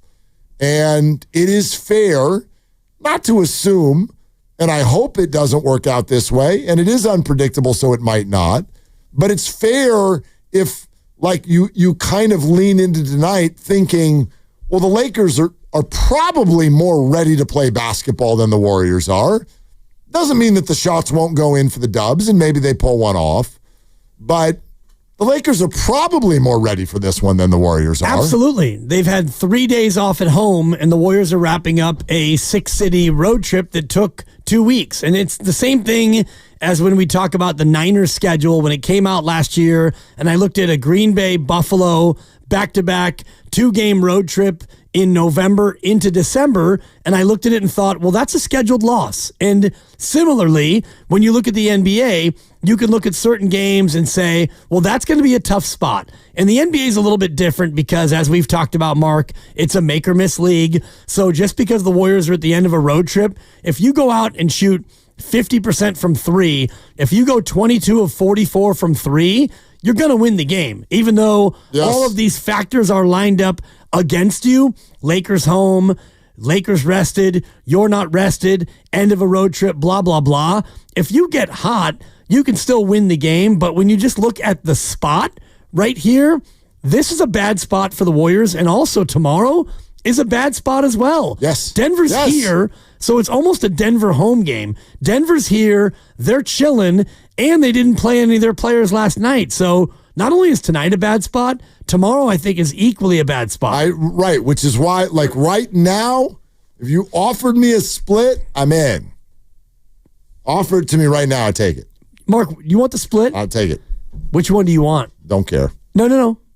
You don't get to answer that. I don't care. If you want the split, you got to tell me which one you want. Do you want a national TV win over LeBron, or do you want a Chase Center homecoming against the Joker?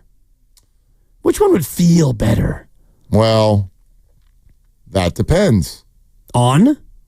Well, I'm just asking you your feelings. I know, but my first thought went to I'd actually rather have the Denver game, not because that one like matters more or whatever. Like I despise the Lakers, so I'd like them to beat the Lakers, and it's a road game, so it's more impressive and all of those things. Yep. But go to the emotions of it. If you win tonight, now you're like, let's get greedy. Yep. And we're home. So you end the 2-game stretch disappointed. A little bit. But if you lose tonight, you go into tomorrow kind of nervous. But you're like, okay, I get it. The Lakers are super rested and the Warriors weren't. Get in your own bed, sleep a little late tomorrow. Why don't you sleep till 10 a.m., right?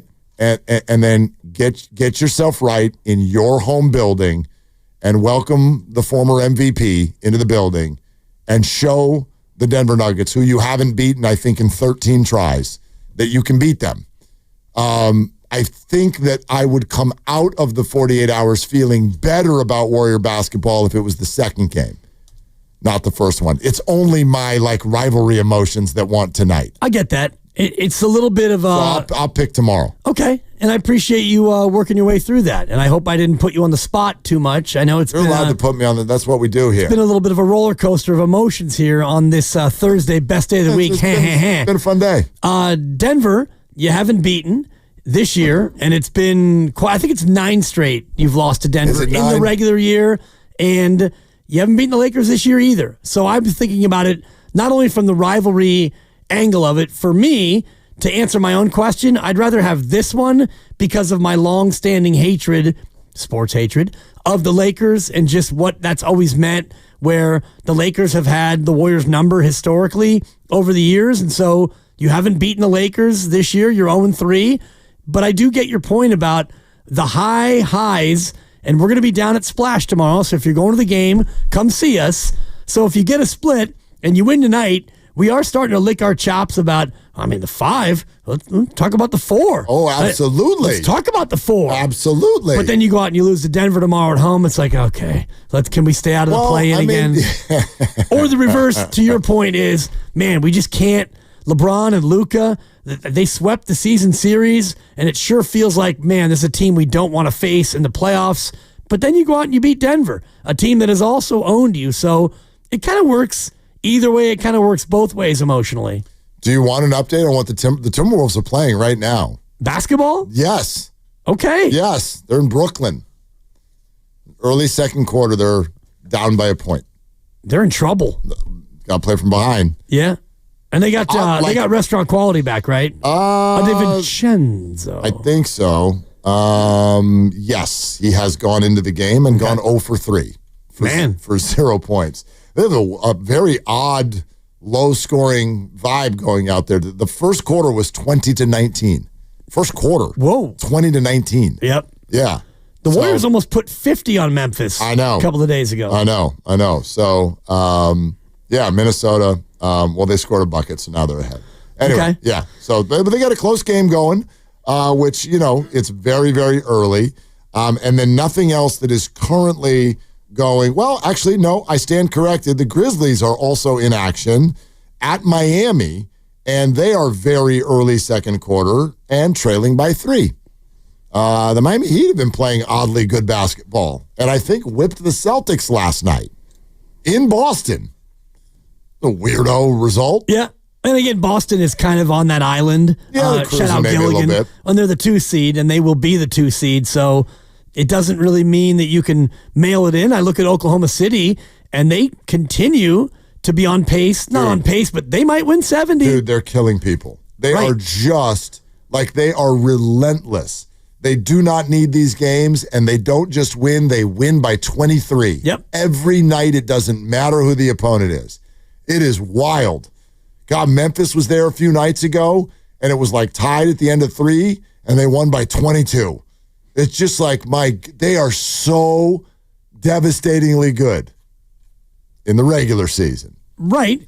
And how good would it feel if the Warriors tip off tonight and Minnesota and Memphis have already lost? It would be awesome. Oh, my God, that would be such a relief. It would be incredible. And it's possible. It's possible. Yep. They're both locked into some interesting ones. Yeah, Heat up by 5, and the Nets and T-Wolves are tied, but very, very early second quarter, so that means a pile of nothing, at least at the moment. Okay? And Denver has won 12 of 13 in the regular season against Golden 12 State. of 13. 12 of All 13. right. So the one Warrior win was back in 2022 when they won by 11. And I know that they were able to beat them in the playoffs as well, but Denver's had complete ownage over the Warriors. Including 9 in a row. 9 in a row. Yeah. That's right. Yeah. Yep.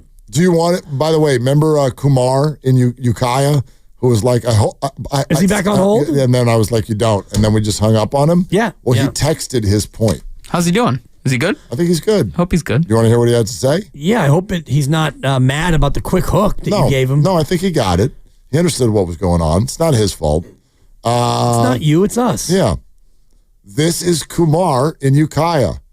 I just wanted to correct Dibs a little. Okay. He didn't need the ding. He didn't need that. But it was funny. It was funny. Anyway, it's less about the calls while driving to the hoop and more about the constant mauling, holding, and wrestling that is happening when he brings the ball up or is off ball. What can Steph do about that? Huh?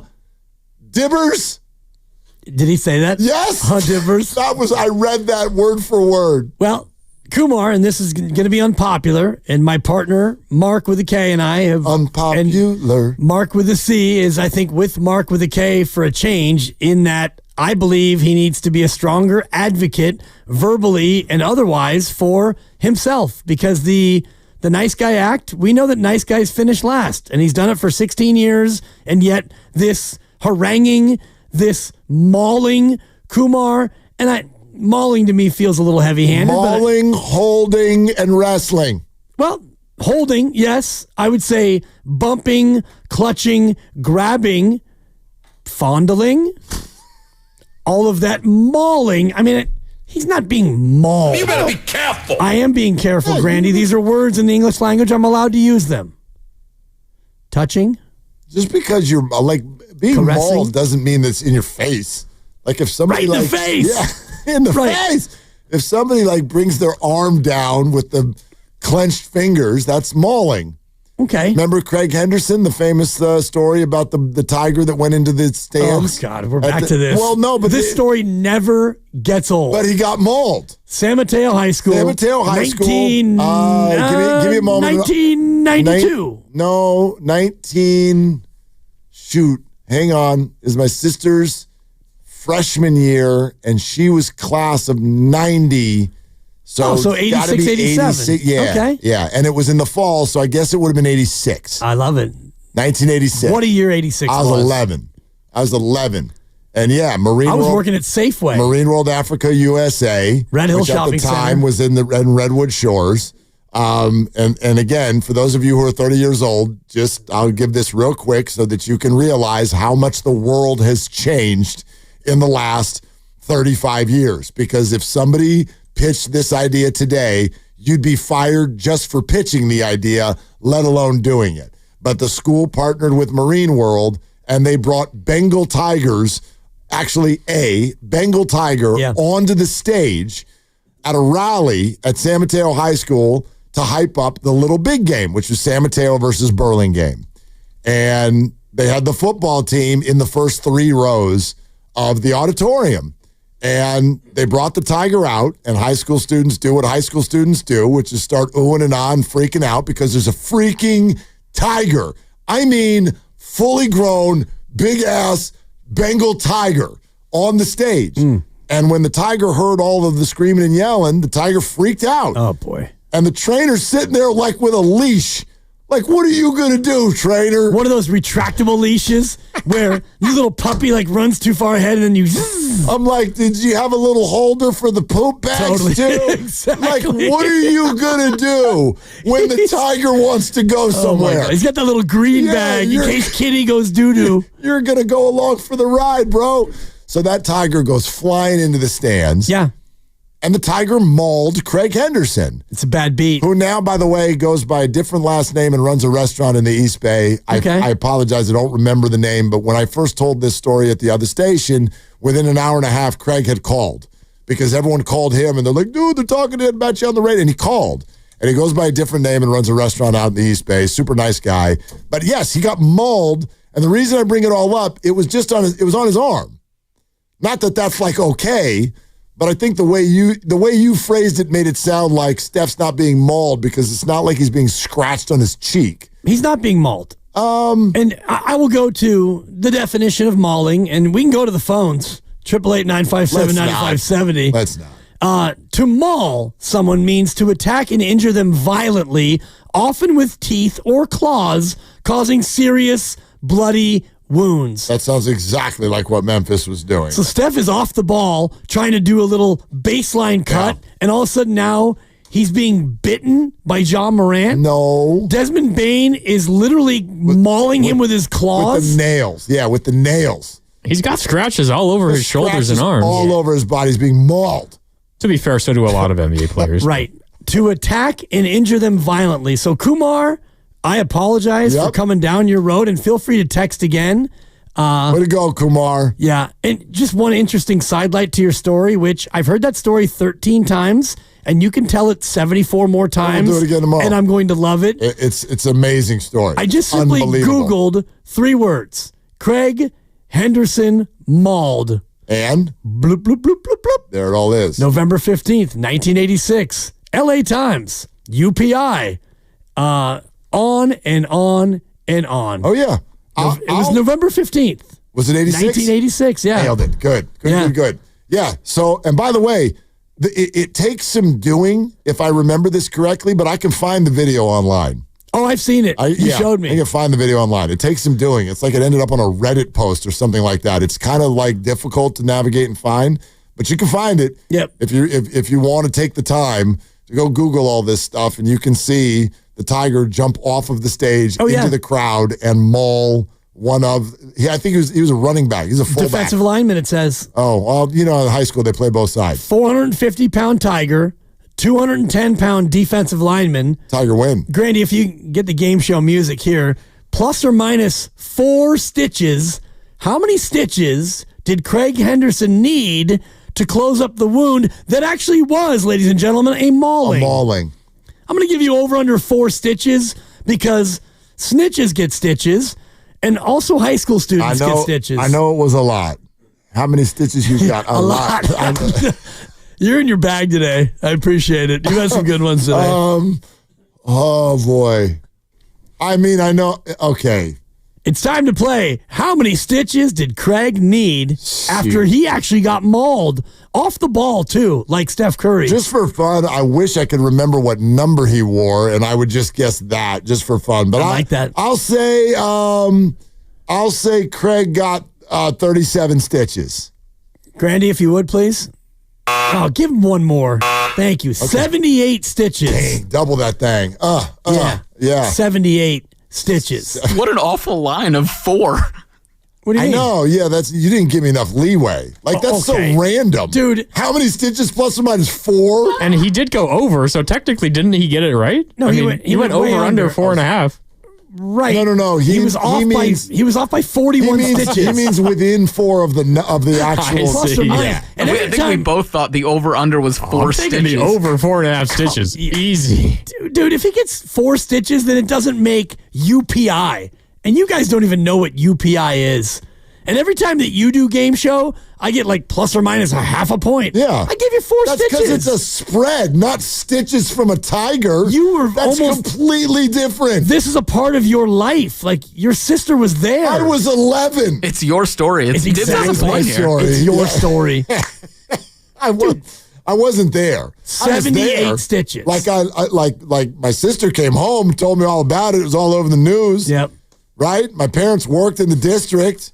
So, like, this was quite a thing. I think meetings were called.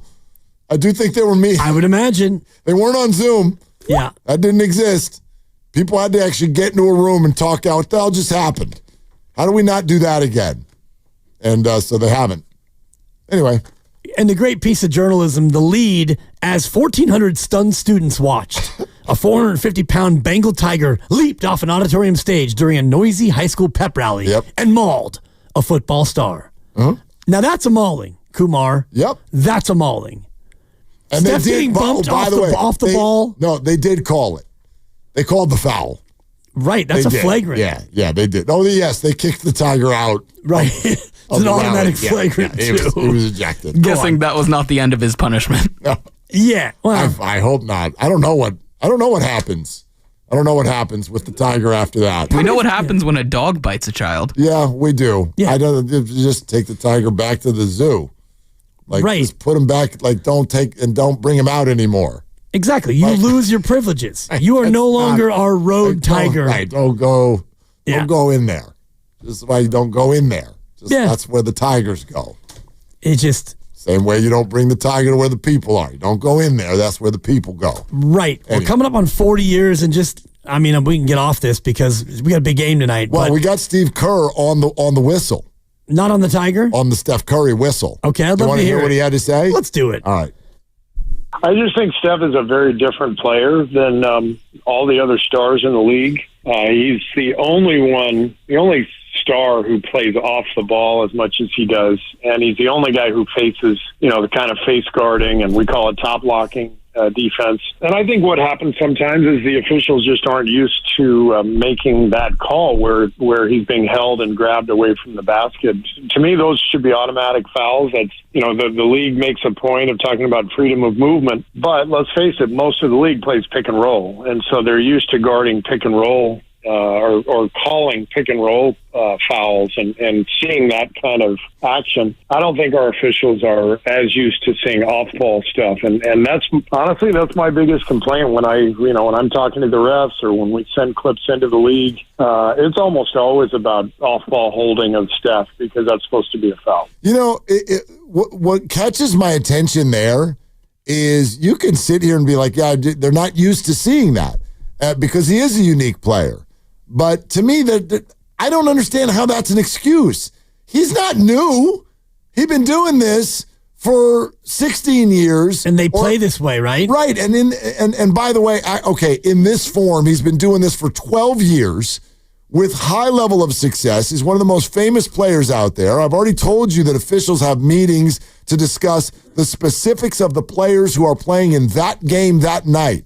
How can, and I'm glad Steve called it a complaint, how can you pass the idea of, well, we're not used to seeing that? How can you not be ready for that, knowing that that's exactly A, what he does, and B, how teams defend him? And I don't want to spend the rest of the hour talking about refs and Steph Curry either, but anyway, that's a wild sort of an idea to me that they're still, quote, not used to it. Agreed. The man has played more than 1,000 NBA basketball games in the regular season. And of those 1,000, you could say that 700 of them have featured him playing this way, which is run around, get screens, catch and shoot. And Steph Curry, he's on the move. Forget Darren Ruff. Curry is on the move. So this is not a surprise, nor should it be. I just wonder why, and I do understand why, because like we talked about earlier, you can call a foul on almost every possession, and a lot of times the off-the-ball fouls are ignored. But when Steph Curry thrives on movement off the ball, and when he's being restricted off the ball, these things should be called. Steve's right. No Kuminga update yet? We got nothing? I was just thinking about that. I'm poking around. I don't see anything yet. So anyway, stay right where you are. Bottom of the hour, right? Yeah, coming up in 3 minutes. Yeah, there'll be an injury report here in 3 minutes, but that injury report may well just still say questionable. And until the Warriors announce something in LA tonight that Jonathan is in or out, we don't know. So remains questionable at this hour. And we'll have that for you as soon as it comes down, and it should be any minute now. For home games, Steve normally talks at 5:15, but because they're on the road, he'll probably talk after JJ Redick talks. So he should be talking at any moment, and we'll probably have an update. Probably get that update. And again, the NBA releases another injury report in 2.5 minutes. So I'll pop that open and take a look when that comes down. But my sense is it's still going to say questionable for Jonathan Kuminga. Now, earlier on in the show, we were talking about the idea of whether or not, look, I don't want to get into the semantics of when the hard games start and all that. We've called this week a gauntlet. They were going against 4 playoff teams in the West all in a row. Now, they beat Memphis, so now Memphis is suddenly the 8th seed. So for the moment, they're kind of on the outside looking in of the top 6. But I do think there are some Warrior fans who are now still looking, even though Memphis was convincing to a certain degree, they've also lost 7 of 8 games. And so you come into tonight and go, this is the actual real physical challenge. And let's be real, these are the 2 teams that people always bring up as the matchups the Warriors don't want in the playoffs. I hear more people hope for Oklahoma City than these 2 teams. Lakers tonight, Nuggets tomorrow. Everyone wants to avoid these 2. So I think it's fair to at least ask everybody out there, do you need to see something tonight and tomorrow before you are all in, all the way convinced about the Warriors and contention in the Western Conference? Yes, is the answer, because this year you have not beaten Denver, and you've not beaten L.A. And Grandy pointed it out before. You've lost 9 in a row to Denver, and I believe it's 12 of 13. And the Lakers, I know that this Laker team is not the Laker team you faced before. This Warrior team is also different, but you haven't beaten the Lakers yet this year either. And if you sit where you are come playoff time as the 5 seed, you're most likely going to face either L.A. or Denver in that 3-4. Houston's now 3 clear of LA and Denver with 5 to go. So to think that Houston will fall out of the 2 is a bit of a long shot. So it feels to me right now, Lakers, Nuggets, Warriors, T-Wolves, Clippers, those 5 are probably going to be 3 through 7. And I do think that Memphis is going to stay at 8, although right now they are winning over Miami by 3. Yeah, late second quarter. But of those teams, LA, Denver, Golden State, Minnesota, Clippers, and Memphis, of those 6, I'd put Memphis right now as the 6th most likely. Well, we asked Steve what the win on Tuesday night sort of convinced him with regard to his team. Here's what he said. I think that was validation of how we've been playing and how we feel about ourselves, to go on the road and win a tough game like that. But the beauty of this time of year, as you head into the playoffs, is you have to do it night after night, and that's what the best teams do. So I'm excited about the last 7 games, with so much on the line, just to see if, can we keep this up? Can we keep playing at a high level? Shots are going to go, shot maybe won't go, and that changes from night to night. But, can we play with that kind of energy? Can we win those battles? Can we take care of the ball? Can we, get all the loose balls and play with energy, play together? That's what makes it really fun as a basketball coach, when you see your team functioning in that manner, and that's what has me so excited about these guys right now. Respond to that in a second, but the 5:30 injury report is out. Kuminga remains questionable. Okay. Nothing firm with regard to that injury report. So, yeah, we'll wait for more from Steve Kerr, who will probably speak pretty soon, and we'll get some sort of a firm answer on Jonathan Kuminga and availability tonight. But outside of that, what we were just listening to him talk about, I mean, there's no other way, I think, to sort of summarize it at this point. I'm not going to take Tuesday night away from them, but I also think the nature of the conversation that we were having going into that game, when everyone looked at these 4 games, what did we say about Tuesday night? Well, that's the one you have to get. Yeah. partially because it was the first one, but also because it was the easiest one. That was going to be the easiest one. They're the worst of the 4 opponents. It was the first one. You're coming off of rest. They weren't. Yeah, they exactly. They had to play Boston the night before. All of those things come into play. And so I give them all the credit in the world for Tuesday, but I see everything that's coming over the next 4 days as even harder. Yeah, especially tonight on the road, end of a road trip against a rested LA team. Not only rested, but they had 3 days off at home. They played Sunday, rested Monday, Tuesday, and Wednesday. And the Lakers, I know, have a similar gauntlet, 7 games in 11 days. The Warriors have the same. Lakers have 4 on the road. The Warriors have 3 on the road. But no matter what happens tonight, you turn right around and you take on a rested Denver. You travel. Denver's already here. Denver sat a bunch of their dudes yesterday, so they're going to be rested as well. So this back-to-back that the Warriors have, LA and Denver, prime time tonight, short turnaround tomorrow, it's brutal. We got a Kuminga update. Okay. Yeah, Jonathan Kuminga update. However, it is not yet firm as far as his playing time tonight. Anthony Slater reports that Kuminga just emerged for his pregame shooting routine, so that's good. He's going to go out and warm up for the game, but they're going to watch that warm-up before they give full clearance. The sense is Kuminga's going to try to give it a go.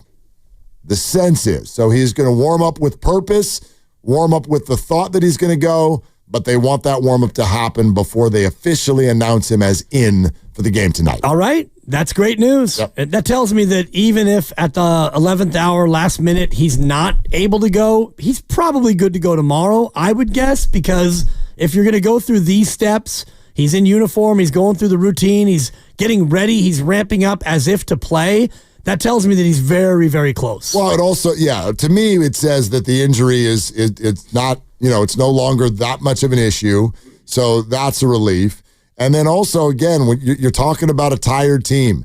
And so whatever anybody's Jonathan Kuminga opinion is and how much you want him in there, I just don't see any downside to having extra bodies who can put the biscuit in the basket.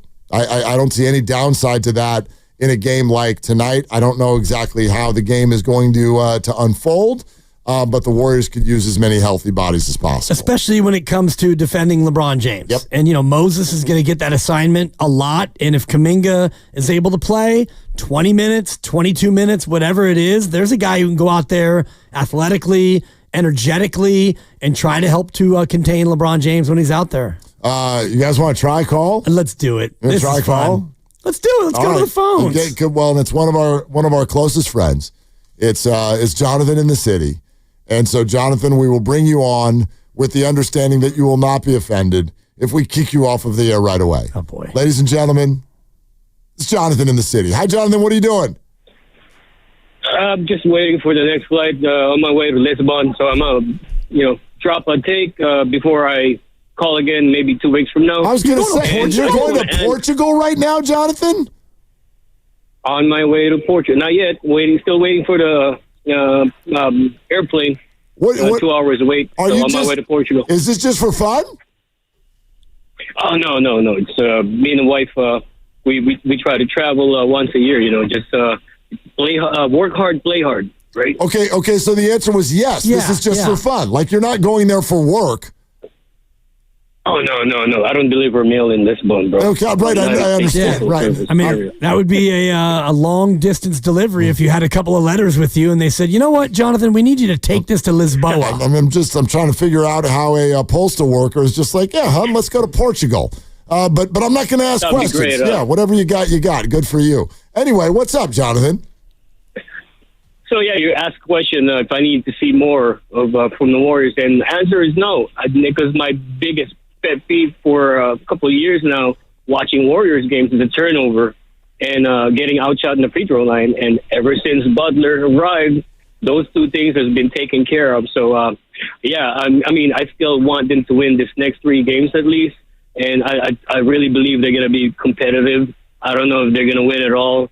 I expect them to go 3-0. Like I said in my previous call, if they win against Memphis on a nail biter, I expect them to go 4-0 the next 4 games. And one down, 3 to go. They're going to get better, man. I just have a lot of faith in our guys, Steph and Dre, and now Jimmy. And it seems like all the guys, even the young guys, have finally figured out what's needed, what the Warriors need for them, for the whole team to be successful. And everybody fits now like all those gears in an engine, And so now we're looking at an almost perfect machine. They need still get better, a couple more notches, and we're beyond our way. Jonathan, thanks, man. Safe travels. Safe travels. Yep.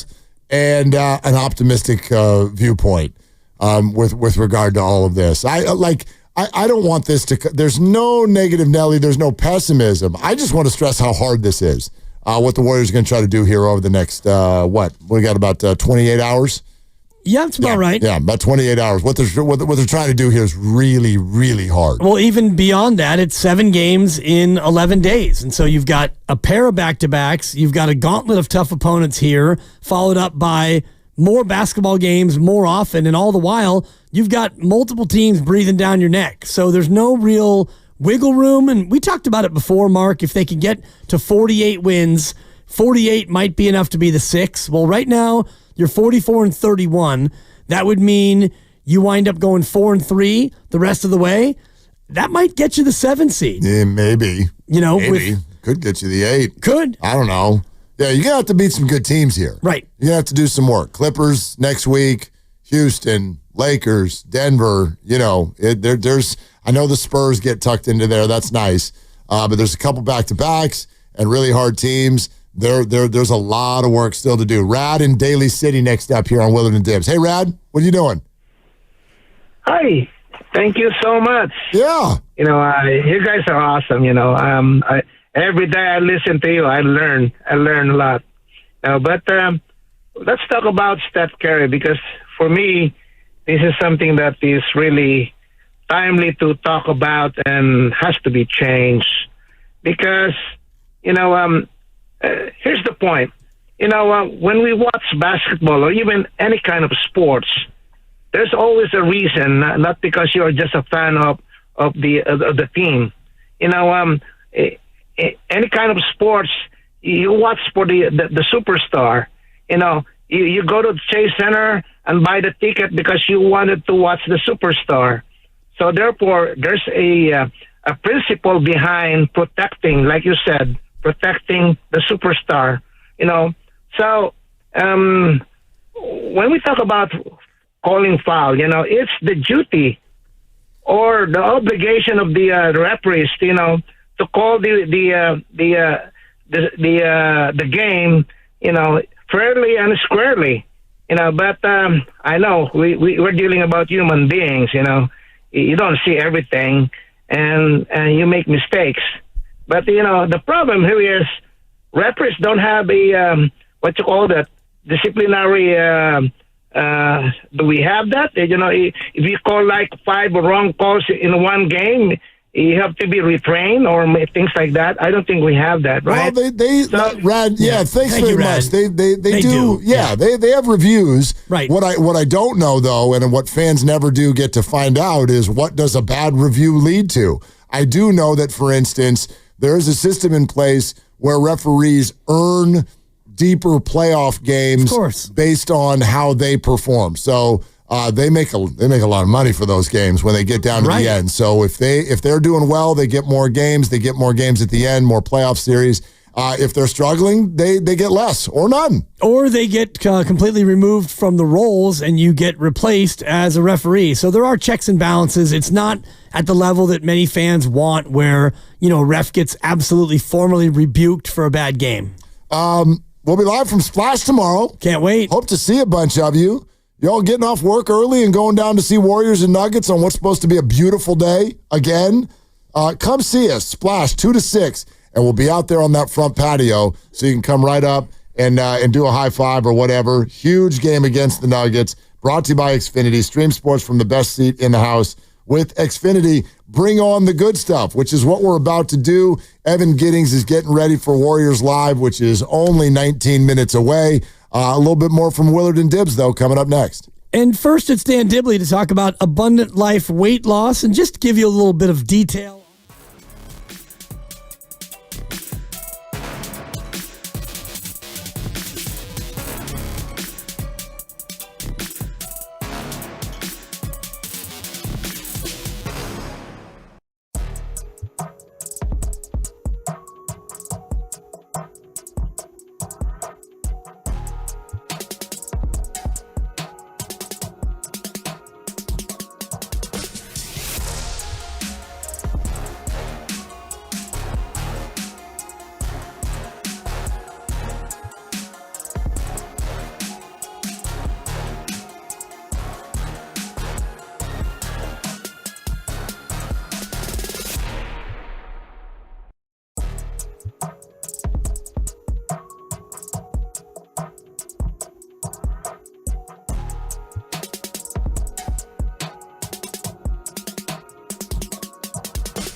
Not 5, not 6, not 7. LeBron James. Now, back to Will and Dibby on 95.7 The Game. Poll results? I can't wait. Poll results. Yeah. Engagement is everything, Dibs. Yes, I know, Mark. On the court and in life. Vote in our Engaging Dub Nation poll on 95.7 The Game on the Twitter page before every game, which is presented by Shane Coe, your friend in the jewelry business. And we encourage all of you to get engaged this weekend. Get on one knee, find someone you think is cute, and get engaged. Just do it. Good luck. Just do the darn thing. Hope it's a yes. Yeah. I mean, it's not technically an engagement if it's a no. But anyway, we asked you earlier in honor of Steph and LeBron playing tonight that if you were entering the NBA as a rookie and were offered the careers of LeBron James, the all-time scoring champ, 4-time as a champion, 4 MVPs, Steph Curry, most three-pointers in league history, 4 championships, 2-time MVP, and revolutionized the sport. Which career would you choose? What do you think that our listeners here at 95.7 The Game voted on this one? They voted for Steph Curry. At what rate? Probably 100 to nothing. Plus or minus. Right. 1.5%. Exactly. Go ahead. Because you're stingy like that. I gave you 4 stitches earlier. What do you think? Plus or minus 1.5%. Yeah, 1.5%. 1.5. That's how you do it. That's how I did it. I'm going to say Steph Curry, 82%. LeBron James, 18%. It's wrong. Close. Ish. Right. Yeah. 85.9% have voted for Steph Curry, and 14.1% went with LeBron James. Yeah, I just was going off of the YouTube page, which also had the poll, and it's 82-18. Oh. So I thought that I would just go with that, thinking it would mirror the Twitter voters. But I do notice on the YouTube page a few more Laker fans, and there's somebody on there who I won't name check because he's been just annoying the crap out of everyone for the past couple hours. Oh, really? Just like Lakers propaganda. Why would you, and I appreciate you listening to the show, if you're actually